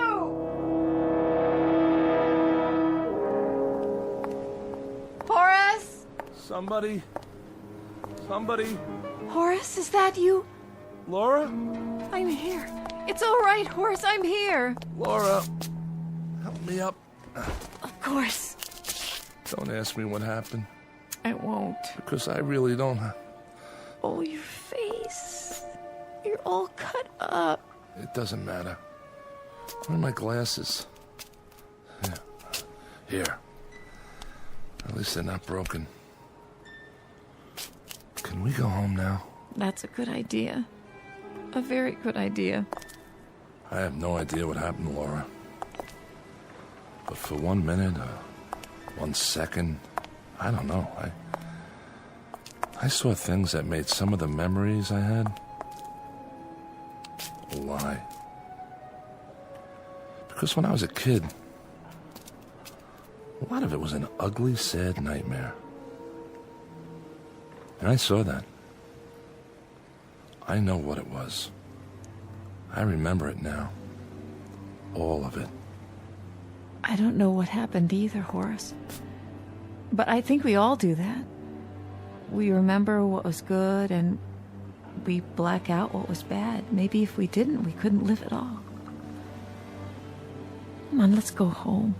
Wait. What's this? It looks like your father's watch. Yeah. I must have dropped it. Come on, Horace.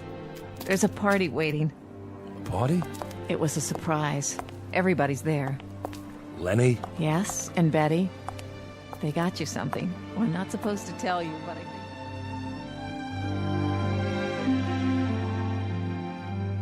think... Mr. Horace Maxwell Ford, age 38, a bit disheveled but soon to be whole again, with his shirt tail tucked in, his socks up, his glasses straight, and his hair combed, at least most of the time. A mild man, except when talking about his favorite subject, his beloved toys. The ones he builds because he never had them as a child. Don't feel sorry for him. He's just begun to understand that he's really a very adequate man. All grown up and not the awkward boy he used to be. A life-changing discovery, and one that could happen only in the Twilight Zone.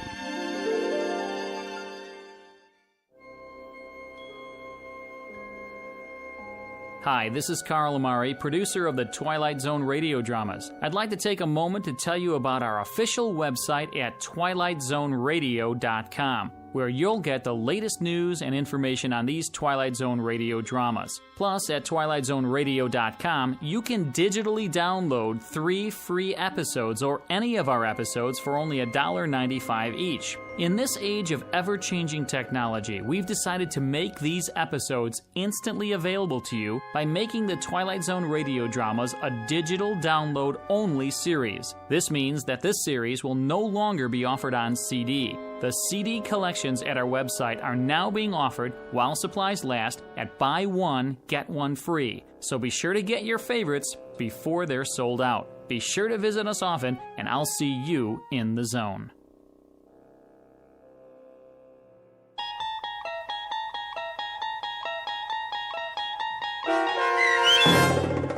The Incredible World of Horace Ford, starring Mike Starr with Stacy Keach as your narrator, was adapted for radio by Dennis Etchison and based on a script by Reginald Rose. Heard in the cast were Taylor Miller, Meg Thalken, Doug James, Carl Van Sickle, Adam Blaine, John Starr, Bill, Charlie, Alex, and Henry Kummerer, Martin Hughes, Bob Blaine, and Adam Tangway. To learn more about the Twilight Zone radio dramas and to obtain audio cassettes and CDs of these programs, visit our website at twilightzoneradio.com. This copyrighted radio series is produced and directed by Carl Amari and Roger Wolski for Falcon Picture Group. Doug James speaking.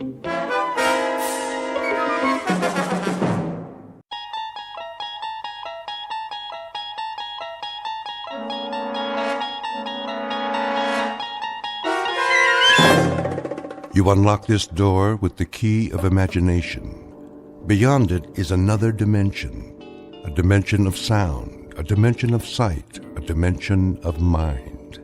You're moving into a land of both shadow and substance, of things and ideas. You've just crossed over into the Twilight Zone.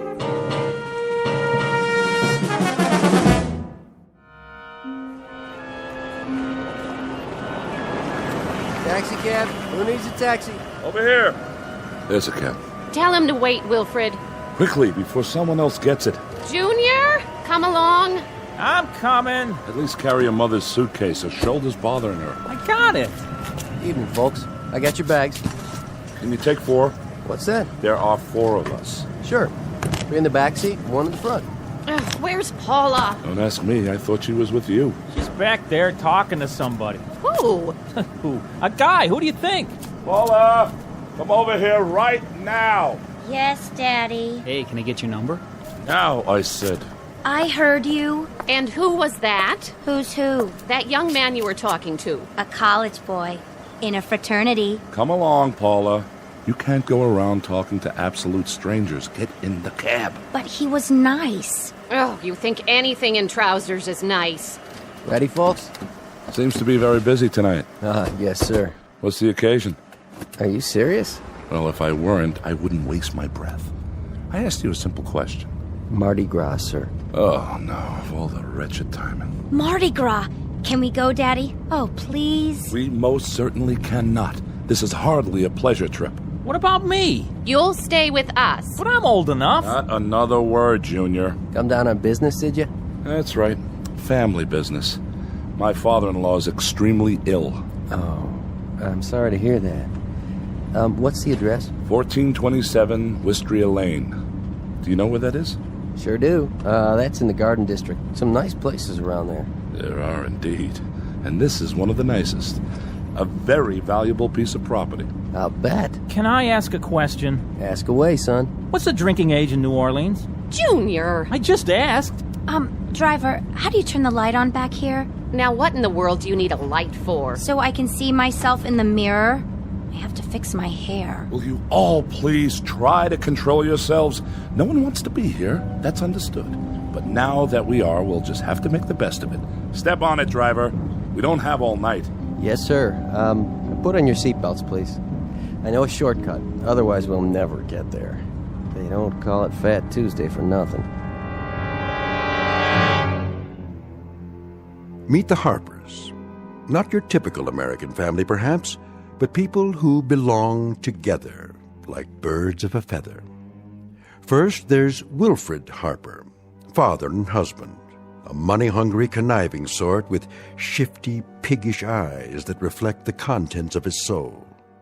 His wife, Emily, on the fading side of 45, with a petulant, mousy face and a voice to match, a thin-lipped hypochondriac.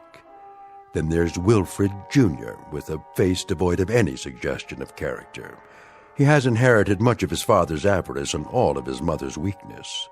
The combination gives him a half-hungry, half-cruel look that one usually finds on cornered animals. And his teenage sister, Paula, a vast desert with only one structure on it, a mirror. She is committed to her own appearance and nothing else on earth. These 4 received a phone call concerning the health of Emily's father, one Jason Foster, who lies dying in his mansion. Soon we'll meet Mr. Foster, a tired ancient who on this particular evening will leave the earth. But before departing, he has a few things to do, some services to perform, some debts to pay, and some justice to mete out. Because this is not only New Orleans at Mardi Gras time, it's also the Twilight Zone.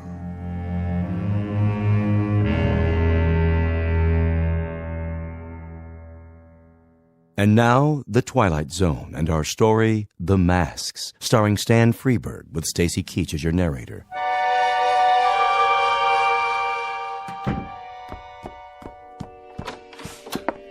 How do, Nola? Jeffrey? Give you a hand with that? Oh, thank you kindly. Crowded downtown? Yeah, the biggest Mardi Gras ever. At least that's what it looks like. I almost couldn't get a seat on the streetcar. Got everything, I see. Everything he asked for. How is he? He looks badly. And he's much weaker. Ever so much weaker. Can't say as I'm surprised. He wants to be advised when his relations arrive. Knowing his relations, I'm sure they'll make themselves known. You're right about that. The doctor still here? Mm-hmm. With him now. I'll get dinner started. You do that, Nola. You do that. Oh, my. A sad and mournful day.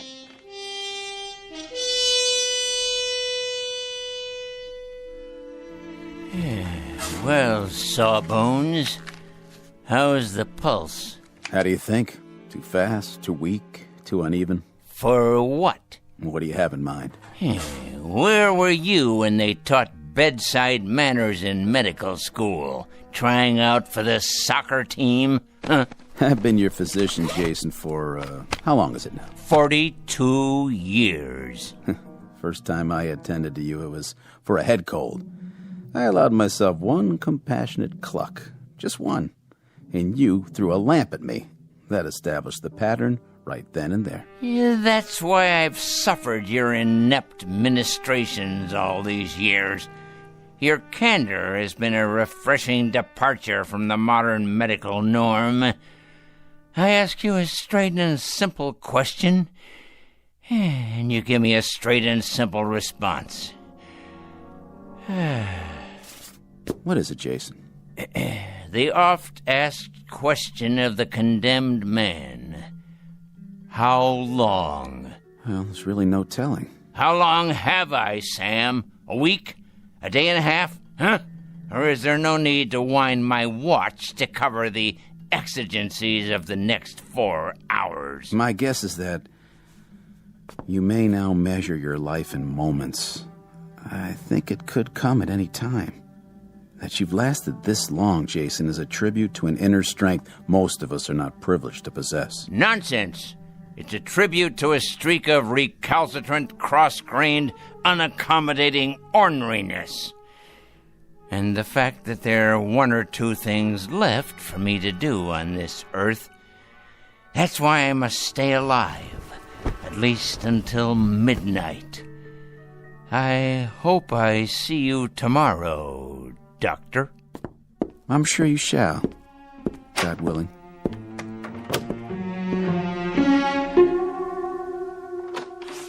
Right this way, please.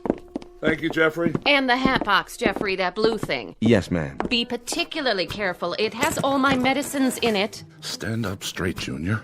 You'll get round-shouldered. Why do you still call me Junior, Pop? I'm not a kid anymore. I could break you in half if I wanted to. Oh, such talk. Well, couldn't I? Now, let's watch our words. And you, Paula, behave like a young lady. All right. Paula. Hello, Emily. Oh, how nice to see you again, Dr. Thorne. You've met my husband. Yes, some years ago, the last time he was here. How are you, Mr. Harper? As well as can be expected under the circumstances. And you, Mrs. Harper? How are you? Bearing up, Doctor. As best I can. This is our son, Wilford Jr., and our daughter, Paula. Hi. Hello. This is your grandfather's doctor, children. Your father's been expecting you. I'm very glad you could make it. Crowded at the airport, was it? Oh, that silly Mardi Gras. Well, really, the traffic is unspeakable. Shouting, screaming, incredibly rude people. It's a wonder we were able to get here at all. As for your father's condition, he's... Oh, yes. How is he? We're all really quite concerned on tenterhooks, you might say. Well, he's extremely ill. How long? Well, a good educated guess would be that it's just a matter of days. Days, you say?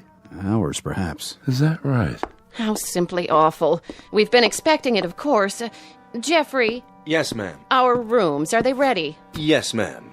They're all prepared. I want to take a shower. Wait for the butler to show the way. A question for you, Doctor? Yes? You may recall, I suffer severe muscle spasms in my shoulder. They're really quite agonizing. Are they? Oh, perhaps you could prescribe something? That quack I've been going to in Boston is supposed to be a specialist, but... He'd better be a specialist. He charges like one. Well, it's a very complicated condition. As a matter of fact, he told me that you don't see cases like mine more than once or twice in 100 years. Oh, please, Emily. It's true. Let me describe the symptoms. I'll be sitting down, perhaps reading a book, and I'll suddenly get this bolt of pain through my upper arm. It's all I can do to bear it. You can't imagine. Excuse me, Mrs. Harper. I have another call to make this evening. If you'll forgive me. Take the luggage upstairs, Jeffrey, all of it. Yes, sir, Mr. Harper. And this briefcase, too, if you will. I'll do my best. I'll see you to the door, Doctor. Paula, you and your brother see your mother to her room. Come on, Mom. Oh, give me your arm, Junior. You already got it. I hope you don't mind, darlings, but the pain is, well, frankly, it's more than I can bear. This way, folks. Old man's in bad shape, huh? As I said, the old man is dying. And there's no chance of a recovery? Not realistically, if that's any comfort to you. Good evening, Mr. Harper.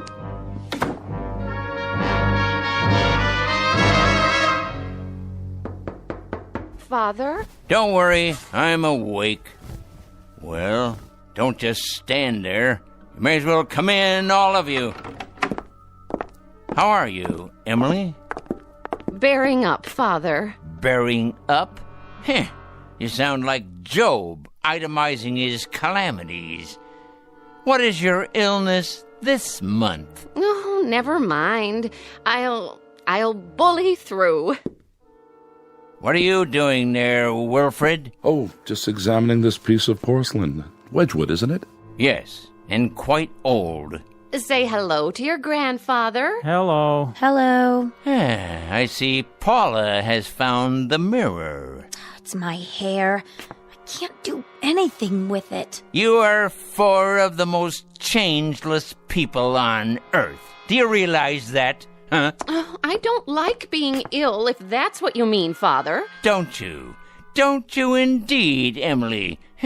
That's hard to believe. It really is. Why, what do you mean? Considering that in the past 25 years, you've been at death's door so many times, it's a wonder you haven't worn a hole in the mat. And you, Wilfred, how's business? Oh, you know how it is. Make a little, lose a little. It's a struggle, but I managed to keep my head above water somehow. Your head above water? That's a good one. I think the only book you've ever read, Wilfred, is a ledger. If someone were to cut you open, they'd find a cash register in place of a heart, a profit and loss column instead of a spine, and liquid assets running through your veins instead of blood. Really, that's not fair. Really, it is. And you there, Paula, putting on a fresh coat of lipstick before speaking further, I see? Nice to see you, Grandpa. How friendly of you to say so, considering that you haven't looked at me yet. All you've seen is yourself in the mirror, which, in the final analysis, is all you ever see. That's not true. You're being mean, Grandpa. You shouldn't, you know. We've had such a miserable long trip, and Mother hasn't stopped complaining one instant. Oh, you hear that, Father? The younger generation. He jests at scars that never felt a wound. Emily, my dear, I understand that my troubles include hardening of the arteries and a weakening heart. But if you continue playing Sarah Bernhardt, I may well succumb to an intestinal affliction. What does that mean? It means you're in danger of making me sick to my stomach. And young Wilfred Jr. over there, looking as alert as usual. Willie, darling, tell Grandfather how nice it is to see him. It's very nice to see you, Grandfather. Looks like an English bull, talks like a parrot. How gracious and unselfish it was for you all to come and see me. Father dear, wild horses couldn't have kept us from you. Not even my own agony. Well, I hope you survive, Emily. You're to have an excellent dinner this evening. And then I've planned a surprise. But, Grandpa, it's Mardi Gras. I was hoping you'd know of some parties. We're having a party here, Paula. We are? Have you invited any boys? Better than that. We'll have a marvelous time. I've arranged for us all to wear masks. Masks? How droll, Jason, masks. I swear you people don't just celebrate tradition down here, you succumb to it. I think you'll find that there's absolutely nothing traditional about them. Masks, huh? Well, it might be kind of fun. It shall be, my boy, it shall be. Perhaps not the same degree of satisfaction you receive from torturing small animals as I've seen you do in the past. Oh, come on, Grandpa. I haven't done that in a long time. Willie is doing very well in school now, Father. He made the football team. A chip off the old block, I'm sure. Well, now, why don't you all prepare for dinner? I think we'll have an interesting evening. As a matter of fact, I guarantee it. As you wish. Will we see you downstairs? I wouldn't miss it for the world. Come, children. Emily. Everything all right, Mr. Foster? Jeffrey, get the masks and place them in the study, if you will. Those masks? Yes, those masks. You know the ones. Yes, sir. A tremendously interesting evening for all, I promise.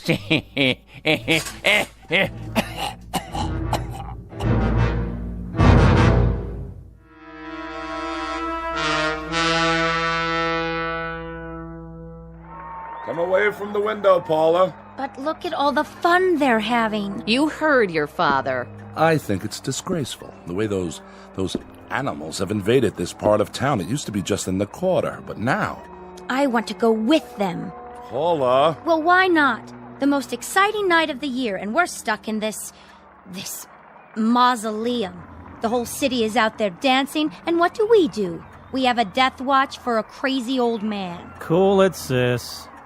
Close the window right now. There's a draft on my bursitis. Great. What did you do in New Orleans, Paula? Did you go to Mardi Gras? Oh, yeah. We wore funny masks and sat around and stared at each other.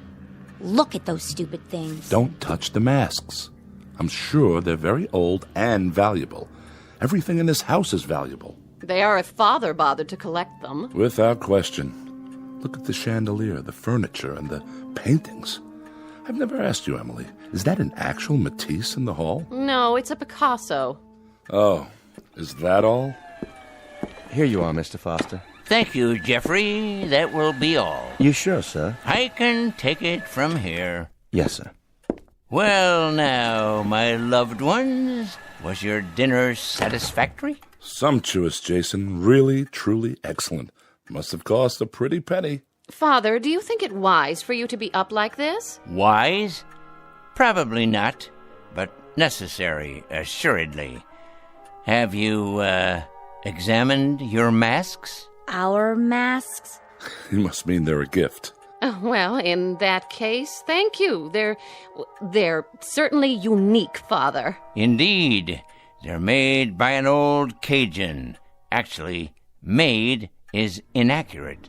They're created, each one separately and individually. Is that so? I'd be interested in any provenance you can provide. Their history, ritual meaning. You mean so you can resell them? No, of course not. I wouldn't worry about that just yet. We're simply curious. No doubt, no doubt. I'm told that not only are these works of artistic perfection, but they possess certain properties. Very unusual properties. Can I look at the magazine? No way, I'm reading it. Children, your grandfather is speaking. They're only worn during the Mardi Gras, and there's a ritual to the wearing. You see, one tries to pick a mask, which is the antithesis of the wearer. How so? Oh, for example, the ugly man might cloak himself in beauty, whereas the shy and retiring put on the facade of boldness. Youth wears age, and age youth. You get the idea. In other words, it's a masquerade of opposites. Very interesting. Now, why would anyone do that, Father? Why question it? This is a special evening. And now, dear ones, let's pick our appropriate masks, shall we? If you say so. You, Wilfred, how do you fancy yourself? I don't understand. Come on, be candid. When you shave in the morning, who looks back at you? Why, I do, of course. I don't see... Please, it's a crucial question. What do you see? Really, Jason, I think we're a little old for parlor games. Let me be the judge of that. Indulgent old man. Oh, all right. Give me a self-assessment. Come on, be honest. You're serious? Never more so. Well, I suppose you could say I'm good-natured. Congenial. Ah, now we're getting somewhere. I've always been a congenial man. No matter what the circumstances, I try to take things in stride. Very good, Wilfred. Congenial, friendly, outgoing, even extroverted. In short, amiable. I think so. So it follows that as part of this amiability, this general goodwill, you feel a deep rapport with your fellow man. Oh, yes. Yes, indeed. Now, the opposite of your affability would be, this face here. This one? Surely not. Look at it, Wilfred. Hold it in your hands. Feel the way the wood is carved. The angry, feral lines, the gnawing, rat-like teeth. The opposite of the way you see yourself, remember? Charming. I take your point. Hardly an appealing image, though. Live with it a while. Try it on. Come on. It has great subtlety.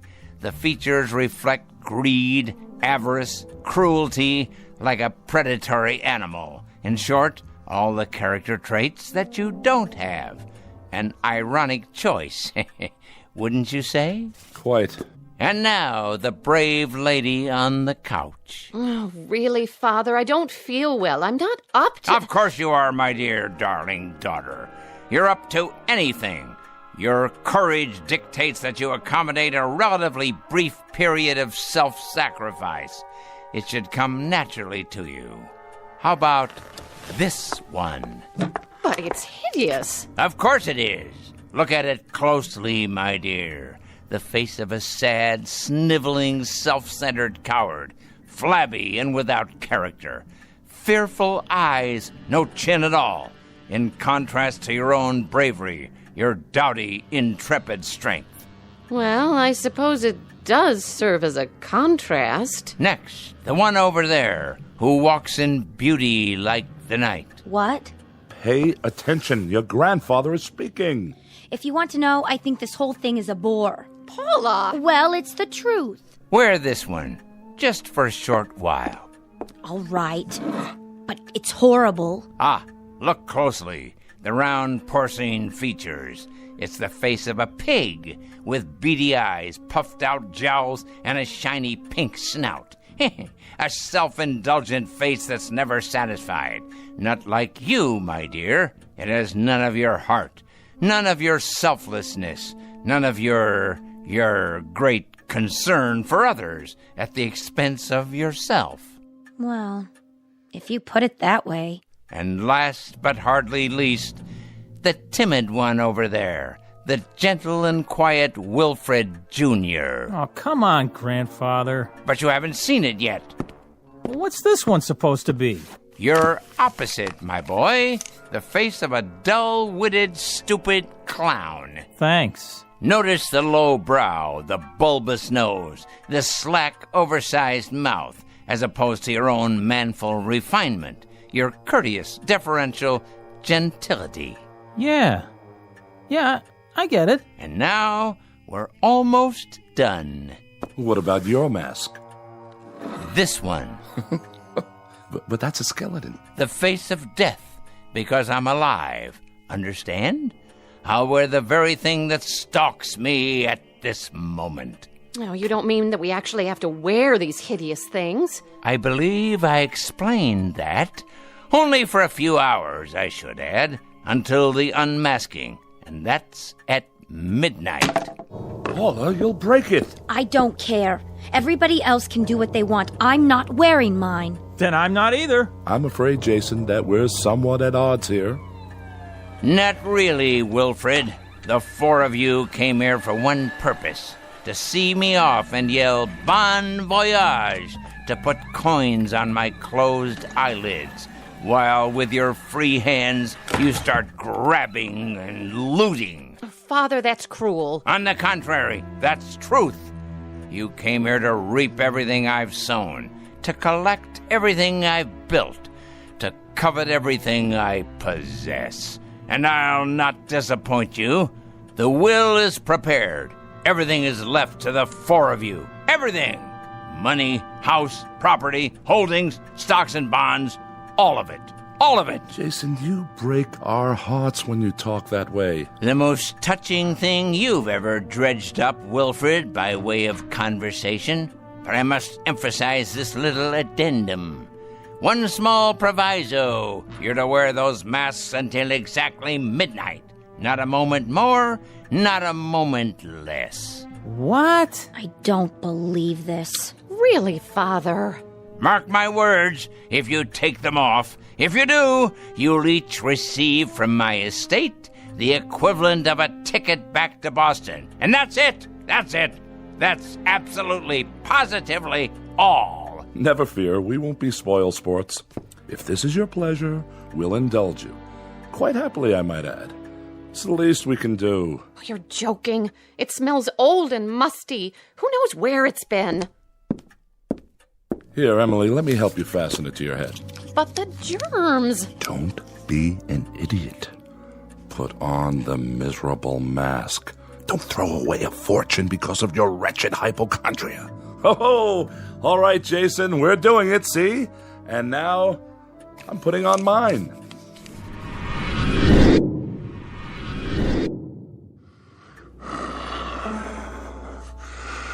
How do I look, everyone? Oh, Paula! Willie! Do as your father says! What do we do now? Dance, sing, or vote for the ugly prize? You win, sis! Man, look at the snout on her! Very good. And now, dear ones, it's my turn. Now let's all wait for the stroke of midnight, when all things will be revealed.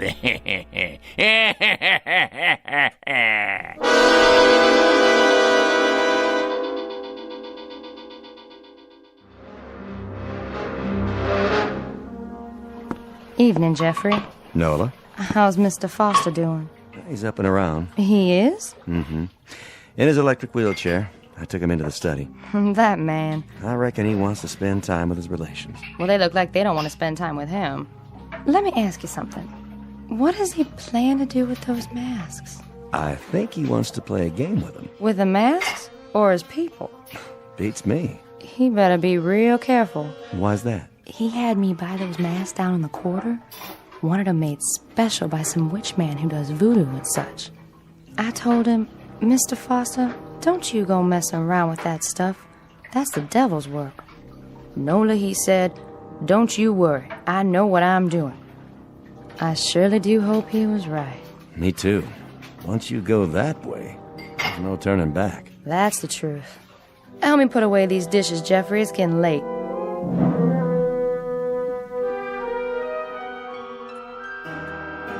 Oh, that's enough, Junior. Please. My head is splitting. All right, if you say so, Ma. At least it's music. Don't you even have a stereo, Grandpa? Sorry to disappoint you, fair one. Well, this is a blast and a half. I've already looked at every magazine, every creepy old antique. Not everything, Paula. There's no end of treasures in this room. Like what? These books, for example. How old they are, how rare. They're first editions, aren't they, Jason? All of them. All of them. Imagine that. They must have taken you years to collect. A lifetime. Freud, Audubon, William James. Who is this? Lovecraft. I see his autograph in one. The Shadow over Innsmouth. Very rare. You should read it sometime. About people who aren't what they appear to be. Pretty valuable, I suppose. Extremely. Of course, not as valuable as the oils. Hey, you might be surprised. Although the paintings have been appraised at several $1 million. That much? Oh, Father, is it close to 12 yet? Patience, Emily. Good things come to those who wait. I can hardly breathe behind this mask. I'm suffocating. It won't be long now, I promise. Where's the TV? You gotta have a TV. Sorry, no cartoons for you tonight. Oh, we don't need entertainment. Why would we? We're rocking out right here in this room. We're getting down, aren't we? Hey, having a ball. We're raising the roof. Party on, everybody. Let's play charades. Spin the bottle. Post office. Let's go. Let's do it. Let's... Oh, look what you've done. I couldn't help it. Just lost my head, I guess. It was an accident, okay? Oh, I'll clean it up. The maid will take care of it. But the value, it must be irreplaceable. Not really. Just an early Ming Dynasty vase. Still plenty of them available. I'm taking this thing off my face. I can't stand it one more minute. Paula, don't be a fool. Oh, I don't blame her. I don't blame the child one bit. Nor do I. How could I? We each behave according to our natures. I told you it was an accident. This is cruel, Father. A cruel, heartless torture. I have to agree, Jason. Really, this has gone far enough. We've been in this room for 3 hours, regarding each other through these grotesque masks. There's a limit, and we've all reached it. I must tell you, as far as I'm concerned, this is nothing more nor less than madness. Junior, what are you doing? I've had it too. I am not a bozo.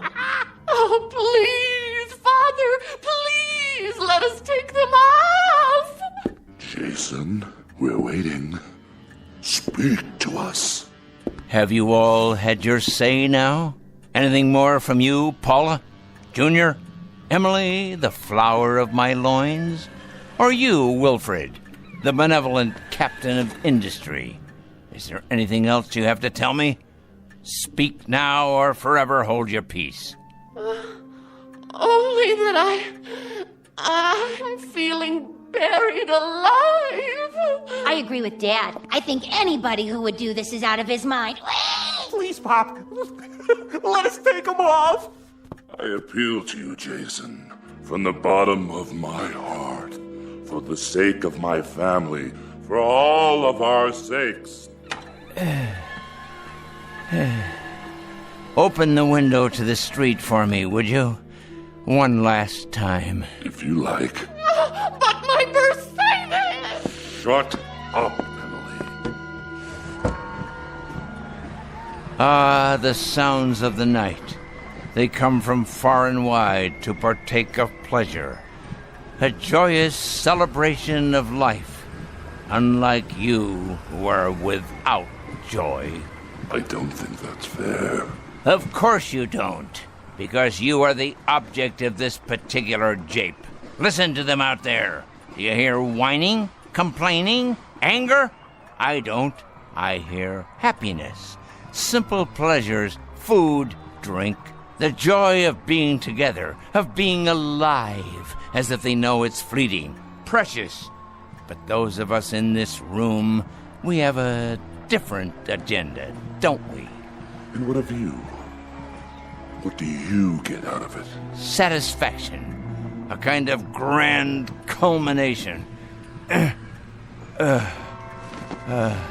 Close the window. What is it? It's what you've been waiting for, I believe. The anointed time when you can all dig deep into the treasury. You're feeling weaker, Father? At last. A note of hope in your voice, Emily. Why must you say such miserable, cruel things to me? To all of us.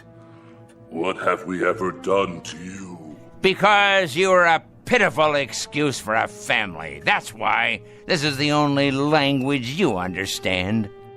If only we could respond in kind. If only we could open up to you without restraint in the same way you speak to us. If only we could tell you what we think of you. Fine, Wilfred. Excellent. The truth at last. You've masked not only your faces, but your minds. Speak what's in you now. You're a twisted old man.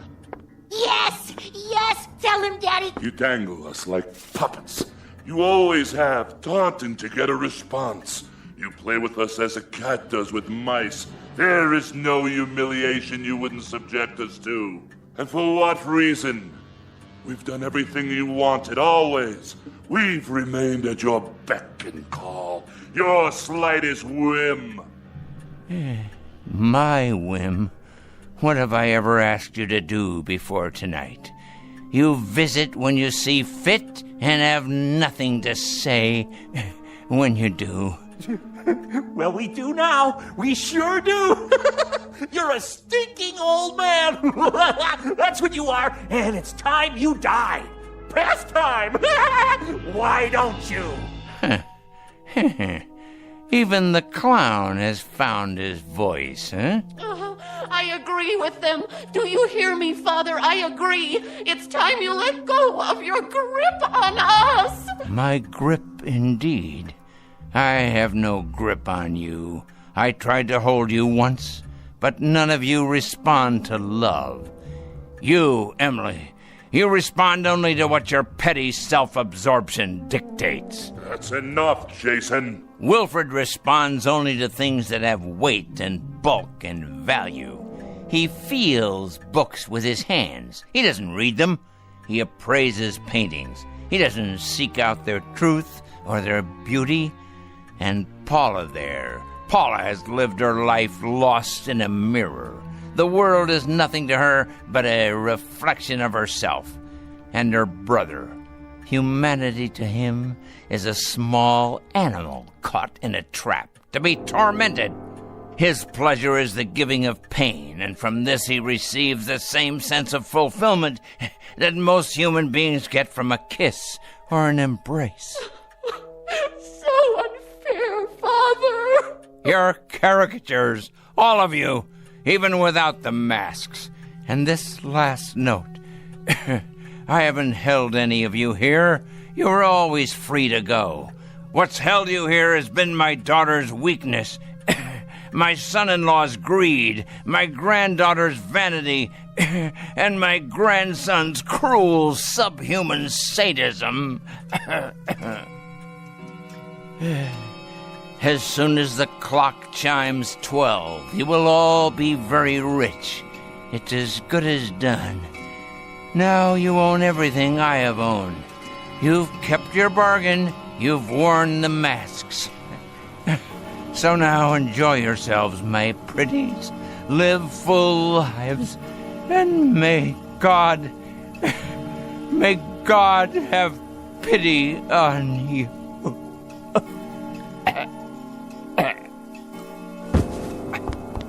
Father! Check his pulse. There is no pulse. At long last, he's dead. So, what do we do now? What do you think we do? We take off the masks and celebrate. This nasty thing, it's stuck to my skin. Mine too! Pull, Junior. Put your fingers under the chin and pull. Watch me. the matter with all of you? Your masks are off now. What's... Wilfred! Your face, Wilfred. It's not your face anymore. It looks just like the mask. What are you talking about? Look in the mirror and then look at me. No. It can't be. But it is. What are we going to do? She's right. He did this. That old creep. If he weren't already dead, I'd kill him. No.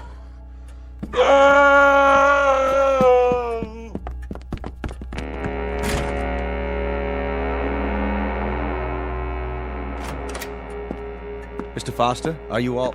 Mr. Foster? Mr. Foster? Sir! Call the doctor!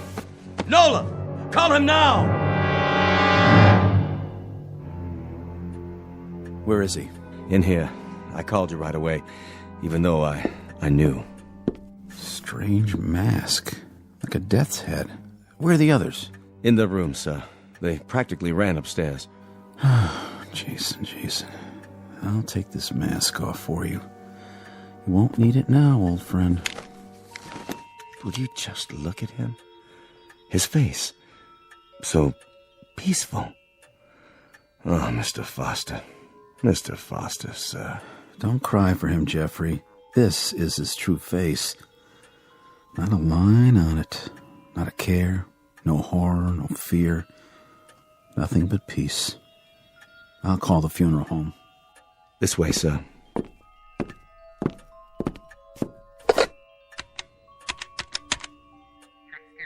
Yes, this is Dr. Sam Miller. I'm at the Foster home. Yes, that's right. Mr. Foster has passed away. Time of death, 12 midnight. Right, I'll fill out the death certificate. Someone will be here. His family.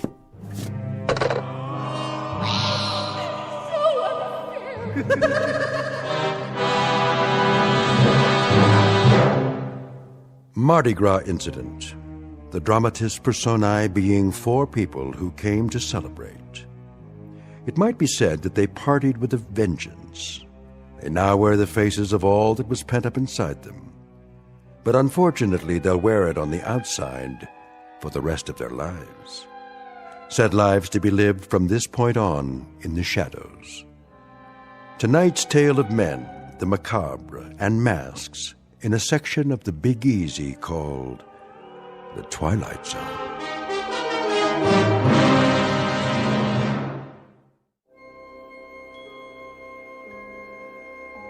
Hi, this is Carl Amari, producer of the Twilight Zone Radio Dramas. I'd like to take a moment to tell you about our official website at twilightzoneradio.com, where you'll get the latest news and information on these Twilight Zone radio dramas. Plus, at twilightzoneradio.com, you can digitally download 3 free episodes or any of our episodes for only $1.95 each. In this age of ever-changing technology, we've decided to make these episodes instantly available to you by making the Twilight Zone radio dramas a digital download-only series. This means that this series will no longer be offered on CD. The CD collections at our website are now being offered while supplies last at buy one, get one free. So be sure to get your favorites before they're sold out. Be sure to visit us often, and I'll see you in the zone.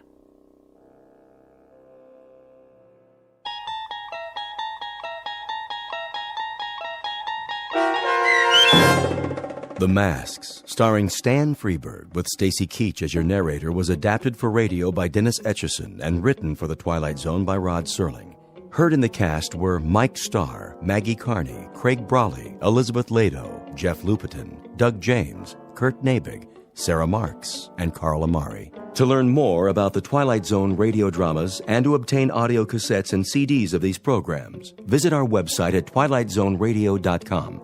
The producers of The Twilight Zone wish to thank CBS Enterprises, Carol Serling, Dennis Etchison, Dick Brescia Associates, Claire Simon Casting, Terry Jennings, XM Satellite Radio, Sirius Satellite Radio, our sponsors, and our radio affiliates for helping make this series possible. This copyrighted radio series is produced and directed by Carl Amari and Roger Wolski for Falcon Picture Group. Doug James speaking.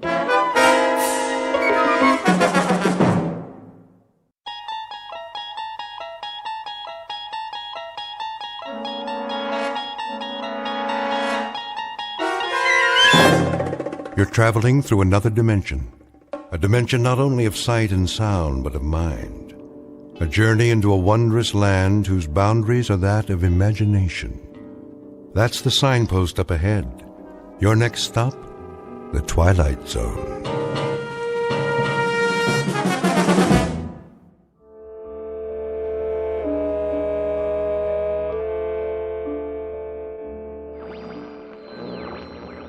Radio station WNYG. We will continue to stay on the air for traffic advisories and other essential news, including weather updates. That's the spirit. First, a bulletin from the Office of Civil Defense. Traffic is slow moving north and east out of New York City. The Garden State Parkway, the Merritt Parkway, and the New York State Thruway are reportedly bumper to bumper. Motorists are advised to remain off the highways until further notice. It is now 11:55 Eastern Standard Time. The temperature is 104 degrees. Humidity 91%, barometer steady.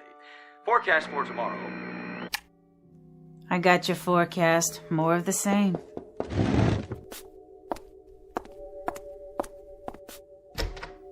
Oh, hey, Miss Bronson. I hope you don't mind, Norma. Not in the least. Come on in. I can't stay. Of course you can. I always like it in your apartment. It's so much cooler. All I have is an old air conditioner and one little fan. That's more than I can say. Well, they don't do much, believe me. Go ahead and leave the door open. We need the circulation. You're painting another picture. Just something to pass the time. Oh, no, you're a real artist. I love the colors. Have you sold any lately? Nobody needs art these days, Miss Bronson. Not with all that's happening. Would you like a drink of water? I couldn't. There's a bottle in the fridge. But you need that for yourself. Nonsense. The repairman's trying to fix my refrigerator. You found a repairman? How'd you do that? It wasn't easy. Betty Ayers has a friend in the appliance business. She gave me his home number. It took him hours to get here. Well, at least he made it. It shouldn't take long to fix. If he can do anything with my old machine. I've heard there's a run on spare parts. I can understand why. In any event, I don't want to get in his way. Then you wait here with me. You sure you don't mind? I'll get the glasses and we'll both have some water. Ice water? Well, almost. At least it's cool. You must be parched. You're very kind. Don't be silly.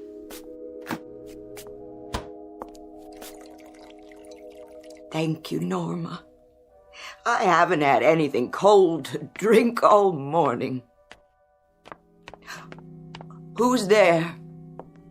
Well, hey, Susie. I'm thirsty. Are you, sweetie? Yes. Then come on in. Why, that's the first word I've heard the child say in ages. She just stands and watches. I think she's not right. Who is these days? Come here, Susie. Don't be afraid. Would you like some too? Sure you would.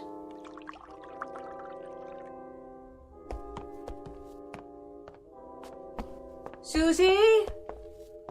Don't take the lady's water. Oh, it's all right, Miss Schuster. I've got plenty. Nobody has plenty. Mrs. Bronson, is that you in there? We're leaving now. Did you get gas? Yeah, I got 12 gallons. I figured it'd at least take us to Buffalo. You're carrying everything with you? Yeah, just what we can fit in these suitcases. Where are you going? We're trying to get to Toronto. My husband has a cousin there. I'm not sure that's wise. The highways are still packed, bumper to bumper, the radio says. Even with the gas shortage and everything. I know that, but we gotta try anyway. Look, we wanted to say goodbye. We've enjoyed living here, Mrs. Bronson. You've been real kind. Let's go, honey. Susie? Finish your water. There. Bye now, Susie. Bye. You be good. And have a safe trip. Good luck.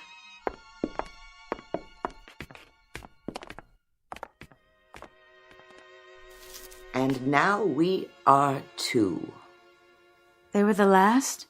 The last. The building's empty. except for you and me.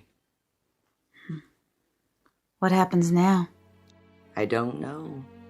I heard on the radio that they'll only turn the water on for an hour a day starting tomorrow. They said they'd announce what time. Aren't you going to leave? No, of course not.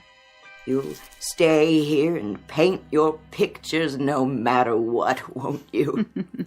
For a while, I suppose. I'm not sure what I'll do later. Like this new one, with all the colors. What is it? Can't you tell? Well, it does look like... It's the sun, Miss Bronson, the sun. Oh, my dear. Why do you keep painting that? I can't help it. But I keep getting this crazy thought, Miss Bronson. This crazy thought that I'll wake up and none of this will have happened. I'll wake up in a cool bed and it'll be night outside. Wouldn't that be lovely? And there'll be a wind. Yes. And branches rustling. Shadows on the sidewalk. A moon. Oh, Norma. Traffic noises outside instead of all this nothing. Automobiles, garbage cans, milk bottles, voices, anything. Isn't it odd? Isn't it odd the things we take for granted while we had them? There was a scientist on the radio this morning. He said that it would get a lot hotter. More each day now that we're moving so close to the sun. And that's why we're...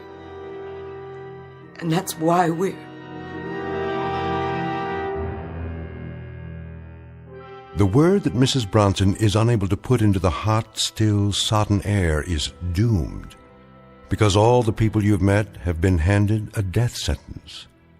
1 month ago, the Earth suddenly, inexplicably, almost capriciously changed its elliptical orbit, and in doing so began to follow a path which gradually, moment by moment, day by day, took it closer to the sun. It is 12 o'clock, but the 12 is midnight. There is no more darkness, no more night. And all the little luxuries like air conditioning, refrigerators, the insignificant devices we use to stir the air are now no longer luxuries. They happen to be pitiful and panicky keys to survival. The time is any time. The place is New York City. And this is the eve of the end. Outside, a city has emptied itself of its inhabitants. They have trekked north toward Canada in a hopeless race against a sun which has already begun to overtake them. This is a world of heat, a brilliant white orb that draws closer with every tick of the clock. It is high noon, the hottest day in history, and you're about to spend it in the Twilight Zone. And now, The Twilight Zone and our story, Midnight Sun, starring Kim Fields, with Stacy Keach as your narrator.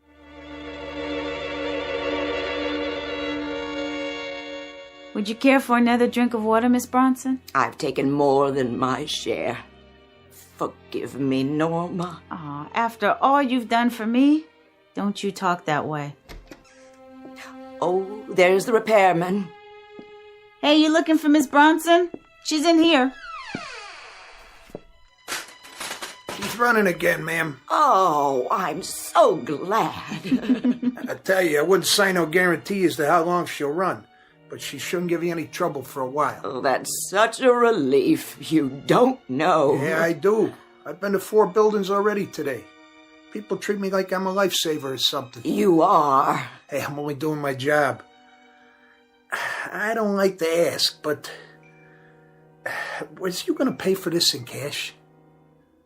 I have a charge card. Well, the boss says I should start collecting in cash. On account of the banks shutting down and everything. What? Is that true? I didn't hear anything on the newscast. I know they cut back their hours. Yes, ma'am. Most branches don't open at all anymore. And cash machines? Forget it. The gangs are hauling those away right and left. It's a cash business nowadays. So, we've been working around the clock. Have you? Refrigerator's breaking down every minute and a half. Everybody and his brother trying to make ice. Then, with the current being shut off every couple hours, that's tough on the machines. You know, the compressors. You can't get decent copper tubing to save your life. Look, Miss Bronson, about the bill. How much is it? I gotta charge you $100. For 15 minutes work? For 15 minutes work. Most outfits are charging double that. Triple even. It's been that way for a month. Ever since the thing happened. I don't have any money left, but... What are you doing? This ring is gold. Don't, Miss Bronson. It's worth a lot more than $100. It's priceless. Put it away. Go ahead, charge it. I ain't taking a lady's wedding ring. Goodbye, Miss Bronson. Good luck to the both of yous. Thank you. I'm in no hurry to get back out there, let me tell you. Look at that sky. I don't think I ever saw a white sky before. Is that what it is now? White? I'm gonna try to get my family out tonight. Drive north, Canada if we can make it. They say it's cooler there. Not that it makes that much difference, just kind of prolonging it. Everybody rushing to fix their refrigerators and air conditioners. It's like somebody drowning in the ocean and trying to get hold of, I don't know, a piece of seaweed. I'm sorry. I didn't know what else to do, so I called you. It's nuts. Just prolonging it, that's all. Lordy, it's hot. How do you paint a white sky, Norma? You can't. Not really. Just layer on a lot of paint with a palette knife, swirl it around, mix with some yellow and magnesium, maybe cobalt blue highlights. I'm running out of all of them. I think I got one tube left of each. Then what will you do? Paint the things I used to paint, I suppose. I'd much rather do that anyway. If I can remember.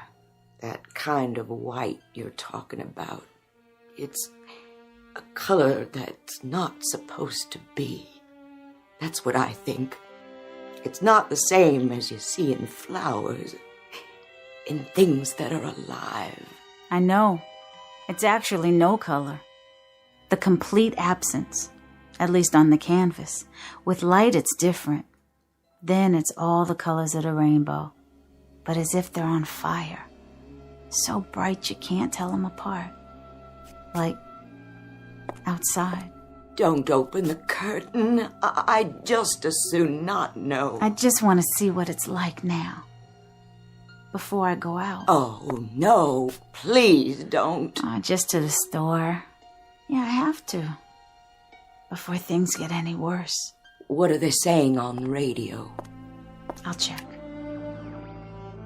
Ladies and gentlemen, this is WNYG. Please remain off the highways until further. You hear that, Norm? And now the weather forecast from the Director of Meteorology.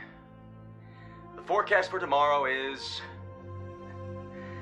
The forecast for tomorrow... Sounds like he's losing it too. Well, just what did you think? Hot. What is he talking about? I don't care. Who are they kidding with this stuff? Ladies and gentlemen, tomorrow you're going to be able to fry eggs on the sidewalk. Heat up soup in the ocean and get yourself the sunburn of your life just by standing still in the shade. Turn it off. Wait, I want to hear this. What? Stop it! You're going to cause people to panic. What do you mean, don't panic? Who's left to panic? Ladies and gentlemen, I'm told that my departing from the script might panic you. But my name's not Orson Welles, and this isn't an invasion from Mars or some such. That's it. I'm pulling the plug. Don't you try it.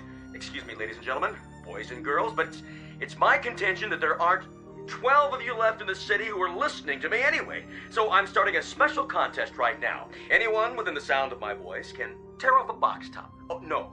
Make that the top of their thermometer.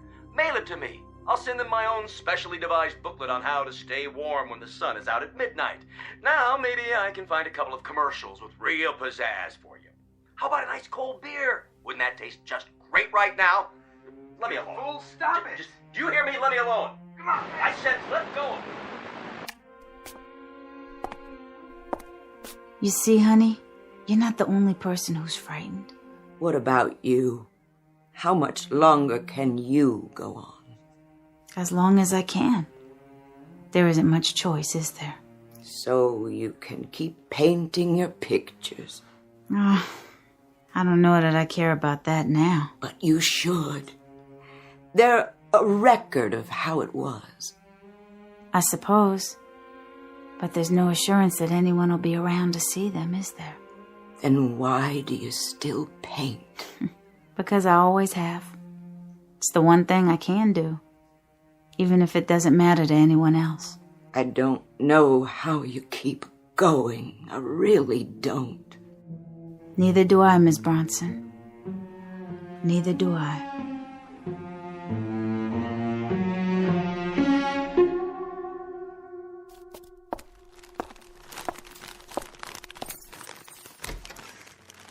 Norma, is that you, honey?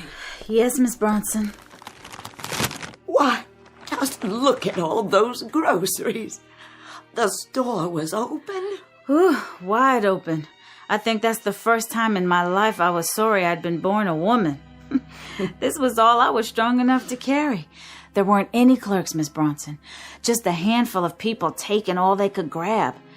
At least we won't starve. And there are 3 cans of fruit juice in the bottom of the bag. We'll try one as soon as I turn the fan on.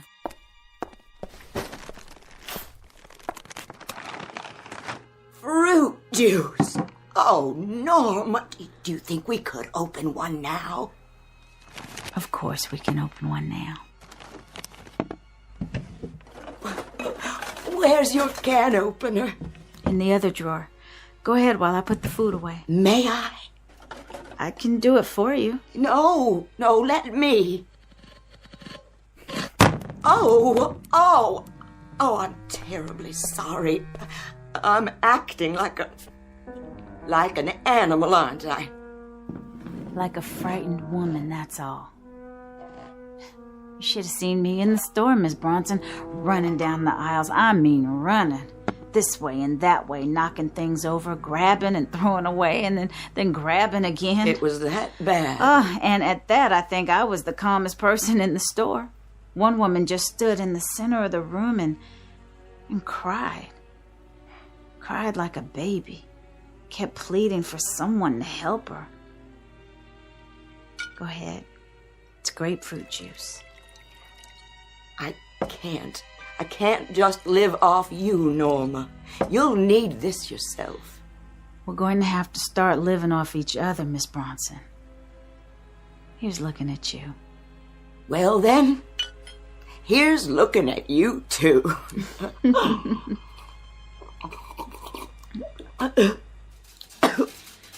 Oh no, the current's off again. Every day it stays on for a shorter time. What if it shuts off and doesn't come back on again? It would be like an oven in here. As hot as it is now, as unbearable. It would be so much worse. Norma, it would be so much worse. You mustn't think that way. Norma. Yeah. Paint something different today. All right. Paint something like a pastoral scene with a waterfall and trees bending in the wind. Paint something cool. Not like this. Please, don't paint the sun anymore. I'll try. I'm working on a new one for you. How about that waterfall? Oh, Norma. I'm sorry. My dear child. I'm so sorry. It would be so much better if... If what? If I were to die. So much better for you. Please don't ever say that again. We need each other now. We need each other desperately. Hello? Anybody still up here? Yes, officer. Can I help you? Say, are you the only one in the building? Just me and Miss Smith. Well, have you had your radio on lately? It's on all the time. Norma, honey, what station did we... It doesn't make any difference. There are only 2 or 3 on the air now, and they figure by tomorrow, well, there won't be any. Point is, we've been trying to get a public announcement through to everyone left in the city. What announcement? There isn't going to be a police force tomorrow. We're disbanding. What? Over half of them have gone already. A few of us have volunteered to stay back and tell everyone we could to keep your doors locked. Why? You don't mean... Every wild man, crank, and maniac around will be roaming the streets. It's not going to be safe, ladies. So keep your doors locked. You got any weapons in there, miss? No. No, I don't. I don't either. I wouldn't know how to shoot a gun. Well, here. You better hang on to this. It's a .45, all loaded. Safety's off. Just pull the trigger, if you need to. Officer, what's going to happen? Well, don't you know? It's just going to get hotter and hotter. Then maybe a couple of days from now, 4 or 5 at the most, it'll be too hot to stand it. Then, well, at least you got the gun. Then, you use your own judgment, ladies. Good day.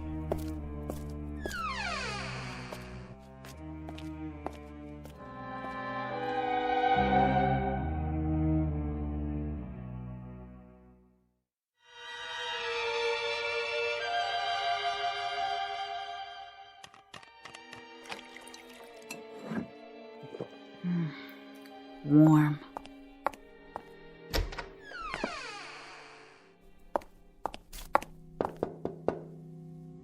Miss Bronson? Miss Bronson? You all right? I'm all right. It's been so quiet. I haven't heard a sound. What time is it? My watch is running slow. About 3. 3 o'clock? Yeah. In the afternoon. Were you able to sleep? I laid down for a while. Good for you. I tried shutting the curtains to keep the light out. You had them open? I couldn't fight it anymore. It gets so stifling when they're closed. I guess it's psychological, isn't it? I don't think there's much difference between out there and in here. What's outside will be in here soon enough. No reason to hurry it. What was that? Something fell. Oh, no. No, it was someone. Didn't you lock the roof door? Yes. No. I don't know. I can't remember. I thought I did. Come with me. Where are we going? To my apartment. They might not bother with this floor. They might see all the empty apartments and think everyone has moved out already. Now, Miss Bronson. Norma. Shh. What are we going to do? Hey. Who's in there? Somebody in there? What should we do? Don't make a sound. Come on out, Tootsie. I know you're in there. Come out and be friendly. Hurry it up, I ain't got all day. You come out, or I'm coming in. Did you hear that? I heard something. That was a gun. A big one. Yeah? What else you got in there? You got a bottle in there by any chance? A real bottle? Vodka, whiskey, rum, anything. I'm not particular. How about a little drinky? It's a .45. I'm pointing it at the door right now. Hey, I ain't so bad once you get to know me. Get out. Just get out. Leave us alone. Go downstairs to the front door, walk outside, and keep going. Don't look up at this window, and I'll forget about it. Okay, honey. I never argue with a lady who has a gun. He's gone. Of course he is. I'm so glad. I'm gonna put the gun away. Miss Bronson, don't open the door yet. Wait a minute. You can't come in here. I said I have a gun right here. Back off.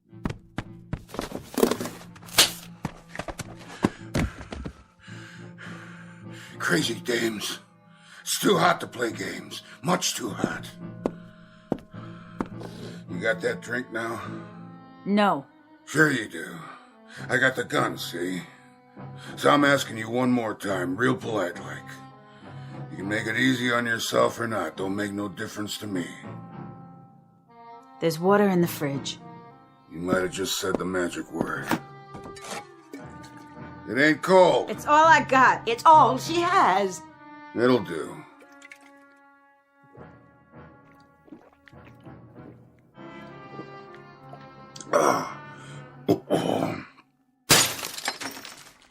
Are you going now? You promised. Well, look at all the pretty pictures. You do these? You got what you wanted. Get out. Picture of an empty street. I know where that is. Right outside. And a big sun in the sky in every one. But you're good. You paint real good. My wife used to paint. Please leave us alone. We didn't do you any harm. Please. Do you want to talk about her? Who? Your wife. If you want to talk, I'll listen. My wife. She was having our baby. We waited a long time. She was in the hospital, and then this business with the weather happened. Everything went bad. Would you mind putting the gun down? She was so fragile. The baby. Just a little thing. She had the tiniest little fingernails you ever saw. And her ears reminded me of seashells. I bet she was beautiful. She was. She couldn't take the heat, though. They tried to keep her cool, but then the air went out in the hospital and she couldn't take the heat. Baby didn't live more than an hour, and then she followed her. I'm terribly sorry. I don't know what I'm telling you this for. We all need someone to talk to. It makes it easier. And the way things are now, people don't see their friends anymore. Because it's so hard. So we stay inside and wait. You got that right. That's why I hit the street.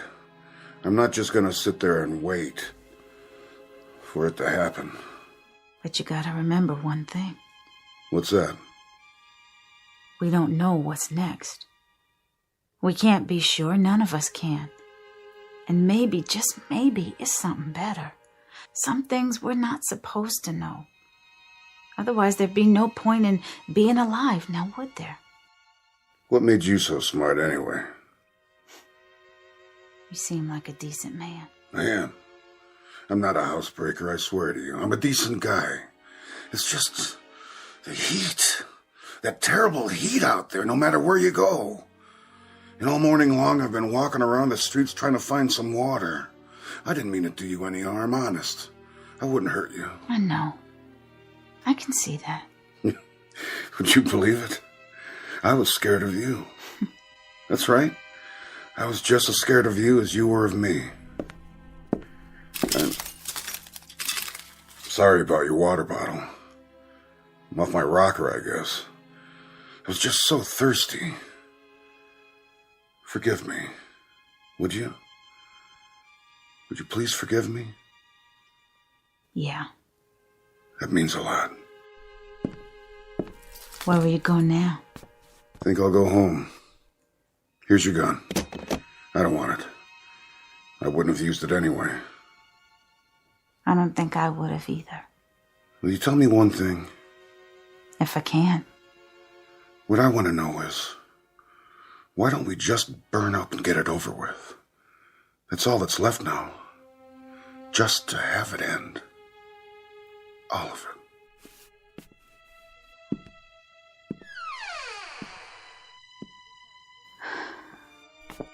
You okay, Miss Bronson? He's right, you know. About what? About everything. All of it. I want it to be over. You don't know what you're saying. I do, Norma. I do. I want what he wants. Stop it. There's more to life than... Than what? Than waiting for it to end. What? Tell me what? I'm old, Norma. I've lived my life. There's nothing ahead of me. Only what's behind. That's not a decision any of us can make. It's not for us to... I know myself, Norma. And I know how much I hurt. My bones ache all the time now. My legs, my hands. I can't even sleep. I don't want to. Because of the dreams. The nightmares. From now on, it can only get worse. And worse and worse. Until I pray I will not wake up. But it may change. The orbit, the ellipse, it can shift again, and then, who knows? You could have years ahead of you, wonderful years. But we don't. No one does. It's a matter of days now, hours, that's all. That's all any of us have left. Why must we prolong it? We have to be brave. I'm not strong enough. Then I'll help you. We'll help each other. Will you help me? Of course I will. You know that. We're friends, aren't we? I can do it with your help. We can do it together. Do help each other to end it. Miss Bronson. It would be so much easier. Here's the gun. Give it to me. Yes, but you have to promise. Let me be the first to go. Would you do it for me? I'm afraid I'm too weak. Then it can be your turn. Give me the gun. Only if you promise. I won't promise to anything of the sort. Put it down. You don't know what you're doing. Yes, I do. If you won't help me, I'll do it myself. I can work it. I watched you and the policeman. It's easy. Just cock the hammer. Miss Bronson, no!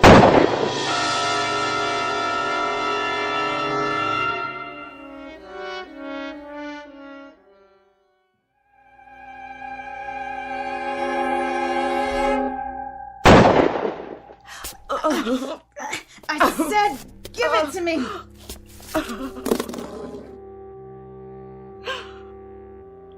I'm sorry, Norma. So sorry. I don't know what I was thinking. I only know I can't go on like this. There.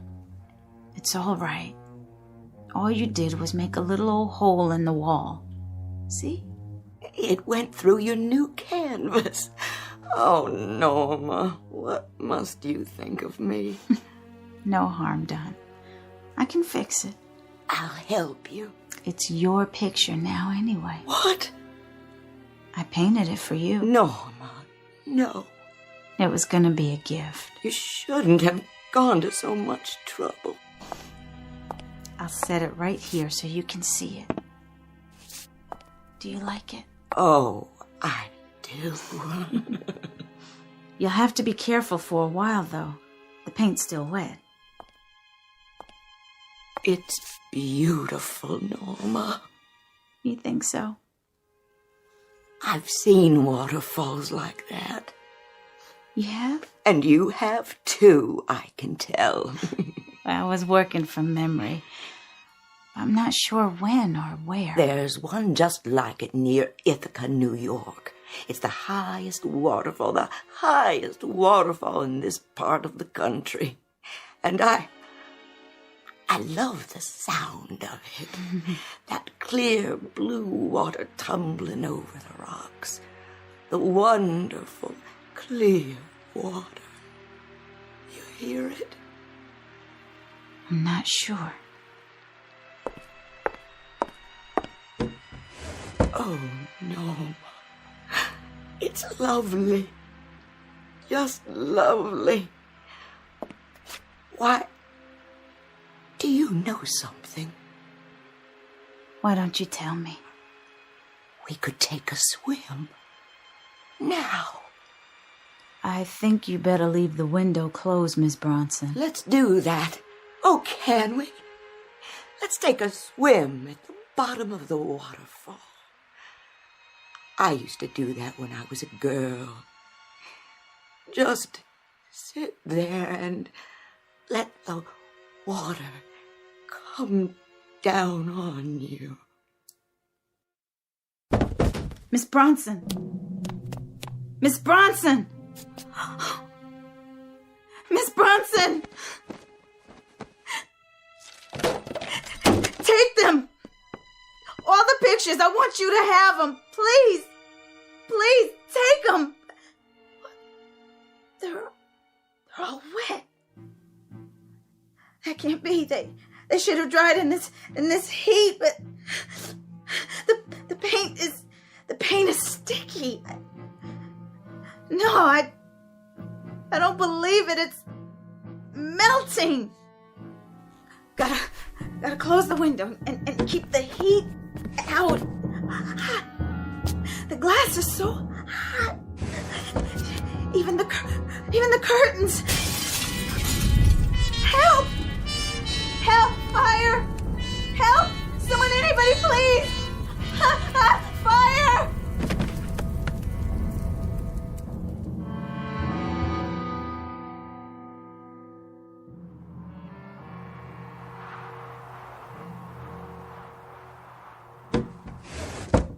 How is she, Doctor? She's coming out of it now. Should I leave the blankets on her bed? For a while longer. We don't want her to get a chill. I'll turn the heat up as soon as it comes on again. Miss Smith? Miss Smith? Yes? You've been running a very high fever, but I think it's finally broken. Fever? You gave us a start, child. You've been so ill. But you're going to be all right now. Of course. Look in on her every few minutes. Give her something hot to drink if you can. I'll do that. I hope she'll be all right. Just let her sleep as much as she can. I will. I wish I had something left to give her, but the medicine's pretty much all gone now. You've done so much already, just stopping by. I know how hard it was for you to get here. Don't thank me, Miss Bronson. I've hardly done anything. Do you have to leave right away? It's snowing so badly. I'm afraid so. When will you be back to check on her? I'm sorry, but I don't think I'll be back this way again. Oh? I'm going to try to move my family south tomorrow. Oh, dear, is that wise? Well, a friend of mine has a private plane. Otherwise, I wouldn't risk it. Of course, it's still risky with ice on the wings and all. But we've got enough fuel. If we keep it in the hangar till morning, it should start. They say on the radio when they're broadcasting that Miami is a little warmer. So they say. Sometimes I think we're just prolonging it. That's all we're doing. Everybody's running like scared rabbits as far south as they can get. And they say that within a week, everything will be covered with snow down there, too. I only hope the heat comes back on. I can tell it's going to get worse, even here. Especially here. How many are left in the building? Well, the Schusters say they're going to move out if they can get their car running and find some gas. And then we'll be two. Just me and Norma.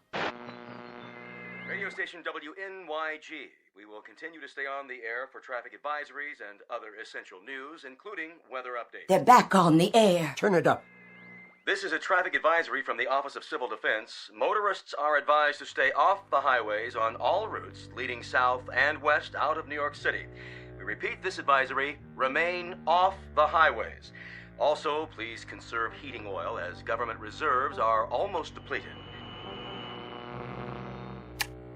There was a scientist on this morning. He was trying to explain what happened. How the Earth changed its orbit and started to move away from the sun. He said that within a week or two, 3 at the most, there wouldn't be any sun in the sky. That we'd all freeze. Just like that. I know. That's what they say. I'll be going now. Don't forget your coat. And your muffler. God be with you. You too, ma'am. Both of you.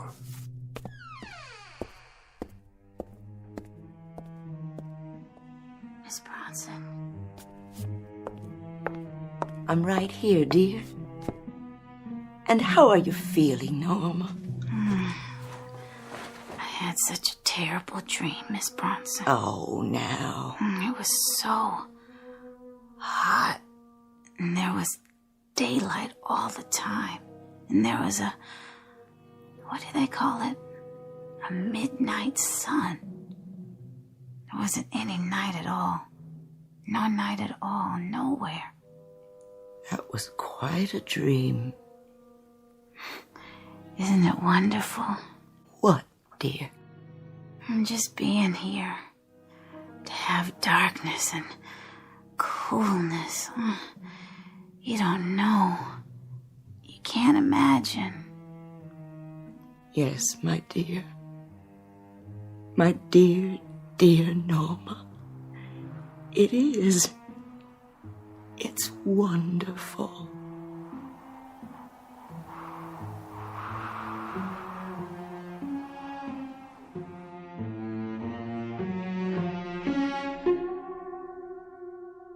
The poles of fear, the extremes of how the earth might conceivably be doomed. Some say by fire, some say ice. No one knows which, if either, it will be. But the mind remains restless, awake in the night, imagining how it will come. The truth, however, may not be ours to know except in dreams when imagination whispers warnings to us all. And who can say what truths lie in the messages from that much maligned region where there are no roadmaps to point a way out of endless darkness or endless day? But don't lose any sleep over it, not just yet. It's all a trick of the mind, that vast, uncharted continent explored only by the bravest and most reckless among us, the ones we call seers and artists. For now, this simple exercise in the care and feeding of a nightmare, respectfully submitted by all the dreamers and thermometer watchers in the Twilight Zone.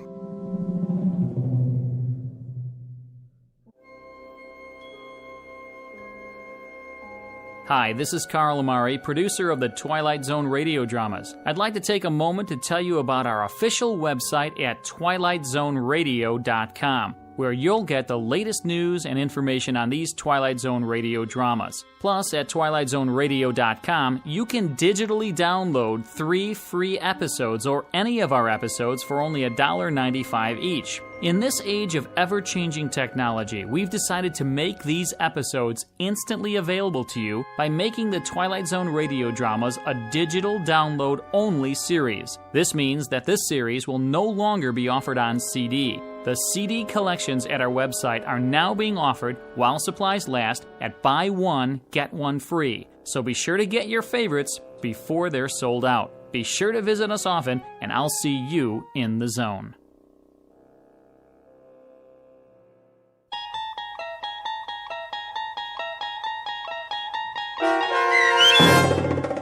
Midnight Sun, starring Kim Fields, with Stacy Keach as your narrator, was written for The Twilight Zone by Rod Serling and adapted for radio by Dennis Etchison.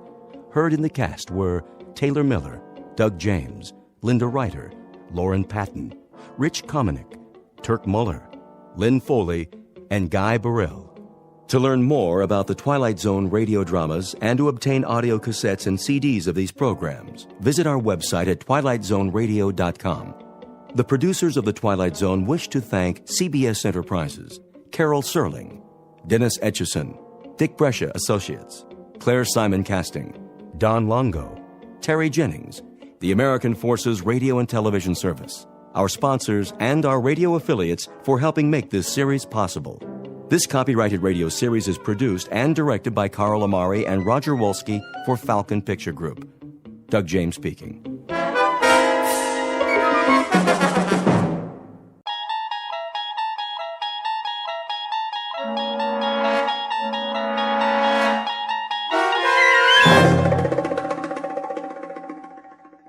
The Mighty Casey, starring Paul Dooley, with Stacy Keach as your narrator, was adapted for radio by Dennis Etchison and written for The Twilight Zone by Rod Serling. Heard in the cast were Christian Stolte, Joby Cerny, Jeff Lupetin, Alex Sopener, Kurt Nabig, Derek Purcell, Roger Mueller, Elizabeth Lido, Carl Amari, Jason Mallow, Doug James, and Vince Amari. This copyrighted radio series is produced and directed by Carl Amari for Falcon Picture Group. Doug James speaking.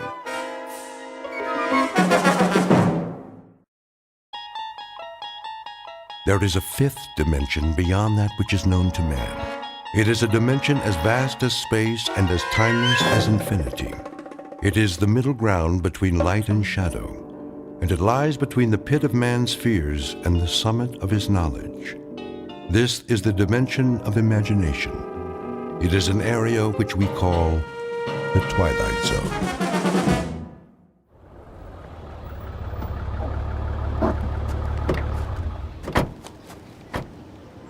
Okay, Pete, let's mark it off.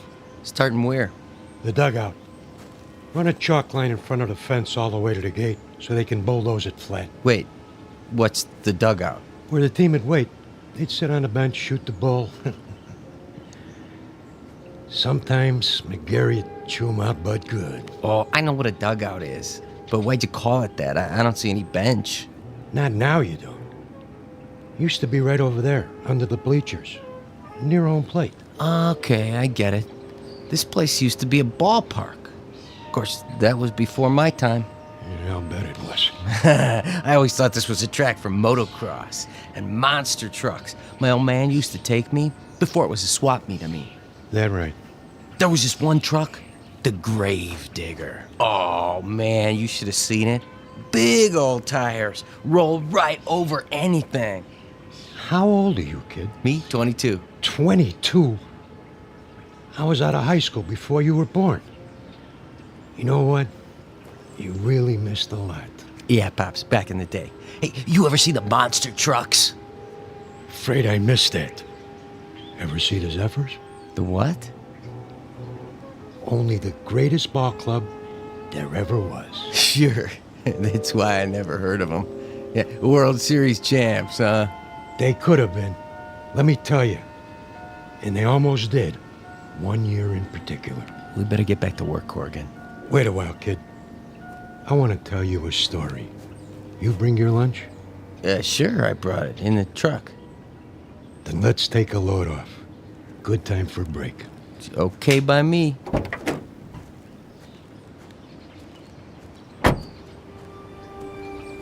We can sit over there in the pitcher's mound. Of course, you can't see it anymore, but it was there.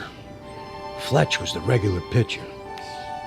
He was a nice guy, but he had an arm like an old lady.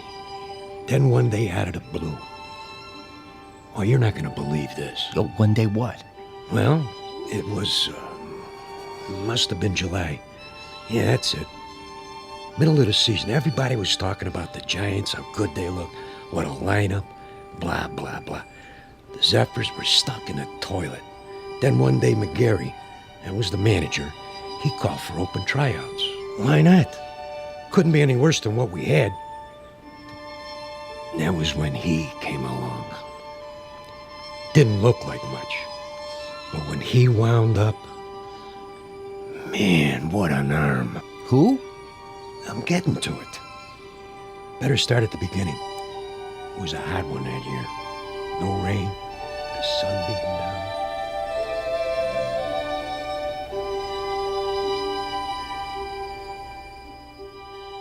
You're standing in the middle of what used to be a baseball stadium.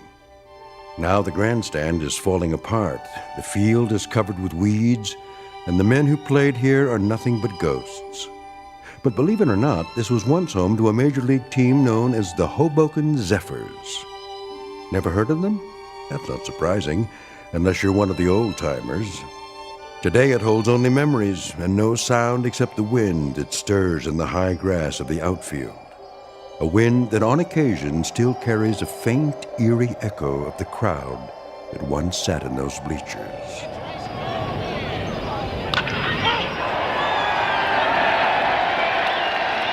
We're about to travel back in time to a day when the Hoboken Zephyrs were still a part of the National League, and this mausoleum of memories was an honest-to-Pete attraction. But since it's strictly a story of make-believe, we must begin this way. Once upon a time, in New Jersey, a most unusual event happened on the way to the ballpark. In a moment, you'll meet the cause of that event, a left-hander named Casey. Not the most original of monikers, but that's what he was called. So sit back, grab a hot dog and a bag of peanuts, and get ready for the playoffs. Because this particular broadcast is brought to you live from the Twilight Zone. And now, The Twilight Zone and our story, The Mighty Casey, starring Paul Dooley, with Stacy Keach as your narrator. All right, new guys, let me see what you got. Give me 50 jumping jacks. Make it 100. Make it 100. Then take a lap around the field. 2 laps. You got it, McGarry. Of course, if we burn them out too fast... They better learn to hustle or they're out of here.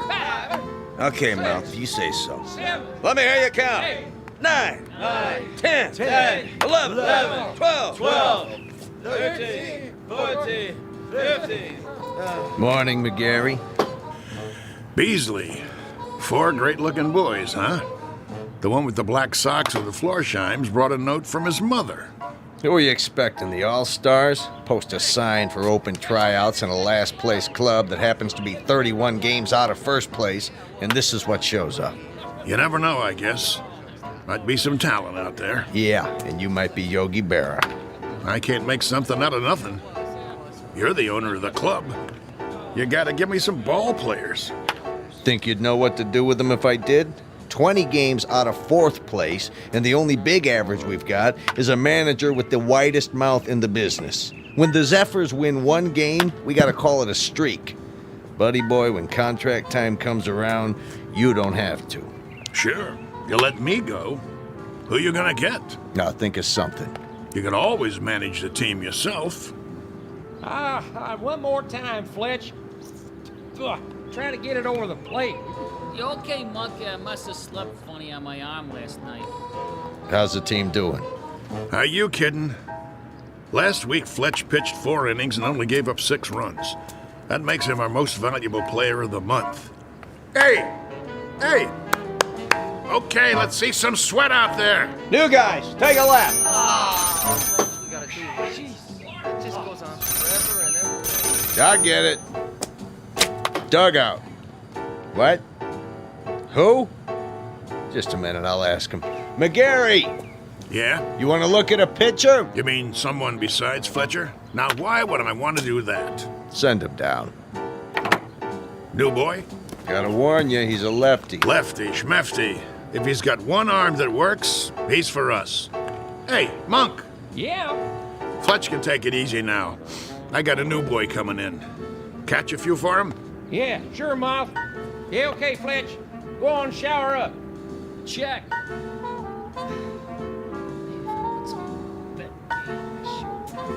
One more lap, let's go.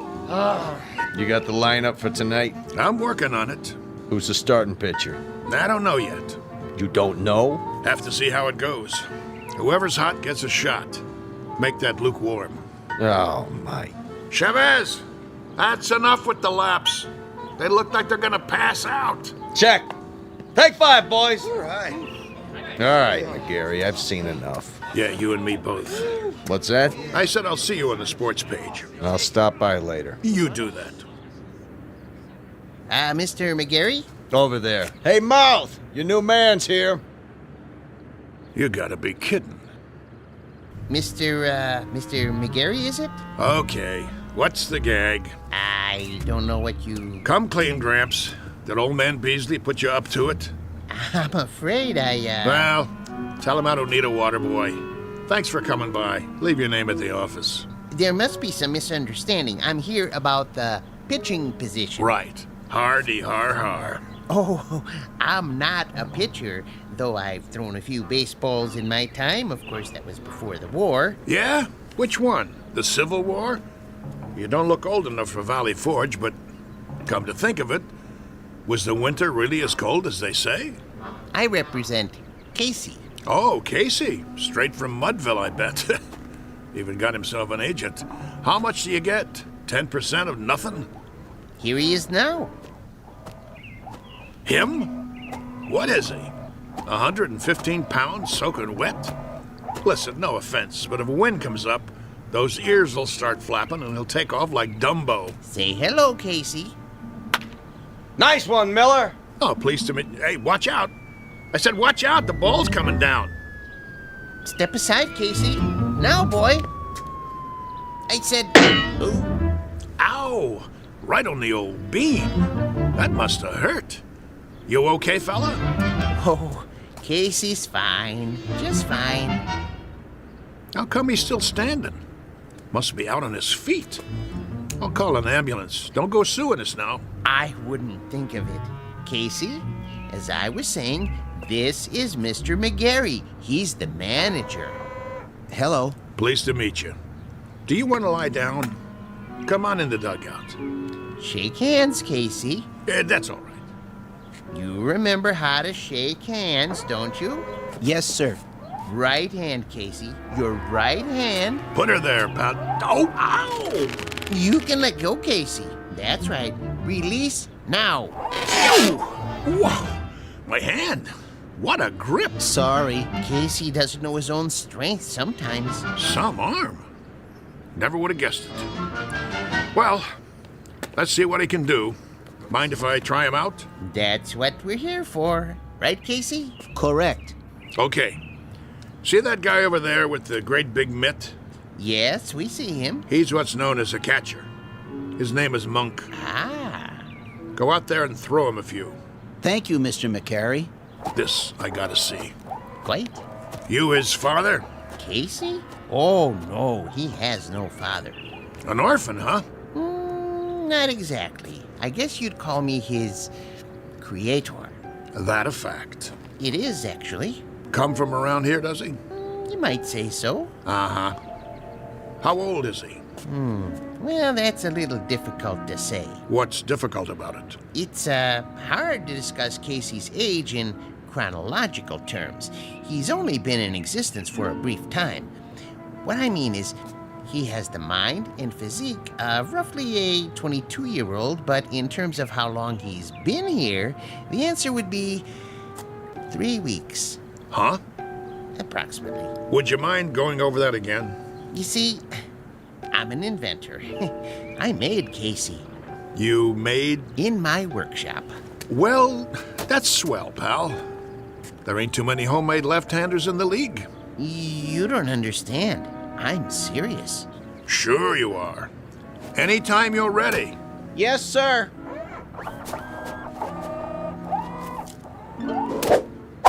Oh, jeez Louise. That's his fastball. Try a curve now, Casey.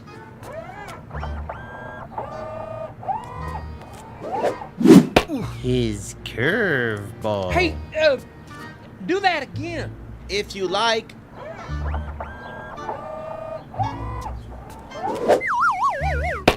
Hey! What was that? We don't have a name for it yet. Go ahead now, Casey. Don't hold back.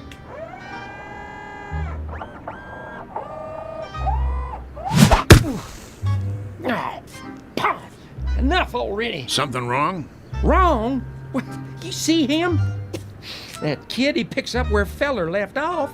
He's got a fastball almost went through my glove.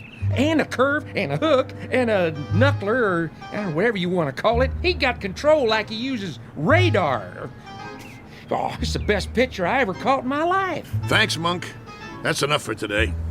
I swear, I never seen anything like it. He don't even pitch like a human being. Precisely. Well, he's still rough, Gramps. He's plenty rough, but I might give him a try.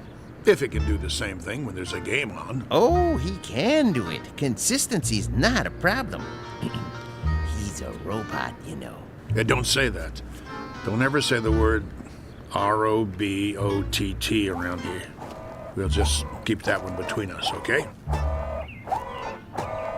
Did you like my pitching, Mr. McGarry? You might have a little potential, Casey, like I told Mr. Stillman here. Professor. The Professor Stillman. You're awful rough around the edges, but I think maybe we could give you a shot.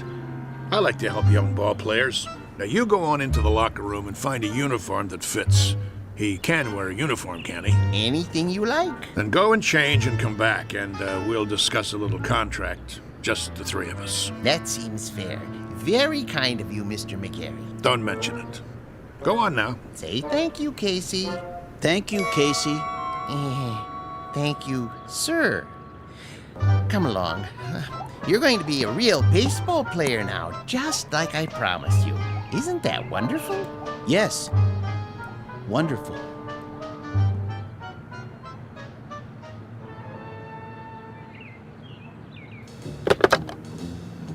General Manager's office? This is McGarry. Now listen. Draw up a contract. New pitcher, name of Casey. No, I don't know his last name. Leave that part blank. Just do it. The only thing that's between us and a pennant now is if this guy's battery goes dead or he rusts in the rain. Never mind what I mean. Draw up the contract before he gets away.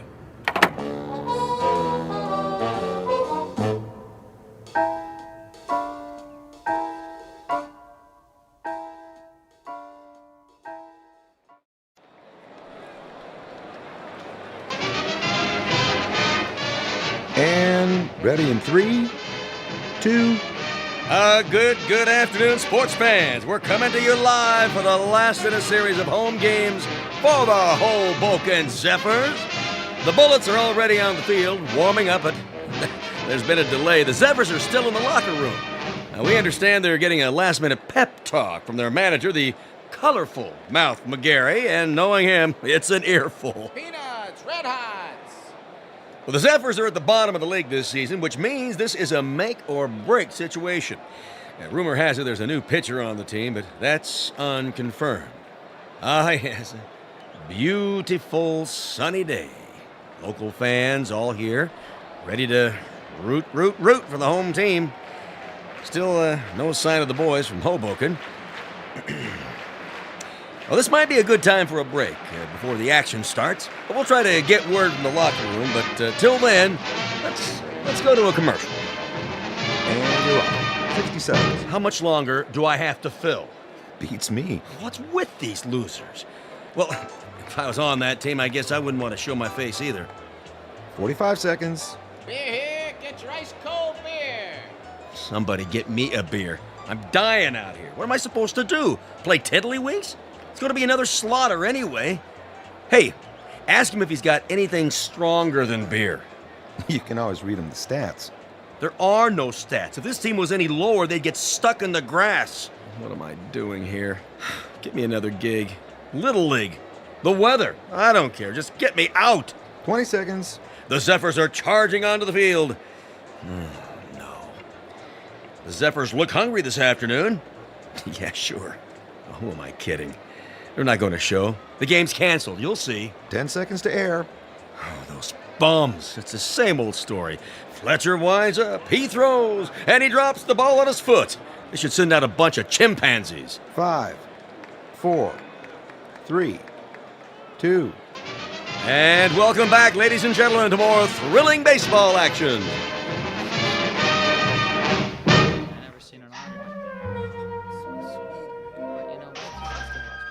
All right, you got the signals down now, kid? Okay, when you're ready to throw, you watch my fingers. See, I'll give you the hand signals, just like we practice. Remember the one for the fastball? This one. Yes. And a curve? Show him the one for a curveball. Yes, right here. Well, what are we waiting for, Mouth? This ain't a training session. This is for real. You're telling me? All right, kid. You got the signals down. Look, the main thing is walk out there like you own the place. But be cool. Nice and steady. Cool? He means don't be nervous. Nervous. Yeah, that's right. Whatever you're feeling, don't let it show. Pull your cap down over your eyes like this. You got nerves of steel. You know what I mean? Not steel, exactly. You know what nerves are, Casey. Oh, yes. Neurons, axons, and dendrites. This case, nerves means ill at ease. As if one of your electrodes were corroded and, Nervous, Casey. Like as if it's 2 out in the 9th and you're 1 up and you're pitching against Joe DiMaggio. He comes up to the plate, looking intent, eyes straight ahead. That wouldn't make me nervous. No? Why not? I don't know anyone named DiMaggio. What? He never heard of... I know what he said. He's a great kidder, ain't he? I love this guy. All right, fellas, this is it. Let's get going. It's time, Casey. Yes, sir. Mr. McGarry? Yeah? Are you coming? Yeah. Yeah, I'm coming. Something the matter? I was just, thinking about the Giants. We're not playing the Giants today, are we? No, but I can't wait to knock them off. For that matter, I'd love to knock off the Phillies and the Cards, too. Or the Braves in Cincinnati. Or even the Hanksville Bullets. Them especially. Those bums beat us 11-0 in spring training. I think that will happen. Casey will come through for you, Mr. McGarry. Most definitely. You never told me. What have you got riding on this? What's your angle? With Casey? My interest is purely scientific.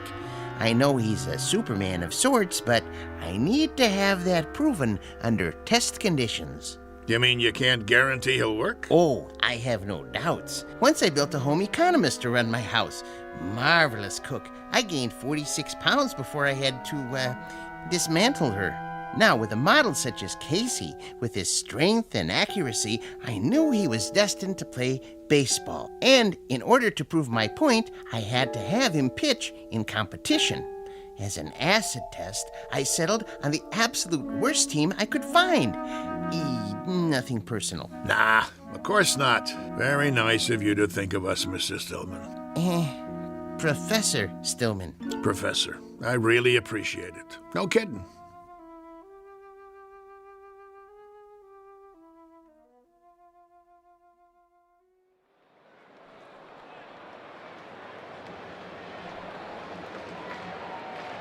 You can feel excitement in the air as the Zephyrs take to the field. Hey, you bums, do something. The pressure's on the home team, tensions are high, and there's a groundswell of support as this new pitcher approaches the mound. Well, it's do or die today. Fletcher's on the bench, and the new man, the only name I have is Casey, and frankly, he doesn't look like much. But his metal's about to be tested, to coin a phrase. Go home, kid, your mother's calling you. The umpire signals for the start of the game. Play ball. The ball is whipped around the infield, and now the second baseman is hand-carrying it over to Casey. He rubs it off on his jersey and hands it to him. The pitcher is, yes, he finally takes it. He turns to face the batter, waiting for a signal. Here's the windup. He throws. The batter swings. Steve right. Hey, not bad, I must have missed that one, folks.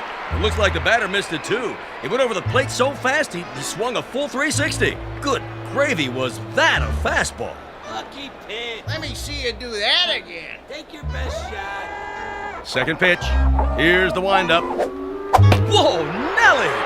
Halloran tries to take a bite out of it and misses. He's off his feet. Looks like he threw his back out, twisted around like a pretzel. Good golly, Miss Molly, we got ourselves a pitching machine.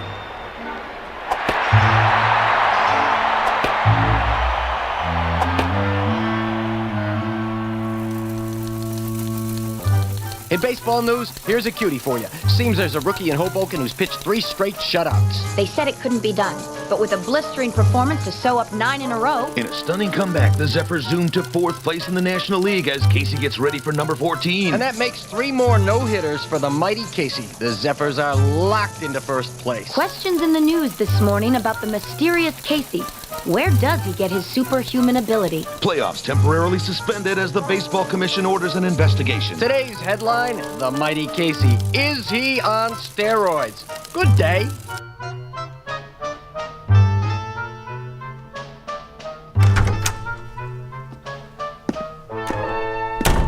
All right, Casey, if you just relax. What do you mean? He's relaxed. Let's get this over with, Doc. I'm going to sit down in front of you and strike your knee with this little rubber hammer. Why? It's a test, Casey. Nothing to get shook about. You mean shaken? Here we go. Casey, watch where you're kicking. Well, I'd say his reflexes are 100%. That it, Doctor? Not quite, Mr. Beasley. Just let me check his pulse and do a blood test. Oh, no. What's the matter? If Casey doesn't pass his physical, there goes the pennant. There goes the series. There goes my career. But why are you worried? He doesn't take anything illegal, does he? Absolutely not. You may rely on it. Then... there's something I haven't told you, Beasley. What? Now to take your pulse. Hey, Doc, you really need to do that? Oh, a mere formality. He seems to be in A1 shape. Absolute perfection, if I do say so. Quiet for a moment, gentlemen, while I listen through the stethoscope. Oh, boy. Here it comes. Breathe, please. Once more. What's wrong? Nothing. Not a thing. Everything sounds fine. It's just that... Out with it. What? This man doesn't have a pulse. No heartbeat either. Try again. I already have. This man isn't alive. He can't be. That's pretty funny, Doc. Okay, go ahead and draw your blood sample. We gotta get Casey cleared for the rest of the season. I'm afraid that won't be possible. Why don't you wait out in the hall, Stillman? You're starting to get on my nerves. Nerves make up the neurological system in the human body. When a small electrical charge passes from one to another... Enough already. Mr. McGarry, it'll have to come out now. There's no way to avoid it, Doctor. What's this all about, Mouth? Beasley, you ain't gonna like this, but, see, I didn't have a choice. It was Casey or nothing. Are you trying to put something over on me? Ah, what a pitcher he was. The only ball player I ever had on the team who didn't eat nothing. Not even a hot dog. Doctor. Is there a problem? I think you should know something before you go any further. Go ahead. Give it to him. Casey doesn't have any pulse or heartbeat because he doesn't have any heart. How's that? He's a robot. A what? You heard the man. A robot, or if you prefer, an android made from lifelike materials to resemble a human being. Are you sure? Oh, I should be. I built him. And he's been pitching for the Hoboken Zephyrs? Doctor, this is the first I've heard of it. Well, under the circumstances, I have no choice but to notify the baseball commissioner. Move over, Casey. I don't feel so good. Doc, you got anything for a splitting headache?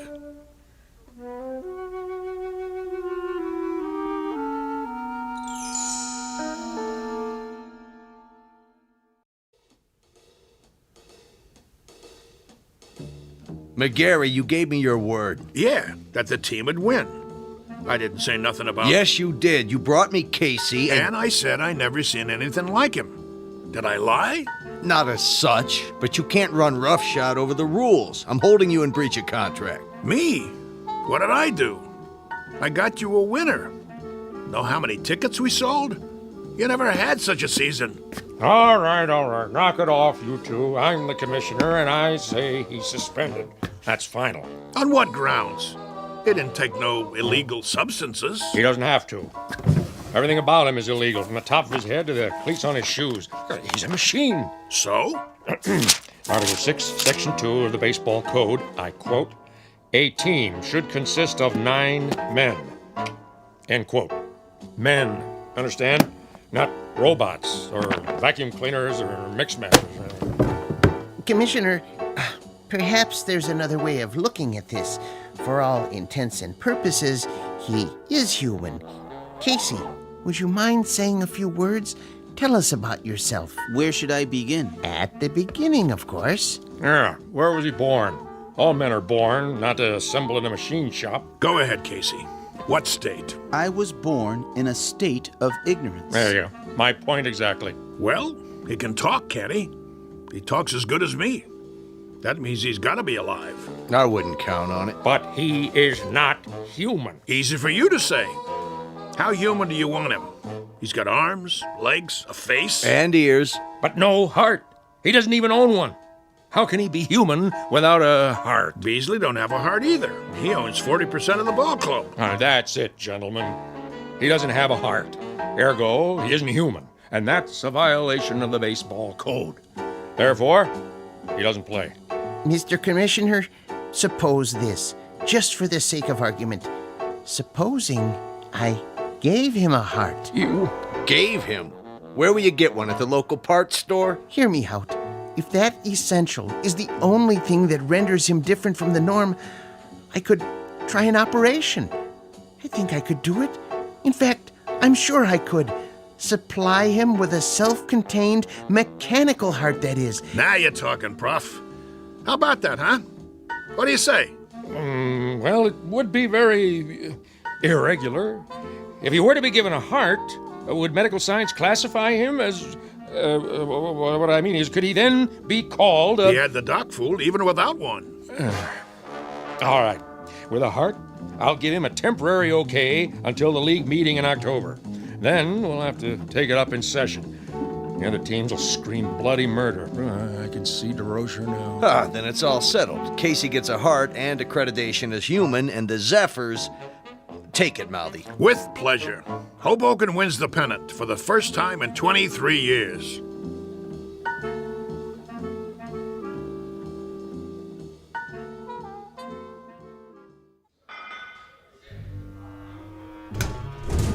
So, where's Casey? Search me. He's supposed to be here. Yeah, well, thank you very much, operator.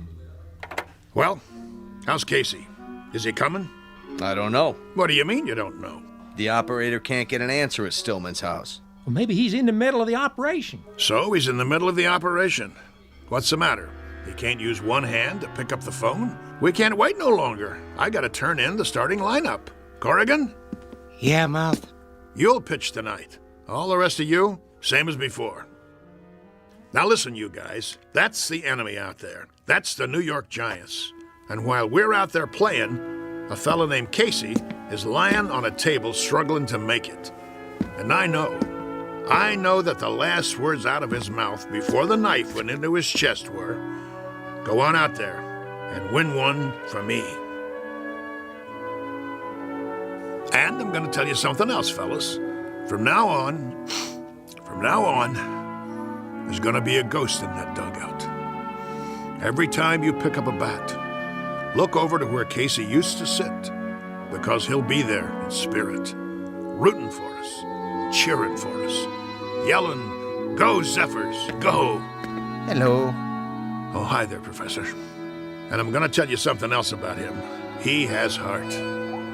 Not a real heart, maybe, but that guy is lying there with a great big hole in his chest. He... Hello, Mr. McGarry. Hello. Now, as I was saying...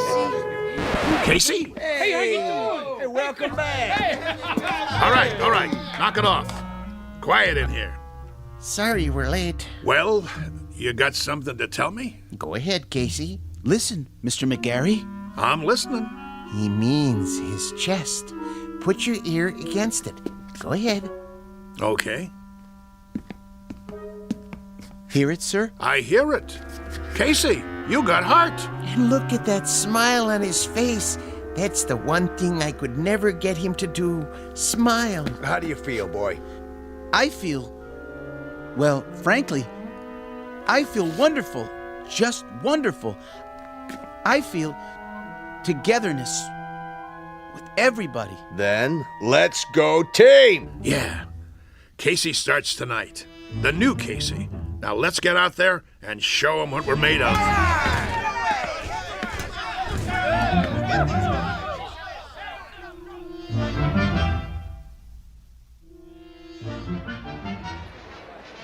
Here, get your red hot. Ladies and gentlemen, boys and girls, this is what we've all been waiting for, the big one. Oh, there's joy in Hoboken tonight, let me tell you. I wouldn't miss this one for the world. One of the greatest comeback streaks in history. Casey takes the pitcher's mound. The umpire signals the start of the game. Casey winds up. He throws. And it's a high fly over the wall and out of the park. That's a home run for the Giants. What a way to start the game. Well, that'll be a big 1 on the scoreboard. What's he doing? Cool it, guys. Casey's just playing with him, making it more exciting. Know what I mean? If you say so, Mouth. Another run for the Giants. Now it's 3-0. What's wrong with the mighty Casey? That's what fans want to know.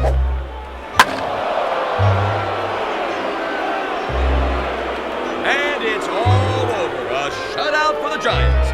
Looks like Casey's streak is history.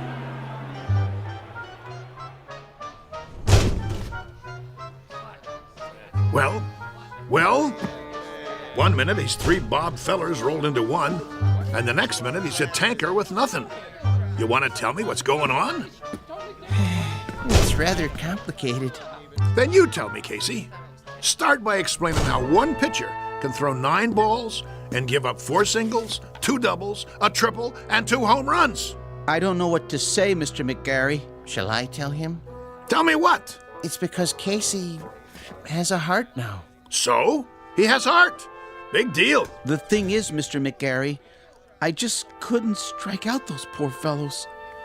I didn't have it in me to do that, to hurt their feelings. He felt compassion. What? That's what he's got now. Compassion.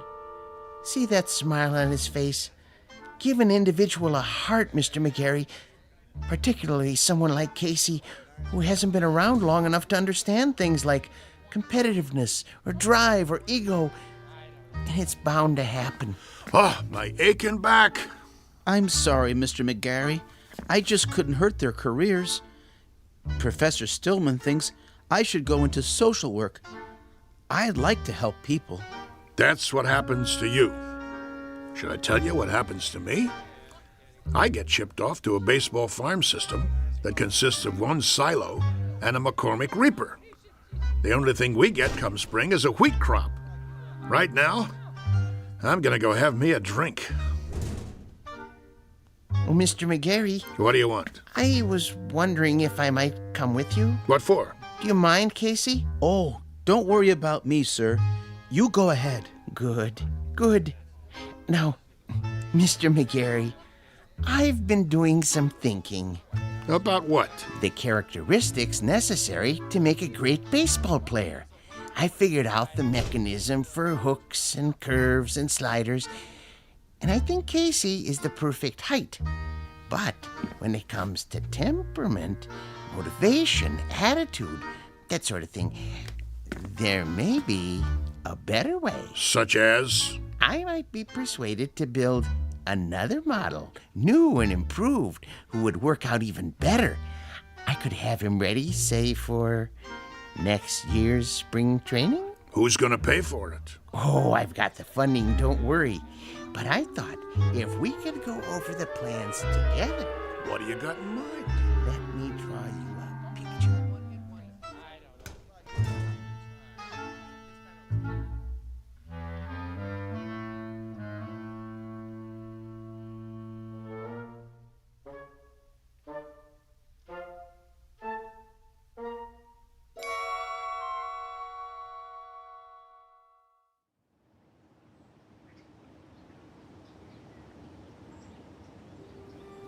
Jeez, that's a heck of a story. Yep.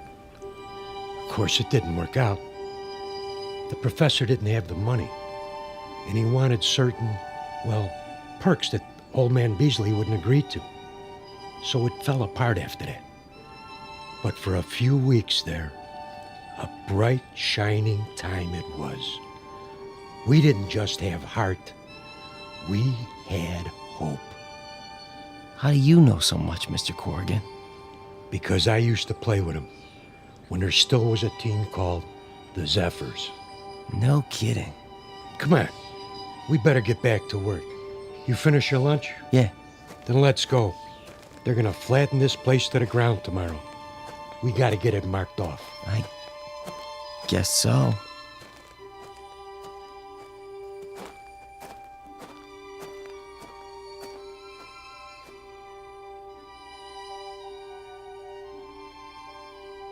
Once upon a time, there was a Major League Baseball team called the Hoboken Zephyrs, who, during the last year of their existence, wound up in last place and shortly thereafter were consigned to oblivion. There is a rumor, unsubstantiated of course, that a manager named McGarry took some of them to the West Coast and wound up with a pennant and a World's Championship not long after. This newly revised team had a pretty fair lineup of pitchers with names like Drysdale, Koufax, and Sherry, or so the story goes. So if you're interested in where any of those now famous gentlemen really came from, here's a tip. Just check under B for baseball in the Twilight Zone.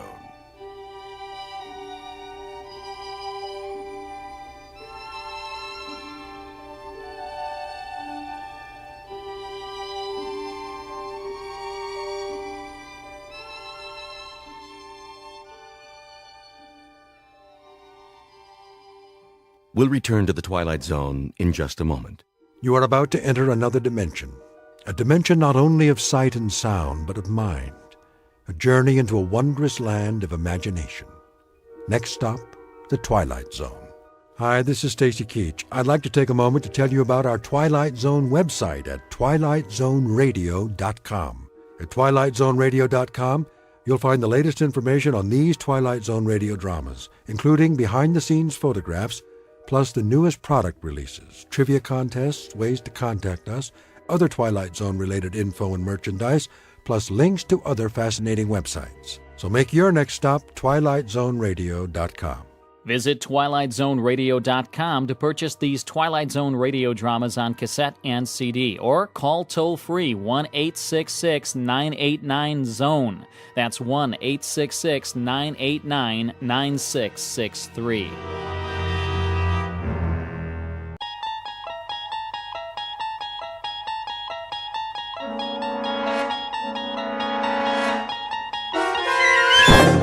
You're traveling through another dimension. A dimension not only of sight and sound, but of mind. A journey into a wondrous land whose boundaries are those of imagination. Your next stop, the Twilight Zone.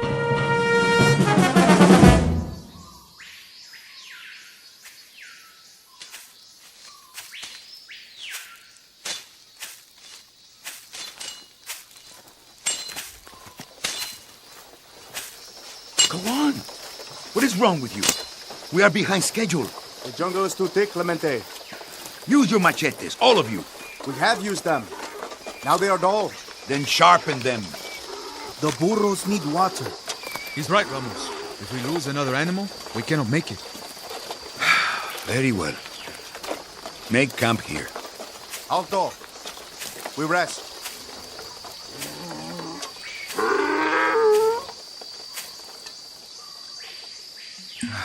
How much longer, Alessandro? A few more days, perhaps a week. If this is the right way to the capital. What? You have the map. What does it say? We are here by the mountains. We should go around, through the lowlands. No, that is too far. We must strike the Cruz now, before his army comes looking for us. Don't worry, Ramos. We are not worth hunting. You say that to me? I speak the truth. Look around. What do you see? Men of destiny, Oh? And how many are we today? The campesinos support us. They give us food, shelter. That is because we are the ones who march. We are the point of the spear. When we strike, they will follow. But only if we succeed. The jungle is full of rebels. They will come out of their caves to join us. First, we must survive. The way through the mountains is difficult. Cristo and Tamar are loyal. And Garcia. And what of the others? If they go back to their wives, we are alone. A teacher and a dreamer. Your words are strange to my ears, Javier. As if they come from a woman. Politics is more than a cause, my friend. It is a strategy. When a bridge is weak, it must fall. Remember the history of our land. The earth is ripe with the blood of other rebellions. We will not fail. There is no shame in it. We can take up arms again when the time is right. This is our moment. Not this year, Ramos. And perhaps not next year either. That is still too soon. But sooner or later, the crops will fail. The people will rise up, and we will show them the way. Now, their bellies are full from the harvest. They are not ready. Listen to your fear. You yourself taught me that the people rally behind a leader. A brave leader who knows no fear. Only a fool is without fear. I am not a fool. I'm a man. More will come. They will leave their villages and march with us, 10,000 strong. The Cruz's guard will not fire on us. They are our brothers. And how many brothers do we have here? 11? 12? Turn back now, my friend, before it is too late. Too late? Hear me well, because this, I swear, 1 week from now, we take the capital.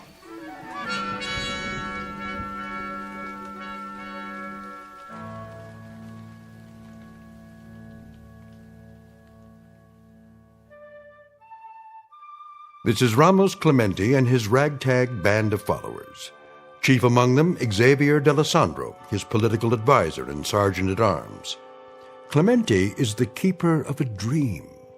Once he walked behind a mule as it plowed someone else's land, looked up at a hot Central American sun, and pledged the impossible. He vowed that he would lead his people against the tyranny that put the ache in their backs, the lines in their faces, the anguish in their eyes. That he would ride at the head of an army into the capital city, cheered along the way by thousands of dreamers, all sharing the hope that General Clemente is the man to give them back their freedom. A noble dream, or an illusion. If the latter, it would be an honest mistake. But even honest mistakes have a price. In a moment, Clemente and his lieutenants will encounter something which will turn out to be more than they bargained for. The surprising aftermath of a well-intentioned revolution. They will discover the startling truth as reflected in a very strange mirror, one that was handmade just for them, in the Twilight Zone. And now, The Twilight Zone, and our story, The Mirror, starring Tony Plana, with Stacy Keach as your narrator.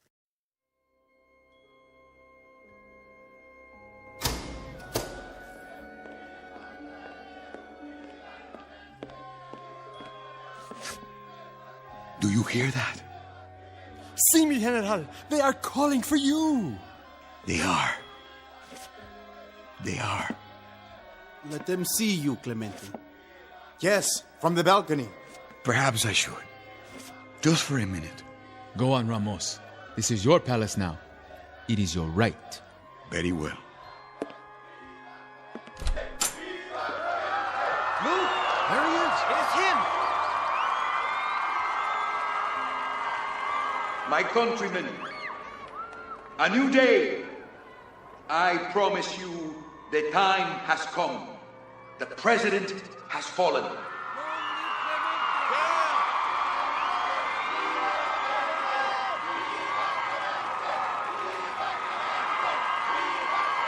Go home to your families now and make ready for tomorrow. You shall have peace, justice, and equality.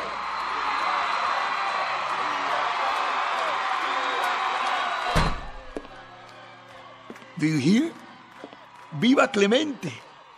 That is me! Viva, viva, viva! A toast! Yes! With some of the Cruz's precious wine. The glasses.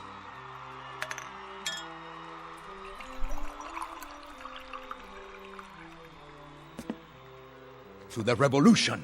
Revolution! So do you know? Do you know why I laugh? I laugh because there is so much feeling inside of me. I didn't know in the beginning. I didn't know when this moment came how I would react to it. What would I do? Laugh? Cry? Get drunk? I didn't know. What makes a man more drunk? Wine? Or the people shouting his name? Another toast to you. No, my friend. To you. To all of you. I toast my friends. Cristo, the bold one. Alessandro, the dedicated one. Tabal, the quiet one. And Garcia, the strong one. To the 4 lieutenants of the revolution. To the new heads of government. To the new government. Not to the Cruz, whose portrait stares down on us from the wall. Now the wall drips with wine, like blood. And so we begin. De Cruz. He is still alive? As you ordered.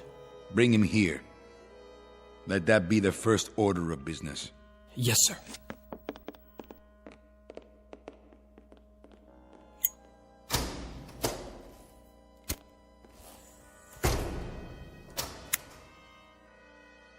You will have to find another picture for the wall. Yes. One of yourself, perhaps? Oh, no. We will find something. There. In the corner. What is it? A mirror. Ah. To reflect the new leader. A beautiful frame. Hand-carved. General de Cruz had exceptional taste, huh? You should hang it up. Very well.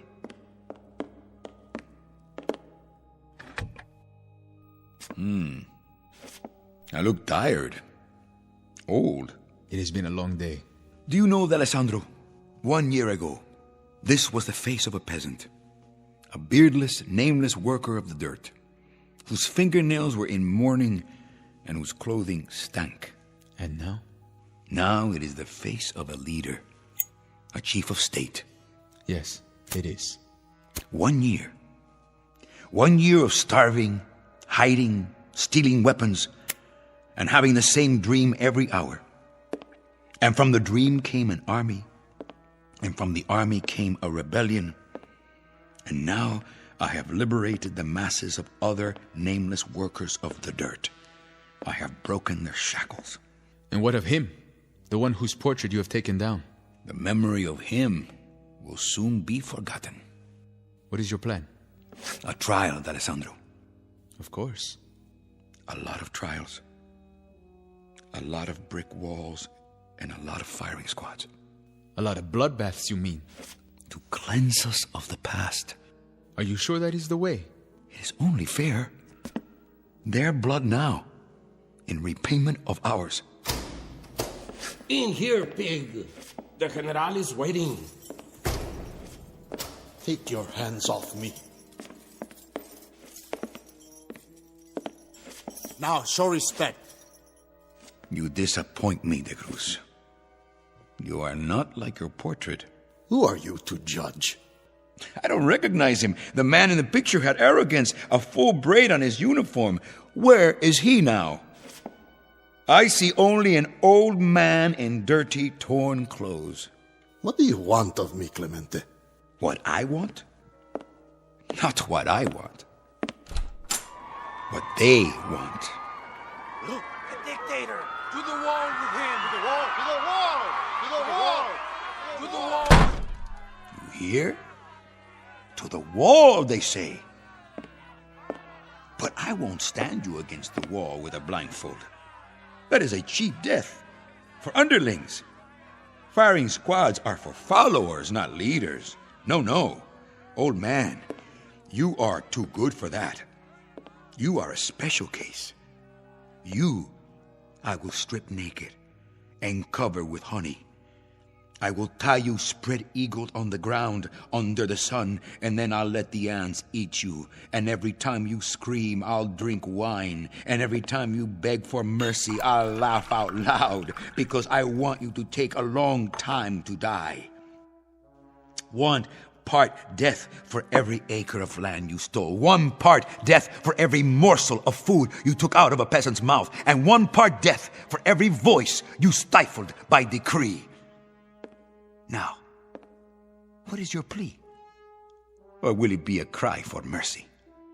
I will not oblige you, Clemente, with a cry or a plea.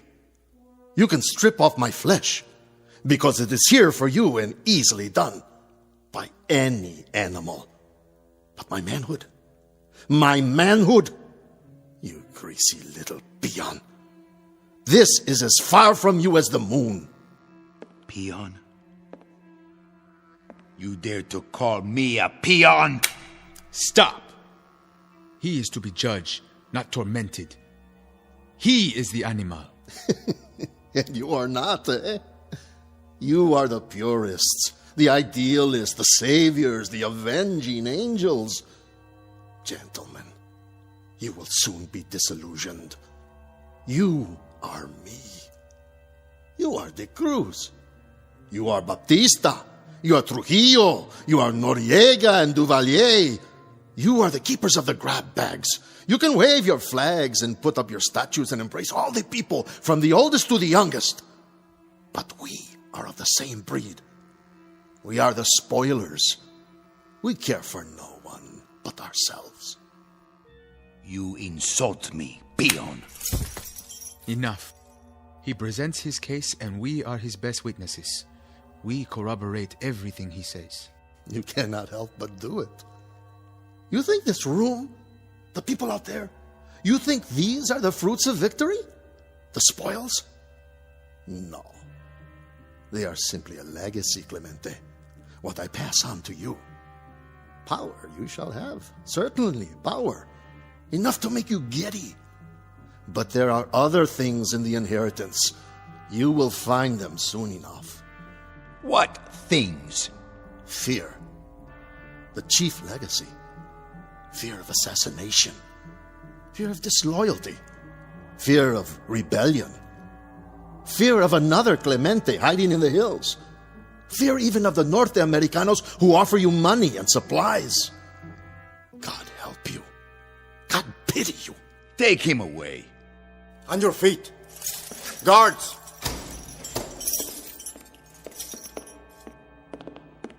I see you have found my mirror. It is mine now. Then it will serve you well. An old woman brought it to me 10 years ago when I first took power. She said it was magic. She said, by looking into it, I could see the faces of my assassins. She spoke the truth. That is why I took it down. That's right. Look deep, General Clemente. Find out who your enemies really are. You will see them there, in that mirror. You will see them in the dark corners. You will see them in the crowd. You will see them in your glasses of wine. You will see them everywhere. Out! Where shall we take him? Lock him up in the prison. I will decide what to do.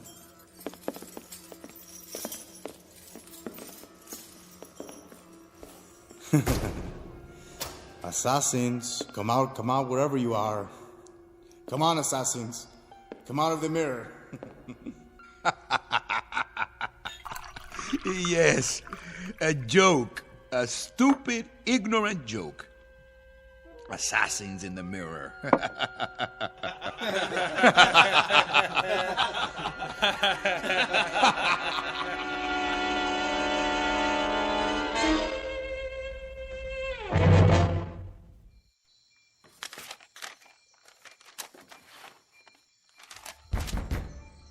Yes?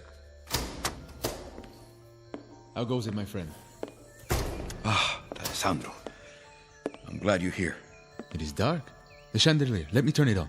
No, please. I need to think. The candles, then? Only one. That is enough.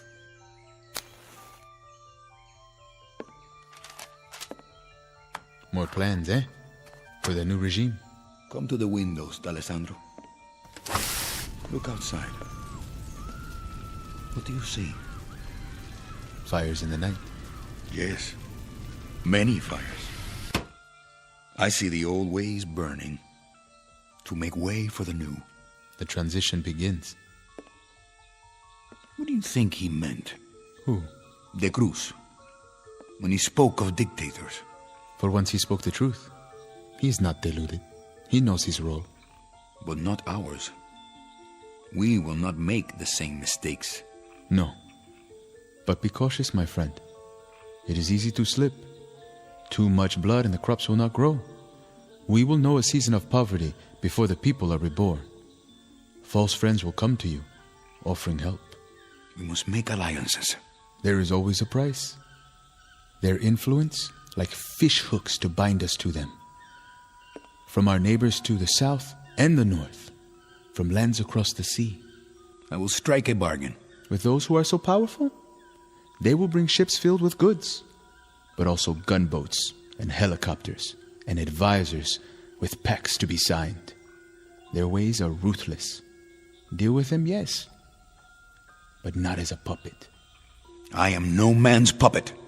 Then take care. Take care, Ramos. Choose the path of justice, not of revenge. What? You would have me forgive De Cruz and his army?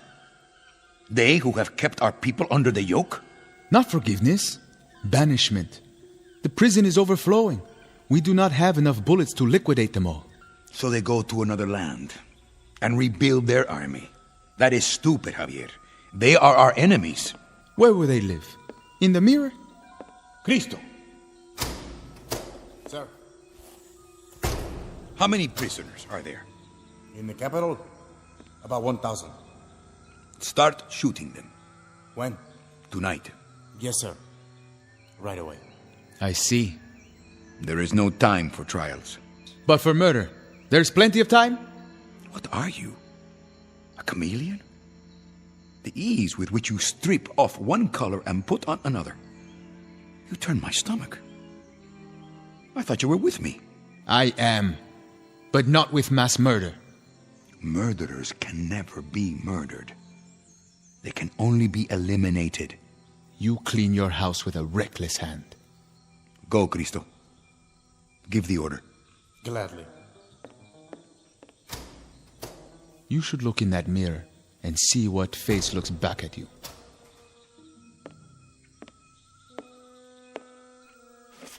A magical mirror, he said.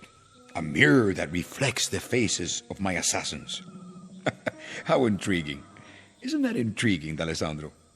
I had no idea that you believed in such... What are you doing? What am I doing? I saw it. Where is it? What? The submachine gun. You need to rest. You have been awake too long. Tomorrow we will go into the fields, the villages, meet with the people. D'Alessandro, the dedicated one, the moralist. I was the arm of the revolution, but he was the heart. What are you talking about? I saw you with a weapon, cradled in your arms. Then you cocked it, ready to shoot me in the back. Where are you hiding it? Ramos, listen to me. You're not making sense. A man can believe his own eyes. I saw you in the mirror with the gun. I should have known. What gun? Ramos, you sound demented. I should have known. Of all of them, it would be you. It would have to be you, D'Alessandro. What are you doing?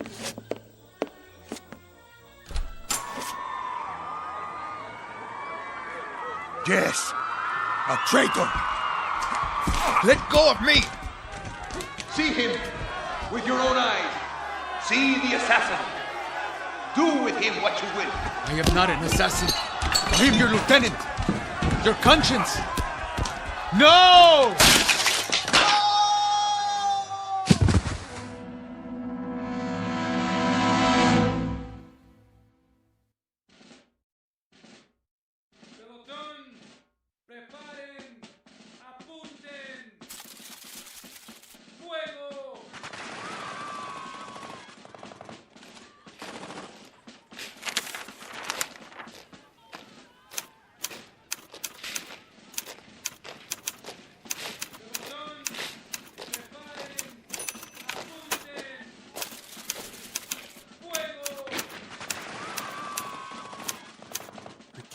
at that noise. Garcia, get off the couch and find a bed. What? Huh?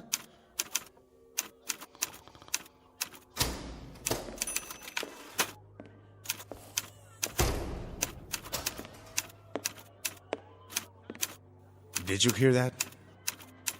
Here, Garcia. He had too much to drink last night. The palace is stocked with the finest brandy.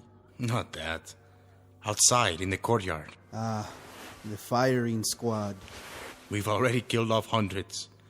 That sound, better than a swig of brandy.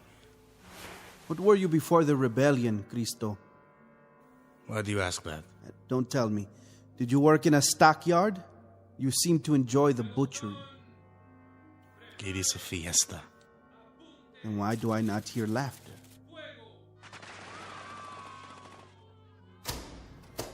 The crowd is getting bored, I think. Not bored, sick.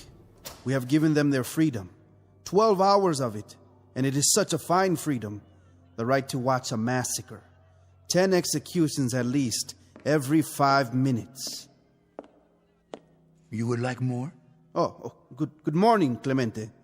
We did not give them their freedom, Tabal. What? You said we. It was I who gave it to them. And I'm sure you'll continue to give it to them. Why are they quiet? They scream for justice, and when you give it to them, they become weary. Like an audience in 1 peso seats at a burlesque. Their entertainment must be varied, costume changes every 5 minutes, or they lose interest. New bodies every few minutes. But even that is not enough. I know them well. You fill their stomachs and it empties their brains. They have cheap tastes and short memories. Clemente. Something to say, Tabal? No. I have papers to check. The figures for De Cruz's treasury. Is there nothing more? Something that sits heavy on you?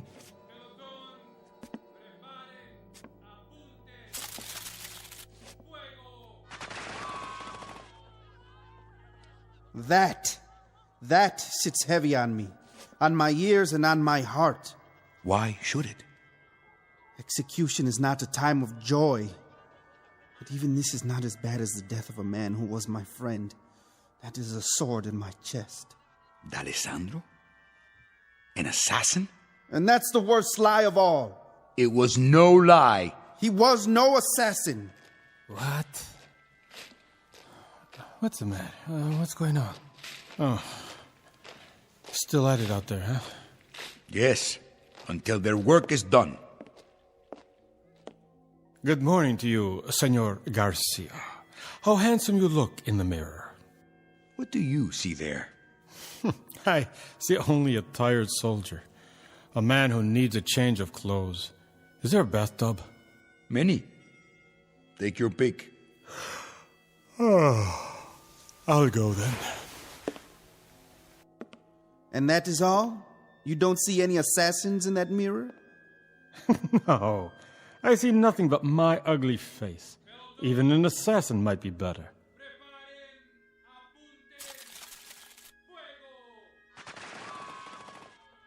Let me see. No! Leave the mirror alone. Why? You can talk yourself into an illusion. You can make yourself believe anything. Let go of my arm.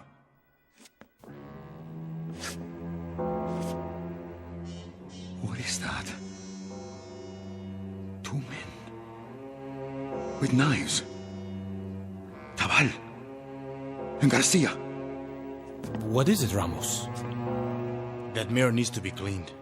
A trick of the light? Did you think you saw something? No. I saw nothing. Sometimes, if you stare at nothing too long, it begins to stare back at you. Tabal, you and Garcia go over to the prison. Yes? Looking on the Cruz. Then report back to me. Report what? His health? Do as I tell you. See that he's properly guarded. Yes, sir. Do you have a message for De Cruz? What sort of message? Should I tell him that he was right about the fear? That there are assassins under the bed and in the shadows and all around the room? Tabal, You have both your freedom and your life, but you have them through my sufferings. Don't throw them away. Of course not, General. Cristo, get me the prison. Sir? On the phone. Here, I'll do it.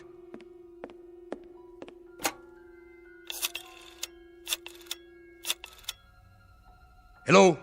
Hello? Are you asleep down there? It's General Clemente. That's correct. This is urgent. I want the prison. No, not the office, the front gate. That's right. This is General Clemente. 2 men will arrive there in a few minutes. They are spies and should be shot on sight. Their names are Tabal and Garcia. I know who they are and I know what they are. Shoot them. Call me when it is done.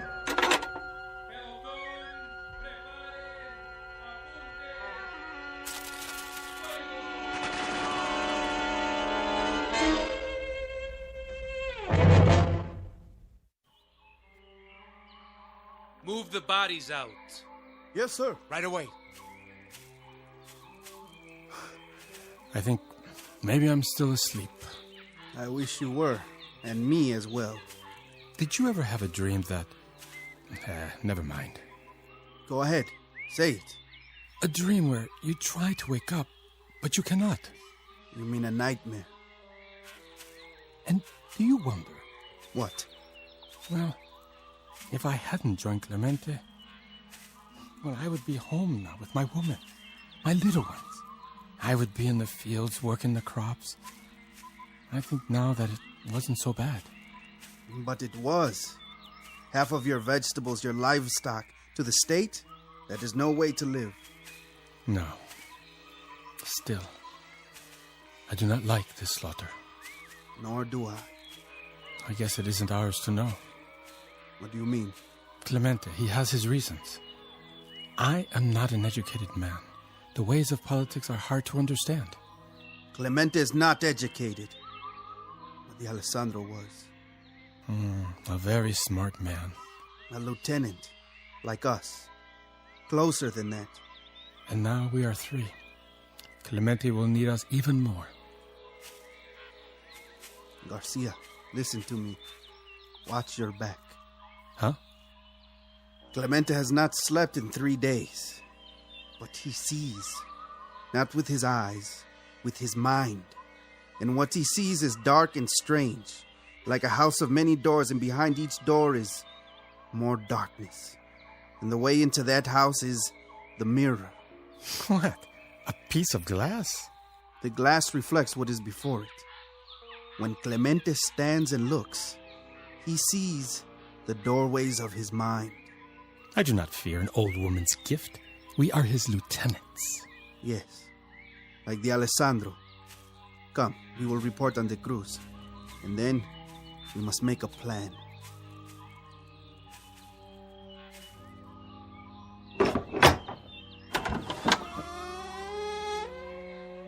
Señor Garcia, Señor Tabal.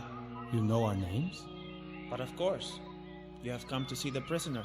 You have many prisoners, but only one of interest to the General. Ah, the General. I spoke to him not 5 minutes ago. Come in. We have been expecting you.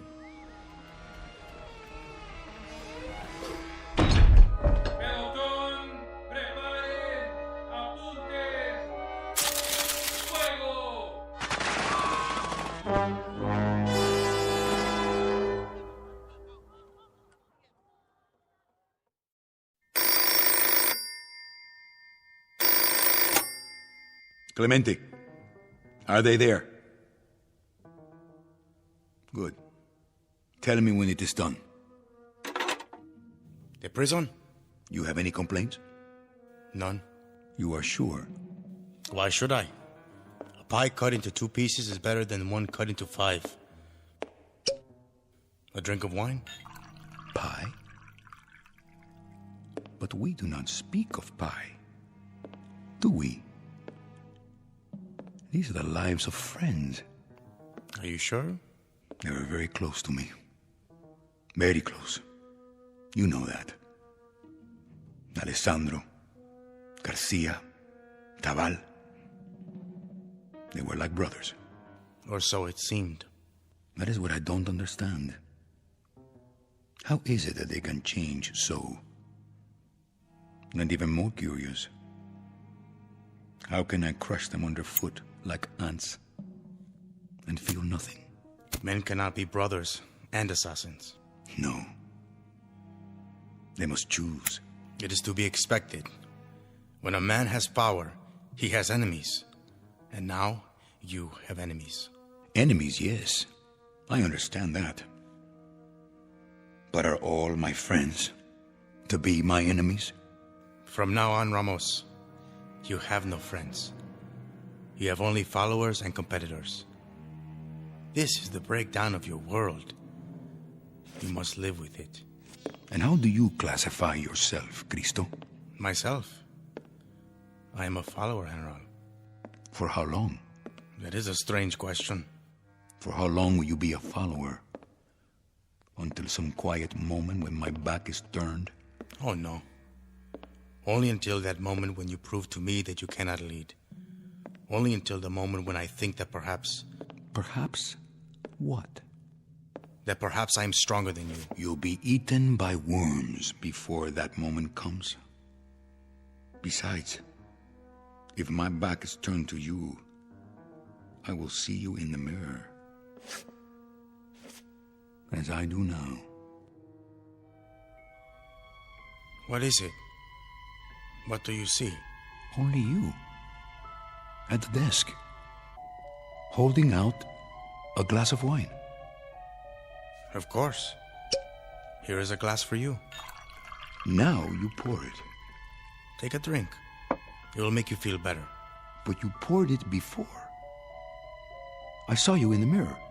Your eyes are tired. Go ahead. It will help you sleep. It will help me sleep. But for how long, Cristo?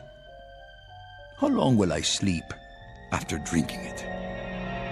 For all eternity? Why did you do that? What did you put in the glass? A powder? You point a gun at me? Only at traitors. But there is no reason. I have a desire to live out my life. I am allergic to poison. You have gone crazy. Mark your words carefully, Cristo.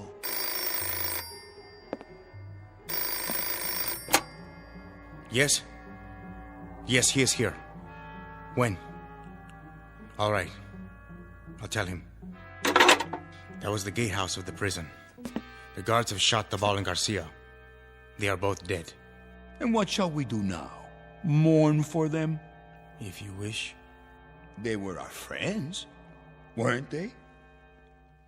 But then again, they can't be friends and assassins. They must be one or the other. Wasn't that your point? Ramos, there was no poison in the wine. I swear to you, I had nothing like that in mind. Nothing of the sort. You are imagining things. Am I? Look, I'll show you. It was an illusion. This is just a mirror, an ordinary mirror, in an old frame. See? It's only glass, polished glass. I'm looking into it. I see myself and you behind me, nothing else. You are raising the gun and pointing it because you've let yourself see things that are not there. You've let yourself... Ramos! What have you done? Only what I had to do. A terrible mistake. Now, you will be very lonely. You will be all alone. You have just killed the better man. The better man.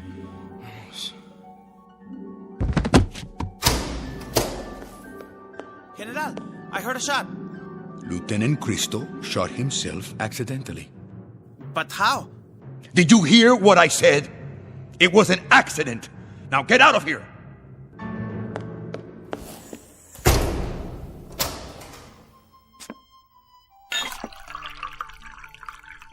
To the 4 lieutenants of the revolution, to the new heads of government,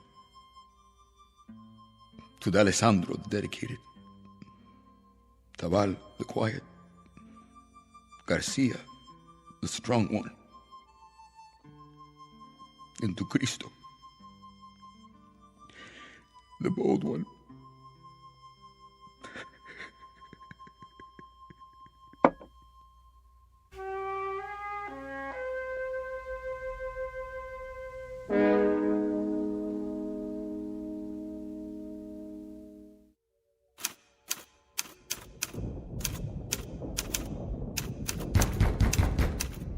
Yes? Yes!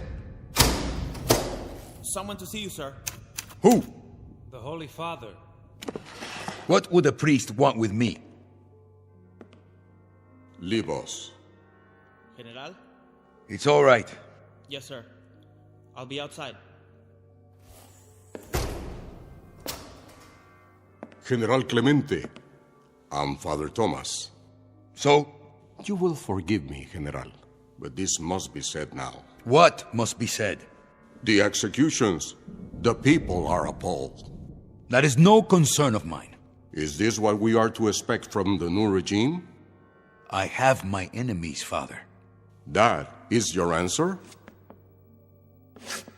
You may tell the people that as long as I have enemies, the executions will continue. They will go on 24 hours a day, 7 days a week, and if this disturbs them, then what? Then let them do something about it. Let them starve in the mountains, as I did. Let them hide in caves. Let them raise an army out of the dirt. If there is one among them strong enough to make a new rebellion, let him try. But let him be prepared for a year of suffering, and let him learn how to lead. General Clemente, the victory is not so sweet, is it? Now you are learning. Instead of the flavor of wine, it has the taste of ashes. I had a dream, Father. I had such a dream. And they were all a part of it. Cristo and Tabal and Garcia and Alessandro. Why did they turn against me? You ask me for the answer? Where else can I turn? To this mirror? Look to what is in yourself. But I can't stand this. I can't live this way. I'm frightened. Morning till night, I hold my breath. I look over my shoulder. I keep looking back to see what is there. I will live the rest of my life running from death. Why? Why do I have so many enemies? This is the story of all tyrants, General Clemente. They have but one real enemy, and it is the one they never recognize until it is too late. God be with you.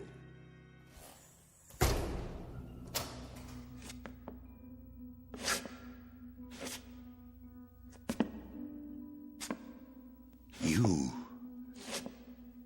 I see you looking at me. What do you see?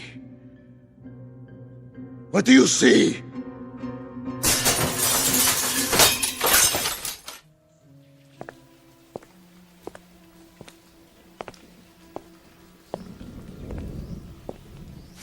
Keep an eye on him. What did you say, priest?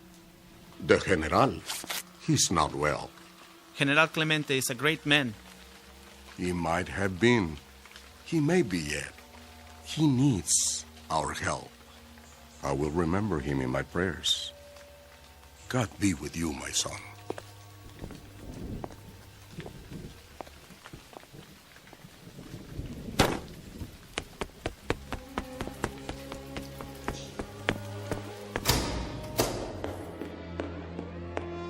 My General, the blood. Who has done this terrible thing?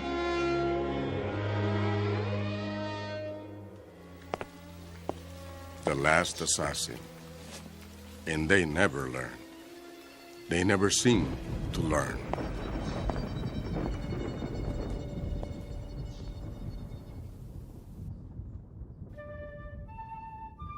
Ramos Clemente, a would-be savior in khakis, his brains blown out by an illusion, a mirage dangled before the eyes of all ambitious men, no matter how they begin.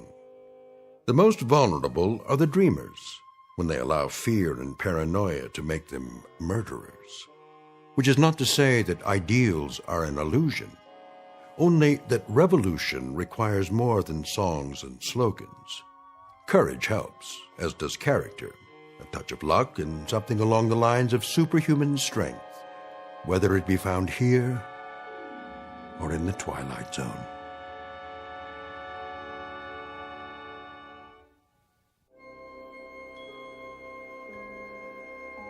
Hi, this is Carl Amari, producer of the Twilight Zone Radio Dramas. I'd like to take a moment to tell you about our official website at twilightzoneradio.com, where you'll get the latest news and information on these Twilight Zone radio dramas. Plus, at twilightzoneradio.com, you can digitally download 3 free episodes or any of our episodes for only $1.95 each. In this age of ever-changing technology, we've decided to make these episodes instantly available to you by making the Twilight Zone radio dramas a digital download-only series. This means that this series will no longer be offered on CD. The CD collections at our website are now being offered while supplies last at buy one, get one free. So be sure to get your favorites before they're sold out. Be sure to visit us often, and I'll see you in the zone.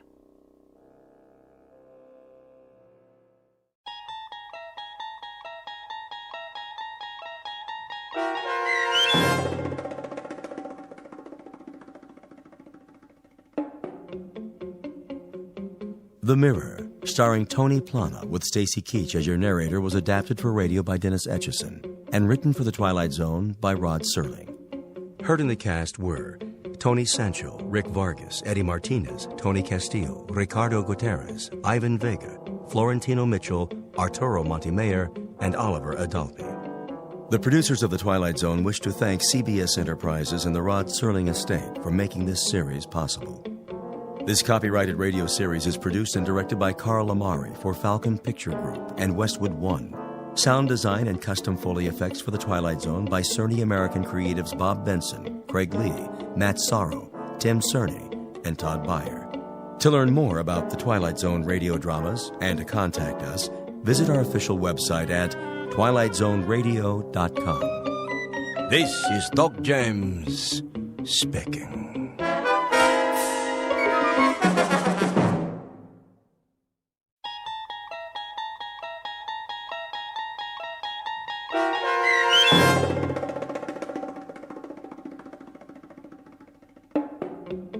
You Drive, starring John Hurd, with Stacy Keach as your narrator, was adapted for radio by Dennis Etchison and written for The Twilight Zone by Earl Hammer Jr. Heard in the cast were Meg Thalken, Jeff Lupetin, Ann Whitney, Doug James, Darren Stevens, Carl Amari, Alyssa Fraden, Elizabeth Lido, Kip Karstedt, C.J. Amari, and Christopher Bolf. To learn more about the Twilight Zone radio dramas and to obtain audio cassettes and CDs of these programs, visit our website at twilightzoneradio.com. The producers of The Twilight Zone wish to thank CBS Enterprises, Carol Serling, Dennis Etchison, Dick Brescia Associates, Claire Simon Casting, Terry Jennings, XM Satellite Radio, Sirius Satellite Radio, our sponsors and our radio affiliates for helping make this series possible. This copyrighted radio series is produced and directed by Carl Amari for Falcon Picture Group. Audio editing, sound design, Foley effects, and mix for the Twilight Zone radio dramas are by Cerny American creatives Craig Lee, Michael Slaybach, Bob Benson, and Jason Rizzo. To learn more about the Twilight Zone radio dramas and to contact us, visit our official website at twilightzoneradio.com. Doug James speaking.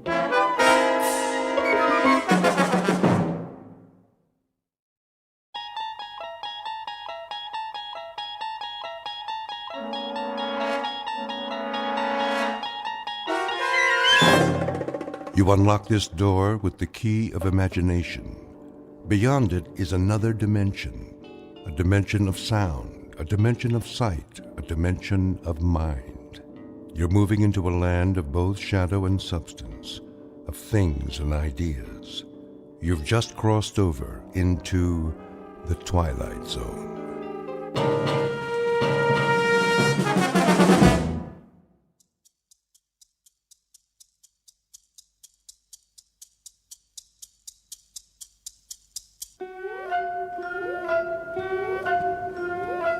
Whew. 5 o'clock, finally. The day's getting longer or what? Too long, if you ask me. It's that time of year. What do you mean? It gets dark so early. Then we ought to knock off sooner. 4 o'clock instead of 5. Oh, old man Roscoe would love that. Hey, Mary Ellen, let me get those files for you. You want to carry my books, Rich? No problem. I guess not, for a big, strong man like you. I was wondering, how about I buy you a drink? No thanks. I have to drive home. Just one? Some other time. Besides, it looks like it's gonna rain. We could stop off at the corner. Leave her alone, Rich. Can't you see she's not interested? Just trying to be friendly. Good night, Mr. Pope. Don't work too late. I won't. Look at them go. Never worked overtime in their lives. You still at it, Ollie? Few more minutes, almost done. I was about to leave. Go ahead, I'll lock up. Let me give you a hand. What do you got left? Why does he always want to give me a hand? Thinks I can't do it, is that it? Oh, no, not that much. Just some letters. Well, give them to me. I'll do them for you. What's he trying to prove? Don't worry, I can handle it. I know you can, but I'm your assistant, Let me assist. Yeah, assist me right out of a job. That's what you're after, isn't it, Pete? That's all right. Come on, I'm your friend, too. Sure, Pete, a real friend. You want my desk, don't you? Go on home. You know, Ollie, you don't look so good. You're working too hard. You gotta take it easy, I'm fine. I'm fine, really. Just get out of here.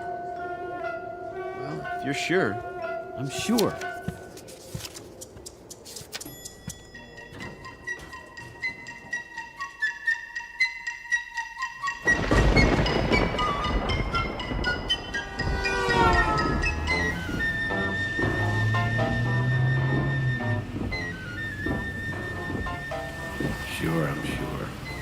Working too hard.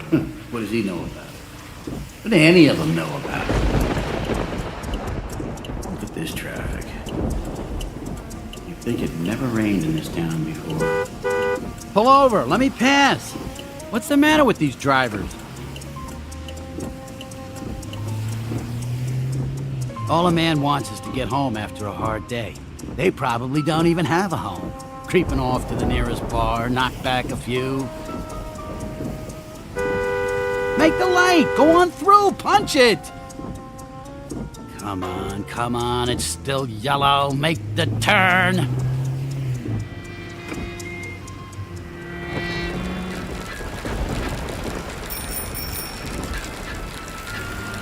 Hey, mister! Don't you see me? Help! He tried to hit the newspaper boy. I saw the whole thing. Somebody stop that car!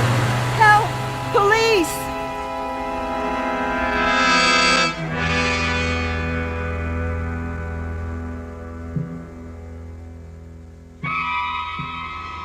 Portrait of a hit-and-run driver. The name is Oliver Pope, a shaky little citizen, insecure in his job, suspicious of the world and its inhabitants. A man who feels big and powerful and secure only when he's behind the wheel of a car. Oliver Pope has just arrived at a crossroads in his life. The hit occurred in the world he knows.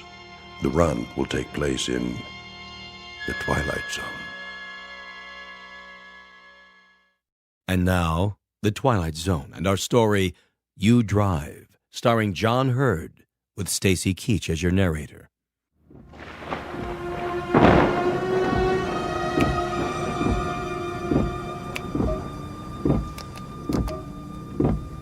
Come on, garage door. Open! What's the matter with this thing?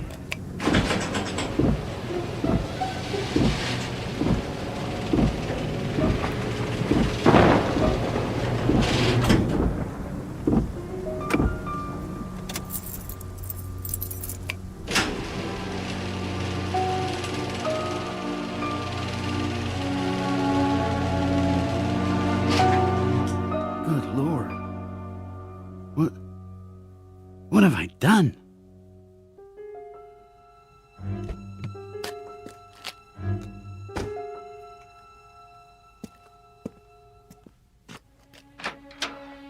Ollie? Yeah? I'm in the kitchen.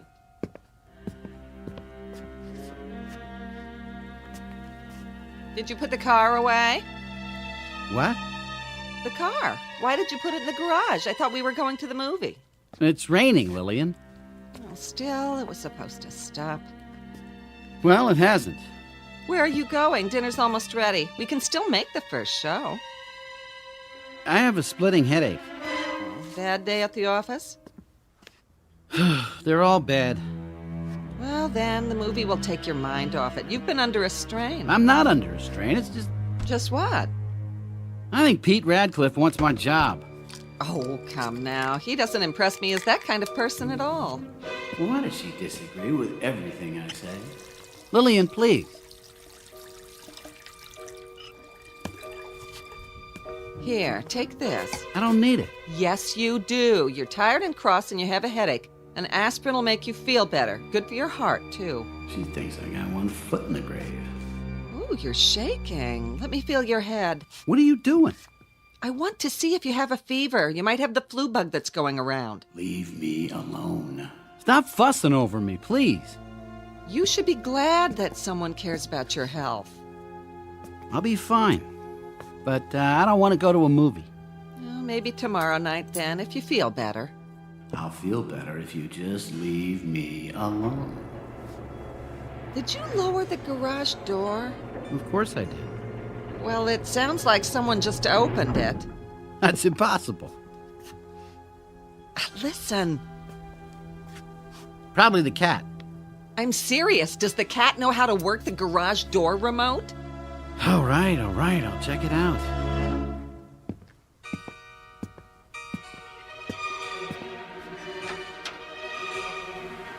Who's there? Thought I closed it.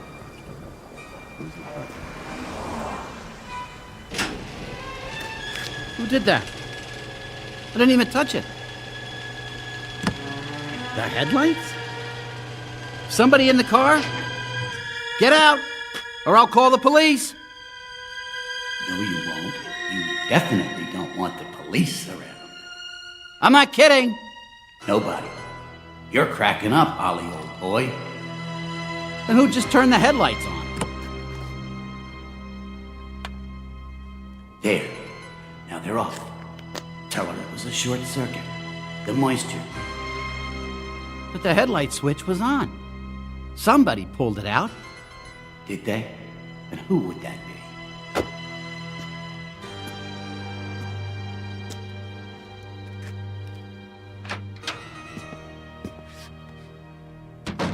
Well? That must have been a short, rain and all. Was it the cat? I don't know, Lillian. Did you turn the car lights on? Yes. I mean, no. I mean, I turned them off. You mean they turned themselves on? Faulty connection or something? Shouldn't be acting that way. We just had a $200 tune-up. You didn't see the paper out there, did you? No. Oh, the boy's late tonight. I guess it's the rain. Here's your supper. I don't have much of an appetite. Oliver, sit. You need your nourishment. I'm gonna lie down for a while. I got a lot on my mind. Oh, no. You'll eat your salad and then we'll see. Greens for what ails you. Sit.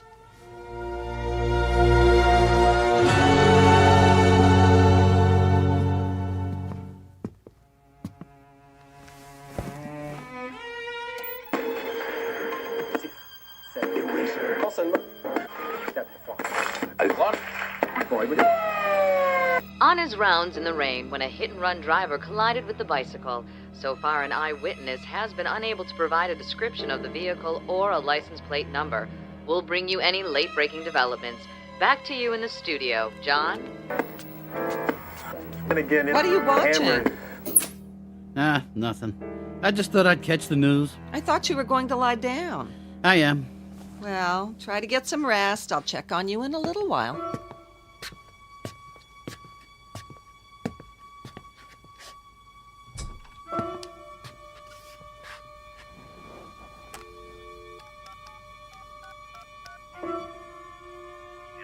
Yes, is this the TV station? I'm calling about one of your news stories. There was an accident tonight on the corner of 3rd and Elm. Could you tell me... Oh, I'm a friend of the family.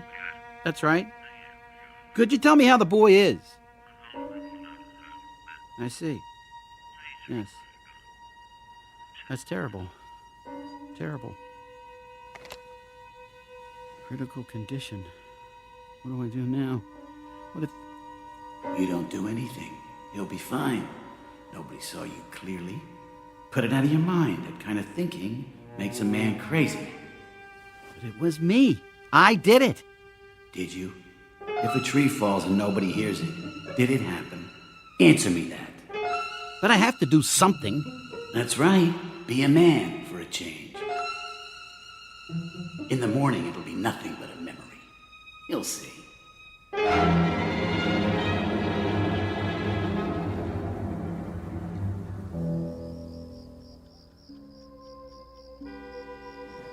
What in the... Ollie?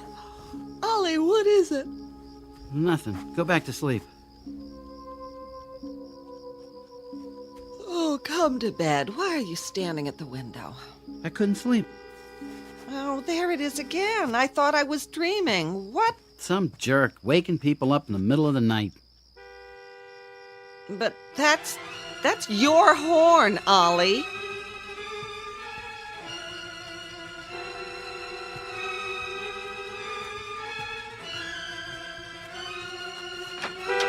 Who's out there? Who's doing this? Huh. Wires must be wet. Take care of it first thing in the morning. That's enough! I had it with this piece of junk.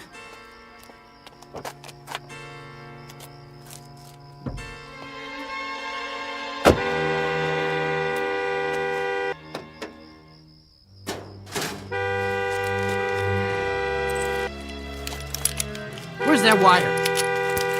There. Stupid car. You trying to kill me, slamming the hood like that? I never even touched it. You tell him, Ollie. Don't let a piece of machinery push you around.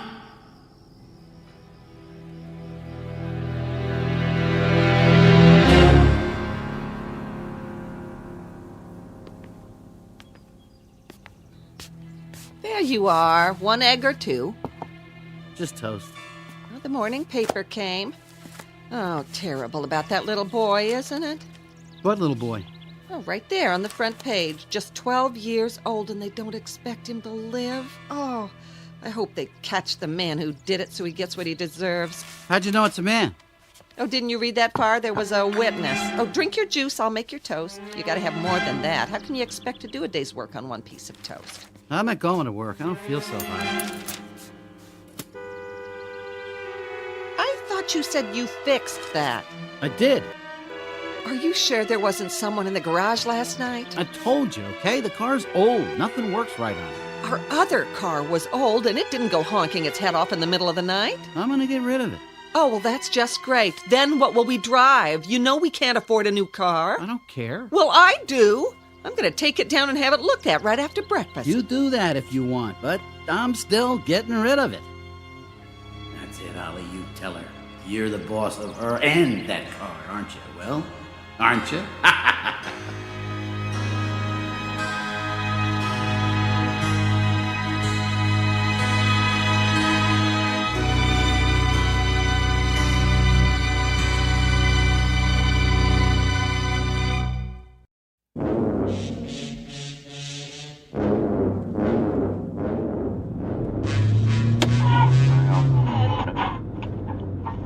And that low-pressure area seems to have passed over.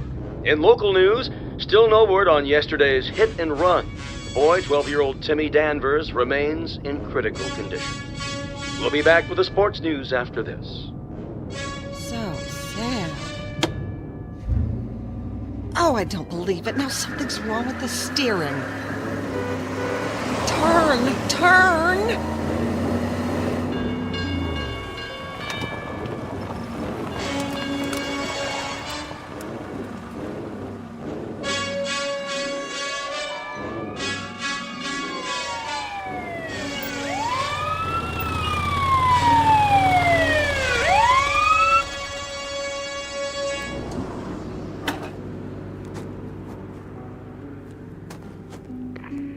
big rig on Old River School Road. 10-4. Help you, ma'am? Oh, officer, I am so glad to see you. My car seems to have broken down. Do you know where there's a payphone? Back a block at Lincoln. You'll see it. Thank you. Not out of gas, are you? No, the tank's full. Here, let me try to get it started. No, I'm afraid it wouldn't do any good. This car is nothing but trouble.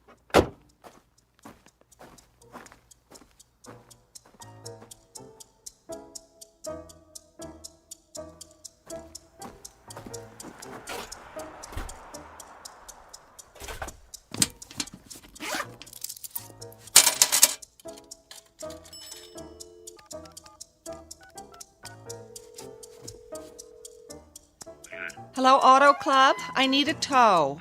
Yes, at 3rd and Elm. I don't know what the trouble is. It just stopped and now it won't start. Would you please send the truck right away? It's in the middle of the street.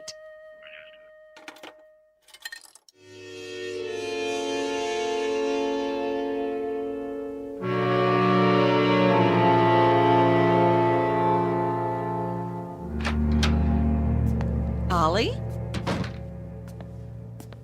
In here. What took you so long?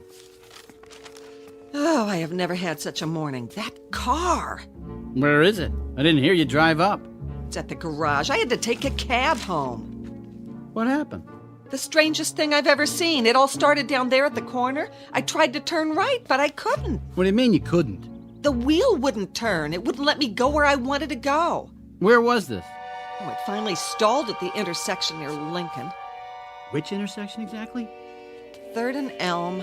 Stalled? The motor died, and there I was, right in traffic. Oh, it was embarrassing. Even the policeman couldn't get it started. Police? What were the police doing there? A motorcycle officer came by while I was waiting. I think he wanted to watch the corner. It's that same corner where the child was run down last night. Maybe they're keeping a lookout in case the driver returns to the scene of the crime. Did he say whether they had any leads yet? Why, yes. As a matter of fact, he said they were very close to making an arrest. Is that right? The witness can almost remember the license plate. Oh, I hope they get him soon. None of us are safe with a madman like that around.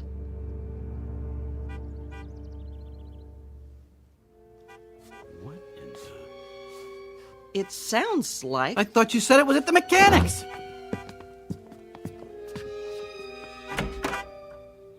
Oh, no! What are you trying to pull? Oliver, what are you talking about? You just told me you had it towed for repairs. I did. I tore out the wire to the horn last night. But what is it doing here? That's what I want to know.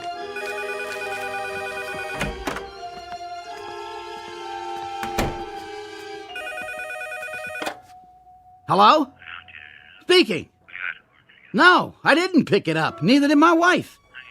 Yeah, I do know where it is. It's right here at my house. Didn't one of your guys bring it out? Well, I don't understand it either, okay, pal? But I want you to understand something. Don't go sending me any bill. It wasn't there long enough for you to even look at it. Guess you told him, but that still doesn't explain. Oliver, I'm confused. You're not the only one. What do you know about this? Was that the mechanic? He said they'd lost the car. Imagine the nerve of that guy. But it isn't lost. It's in our garage. Well, then you tell me how it got here. They didn't deliver it. Oh, I suppose it drove itself home. Don't answer that. Why not? Will you do as I say? If it's for me, I'm not here. Why? Ollie, what's happening? Your eyes. You look frightened. Nothing. I just don't want to see anybody. I don't know what's come over you, but if you don't get over these heebie-jeebies fast, I'm going to call the doctor. Are you going to let her talk to you like that? Be a man. Well, Pete Radcliffe. Morning, Mrs. Pope. Or afternoon, I guess it is. Oh, what a nice surprise. Ollie here? Yes, he's in the kitchen. Could I see him, please? Well, just for a few minutes. He's a little under the weather today. That's what I figured. I thought I'd stop by in my lunch hour. How's he doing? Oh, nothing serious. I think it's just a touch of the flu. He's in the kitchen. Ah, guess who's here? Hey, Ollie boy. I hear that mystery bug's got you down for the count, huh? Not quite. I'll be back to work tomorrow. Oh, I hope so, buddy. Kind of slow around there without you. He's lying through his teeth. What brings you over here, Pete? Well, you didn't show up this morning. I thought I'd do you a favor and empty that in basket of yours. Now that's going too far. Pete, I've got important papers in that basket. Not anymore. I took care of it. Every letter answered. Here they are. All they need is your signature. Give me those. Holy! Gosh, Ollie, I was just trying to do you a favor. You want to do me a favor? Stop bucking for my job. I take one morning off and already you're making noises like you're the head of the department. Hey, you got me wrong. I was just trying to help so you wouldn't fall behind. Don't try so hard. Think I enjoyed sitting there dictating your letters? Well, I've got better things to do. So, go do them. Nobody's holding you here. I think maybe I will. In case you didn't know, a kid was run down on our street last night. Yeah, he lived just 2 doors away from us. Used to play with my kid. That was one nice, decent, fun-loving, ambitious little kid with a paper route, and some maniac smashed into him with his car and left him bleeding in the rain. We read about it in the paper. Such a shame. They didn't actually hit him, did he? Just ran him off the road. Same difference. Let me tell you, we're watching that corner. He'll show up. They always do. And when he does, he'll give himself away. You haven't heard how the little boy's getting along, have you, Pete? He's dead, Mrs. Pope. About an hour ago. Oh. So long. I'll be going now. Oh, I'll see you to the door. He knows. He doesn't know, Jack. Just tough it out, buddy boy. There's not a mark on your car. They'll nab somebody for it. Just you wait.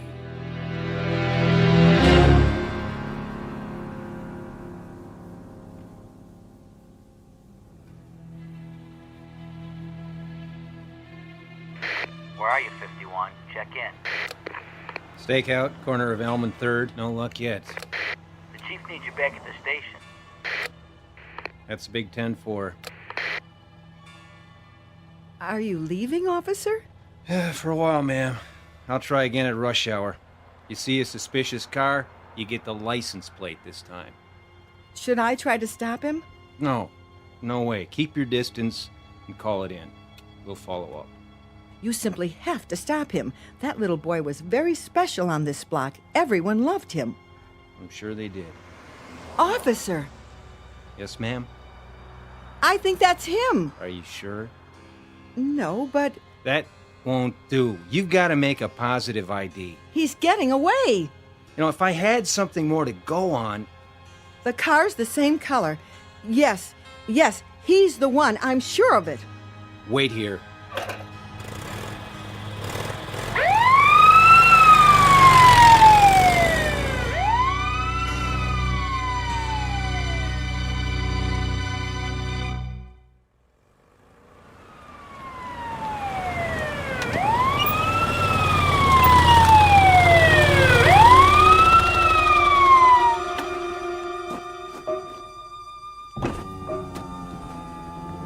Yes, officer? Driver's license and registration, please. Oh, sure. I just live down the street. How's it coming with that hit and run? Can I ask you a question, sir? Sure. What? Where were you about 6:15 last night? Home with my wife and kids. Why? I've got a witness who says you're wrong. About what? Look, I tell you I was with... License and registration, and don't try anything funny. You gotta be kidding. This is 51. I need backup at 3rd and Elm. Possible suspect. I'm not the one you're looking for. Listen to me. My name's Pete Radcliffe. I live right down the... Turn around, please. Hands on the car. And don't make any fast moves. What are you doing? I'm taking you into custody. Anything you say can and will be used against you in a court of law. But I'm not the one. Will you listen to me? I'm not him.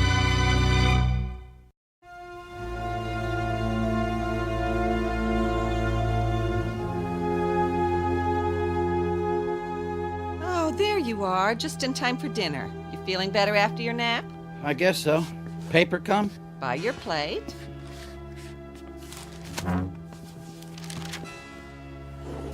I'm just giving you a little chicken broth and some crackers tonight. Nothing too heavy. I know you want to get back to the office tomorrow and...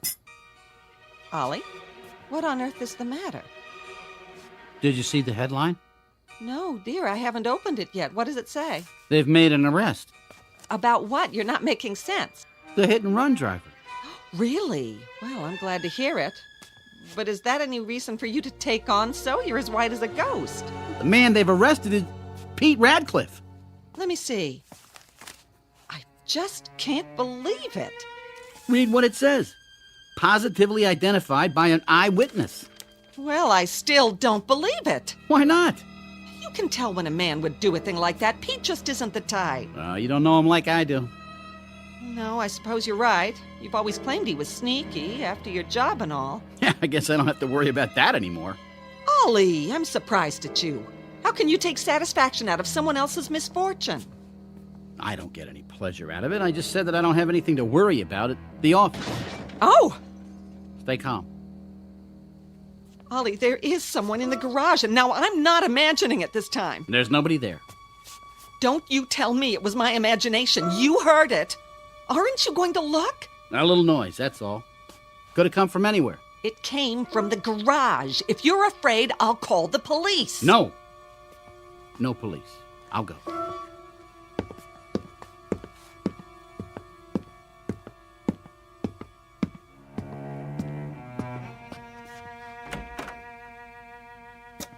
Now what? The whole front bumper. Looks like it fell right off. Or somebody pulled it off. Who did this? Who's in here?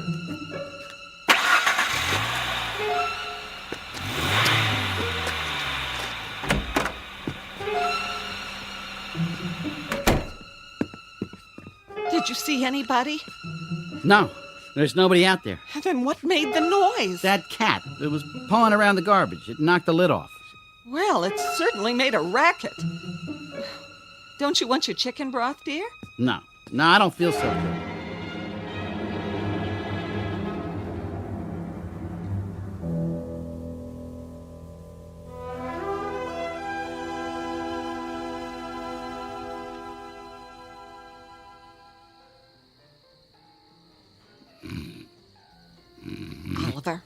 Oliver, wake up!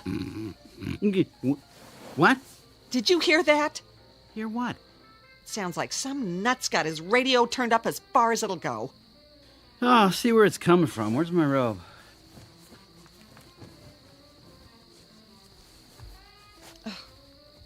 It must be coming from next door at the Cassidys. That teenage boy of theirs. Cut out that noise! People are trying to get some sleep around here. That's telling them. Hey, over there! Did you hear what I just said? Is it at the Cassidys? I think so, but it's so loud they can't hear me. I'll go over. Oh, what can those people be thinking running a radio like that at this time of night? I'll take care of it. Attaboy.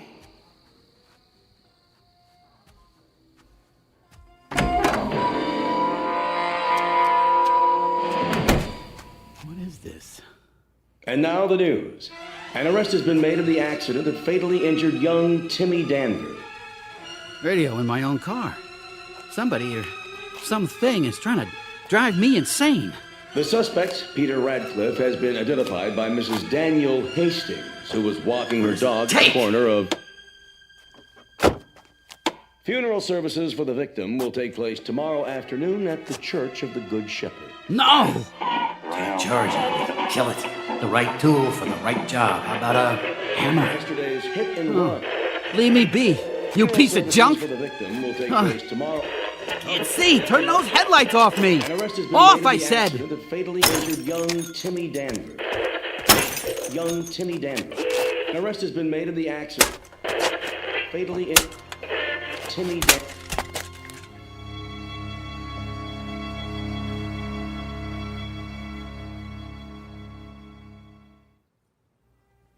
Oh, Ollie, I wanted to surprise you. I don't need any more surprises. I was going to bring you breakfast in bed. I'm not an invalid. A fever and a little lost sleep doesn't make me bedridden. Well, eat as much of it as you can. I still think you should have called the police. Why? To find out why prowlers are coming into our garage. This makes 2 nights running.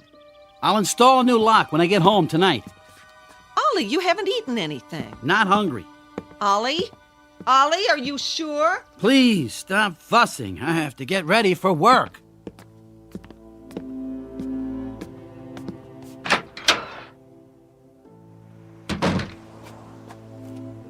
Now, don't you stay in that office and try to work if you feel bad. You come on home. All right, Lil.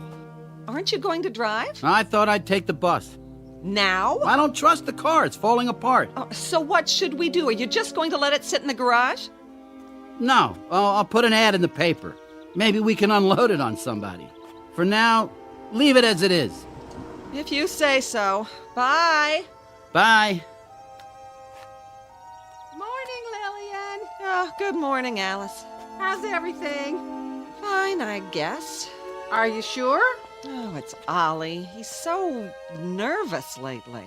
What's wrong? Well, he's not getting enough sleep, for one thing. Neither am I. All that noise in the middle of the night. I heard it.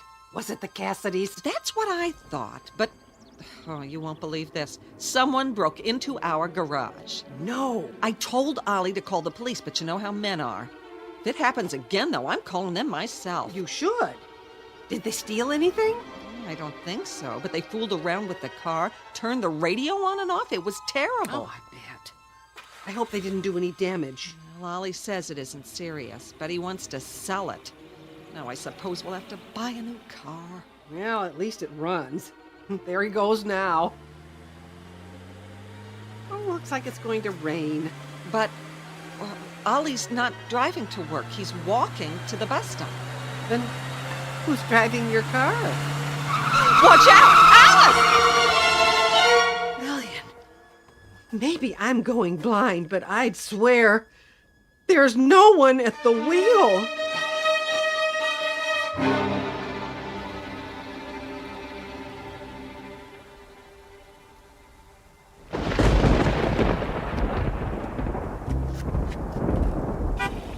I don't believe this. Get away from me. Leave me alone. I said get away. What do you want from me?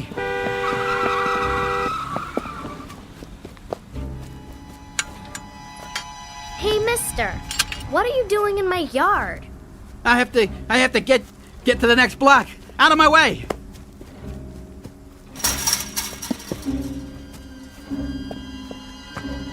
Taxi! Taxi, over here!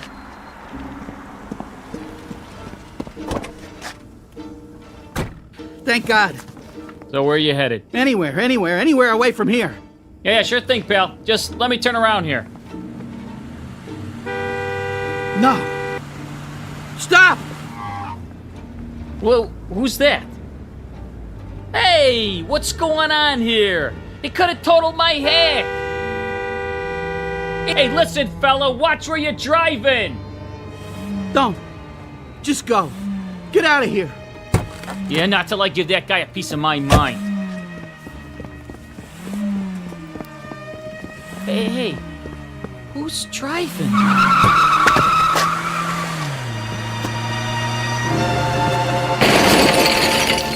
What the heck is going on here? Hey, cops! Somebody's tearing up my cab!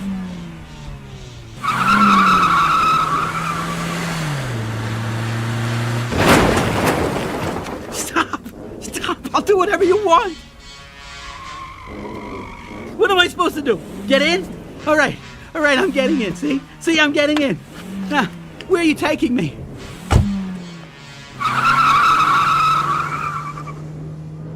Now you've done it. Is this what you want?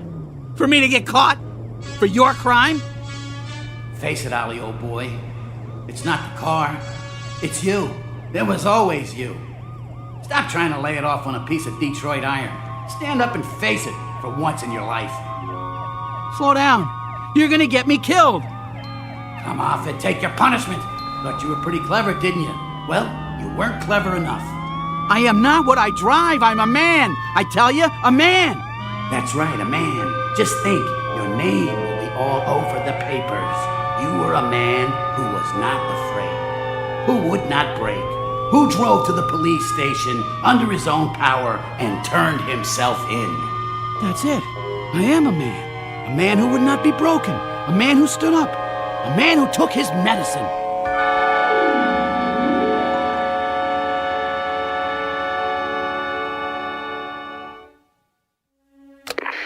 This is an all-points bulletin for drivers within the sound of my voice. Any persons attempting to conceal criminal acts involving their cars are hereby warned. Check first to see that underneath the hood there does not lie a conscience, and that the hum of the engine is not really the beating of something very much like a heart, especially if you're riding along a rain-soaked highway on your way to the Twilight Zone. More from the Twilight Zone after this. You are about to enter another dimension, a dimension not only of sight and sound, but of mind, a journey into a wondrous land of imagination. Next stop, the Twilight Zone. Hi, this is Stacy Keach. I'd like to take a moment to tell you about our Twilight Zone website at twilightzoneradio.com. At twilightzoneradio.com, you'll find the latest information on these Twilight Zone radio dramas, including behind-the-scenes photographs, plus the newest product releases, trivia contests, ways to contact us, other Twilight Zone-related info and merchandise, plus links to other fascinating websites. So make your next stop twilightzoneradio.com. Visit twilightzoneradio.com to purchase these Twilight Zone radio dramas on cassette and CD, or call toll-free 1-866-989-ZONE. That's 1-866-989-9663.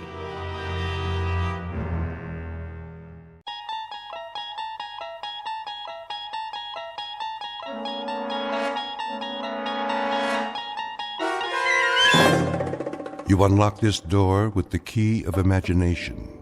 Beyond it is another dimension, a dimension of sound, a dimension of sight, a dimension of mind. You're moving into a land of both shadow and substance, of things and ideas. You've just crossed over into the Twilight Zone.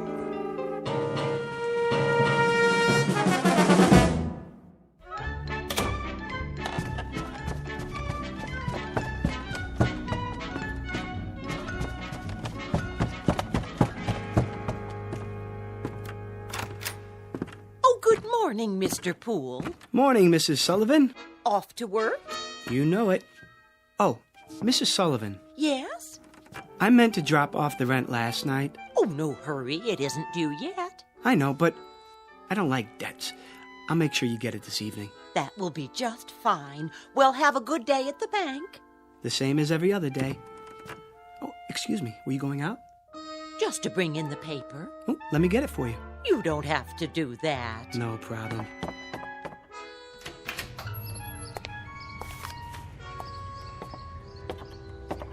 Here you are. Why, thank you, Mr. Poole. You're the perfect tenant. Absolutely perfect.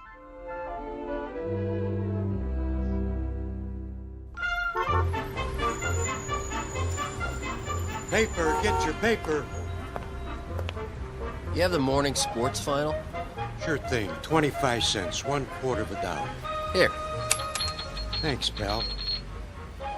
Paper, get your paper. Who wants a paper, morning final? One here, Marty. Sure thing, Mr. Poole. Always got a copy for you. Let me see if I have the right change. Yep.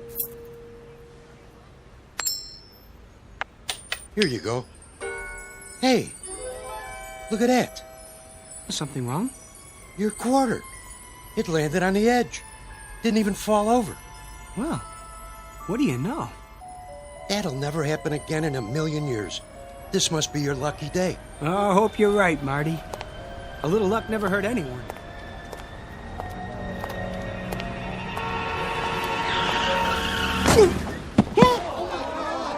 Oh, that poor man. What happened? That car, it hit him. Did you see it? Somebody call an ambulance. Mr. Hector B. Poole, resident of the Big Apple, the Glass Canyon, hoping to survive an assault on his senses, all 6 of them. Flip a coin and keep on flipping it. What are the odds? Half the time it will come up heads and half the time tails. But in one wild, freakish chance in a million, it will land on its edge. Mr. Poole, a bright human coin on his way to the bank in the Twilight Zone.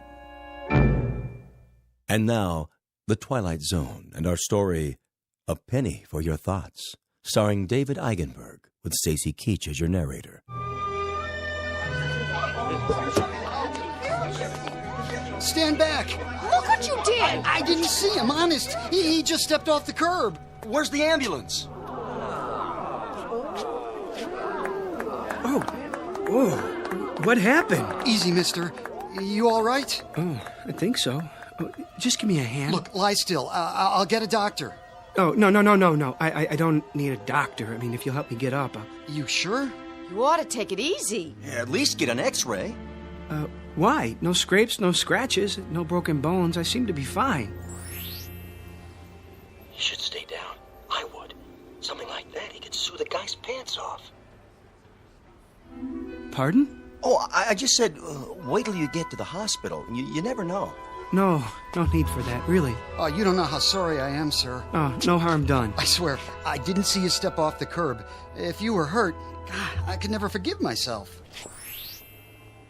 You clumsy idiot. I wish you'd broken your fool neck. What did you say? I said, if you were hurt, I could never forgive myself. No, not that. The other part. I see no reason for you to be abusive. Abusive? I should have been more careful, but it was equally your fault. Are you certain you're all right, sir? I think so. Thank heaven for that. I'm simply trying to say how grateful I am that you weren't injured.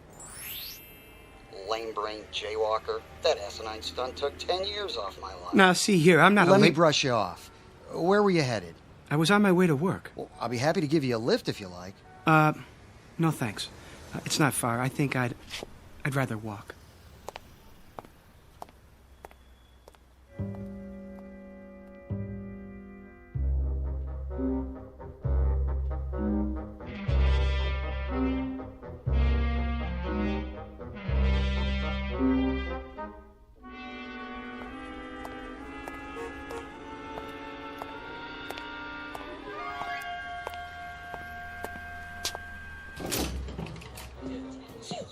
Why do I always pick the line with the slow telling?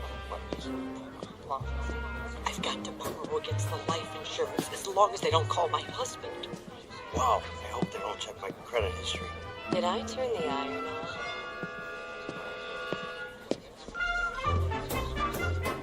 Well, Pool. Morning, Bran. Your watch stopped this morning? What's that? It must have. Not like you to be late. Oh, yes. No, no, it's not. It's 9:10. Something happened on the way. Did it? Bran, can I ask you a question? Go ahead. Well, why are they all whispering? Who? The customers. What about them? It's just that they're usually so quiet. I mean, nobody talks out loud in a bank, but this morning... What do you mean? You don't hear them? Hear what? Oh, I get it. Have a late night, did you? No, but on the way here, I better grab some coffee. Miss Turner just put some on.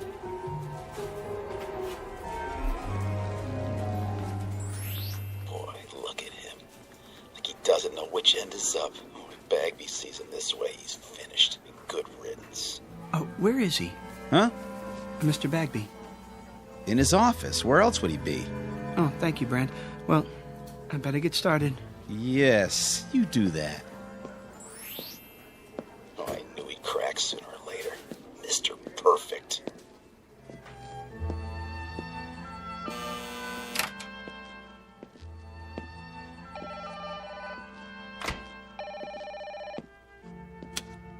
Hello? No, the vice president is on another line. May I take a message? Very well. Eileen. Morning, Hector.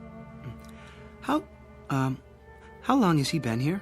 A half hour. I wouldn't bother him, though. He's got an important call. All right, I'll wait till he's finished.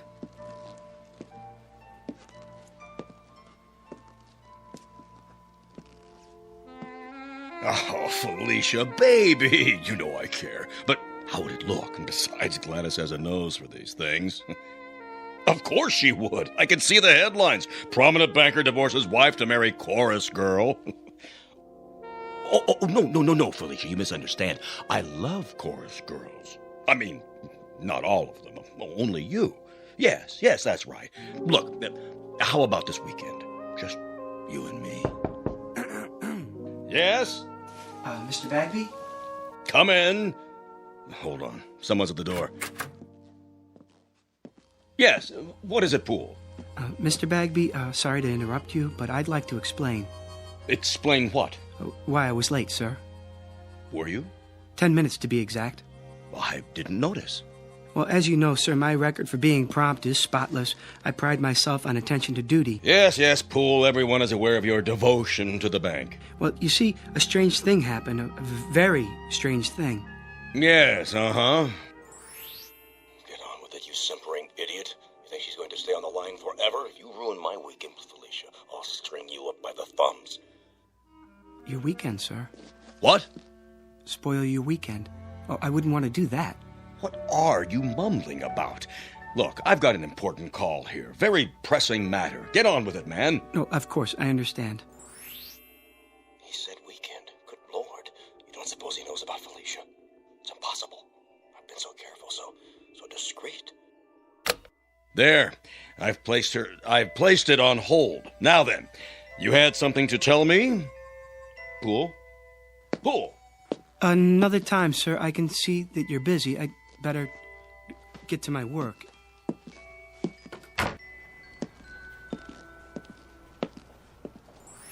Poor Mr. Poole. He looks so tired and pale. I'm all right. Oh, good morning, Mr. Poole. Good morning, Miss Turner. Did you say something? I didn't know I looked that bad. Oh, you don't. You look very well today. As do you. Oh, why, thank you. Would you like some coffee? Not just yet, but thanks for asking.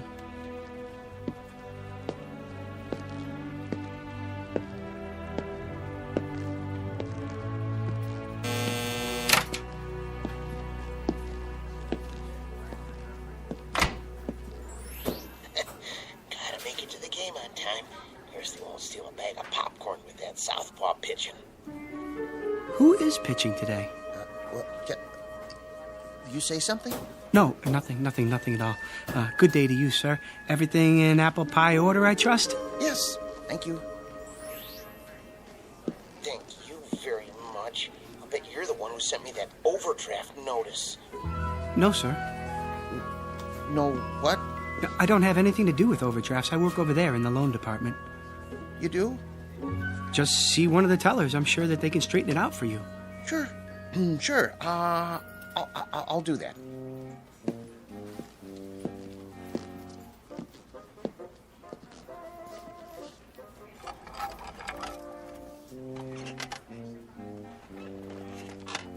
Poole? Yes? You know Mr. Sykes of Ajax Cement? Oh, yes, Mr. Sykes. How do you do? His loan has been approved. Will you see that the papers are in order? Of course. When do I get the check? Mr. Poole will take care of that for you. Here's the file. Certainly, Mr. Brand. Won't you sit down, Mr. Sykes? Everything's there. Oh, I'm sure it is. The check's for $200,000. I see. A loan for $200,000. That's quite a sum. Expanding the business, Mr. Sykes? That's right. Wrong. Well, which is it? Huh? You are aware that this loan must be repaid within 90 days. Sure I am. In full. Yeah. If I bet the money right, it'll come out to over $1 million. $1 million? No, 200,000. That's all I need. Put half on Lucky Lady in the 6. Split the rest between Nimble Runner and Crinoline at 5-1. Nobody will ever know I can pay back the loan with enough